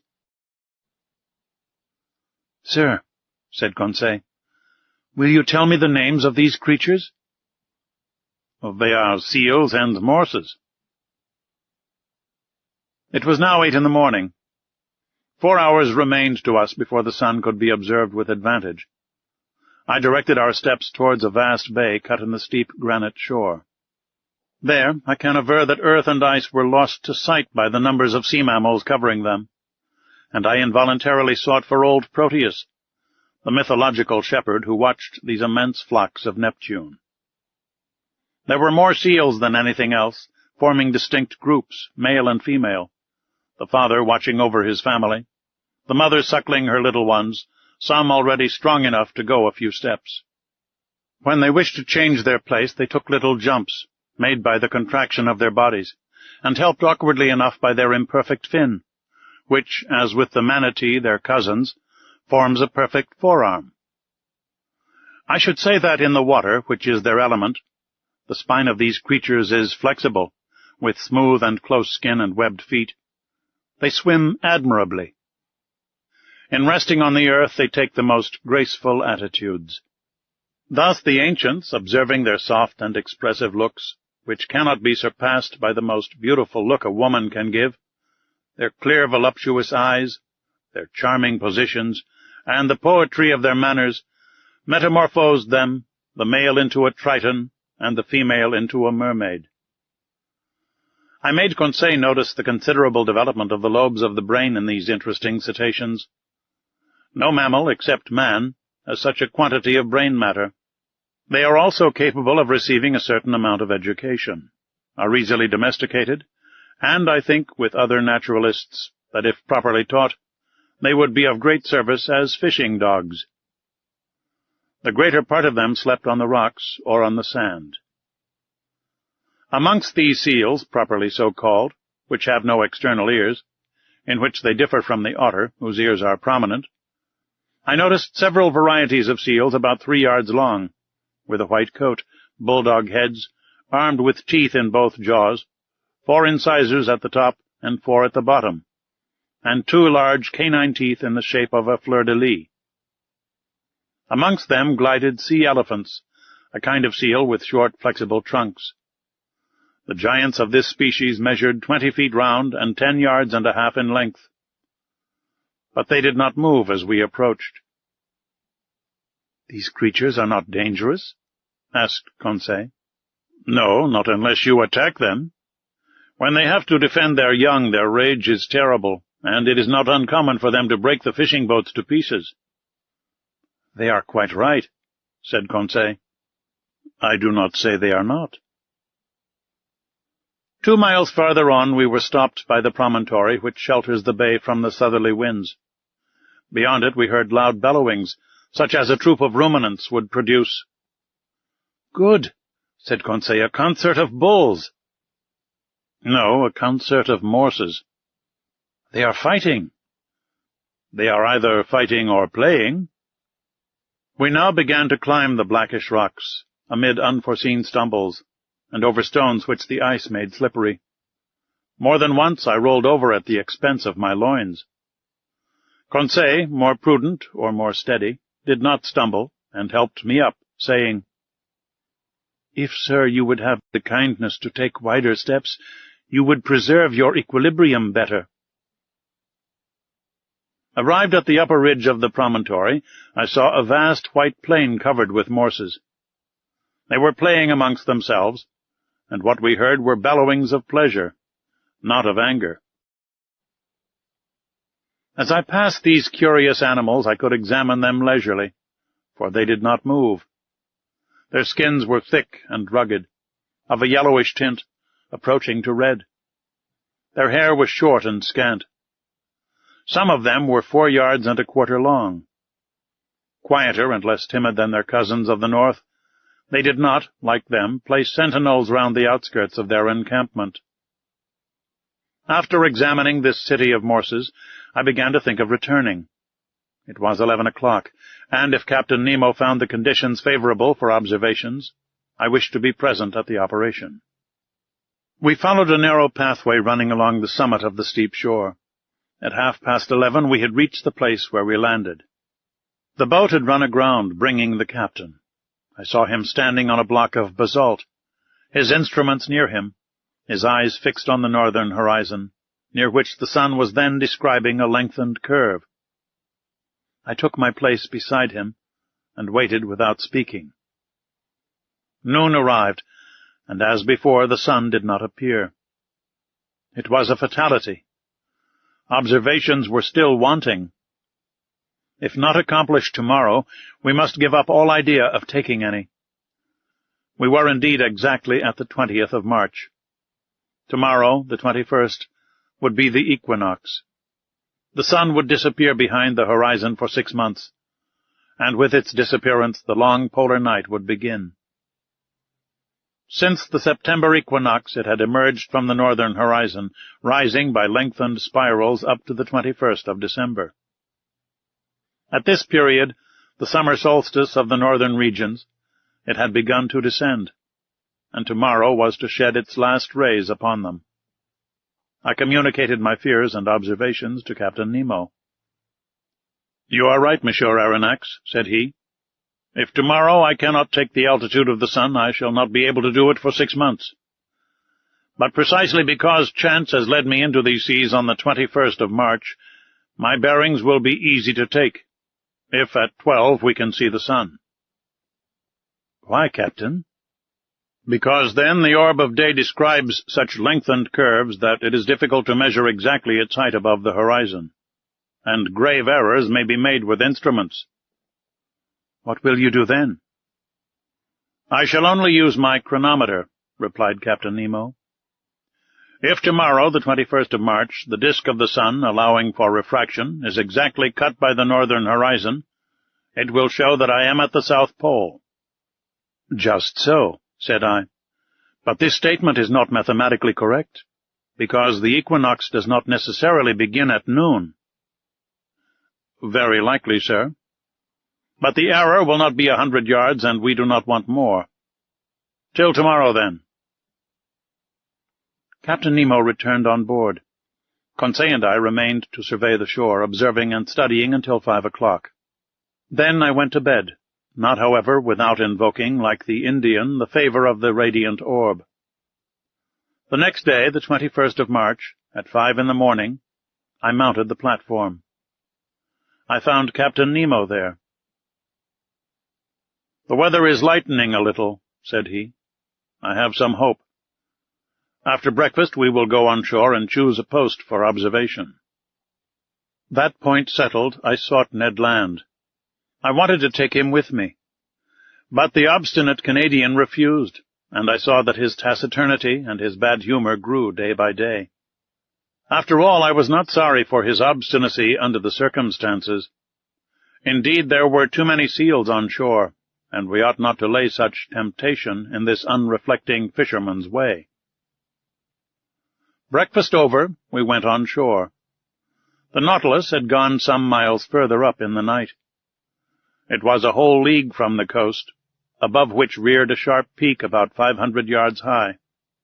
The boat took with me Captain Nemo, 2 men of the crew, and the instruments, which consisted of a chronometer, a telescope, and a barometer. While crossing, I saw numerous whales belonging to the 3 kinds peculiar to the southern seas: the whale, or the English right whale, which has no dorsal fin, the humpback, with reeved chest and large whitish fins, which, in spite of its name, do not form wings, and the finback, of a yellowish-brown, the liveliest of all the cetacea. This powerful creature is heard a long way off when he throws to a great height columns of air and vapor, which look like whirlwinds of smoke. These different mammals were disporting themselves in troops in the quiet waters, and I could see that this basin of the Antarctic pole serves as a place of refuge to the cetacea too closely tracked by the hunters. I also noticed large medusae floating between the reeds.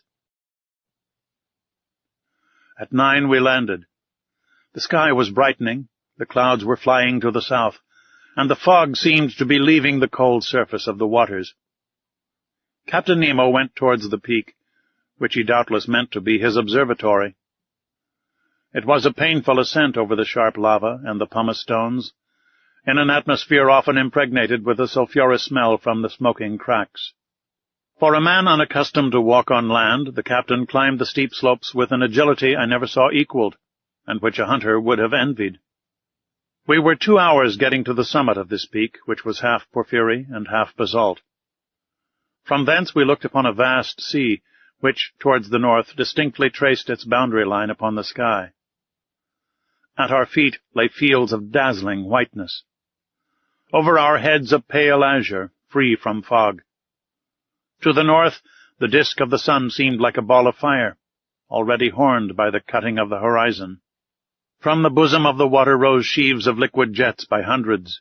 In the distance lay the Nautilus like a cetacean asleep on the water. Behind us, to the south and east, an immense country and a chaotic heap of rocks and ice, the limits of which were not visible. On arriving at the summit, Captain Nemo carefully took the mean height of the barometer, for he would have to consider that in taking his observations. At 11:45 the sun, then seen only by refraction, looked like a golden disk, shedding its last rays upon this deserted continent and seas which never man had yet ploughed. Captain Nemo, furnished with a lenticular glass, which, by means of a mirror, corrected the refraction, watched the orb sinking below the horizon by degrees, following a lengthened diagonal. I held the chronometer. My heart beat fast. If the disappearance of the half-disk of the sun coincided with 12 o'clock on the chronometer, we were at the pole itself. 12! I exclaimed. The South Pole, replied Captain Nemo, in a grave voice, handing me the glass, which showed the orb cut in exactly equal parts by the horizon. I looked at the last rays crowning the peak, and the shadows mounting by degrees up its slopes. At that moment, Captain Nemo, resting with his hand on my shoulder, said, I, Captain Nemo, on this 21st day of March, 1868, have reached the South Pole on the 90th degree, and I take possession of this part of the globe, equal to 1/6 of the known continents. In whose name, Captain? In my own, sir. Saying which, Captain Nemo unfurled a black banner, bearing an N in gold quartered on its bunting.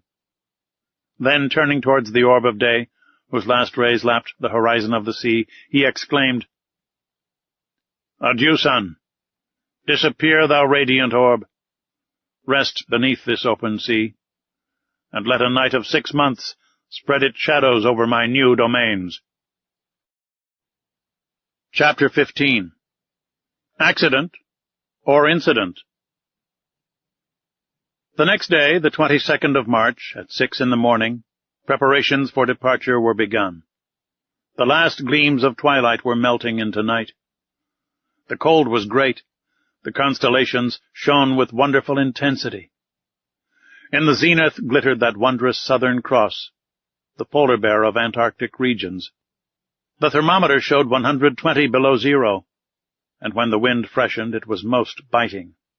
Flakes of ice increased on the open water. The sea seemed everywhere alike. Numerous blackish patches spread on the surface, showing the formation of fresh ice. Evidently the southern basin, frozen during the 6 winter months, was absolutely inaccessible. What became of the whales in that time? Doubtless they went beneath the icebergs, seeking more practicable seas. As to the seals and morses, accustomed to live in a hard climate, they remained on these icy shores. These creatures have the instinct to break holes in the ice field and to keep them open. To these holes they come for breath. When the birds, driven away by the cold, have emigrated to the north, these sea mammals remain sole masters of the polar continent. But the reservoirs were filling with water, and the Nautilus was slowly descending. At 1,000 feet deep it stopped. Its screw beat the waves, and it advanced straight towards the north at a speed of 15 miles an hour. Towards night it was already floating under the immense body of the iceberg. At 3 in the morning I was awakened by a violent shock. I sat up in my bed and listened in the darkness, when I was thrown into the middle of the room. The Nautilus, after having struck, had rebounded violently. I groped along the partition and by the staircase to the saloon, which was lit by the luminous ceiling. The furniture was upset. Fortunately, the windows were firmly set and had held fast. The pictures on the starboard side, from being no longer vertical, were clinging to the paper, whilst those of the port side were hanging at least a foot from the wall. The Nautilus was lying on its starboard side perfectly motionless. I heard footsteps and a confusion of voices, but Captain Nemo did not appear. As I was leaving the saloon, Ned Land and Conseil entered. "What is the matter?" said I at once. "I came to ask you, sir," replied Conseil. "Confound it!" exclaimed the Canadian. "I know well enough. The Nautilus has struck, and judging by the way she lies, I do not think she will right herself as she did the first time in Torres Straits." "But," I asked, "has she at least come to the surface of the sea?" "We do not know," said Conseil. "It is easy to decide," I answered. I consulted the manometer. To my great surprise, it showed a depth of more than 180 fathoms. "What does that mean?" I exclaimed, "We must ask Captain Nemo," said Conseil. "But where shall we find him?" said Ned Land. "Follow me," said I to my companions. We left the saloon. There was no one in the library. At the center staircase, by the berths of the ship's crew, there was no one. I thought that Captain Nemo must be in the pilot's cage. It was best to wait. We all returned to the saloon. For 20 minutes we remained thus, trying to hear the slightest noise which might be made on board the Nautilus, when Captain Nemo entered. He seemed not to see us. His face, generally so impassive, showed signs of uneasiness. He watched the compass silently, then the manometer, and, going to the planisphere, placed his finger on a spot representing the southern seas. I would not interrupt him. But some minutes later, when he turned towards me, I said, using one of his own expressions in the Torres Straits, "An incident, Captain?" "No, sir, an accident this time." "Serious?" "Perhaps." "Is the danger immediate?" "No." "The Nautilus has stranded?" "Yes." "And this has happened how?" "From a caprice of nature, not from the ignorance of man. Not a mistake has been made in the working. But we cannot prevent equilibrium from producing its effects. We may brave human laws, but we cannot resist natural ones." Captain Nemo had chosen a strange moment for uttering this philosophical reflection. On the whole, his answer helped me little. "May I ask, sir, the cause of this accident?" "An enormous block of ice. A whole mountain has turned over," he replied. "When icebergs are undermined at their base by warmer water or reiterated shocks, their center of gravity rises, and the whole thing turns over. This is what has happened. One of these blocks, as it fell, struck the Nautilus, then, gliding under its hull, raised it with irresistible force, bringing it into beds which are not so thick, where it is lying on its side." "But can we not get the Nautilus off by emptying its reservoirs, that it might regain its equilibrium?" "That, sir, is being done at this moment. You can hear the pump working. Look at the needle of the manometer.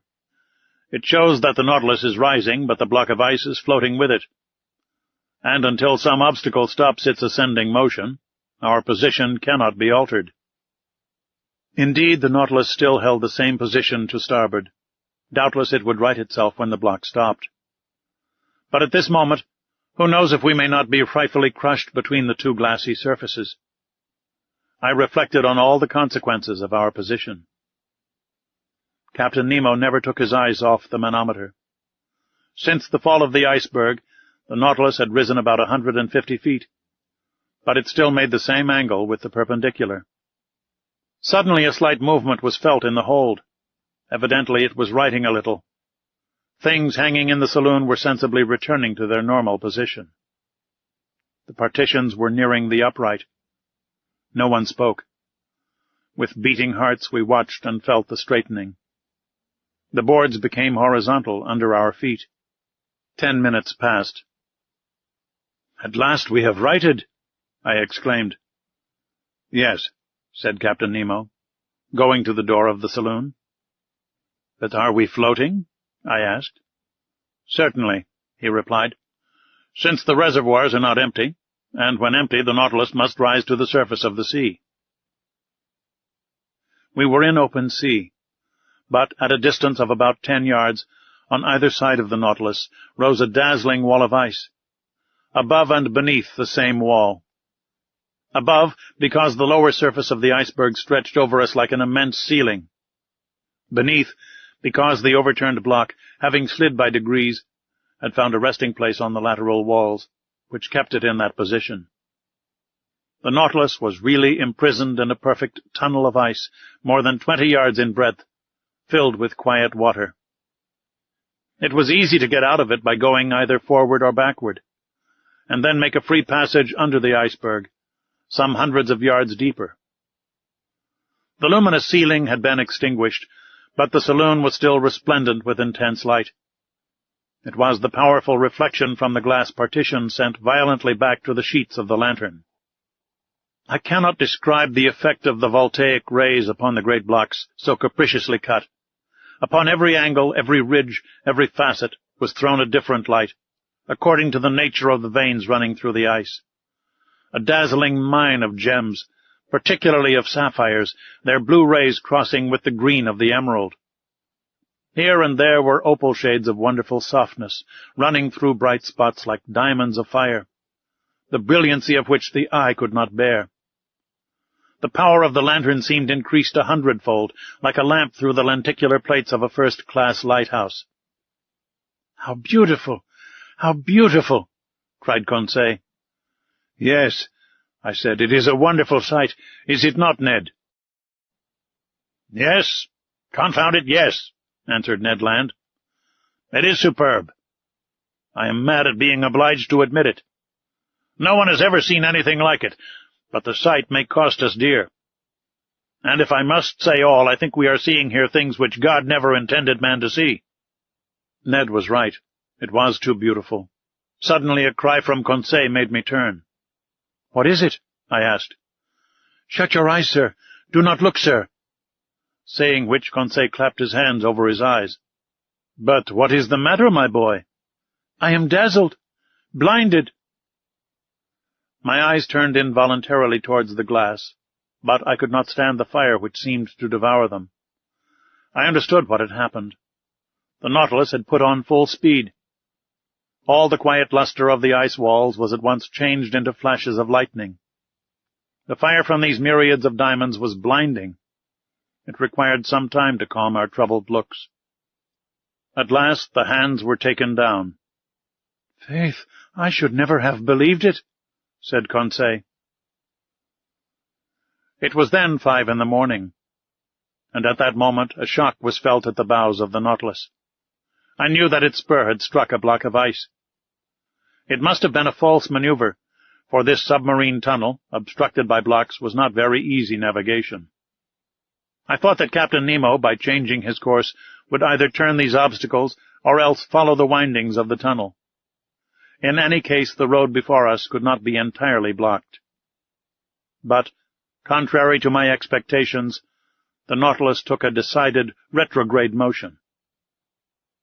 "We are going backwards?" said Conseil. "Yes," I replied. "This end of the tunnel can have no egress." "And then?" "Then," I said, "the working is easy. We must go back again and go out at the southern opening, that is all." In speaking thus, I wished to appear more confident than I really was. But the retrograde motion of the Nautilus was increasing, and reversing the screw it carried us at great speed. "It will be a hindrance," said Ned. "What does it matter? Some hours more or less, provided we get out at last." "Yes," repeated Ned Land, "provided we do get out at last." For a short time I walked from the saloon to the library. My companions were silent. I soon threw myself on an ottoman and took a book, which my eyes overran mechanically. A quarter of an hour after, Conseil, approaching me, said, "Is what you are reading very interesting, sir?" "Very interesting," I replied. "I should think so, sir. It is your own book you are reading." "My book?" And indeed I was holding in my hand the work on the great submarine depths. I did not even dream of it. I closed the book and returned to my walk. Ned and Conseil rose to go. "Stay here, my friends," said I, detaining them. "Let us remain together until we are out of this block." "As you please, sir," Conseil replied. Some hours passed. I often looked at the instruments hanging from the partition. The manometer showed that the Nautilus kept at a constant depth of more than 300 yards. The compass still pointed to south. The log indicated a speed of 20 miles an hour, which, in such a cramped space, was very great. But Captain Nemo knew that he could not hasten too much, and that minutes were worth ages to us. At 25 minutes past 8, a second shock took place, this time from behind. I turned pale. My companions were close by my side. I seized Conseil's hand. Our looks expressed our feelings better than words. At this moment the captain entered the saloon. I went up to him. "Our course is barred southward?" I asked. "Yes, sir, the iceberg has shifted and closed every outlet." "We are blocked up, then?" "Yes."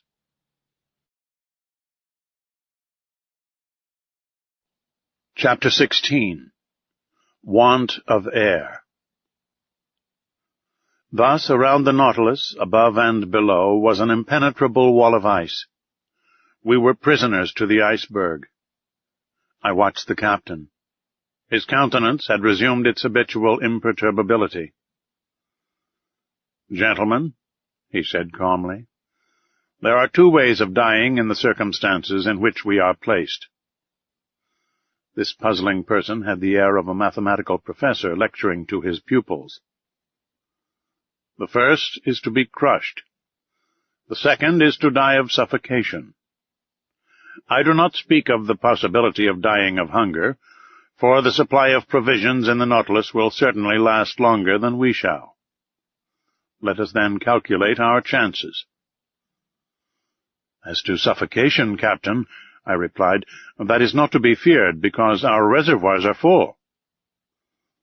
"Just so. But they will only yield 2 days' supply of air. Now for 36 hours we have been hidden under the water, and already the heavy atmosphere of the Nautilus requires renewal. In 48 hours our reserve will be exhausted." "Well, Captain, can we be delivered before 48 hours?" "We will attempt it, at least, by piercing the wall that surrounds us." "On which side?" "Sound will tell us. I am going to run the Nautilus aground on the lower bank, and my men will attack the iceberg on the side that is least thick." Captain Nemo went out. Soon I discovered by a hissing noise that the water was entering the reservoirs. The Nautilus sank slowly, and rested on the ice at a depth of 350 yards, the depth at which the lower bank was immersed. "My friends," I said, "our situation is serious, but I rely on your courage and energy." "Sir," replied the Canadian, "I am ready to do anything for the general safety." "Good, Ned." And I held out my hand to the Canadian. "I will add," he continued, "that being as handy with the pickaxe as with the harpoon, if I can be useful to the captain, he can command my services." "He will not refuse your help. Come, Ned." I led him to the room where the crew of the Nautilus were putting on their cork jackets. I told the captain of Ned's proposal, which he accepted. The Canadian put on his sea costume and was ready as soon as his companions. When Ned was dressed, I re-entered the drawing-room, where the panes of glass were open, and, posted near Conseil, I examined the ambient beds that supported the Nautilus. Some instants after, we saw a dozen of the crew set foot on the bank of ice, and among them Ned Land, easily known by his stature. Captain Nemo was with them. Before proceeding to dig the walls, he took the soundings, to be sure of working in the right direction. Long sounding lines were sunk in the side walls, but after 15 yards they were again stopped by the thick wall. It was useless to attack it on the ceiling-like surface, since the iceberg itself measured more than 400 yards in height. Captain Nemo then sounded the lower surface. There 10 yards of wall separated us from the water, so great was the thickness of the ice field. It was necessary, therefore, to cut from it a piece equal in extent to the waterline of the Nautilus. There were about 6,000 cubic yards to detach, so as to dig a hole by which we could descend to the ice field. The work had begun immediately, and carried on with indefatigable energy. Instead of digging round the Nautilus, which would have involved greater difficulty, Captain Nemo had an immense trench made at 8 yards from the port quarter. Then the men set to work simultaneously with their screws on several points of its circumference. Presently the pickaxe attacked this compact matter vigorously, and large blocks were detached from the mass. By a curious effect of specific gravity, these blocks, lighter than water, fled, so to speak, to the vault of the tunnel, that increased in thickness at the top in proportion as it diminished at the base. But that mattered little so long as the lower part grew thinner. After 2 hours' hard work, Ned Land came in exhausted. He and his comrades were replaced by new workers, whom Conseil and I joined. The second lieutenant of the Nautilus superintended us.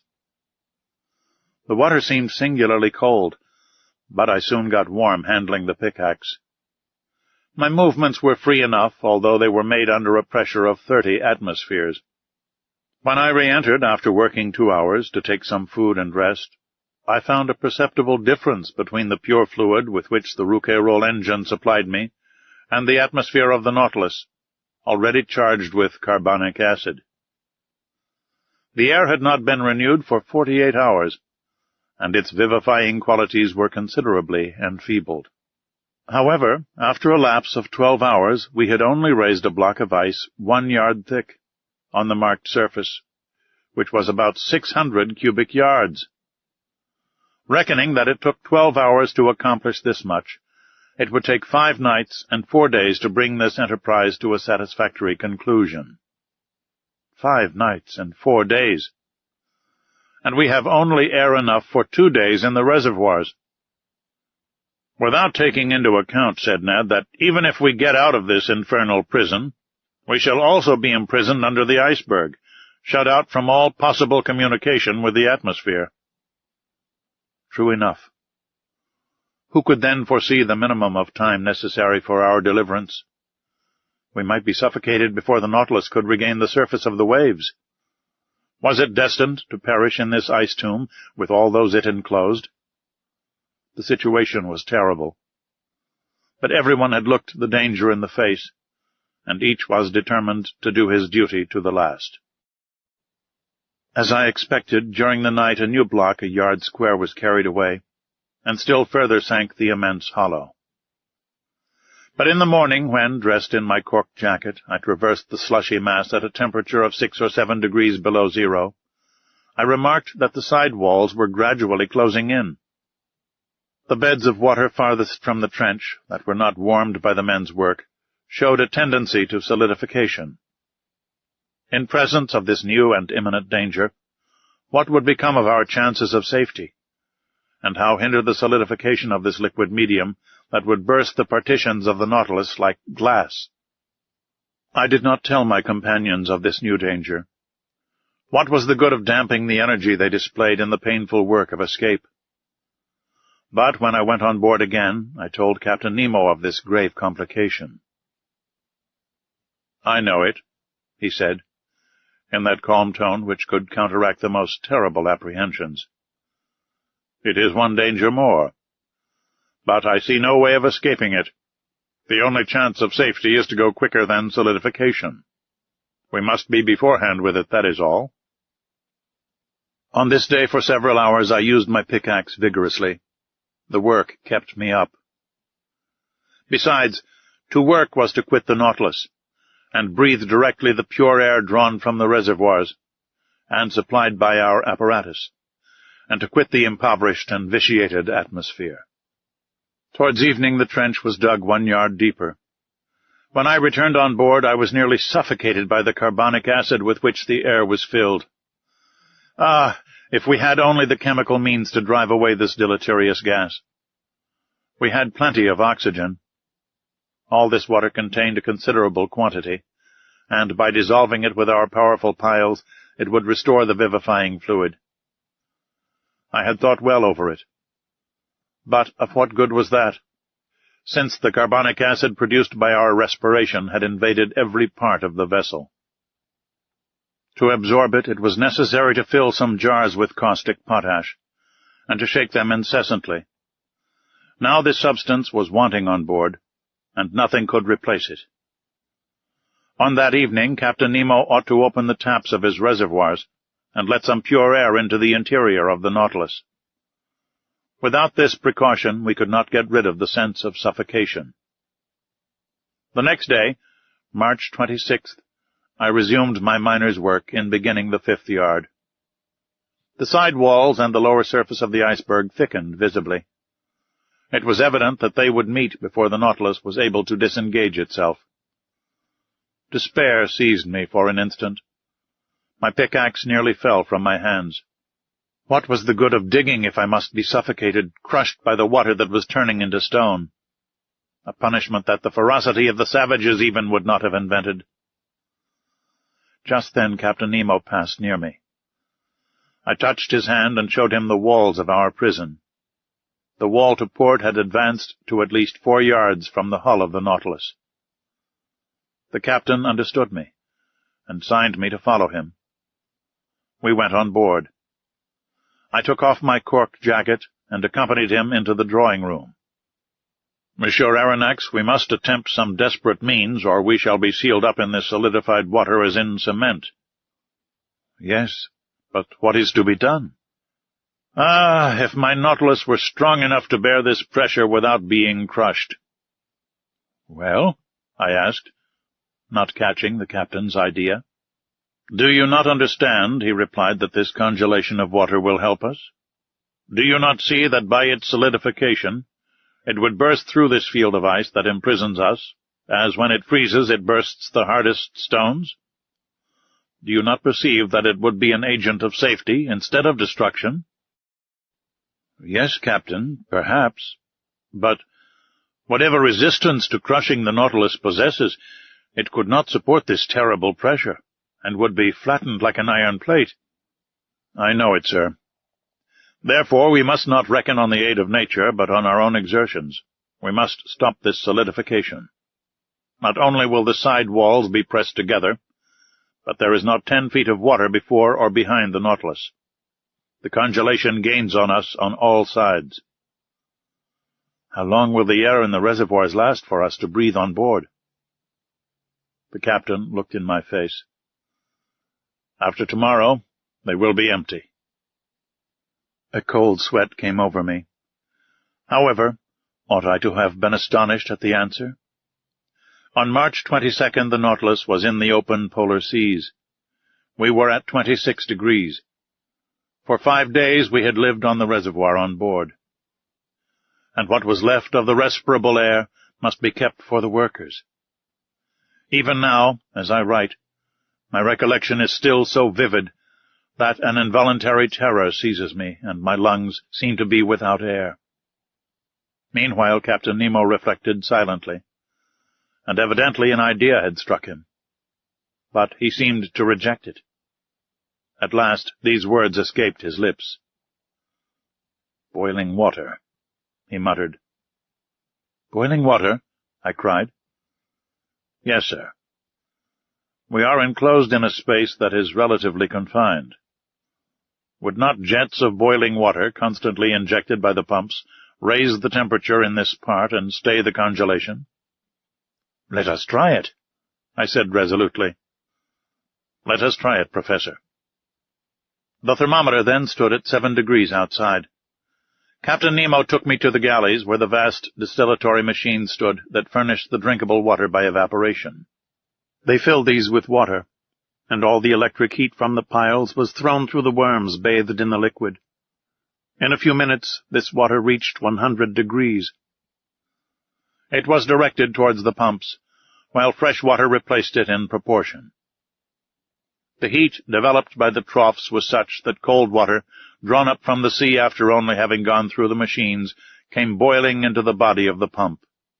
The injection was begun, and 3 hours after, the thermometer marked 6 degrees below zero outside. 1 degree was gained. 2 hours later, the thermometer only marked 4 degrees. "We shall succeed," I said to the captain, after having anxiously watched the result of the operation. "I think," he answered, "that we shall not be crushed. We have no more suffocation to fear." During the night the temperature of the water rose to 1 degree below zero. The injections could not carry it to a higher point. But as the congelation of the seawater produces at least 2 degrees, I was at least reassured against the dangers of solidification. The next day, March 27th, 6 yards of ice had been cleared, 12 feet only remaining to be cleared away. There was yet 48 hours' work, The air could not be renewed in the interior of the Nautilus, and this day would make it worse. An intolerable weight oppressed me. Towards 3 o'clock in the evening, this feeling rose to a violent degree. Yawns dislocated my jaws. My lungs panted as they inhaled this burning fluid, which became rarefied more and more. A moral torpor took hold of me. I was powerless, almost unconscious. My brave Conseil, though exhibiting the same symptoms and suffering in the same manner, never left me. He took my hand and encouraged me, and I heard him murmur, "Oh, if I could only not breathe so as to leave more air for my master." Tears came into my eyes on hearing him speak thus. If our situation to all was intolerable in the interior, with what haste and gladness would we put on our cork jackets to work in our turn. Pickaxes sounded on the frozen ice beds. Our arms ached, the skin was torn off our hands. But what were these fatigues? What did the wounds matter? Vital air came to the lungs. We breathed. We breathed. All this time no one prolonged his voluntary task beyond the prescribed time. His task accomplished, each one handed in turn to his panting companions the apparatus that supplied him with life. Captain Nemo set the example, and submitted first to this severe discipline. When the time came, he gave up his apparatus to another, and returned to the vitiated air on board, calm, unflinching, unmurmuring. On that day the ordinary work was accomplished with unusual vigor. Only 2 yards remained to be raised from the surface. 2 yards only separated us from the open sea. But the reservoirs were nearly emptied of air. The little that remained ought to be kept for the workers, not a particle for the Nautilus. When I went back on board, I was half suffocated. What a night! I know not how to describe it. The next day my breathing was oppressed. Dizziness accompanied the pain in my head and made me like a drunken man. My companions showed the same symptoms. Some of the crew had rattling in the throat. On that day, the 6th of our imprisonment, Captain Nemo, finding the pickaxes work too slowly, resolved to crush the ice bed that still separated us from the liquid sheet. This man's coolness and energy never forsook him. He subdued his physical pains by moral force. By his orders the vessel was lightened, that is to say, raised from the ice bed by a change of specific gravity. When it floated, they towed it so as to bring it above the immense trench made on the level of the waterline.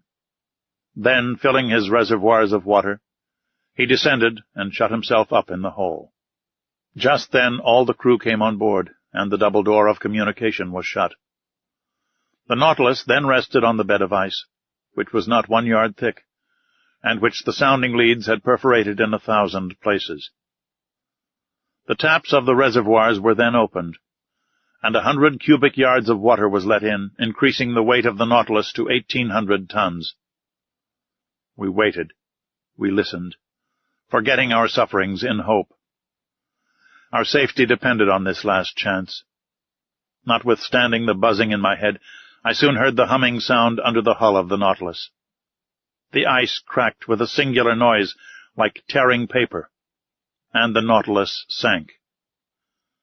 "We are off," murmured Conseil in my ear. I could not answer him. I seized his hand and pressed it convulsively. All at once, carried away by its frightful overcharge, the Nautilus sank like a bullet under the waters. That is to say, it fell as if it was in a vacuum. Then all the electric force was put on the pumps, that soon began to let the water out of the reservoirs. After some minutes, our fall was stopped. Soon, too, the manometer indicated an ascending movement. The screw, going at full speed, made the iron hull tremble to its very bolts, and drew us towards the north. But if this floating under the iceberg is to last another day before we reach the open sea, I shall be dead first. Half stretched upon a divan in the library, I was suffocating. My face was purple, my lips blue, my faculties suspended. I neither saw nor heard. All notion of time had gone from my mind. My muscles could not contract. I do not know how many hours passed thus, but I was conscious of the agony that was coming over me. I felt as if I was going to die. Suddenly I came to. Some breaths of air penetrated my lungs. Had we risen to the surface of the waves? Were we free of the iceberg? No. Ned and Conseil, my two brave friends, were sacrificing themselves to save me. Some particles of air still remained at the bottom of one apparatus. Instead of using it, they had kept it for me, and while they were being suffocated, they gave me life, drop by drop. I wanted to push back the thing. They held my hands, and for some moments I breathed freely. I looked at the clock. It was 11 in the morning. It ought to be the 28th of March. The Nautilus went at a frightful pace, 40 miles an hour. It literally tore through the water. Where was Captain Nemo? Had he succumbed? Were his companions dead with him? At the moment, the manometer indicated that we were not more than 20 feet from the surface. A mere plate of ice separated us from the atmosphere. Could we not break it? Perhaps. In any case, the Nautilus was going to attempt it. I felt that it was in an oblique position, lowering the stern and raising the bows. The introduction of water had been the means of distributing its equilibrium. Then, impelled by its powerful screw, it attacked the ice field from beneath like a formidable battering ram. It broke it by backing and then rushing forward against the field, which gradually gave way, and at last, dashing suddenly against it, shot forwards on the ice field, that crushed beneath its weight. The panel was opened, one might say torn off, and the pure air came in abundance to all parts of the Nautilus.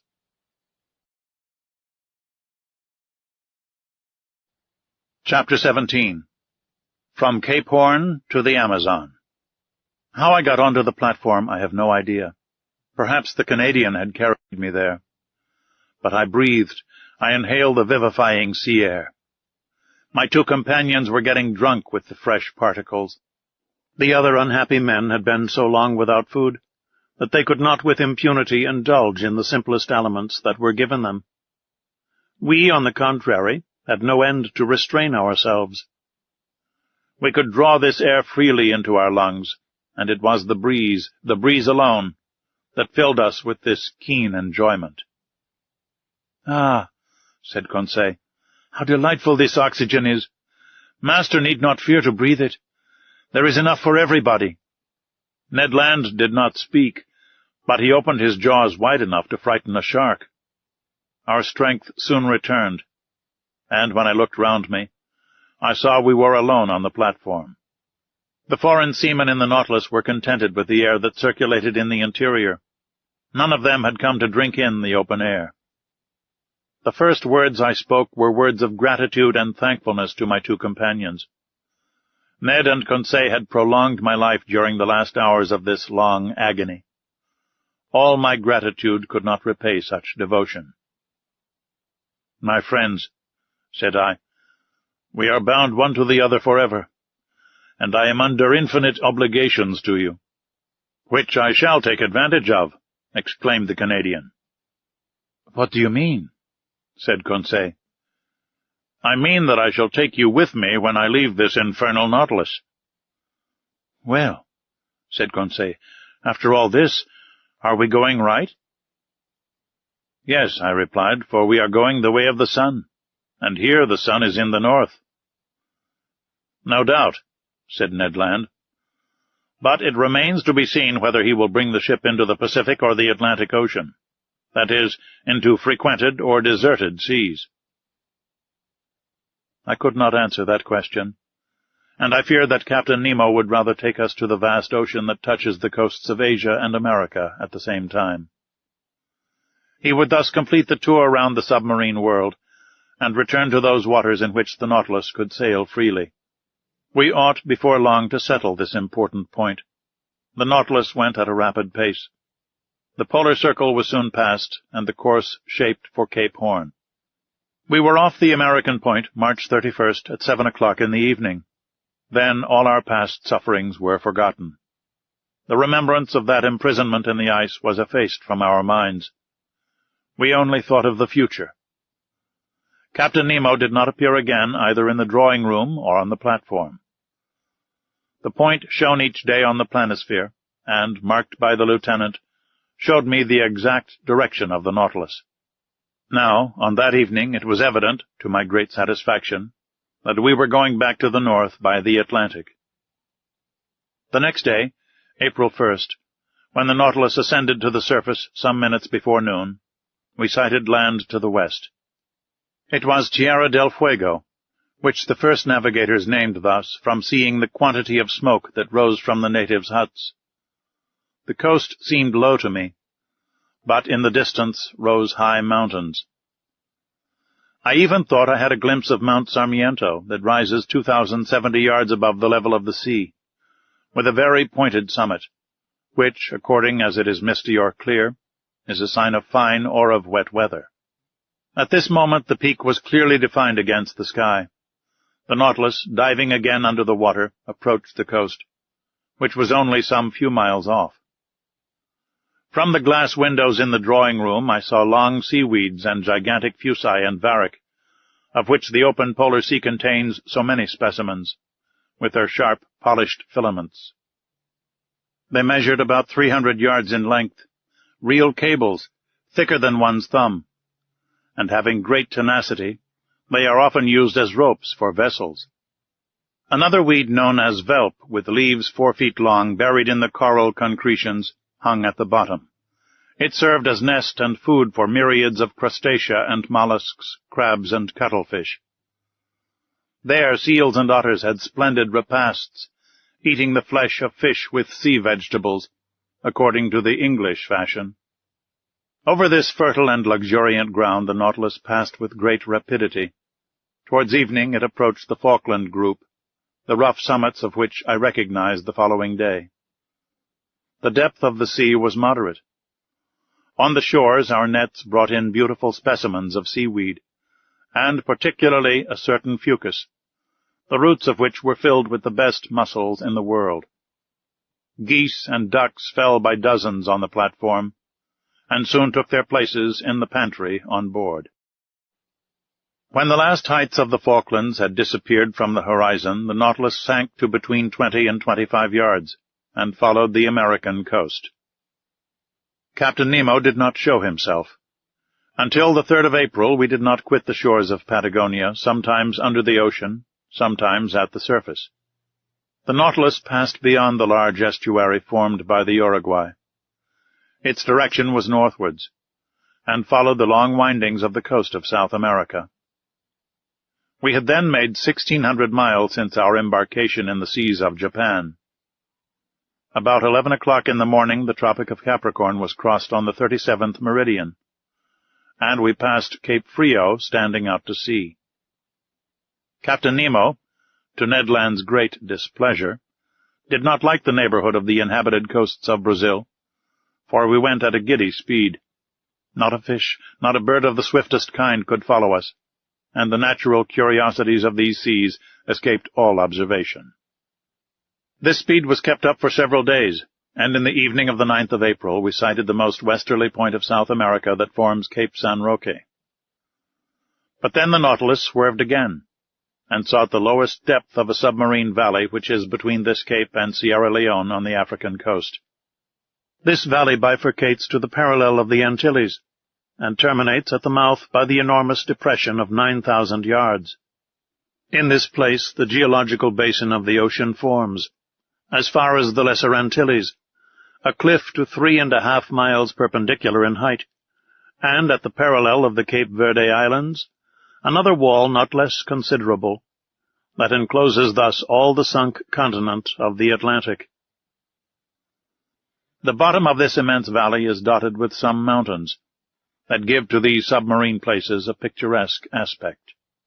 I speak, moreover, from the manuscript charts that were in the library of the Nautilus, charts evidently due to Captain Nemo's hand, and made after his personal observations. For 2 days the desert and deep waters were visited by means of the inclined planes.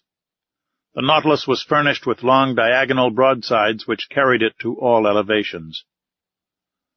But on the 11th of April it rose suddenly, and land appeared at the mouth of the Amazon River, a vast estuary, the embouchure of which is so considerable that it freshens the sea-water for the distance of several leagues. Chapter 18. The Squid. For several days the Nautilus kept off from the American coast. Evidently it did not wish to risk the tides of the Gulf of Mexico or of the Sea of the Antilles. April 16th we sighted Martinique and Guadeloupe from a distance of about 30 miles. I saw their tall peaks for an instant. The Canadian, who counted on carrying out his projects in the Gulf by either landing or hailing one of the numerous boats that coast from one island to another, was quite disheartened. Flight would have been quite practicable if Ned Land had been able to take possession of the boat without the captain's knowledge. But in the open sea it could not be thought of. The Canadian, Conseil, and I had a long conversation on this subject. For 6 months we had been prisoners on board the Nautilus. We had traveled 17,000 leagues, and, as Ned Land said, there was no reason why it should come to an end. We could hope nothing from the captain of the Nautilus, but only from ourselves. Besides, for some time past he had become graver, more retired, less sociable. He seemed to shun me. I met him rarely. Formerly he was pleased to explain the submarine marvels to me. Now he left me to my studies and came no more to the saloon. What change had come over him? For what cause? For my part, I did not wish to bury with me my curious and novel studies. I had now the power to write the true book of the sea, and this book, sooner or later, I wished to see daylight. The land nearest us was the archipelago of the Bahamas. There rose high submarine cliffs covered with large weeds. It was about 11 o'clock when Ned Land drew my attention to a formidable pricking, like the sting of an ant, which was produced by means of large seaweeds. "Well," I said, "these are proper caverns for squid, and I should not be astonished to see some of these monsters." "What?" said Conseil. "Cuttlefish? Real cuttlefish of the cephalopod class?" "No," I said. "Squid of huge dimensions." "I will never believe that such animals exist," said Ned. "Well," said Conseil, with the most serious air in the world, "I remember perfectly to have seen a large vessel drawn under the waves by an octopus's arm." "You saw that?" said the Canadian. "Yes, Ned." "With your own eyes?" "With my own eyes." "Where, pray, might that be?" "At Saint-Malo," answered Conseil. "In the port?" said Ned, ironically. "No, in a church," replied Conseil. "In a church?" cried the Canadian. "Yes, friend Ned. In a picture representing the squid in question." "Good!" said Ned Land, bursting out laughing. "He is quite right," I said. "I have heard of this picture. But the subject represented is taken from a legend, and you know what to think of legends in the matter of natural history. Besides, when it is a question of monsters, the imagination is apt to run wild. Not only is it supposed that these squid can draw down vessels, but a certain Olaus Magnus speaks of an octopus a mile long that is more like an island than an animal. It is also said that the Bishop of Nidros was building an altar on an immense rock. Mass finished, the rock began to walk, and returned to the sea. The rock was a squid. Another bishop, Pontoppidan, speaks also of a squid on which a regiment of cavalry could maneuver. Lastly, the ancient naturalists speak of monsters whose mouths were like gulfs, and which were too large to pass through the Straits of Gibraltar." "But how much is true of these stories?" asked Conseil. "Nothing, my friends. At least of that which passes the limit of truth to get to fable or legend. Nevertheless, there must be some ground for the imagination of the storytellers. One cannot deny that squid and cuttlefish exist of a large species, inferior, however, to the cetaceans. Aristotle has stated the dimensions of a cuttlefish as 5 cubits, or 9 feet 2 inches. Our fishermen frequently see some that are more than 4 feet long. Some skeletons of squid are preserved in the museums of Trieste and Montpellier, that measure 2 yards in length. Besides, according to the calculations of some naturalists, one of these animals only 6 feet long would have tentacles 27 feet long. That would suffice to make a formidable monster. "Do they fish for them in these days?" asked Ned. "If they do not fish for them, sailors see them at least. One of my friends, Captain Paul Bos of Havre, has often affirmed that he met one of these monsters of colossal dimensions in the Indian seas. But the most astonishing fact, and which does not permit of the denial of the existence of these gigantic animals, happened some years ago, in 1861. "What is the fact?" asked Ned Land. "This is it. In 1861, to the northeast of Tenerife, very nearly in the same latitude we are in now, the crew of the dispatch boat Electra perceived a monstrous cuttlefish swimming in the waters. Captain Bouguer went near to the animal and attacked it with harpoon and guns without much success, for balls and harpoons glided over the soft flesh. After several fruitless attempts, the crew tried to pass a slipknot round the body of the mollusk.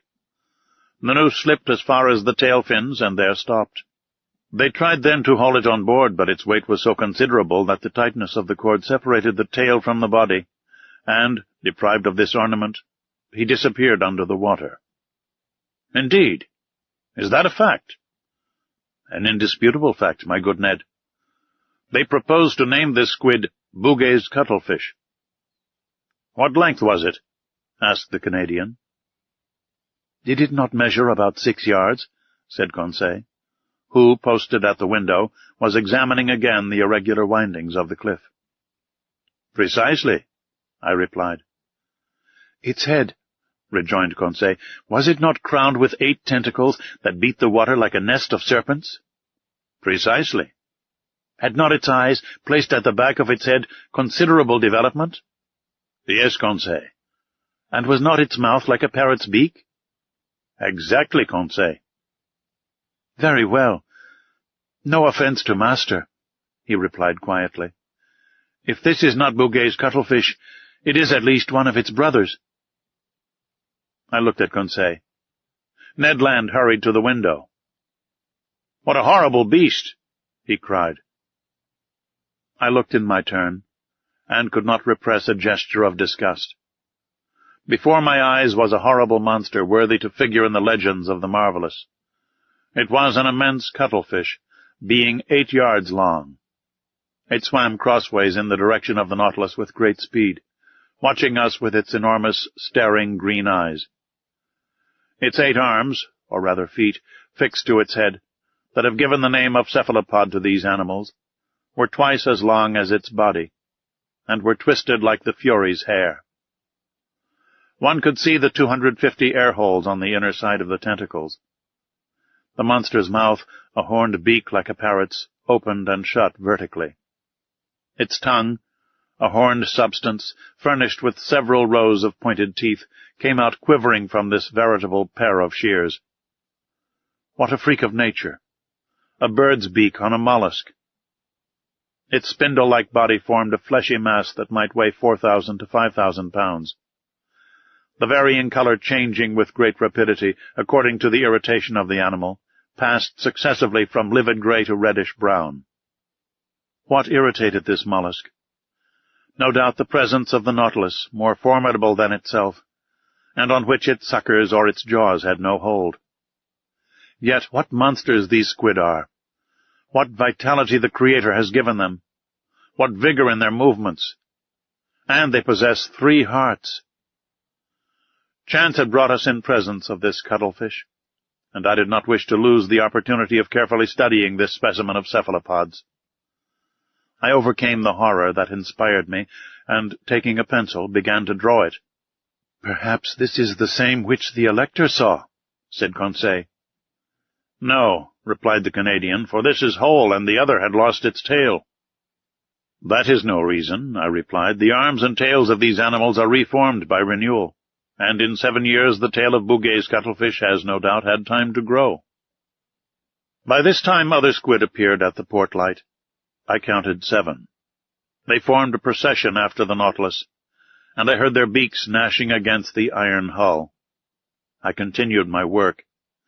These monsters kept in the water with such precision that they seemed immovable.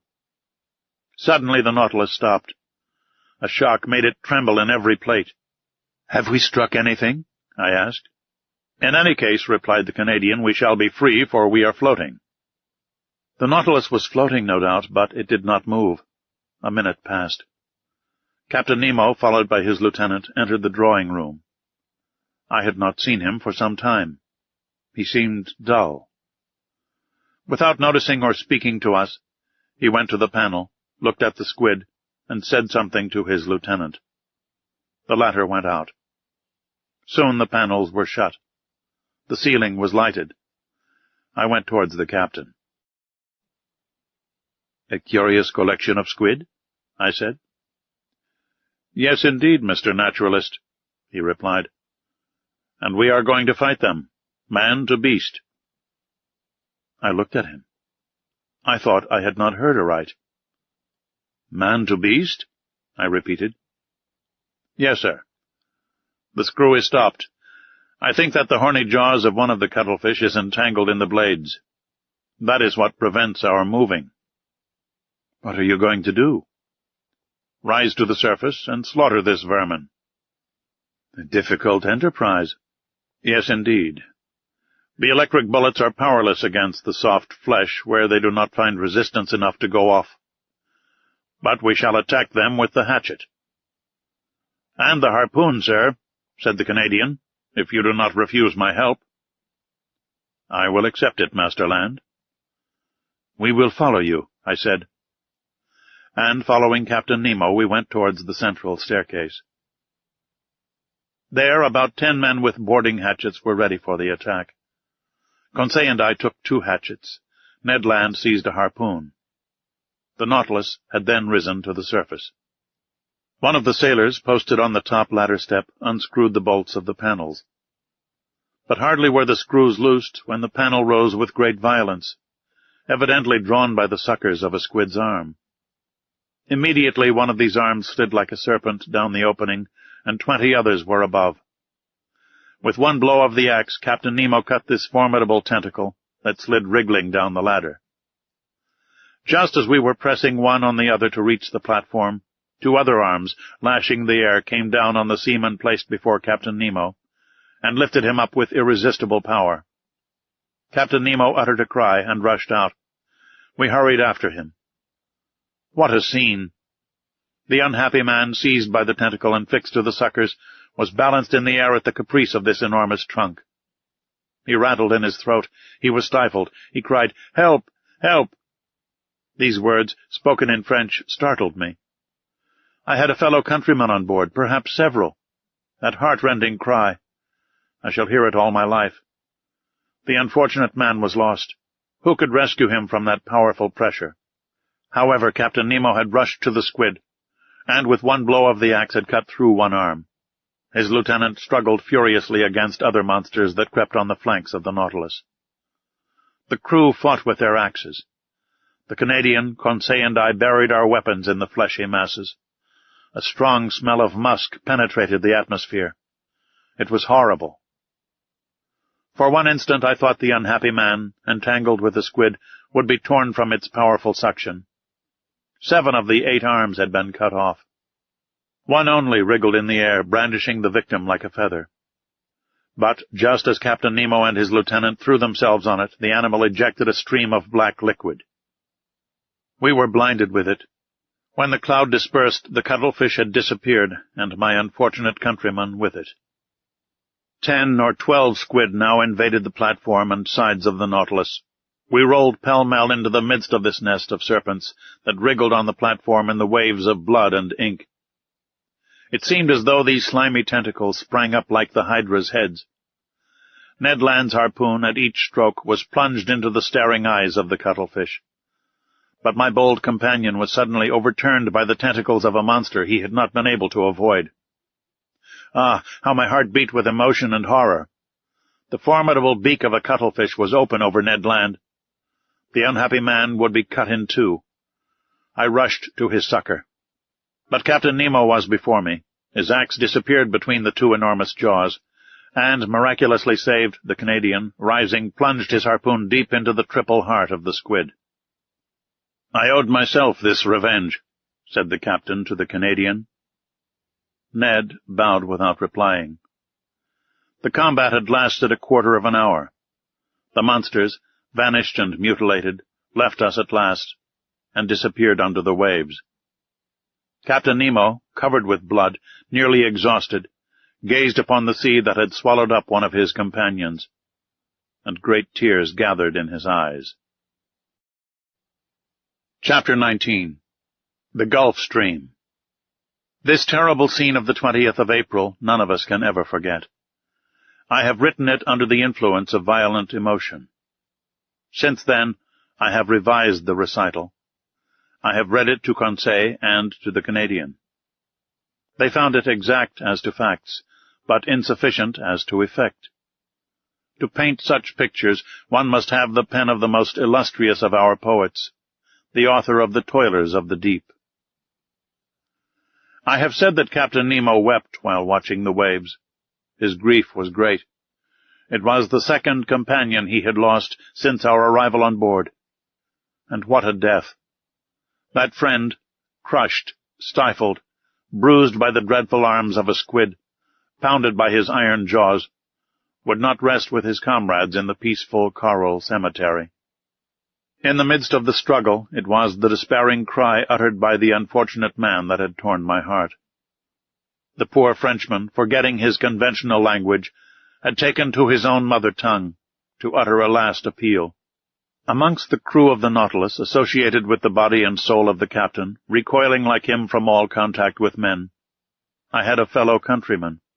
Did he alone represent France in this mysterious association, evidently composed of individuals of diverse nationalities? It was one of these insoluble problems that rose up unceasingly before my mind. Captain Nemo entered his room, and I saw him no more for some time. But that he was sad and irresolute I could see by the vessel, of which he was the soul, and which received all his impressions. The Nautilus did not keep on in its settled course. It floated about like a corpse at the will of the waves. It went at random. He could not tear himself away from the scene of the last struggle, from this sea that had devoured one of his men. 10 days passed thus. It was not till the 1st of May that the Nautilus resumed its northerly course, after having sighted the Bahamas at the mouth of the Bahama Canal. We were then following the current from the largest river to the sea, that has its banks, its fish, and its proper temperatures. I mean the Gulf Stream. It is really a river that flows freely to the middle of the Atlantic, whose waters do not mix with the ocean waters. It is a salt river, saltier than the surrounding sea. Its mean depth is 1,500 fathoms. Its mean breadth, 10 miles. In certain places the current flows with the speed of 2 miles and a half an hour. The body of its waters is more considerable than that of all the rivers in the globe. It was on this ocean river that the Nautilus then sailed. I must add that, during the night, the phosphorescent waters of the Gulf Stream rivaled the electric power of our watchlight, especially in the stormy weather that threatened us so frequently. May 8th, we were still crossing Cape Hatteras at the height of the North Caroline. The width of the Gulf Stream there is 75 miles, and its depth 210 yards. The Nautilus still went at random. All supervision seemed abandoned. I thought that, under these circumstances, escape would be possible. Indeed, the inhabited shores offered anywhere an easy refuge. The sea was incessantly plowed by the steamers that ply between New York or Boston and the Gulf of Mexico, and overrun day and night by the little schooners coasting about the several parts of the American coast. We could hope to be picked up. It was a favorable opportunity, notwithstanding the 30 miles that separated the Nautilus from the coasts of the Union. One unfortunate circumstance thwarted the Canadians' plans. The weather was very bad. We were nearing those shores where tempests are so frequent, that country of waterspouts and cyclones actually engendered by the current of the Gulf Stream. To tempt the sea in a frail boat was certain destruction. Ned Land owned this himself. He fretted, seized with nostalgia that flight only could cure. "Professor," he said that day to me, "this must come to an end. I must make a clean breast of it. This Nemo is leaving land and going up to the north. But I declare to you that I have had enough of the South Pole, and I will not follow him to the north." "What is to be done, Ned, since flight is impracticable just now?" "We must speak to the captain," said he. "You said nothing when we were in your native seas. I will speak, now we are in mine. When I think that before long the Nautilus will be by Nova Scotia, and that there near Newfoundland is a large bay, and into that bay the St. Lawrence empties itself, and that the St. Lawrence is my river, the river by Quebec, my native town. When I think of this I feel furious. It makes my hair stand on end. Sir, I would rather throw myself into the sea. I will not stay here. I am stifled." The Canadian was evidently losing all patience. His vigorous nature could not stand this prolonged imprisonment. His face altered daily. His temper became more surly. I knew what he must suffer, for I was seized with homesickness myself. Nearly 7 months had passed without our having had any news from land. Captain Nemo's isolation, his altered spirits, especially since the fight with the squid, his taciturnity, all made me view things in a different light. "Well, sir," said Ned, seeing I did not reply.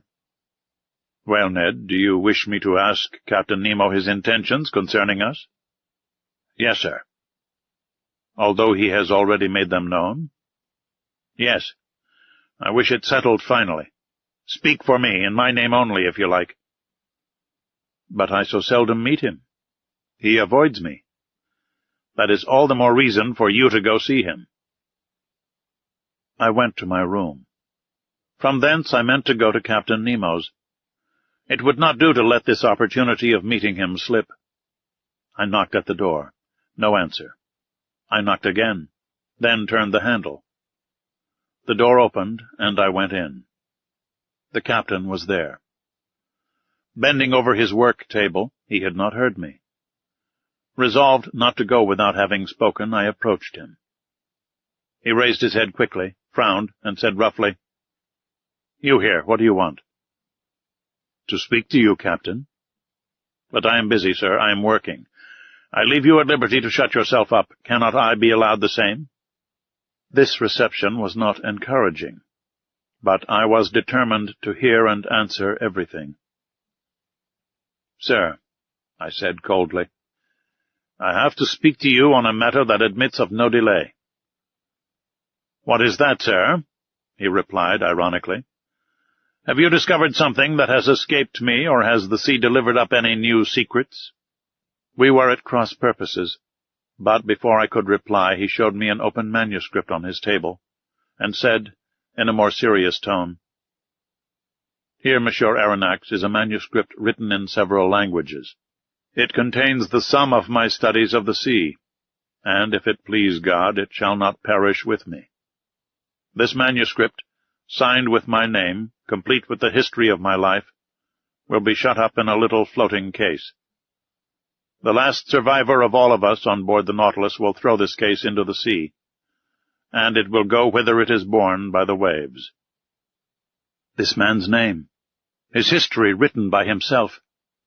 His mystery would then be revealed some day. "Captain," I said, "I can but approve of the idea that makes you act thus. The result of your studies must not be lost. But the means you employ seem to me to be primitive. Who knows where the winds will carry this case, and in whose hands it will fall? Could you not use some other means? Could not you or one of yours—" "Never, sir," he said, hastily interrupting me.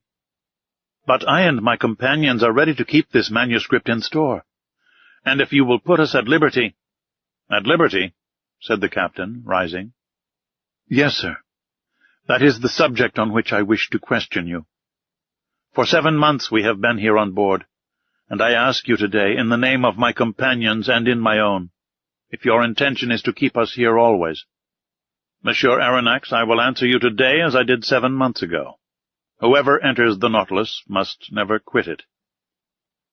You impose actual slavery upon us.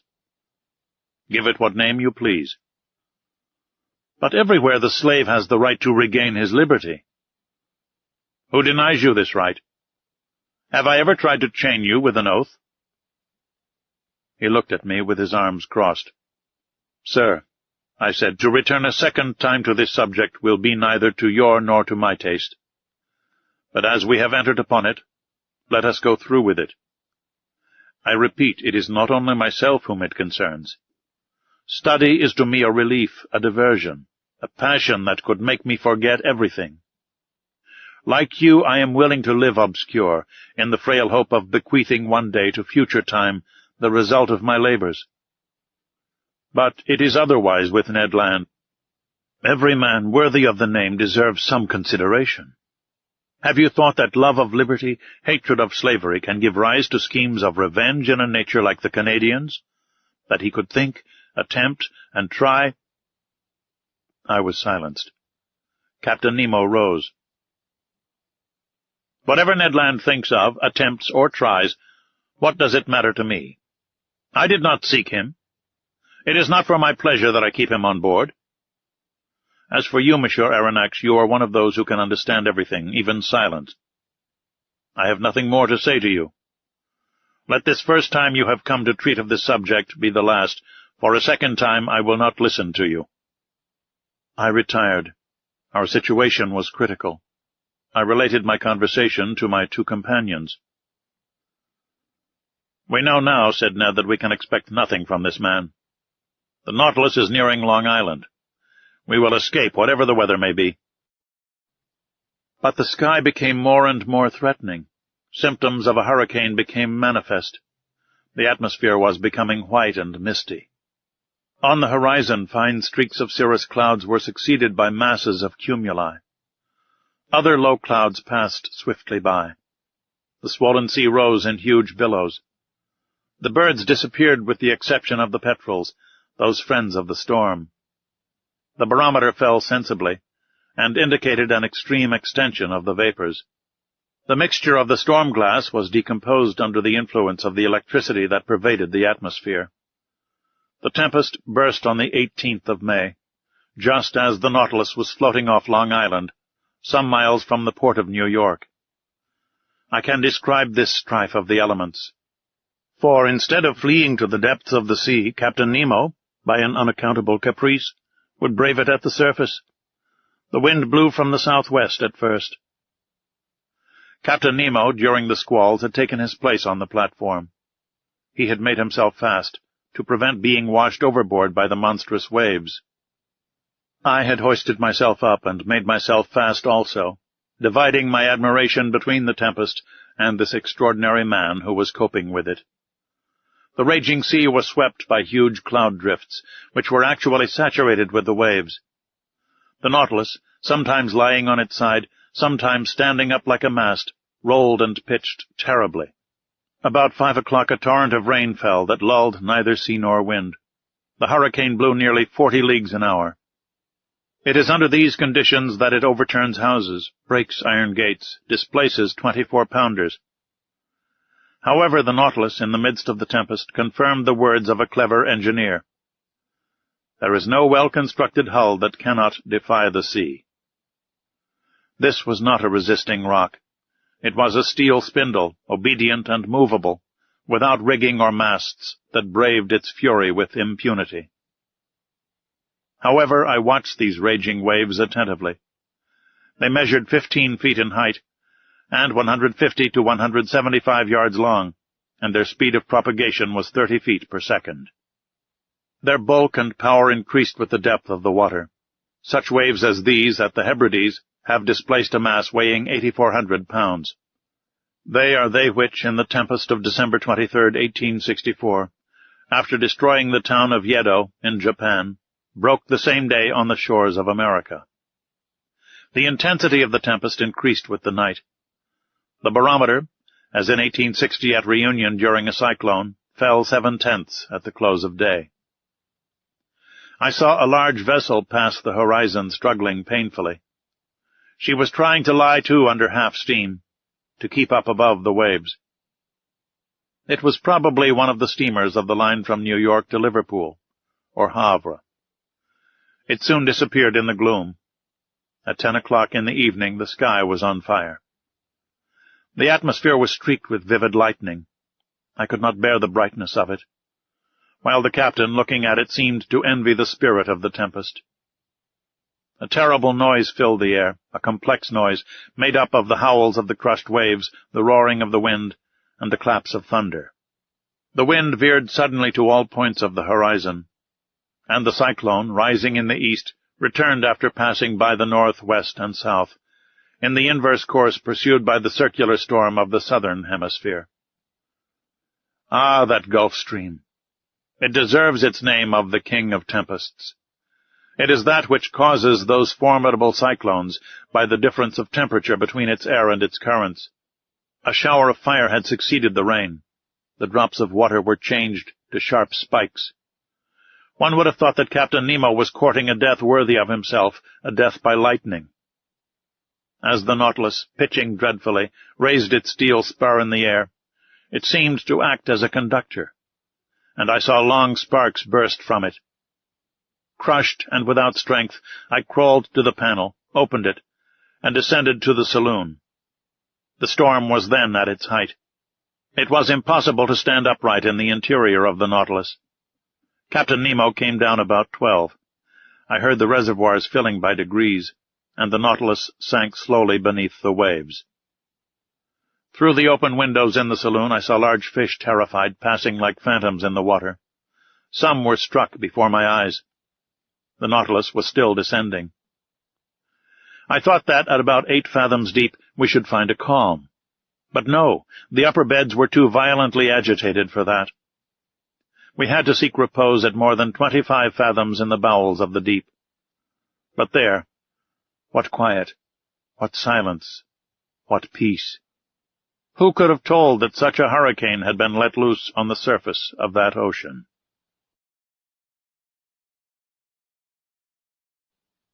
Chapter 20.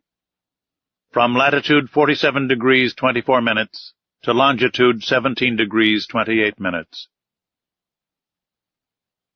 In consequence of the storm, we had been thrown eastward once more. All hope of escape on the shores of New York or St. Lawrence had faded away, and poor Ned, in despair, had isolated himself like Captain Nemo. Conseil and I, however, never left each other. I said that the Nautilus had gone aside to the east. I should have said, to be more exact, the northeast. For some days it wandered first on the surface, and then beneath it, amid those fogs so dreaded by sailors. What accidents are due to these thick fogs? What shocks upon these reefs when the wind drowns the breaking of the waves? What collisions between vessels, in spite of their warning lights, whistles, and alarm bells? And the bottoms of these seas look like a field of battle, where still lie all the conquered of the ocean. Some old and already encrusted, others fresh and reflecting from their iron bands and copper plates the brilliancy of our lantern. On the 15th of May we were at the extreme south of the bank of Newfoundland. This bank consists of alluvia, or large heaps of organic matter, brought either from the equator by the Gulf Stream, or from the North Pole by the counter-current of cold water which skirts the American coast. There also are heaped up those erratic blocks which are carried along by the broken ice, and close by a vast charnel house of mollusks, which perish here by millions. The depth of the sea is not great at Newfoundland, not more than some hundreds of fathoms. But towards the south is a depression of 1,500 fathoms. There the Gulf Stream widens. It loses some of its speed and some of its temperature, but it becomes a sea. It was on the 17th of May, about 500 miles from Heart's Content, at a depth of more than 1,400 fathoms, that I saw the electric cable lying on the bottom. Conseil, to whom I had not mentioned it, thought at first that it was a gigantic sea serpent. but I undeceived the worthy fellow, and, by way of consolation, related several particulars in the laying of this cable.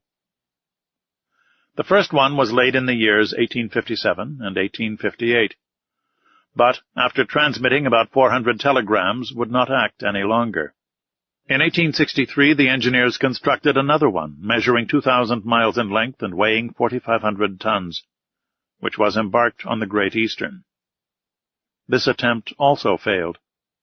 On the 25th of May, the Nautilus, being at a depth of more than 1,918 fathoms, was on the precise spot where the rupture occurred which ruined the enterprise. It was within 638 miles of the coast of Ireland, and at 2:30 in the afternoon they discovered that communication with Europe had ceased. The electricians on board resolved to cut the cable before fishing it up, and at 11 o'clock at night they had recovered the damaged part. They made another point and spliced it, and it was once more submerged. But some days after it broke again, and in the depths of the ocean could not be recaptured. The Americans, however, were not discouraged. Cyrus Field, the bold promoter of the enterprise, as he had sunk all his own fortune, set a new subscription on foot, which was at once answered, and another cable was constructed on better principles. The bundles of conducting wires were each enveloped in gutta percha, and protected by a wadding of hemp, contained in a metallic covering.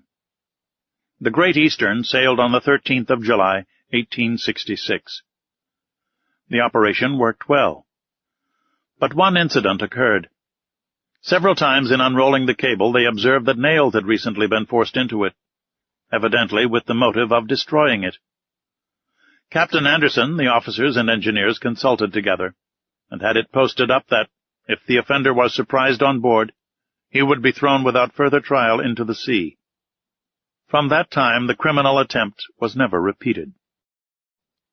On the 23rd of July the Great Eastern was not more than 500 miles from Newfoundland, when they telegraphed from Ireland the news of the armistice concluded between Prussia and Austria after Sadova. On the 27th, in the midst of heavy fogs, they reached the port of Heart's Content. The enterprise was successfully terminated, and for its first dispatch, young America addressed old Europe in these words of wisdom, so rarely understood. Glory to God in the highest, and on earth peace, goodwill towards men. I did not expect to find the electric cable in its primitive state, such as it was on leaving the manufactory. The long serpent, covered with the remains of shells, bristling with foraminiferae, was encrusted with a strong coating which served as a protection against all boring mollusks. It lay quietly sheltered from the motions of the sea, and under a favorable pressure for the transmission of the electric spark which passes from Europe to America in 32/100ths of a second. Doubtless this cable will last for a great length of time, for they find that the gutta percha covering is improved by the sea-water. Besides, on this level, so well chosen, the cable is never so deeply submerged as to cause it to break. The Nautilus followed it to the lowest depth, which was more than 2,212 fathoms, and there it lay without any anchorage. And then we reached the spot where the accident had taken place in 1863. The bottom of the ocean then formed a valley about 100 miles broad, in which Mont Blanc might have been placed without its summit appearing above the waves. This valley is closed at the east by a perpendicular wall more than 2,000 yards high. We arrived there on the 28th of May, and the Nautilus was then not more than 120 miles from Ireland. Was Captain Nemo going to land on the British Isles? No. To my great surprise, he made for the south, once more coming back towards European seas.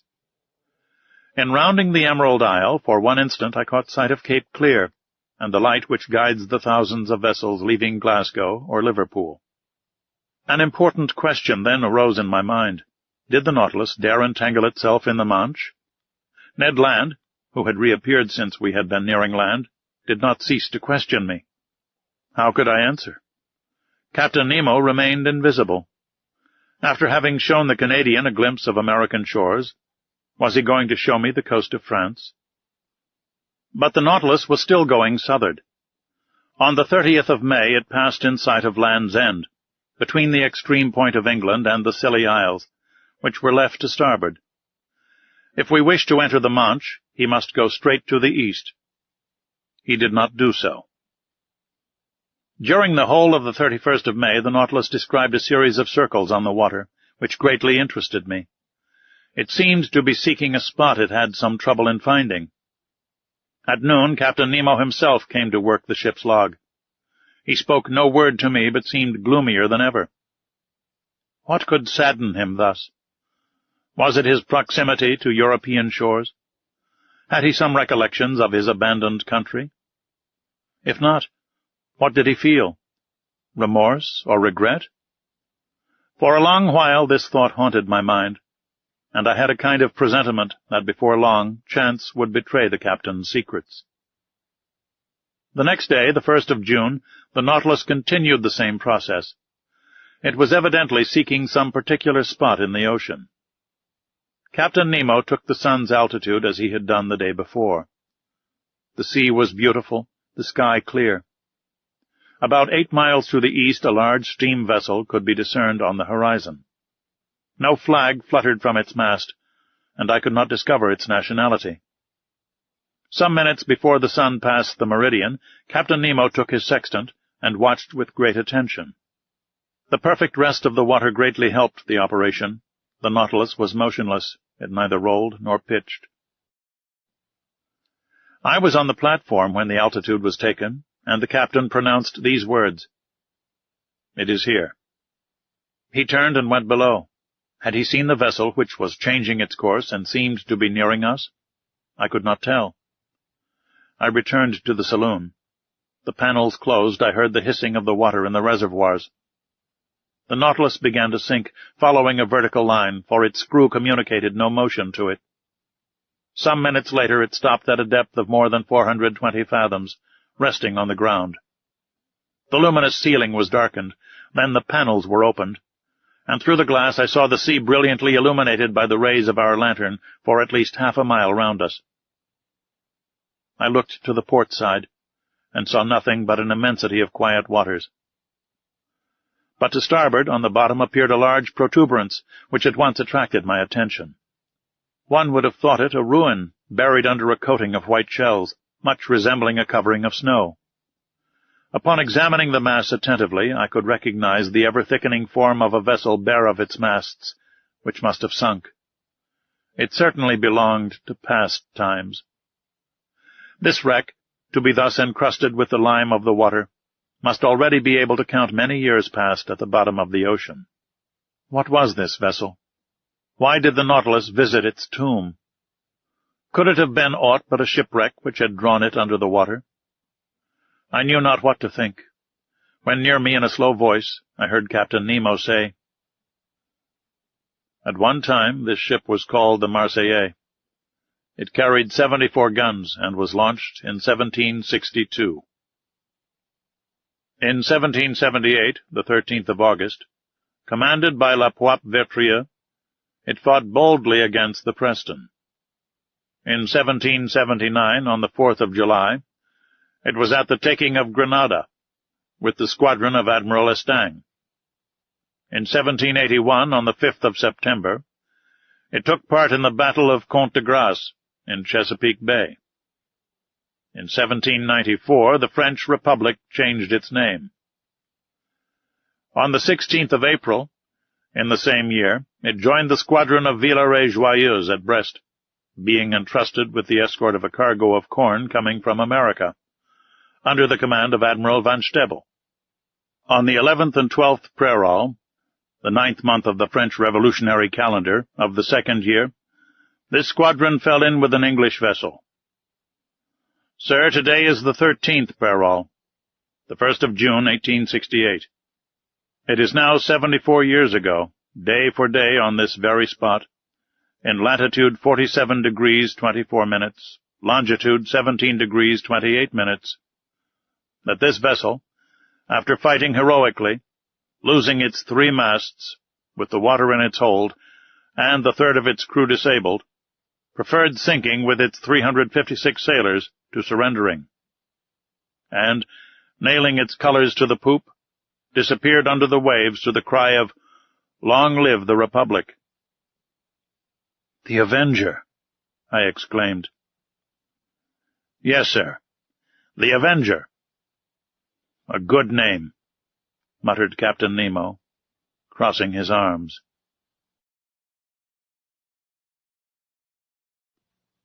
Chapter 21. A Hecatomb. The way of describing this unlooked-for scene, the history of the Patriot ship, told at first so coldly, and the emotion with which this strange man pronounced the last words, the name of the Avenger, the significance of which could not escape me, all impressed itself deeply on my mind.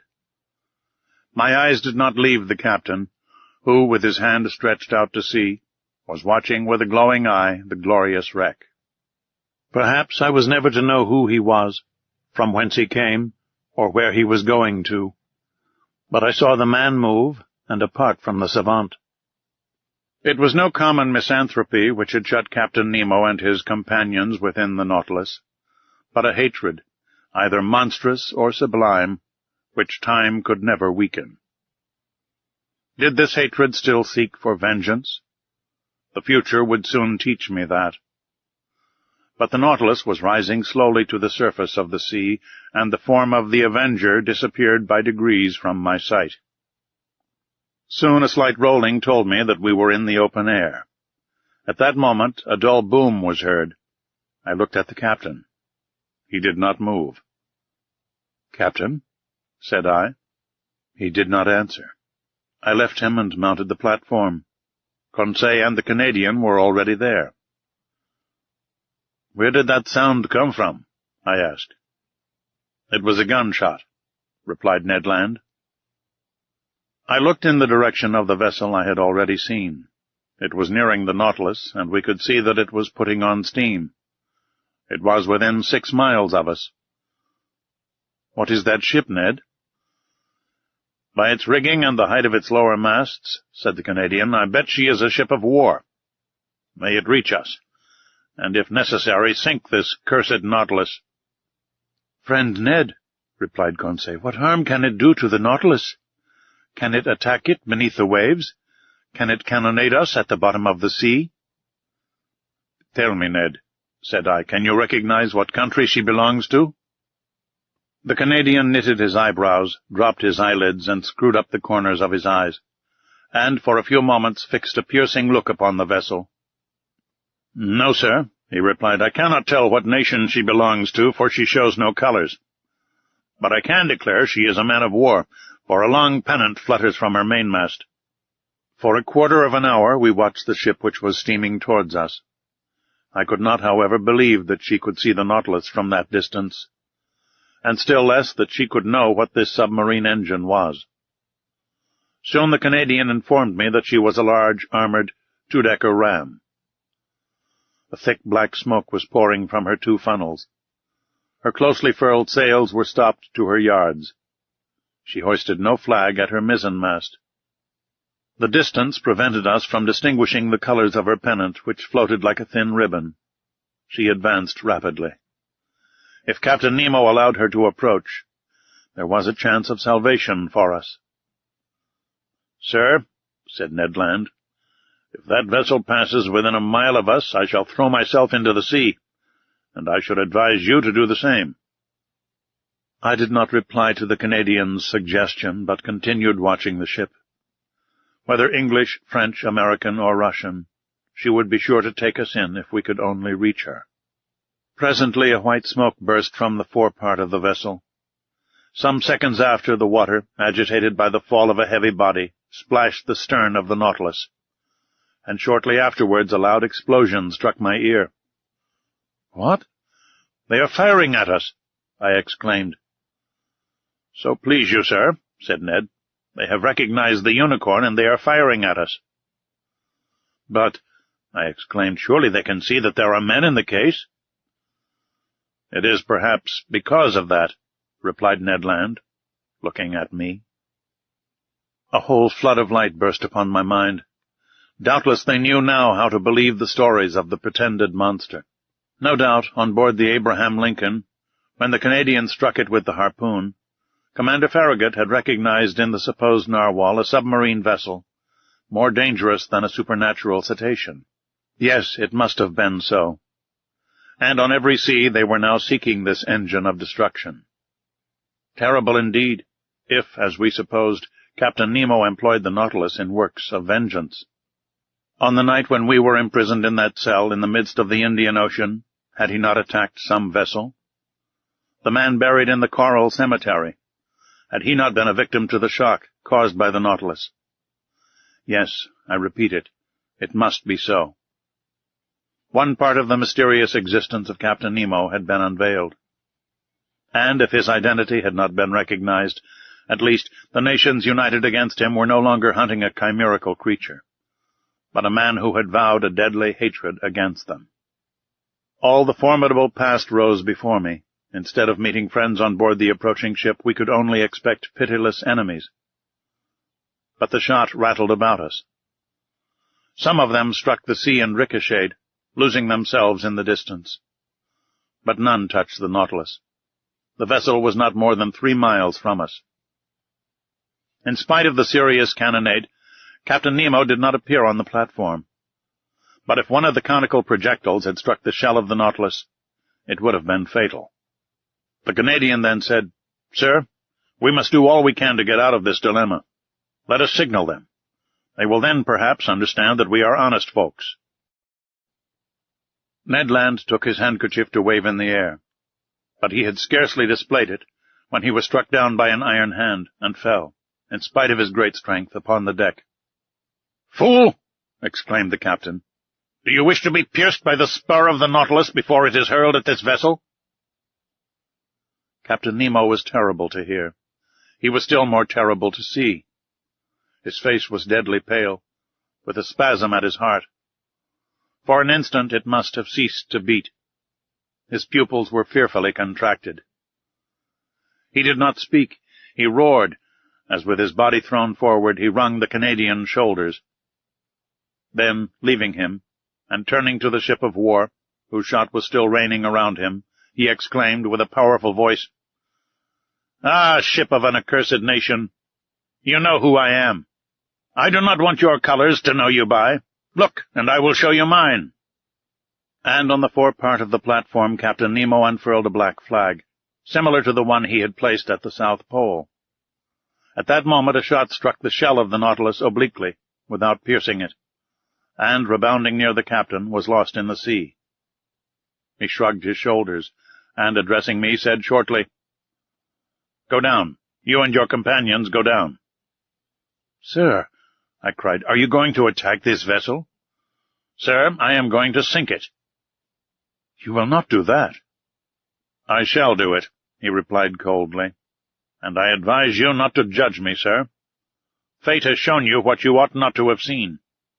The attack has begun. Go down." "What is this vessel?" "You do not know? Very well, so much the better. Its nationality, to you at least, will be a secret. Go down." We could but obey. About 15 of the sailors surrounded the captain, looking with implacable hatred at the vessel nearing them. One could feel that the same desire of vengeance animated every soul. I went down at the moment another projectile struck the Nautilus, and I heard the captain exclaim, "Strike, mad vessel! Shower your useless shot, and then you will not escape the spur of the Nautilus. But it is not here that you shall perish. I would not have your ruins mingle with those of the Avenger." I reached my room. The captain and his second had remained on the platform. The screw was set in motion, and the Nautilus, moving with speed, was soon beyond the reach of the ship's guns. But the pursuit continued, and Captain Nemo contented himself with keeping his distance. About 4 in the afternoon, being no longer able to contain my impatience, I went to the central staircase. The panel was open, and I ventured onto the platform.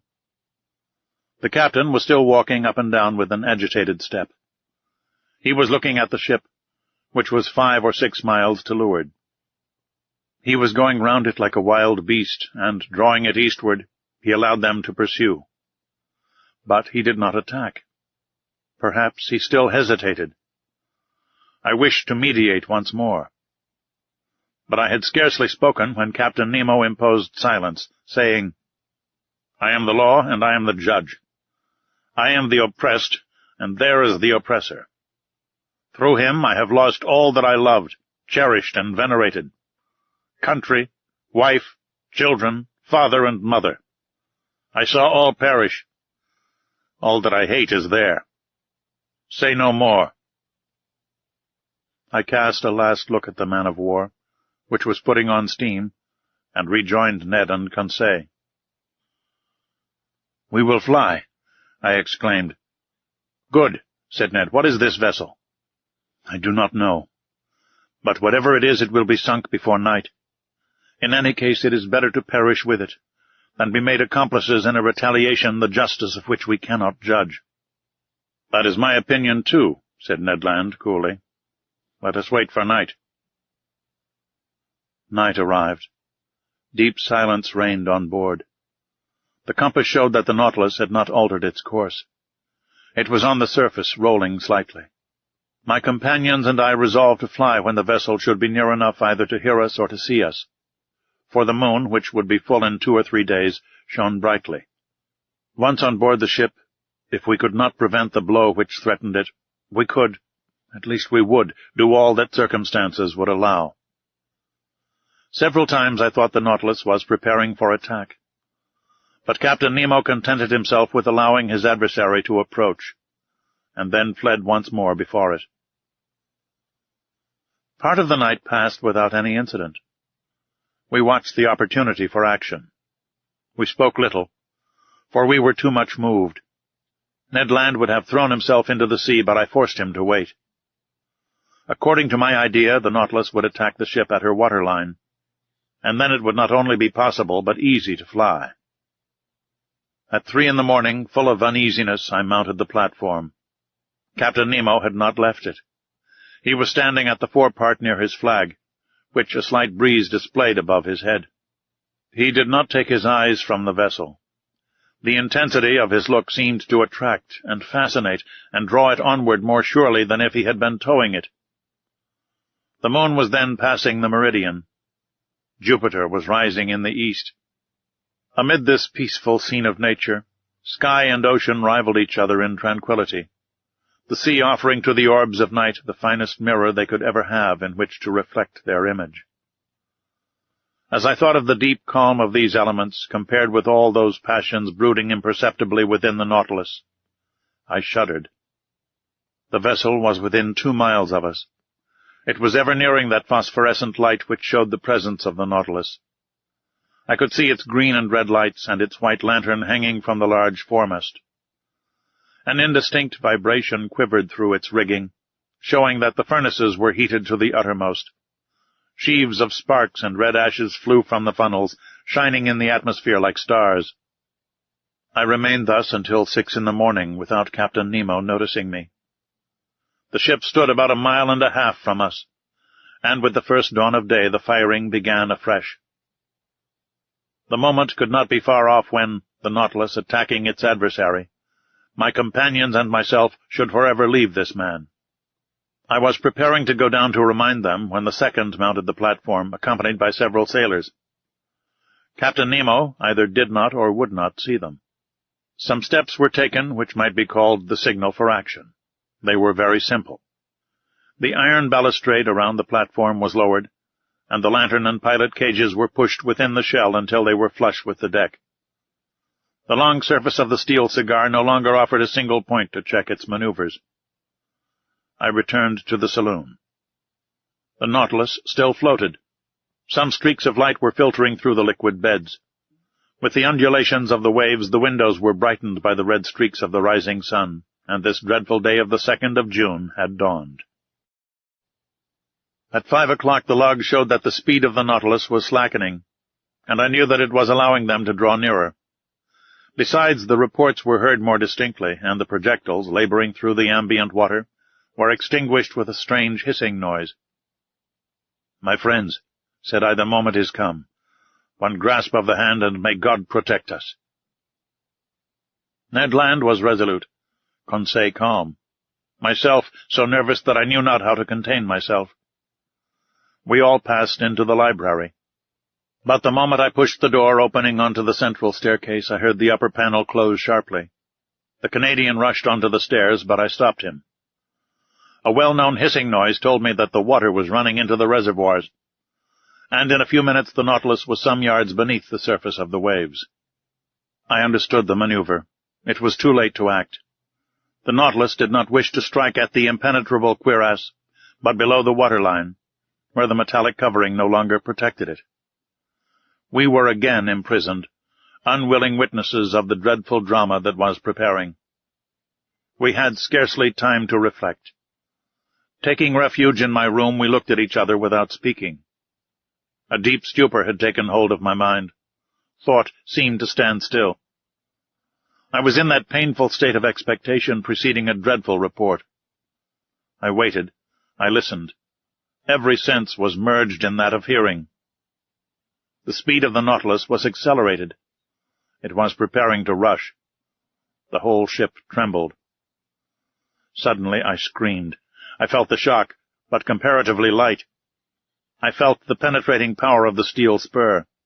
I heard rattlings and scrapings. But the Nautilus, carried along by its propelling power, passed through the mass of the vessel like a needle through sailcloth. I could stand it no longer. Mad, out of my mind, I rushed from my room into the saloon. Captain Nemo was there, mute, gloomy, implacable. He was looking through the port panel. A large mass cast a shadow on the water, and that it might lose nothing of her agony, the Nautilus was going down into the abyss with her. 10 yards from me I saw the open shell, through which the water was rushing with the noise of thunder, then the double line of guns and the netting. The bridge was covered with black, agitated shadows. The water was rising. The poor creatures were crowding the ratlins, clinging to the masts, struggling under the water. It was a human ant-heap overtaken by the sea. Paralyzed, stiffened with anguish, my hair standing on end, with eyes wide open, panting, without breath and without voice, I too was watching. An irresistible attraction glued me to the glass. Suddenly an explosion took place. The compressed air blew up her decks, as if the magazines had caught fire. Then the unfortunate vessel sank more rapidly. Her topmast, laden with victims, now appeared. Then her spars, bending under the weight of men, and last of all the top of her mainmast. Then the dark mass disappeared, and with it the dead crew, drawn down by the strong eddy. I turned to Captain Nemo. That terrible avenger, a perfect archangel of hatred, was still looking. When all was over, he turned to his room, opened the door, and entered. I followed him with my eyes. On the end wall beneath his heroes, I saw the portrait of a woman, still young, and 2 little children.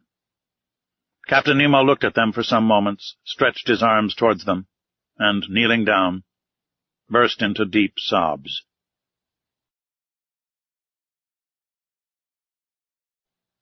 Chapter 22. The Last Words of Captain Nemo. The panels had closed on this dreadful vision, but light had not returned to the saloon. All was silence and darkness within the Nautilus. At wonderful speed, 100 feet beneath the water, it was leaving this desolate spot. Whither was it going? To the north or south? Where was the man flying to after such dreadful retaliation? I had returned to my room, where Ned and Conseil had remained silent enough. I felt an insurmountable horror for Captain Nemo. Whatever he had suffered at the hands of these men, he had no right to punish thus. He had made me, if not an accomplice, at least a witness of his vengeance. At 11 the electric light reappeared. I passed into the saloon. It was deserted. I consulted the different instruments. The Nautilus was flying northward at the rate of 25 miles an hour, now on the surface, and now 30 feet below it. On taking the bearings by the chart, I saw that we were passing the mouth of the Manche, and that our course was hurrying us towards the northern seas at a frightful speed. That night we had crossed 200 leagues of the Atlantic. The shadows fell, and the sea was covered with darkness until the rising of the moon. I went to my room but could not sleep. I was troubled with dreadful nightmares. The horrible scene of destruction was continually before my eyes. From that day, who could tell into what part of the North Atlantic basin the Nautilus would take us? Still with unaccountable speed. Still in the midst of these northern fogs. Would it touch at Spitzbergen, or on the shores of Nova Zembla? Should we explore those unknown seas, the White Sea, the Sea of Kara, the Gulf of Obi, the archipelago of Liaroth, and the unknown coast of Asia? I could not say. I could no longer judge of the time that was passing. The clocks had been stopped on board. It seemed, as in polar countries, that night and day no longer followed their regular course. I felt myself being drawn into that strange region where the foundered imagination of Edgar Poe roamed at will. Like the fabulous Gordon Pym, at every moment I expected to see that veiled human figure, of larger proportions than those of any inhabitant of the earth, thrown across the cataract which defends the approach to the pole. I estimated, though perhaps I may be mistaken, I estimated this adventurous course of the Nautilus to have lasted 15 or 20 days. And I know not how much longer it might have lasted, had it not been for the catastrophe which ended this voyage. Of Captain Nemo, I saw nothing whatever now, nor of his second. Not a man of the crew was visible for an instant. The Nautilus was almost incessantly under water. When we came to the surface to renew the air, the panels opened and shut mechanically. There were no more marks on the planisphere. I knew not where we were. And the Canadian, too, his strength and patience at an end, appeared no more. Conseil could not draw a word from him, and fearing that, in a dreadful fit of madness, he might kill himself, watched him with constant devotion.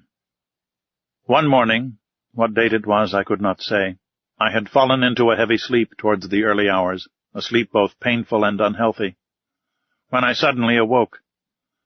Ned Land was leaning over me, saying in a low voice, "We are going to fly." I sat up. "When shall we go?" I asked. "Tonight. All inspection on board the Nautilus seems to have ceased. All appear to be stupefied."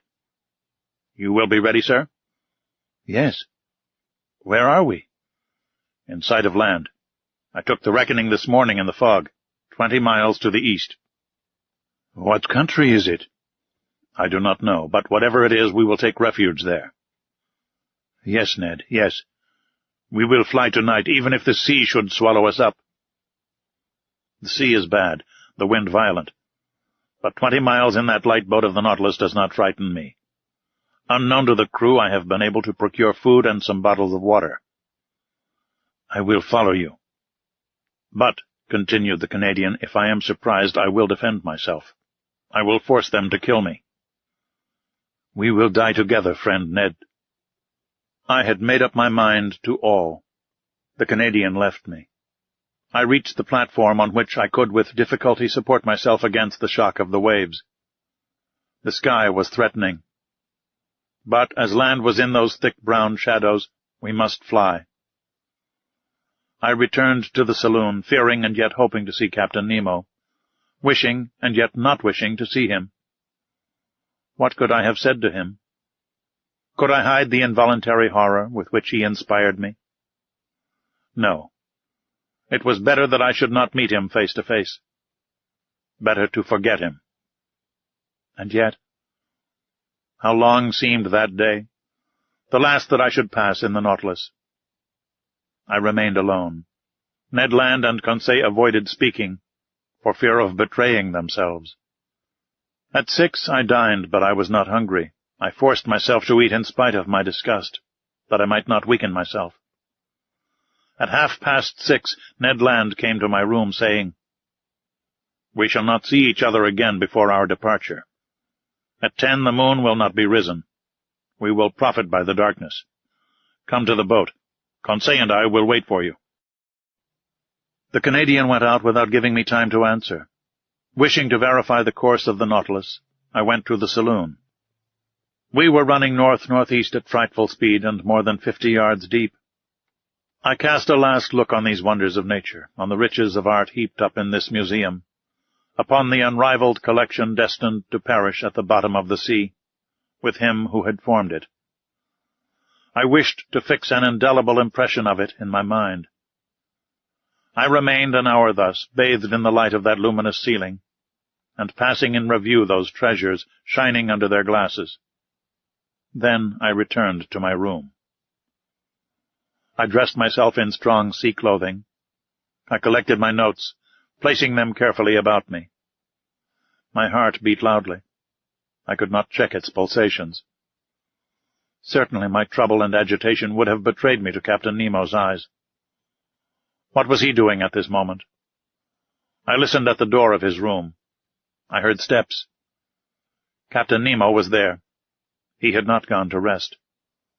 At every moment I expected to see him appear and ask me why I wished to fly. I was constantly on the alert. My imagination magnified everything. The impression became at last so poignant that I asked myself if it would not be better to go to the captain's room, see him face to face, and brave him with look and gesture. It was the inspiration of a madman. Fortunately, I resisted the desire, and stretched myself on my bed to quiet my bodily agitation. My nerves were somewhat calmer, but in my excited brain I saw over again all my existence on board the Nautilus. Every incident, either happy or unfortunate, which had happened since my disappearance from the Abraham Lincoln. The submarine hunt, the Torres Straits, the savages of Papua, the running shore, the coral cemetery, the passage of Suez, the island of Santorin, the Cretan diver, Vigo Bay, Atlantis, the iceberg, the South Pole, the imprisonment in the ice, the fight among the squid, the storm in the Gulf Stream, the Avenger, and the horrible scene of the vessel sunk with all her crew. All these events passed before my eyes like scenes in a drama. Then Captain Nemo seemed to grow enormously, his features to assume superhuman proportions. He was no longer my equal, but a man of the waters, the genie of the sea. It was then 9:30. I held my head between my hands to keep it from bursting. I closed my eyes. I would not think any longer. There was another half-hour to wait, another half-hour of a nightmare which might drive me mad. At that moment I heard the distant strains of the organ, a sad harmony to an indefinable chant, the wail of a soul longing to break these earthly bonds. I listened with every sense, scarcely breathing, plunged, like Captain Nemo, in that musical ecstasy, which was drawing him in spirit to the end of life. Then a sudden thought terrified me. Captain Nemo had left his room. He was in the saloon, which I must cross to fly. There I should meet him for the last time. He would see me, perhaps speak to me. A gesture of his might destroy me. A single word chain me on board. But 10 was about to strike. The moment had come for me to leave my room and join my companions. I must not hesitate, even if Captain Nemo himself should rise before me. I opened my door carefully, and even then, as it turned on its hinges, it seemed to me to make a dreadful noise. Perhaps it only existed in my own imagination. I crept along the dark stairs of the Nautilus, stopping at each step to check the beating of my heart. I reached the door of the saloon and opened it gently. It was plunged in profound darkness. The strains of the organ sounded faintly. Captain Nemo was there. He did not see me. In the full light, I do not think he would have noticed me, so entirely was he absorbed in the ecstasy. I crept along the carpet, avoiding the slightest sound which might betray my presence. I was at least 5 minutes reaching the door, at the opposite side, opening into the library. I was going to open it, when a sigh from Captain Nemo nailed me to the spot. I knew that he was rising. I could even see him, for the light from the library came through to the saloon. He came towards me silently, with his arms crossed, gliding like a spectre rather than walking. His breast was swelling with sobs. And I heard him murmur these words, the last which ever struck my ear. "Almighty God! Enough! Enough!" Was it a confession of remorse which thus escaped from this man's conscience? In desperation I rushed through the library, mounted the central staircase, and following the upper flight reached the boat. I crept through the opening, which had already admitted my two companions. "Let us go, let us go," I exclaimed. "Directly," replied the Canadian. The orifice in the plates of the Nautilus was first closed, and fastened down by means of a false key, with which Ned Land had provided himself. The opening in the boat was also closed. The Canadian began to loosen the bolts which still held us to the submarine boat. Suddenly a noise was heard. Voices were answering each other loudly. What was the matter? Had they discovered our flight? I felt Ned Land slipping a dagger into my hand. "Yes," I murmured, "we know how to die." The Canadian had stopped in his work. But one word many times repeated, a dreadful word, revealed the cause of the agitation spreading on board the Nautilus. It was not we the crew were looking after. "The maelstrom! The maelstrom!" Could a more dreadful word in a more dreadful situation have sounded in our ears? We were then upon the dangerous coast of Norway. Was the Nautilus being drawn into this gulf at the moment our boat was going to leave its sides? We knew that at the tide the pent-up waters between the islands of Faroe and Lofoten rush with irresistible violence, forming a whirlpool from which no vessel ever escapes.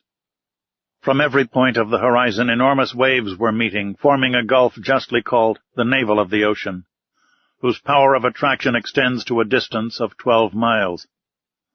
There not only vessels, but whales are sacrificed, as well as white bears from the northern regions.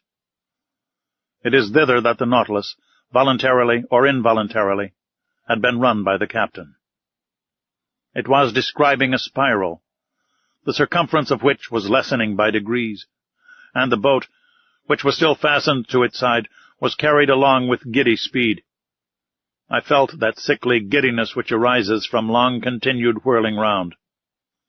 We were in dread. Our horror was at its height. Circulation had stopped. All nervous influence was annihilated, and we were covered with cold sweat like a sweat of agony. And what noise around our frail bark, what roarings repeated by the echo miles away! What an uproar was that of the waters broken on the sharp rocks at the bottom, where the hardest bodies are crushed, and trees worn away, with all the fur rubbed off, according to the Norwegian phrase. What a situation to be in! We rocked frightfully. The Nautilus defended itself like a human being. Its steel muscles cracked. Sometimes it seemed to stand upright, and we with it. "We must hold on," said Ned, "and look after the bolts. We may still be saved if we stick to the Nautilus." He had not finished the words when we heard a crashing noise. The bolts gave way, and the boat, torn from its groove, was hurled like a stone from a sling into the midst of the whirlpool. My head struck on a piece of iron, and with the violent shock I lost all consciousness.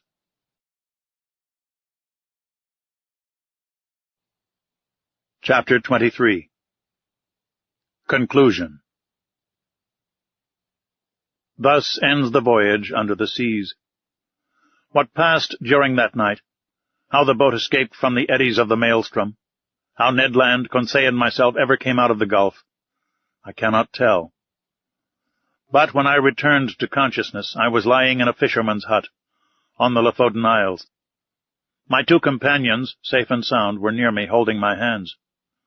We embraced each other heartily. At that moment we could not think of returning to France. The means of communication between the north of Norway and the south are rare, and I am therefore obliged to wait for the steamboat running monthly from Cape North. And among the worthy people who have so kindly received us, I revise my record of these adventures once more. Not a fact has been omitted, not a detail exaggerated. It is a faithful narrative of this incredible expedition, in an element inaccessible to man, but to which progress will one day open a road.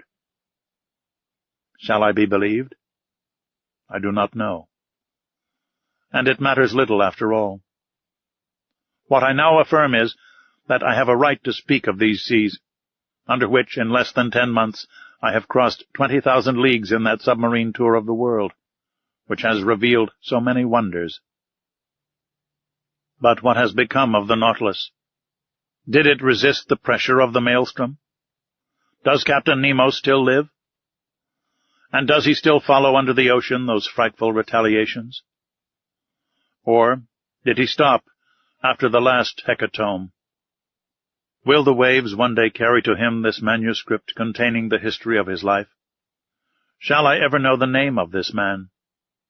Will the missing vessel tell us, by its nationality, that of Captain Nemo? I hope so. And I also hope that his powerful vessel has conquered the sea at its most terrible gulf, and that the Nautilus has survived where so many other vessels have been lost. If it be so, if Captain Nemo still inhabits the ocean, his adopted country, may hatred be appeased in that savage heart. May the contemplation of so many wonders extinguish forever the spirit of vengeance. May the judge disappear, and the philosopher continue the peaceful exploration of the sea. If his destiny be strange, it is also sublime. Have I not understood it myself? Have I not lived 10 months of this unnatural life? And to the question asked by Ecclesiastes 3,000 years ago, that which is far off and exceeding deep, who can find it out? 2 men alone of all now living have the right to give an answer: Captain Nemo and myself. This concludes 20,000 Leagues Under the Sea by Jules Verne.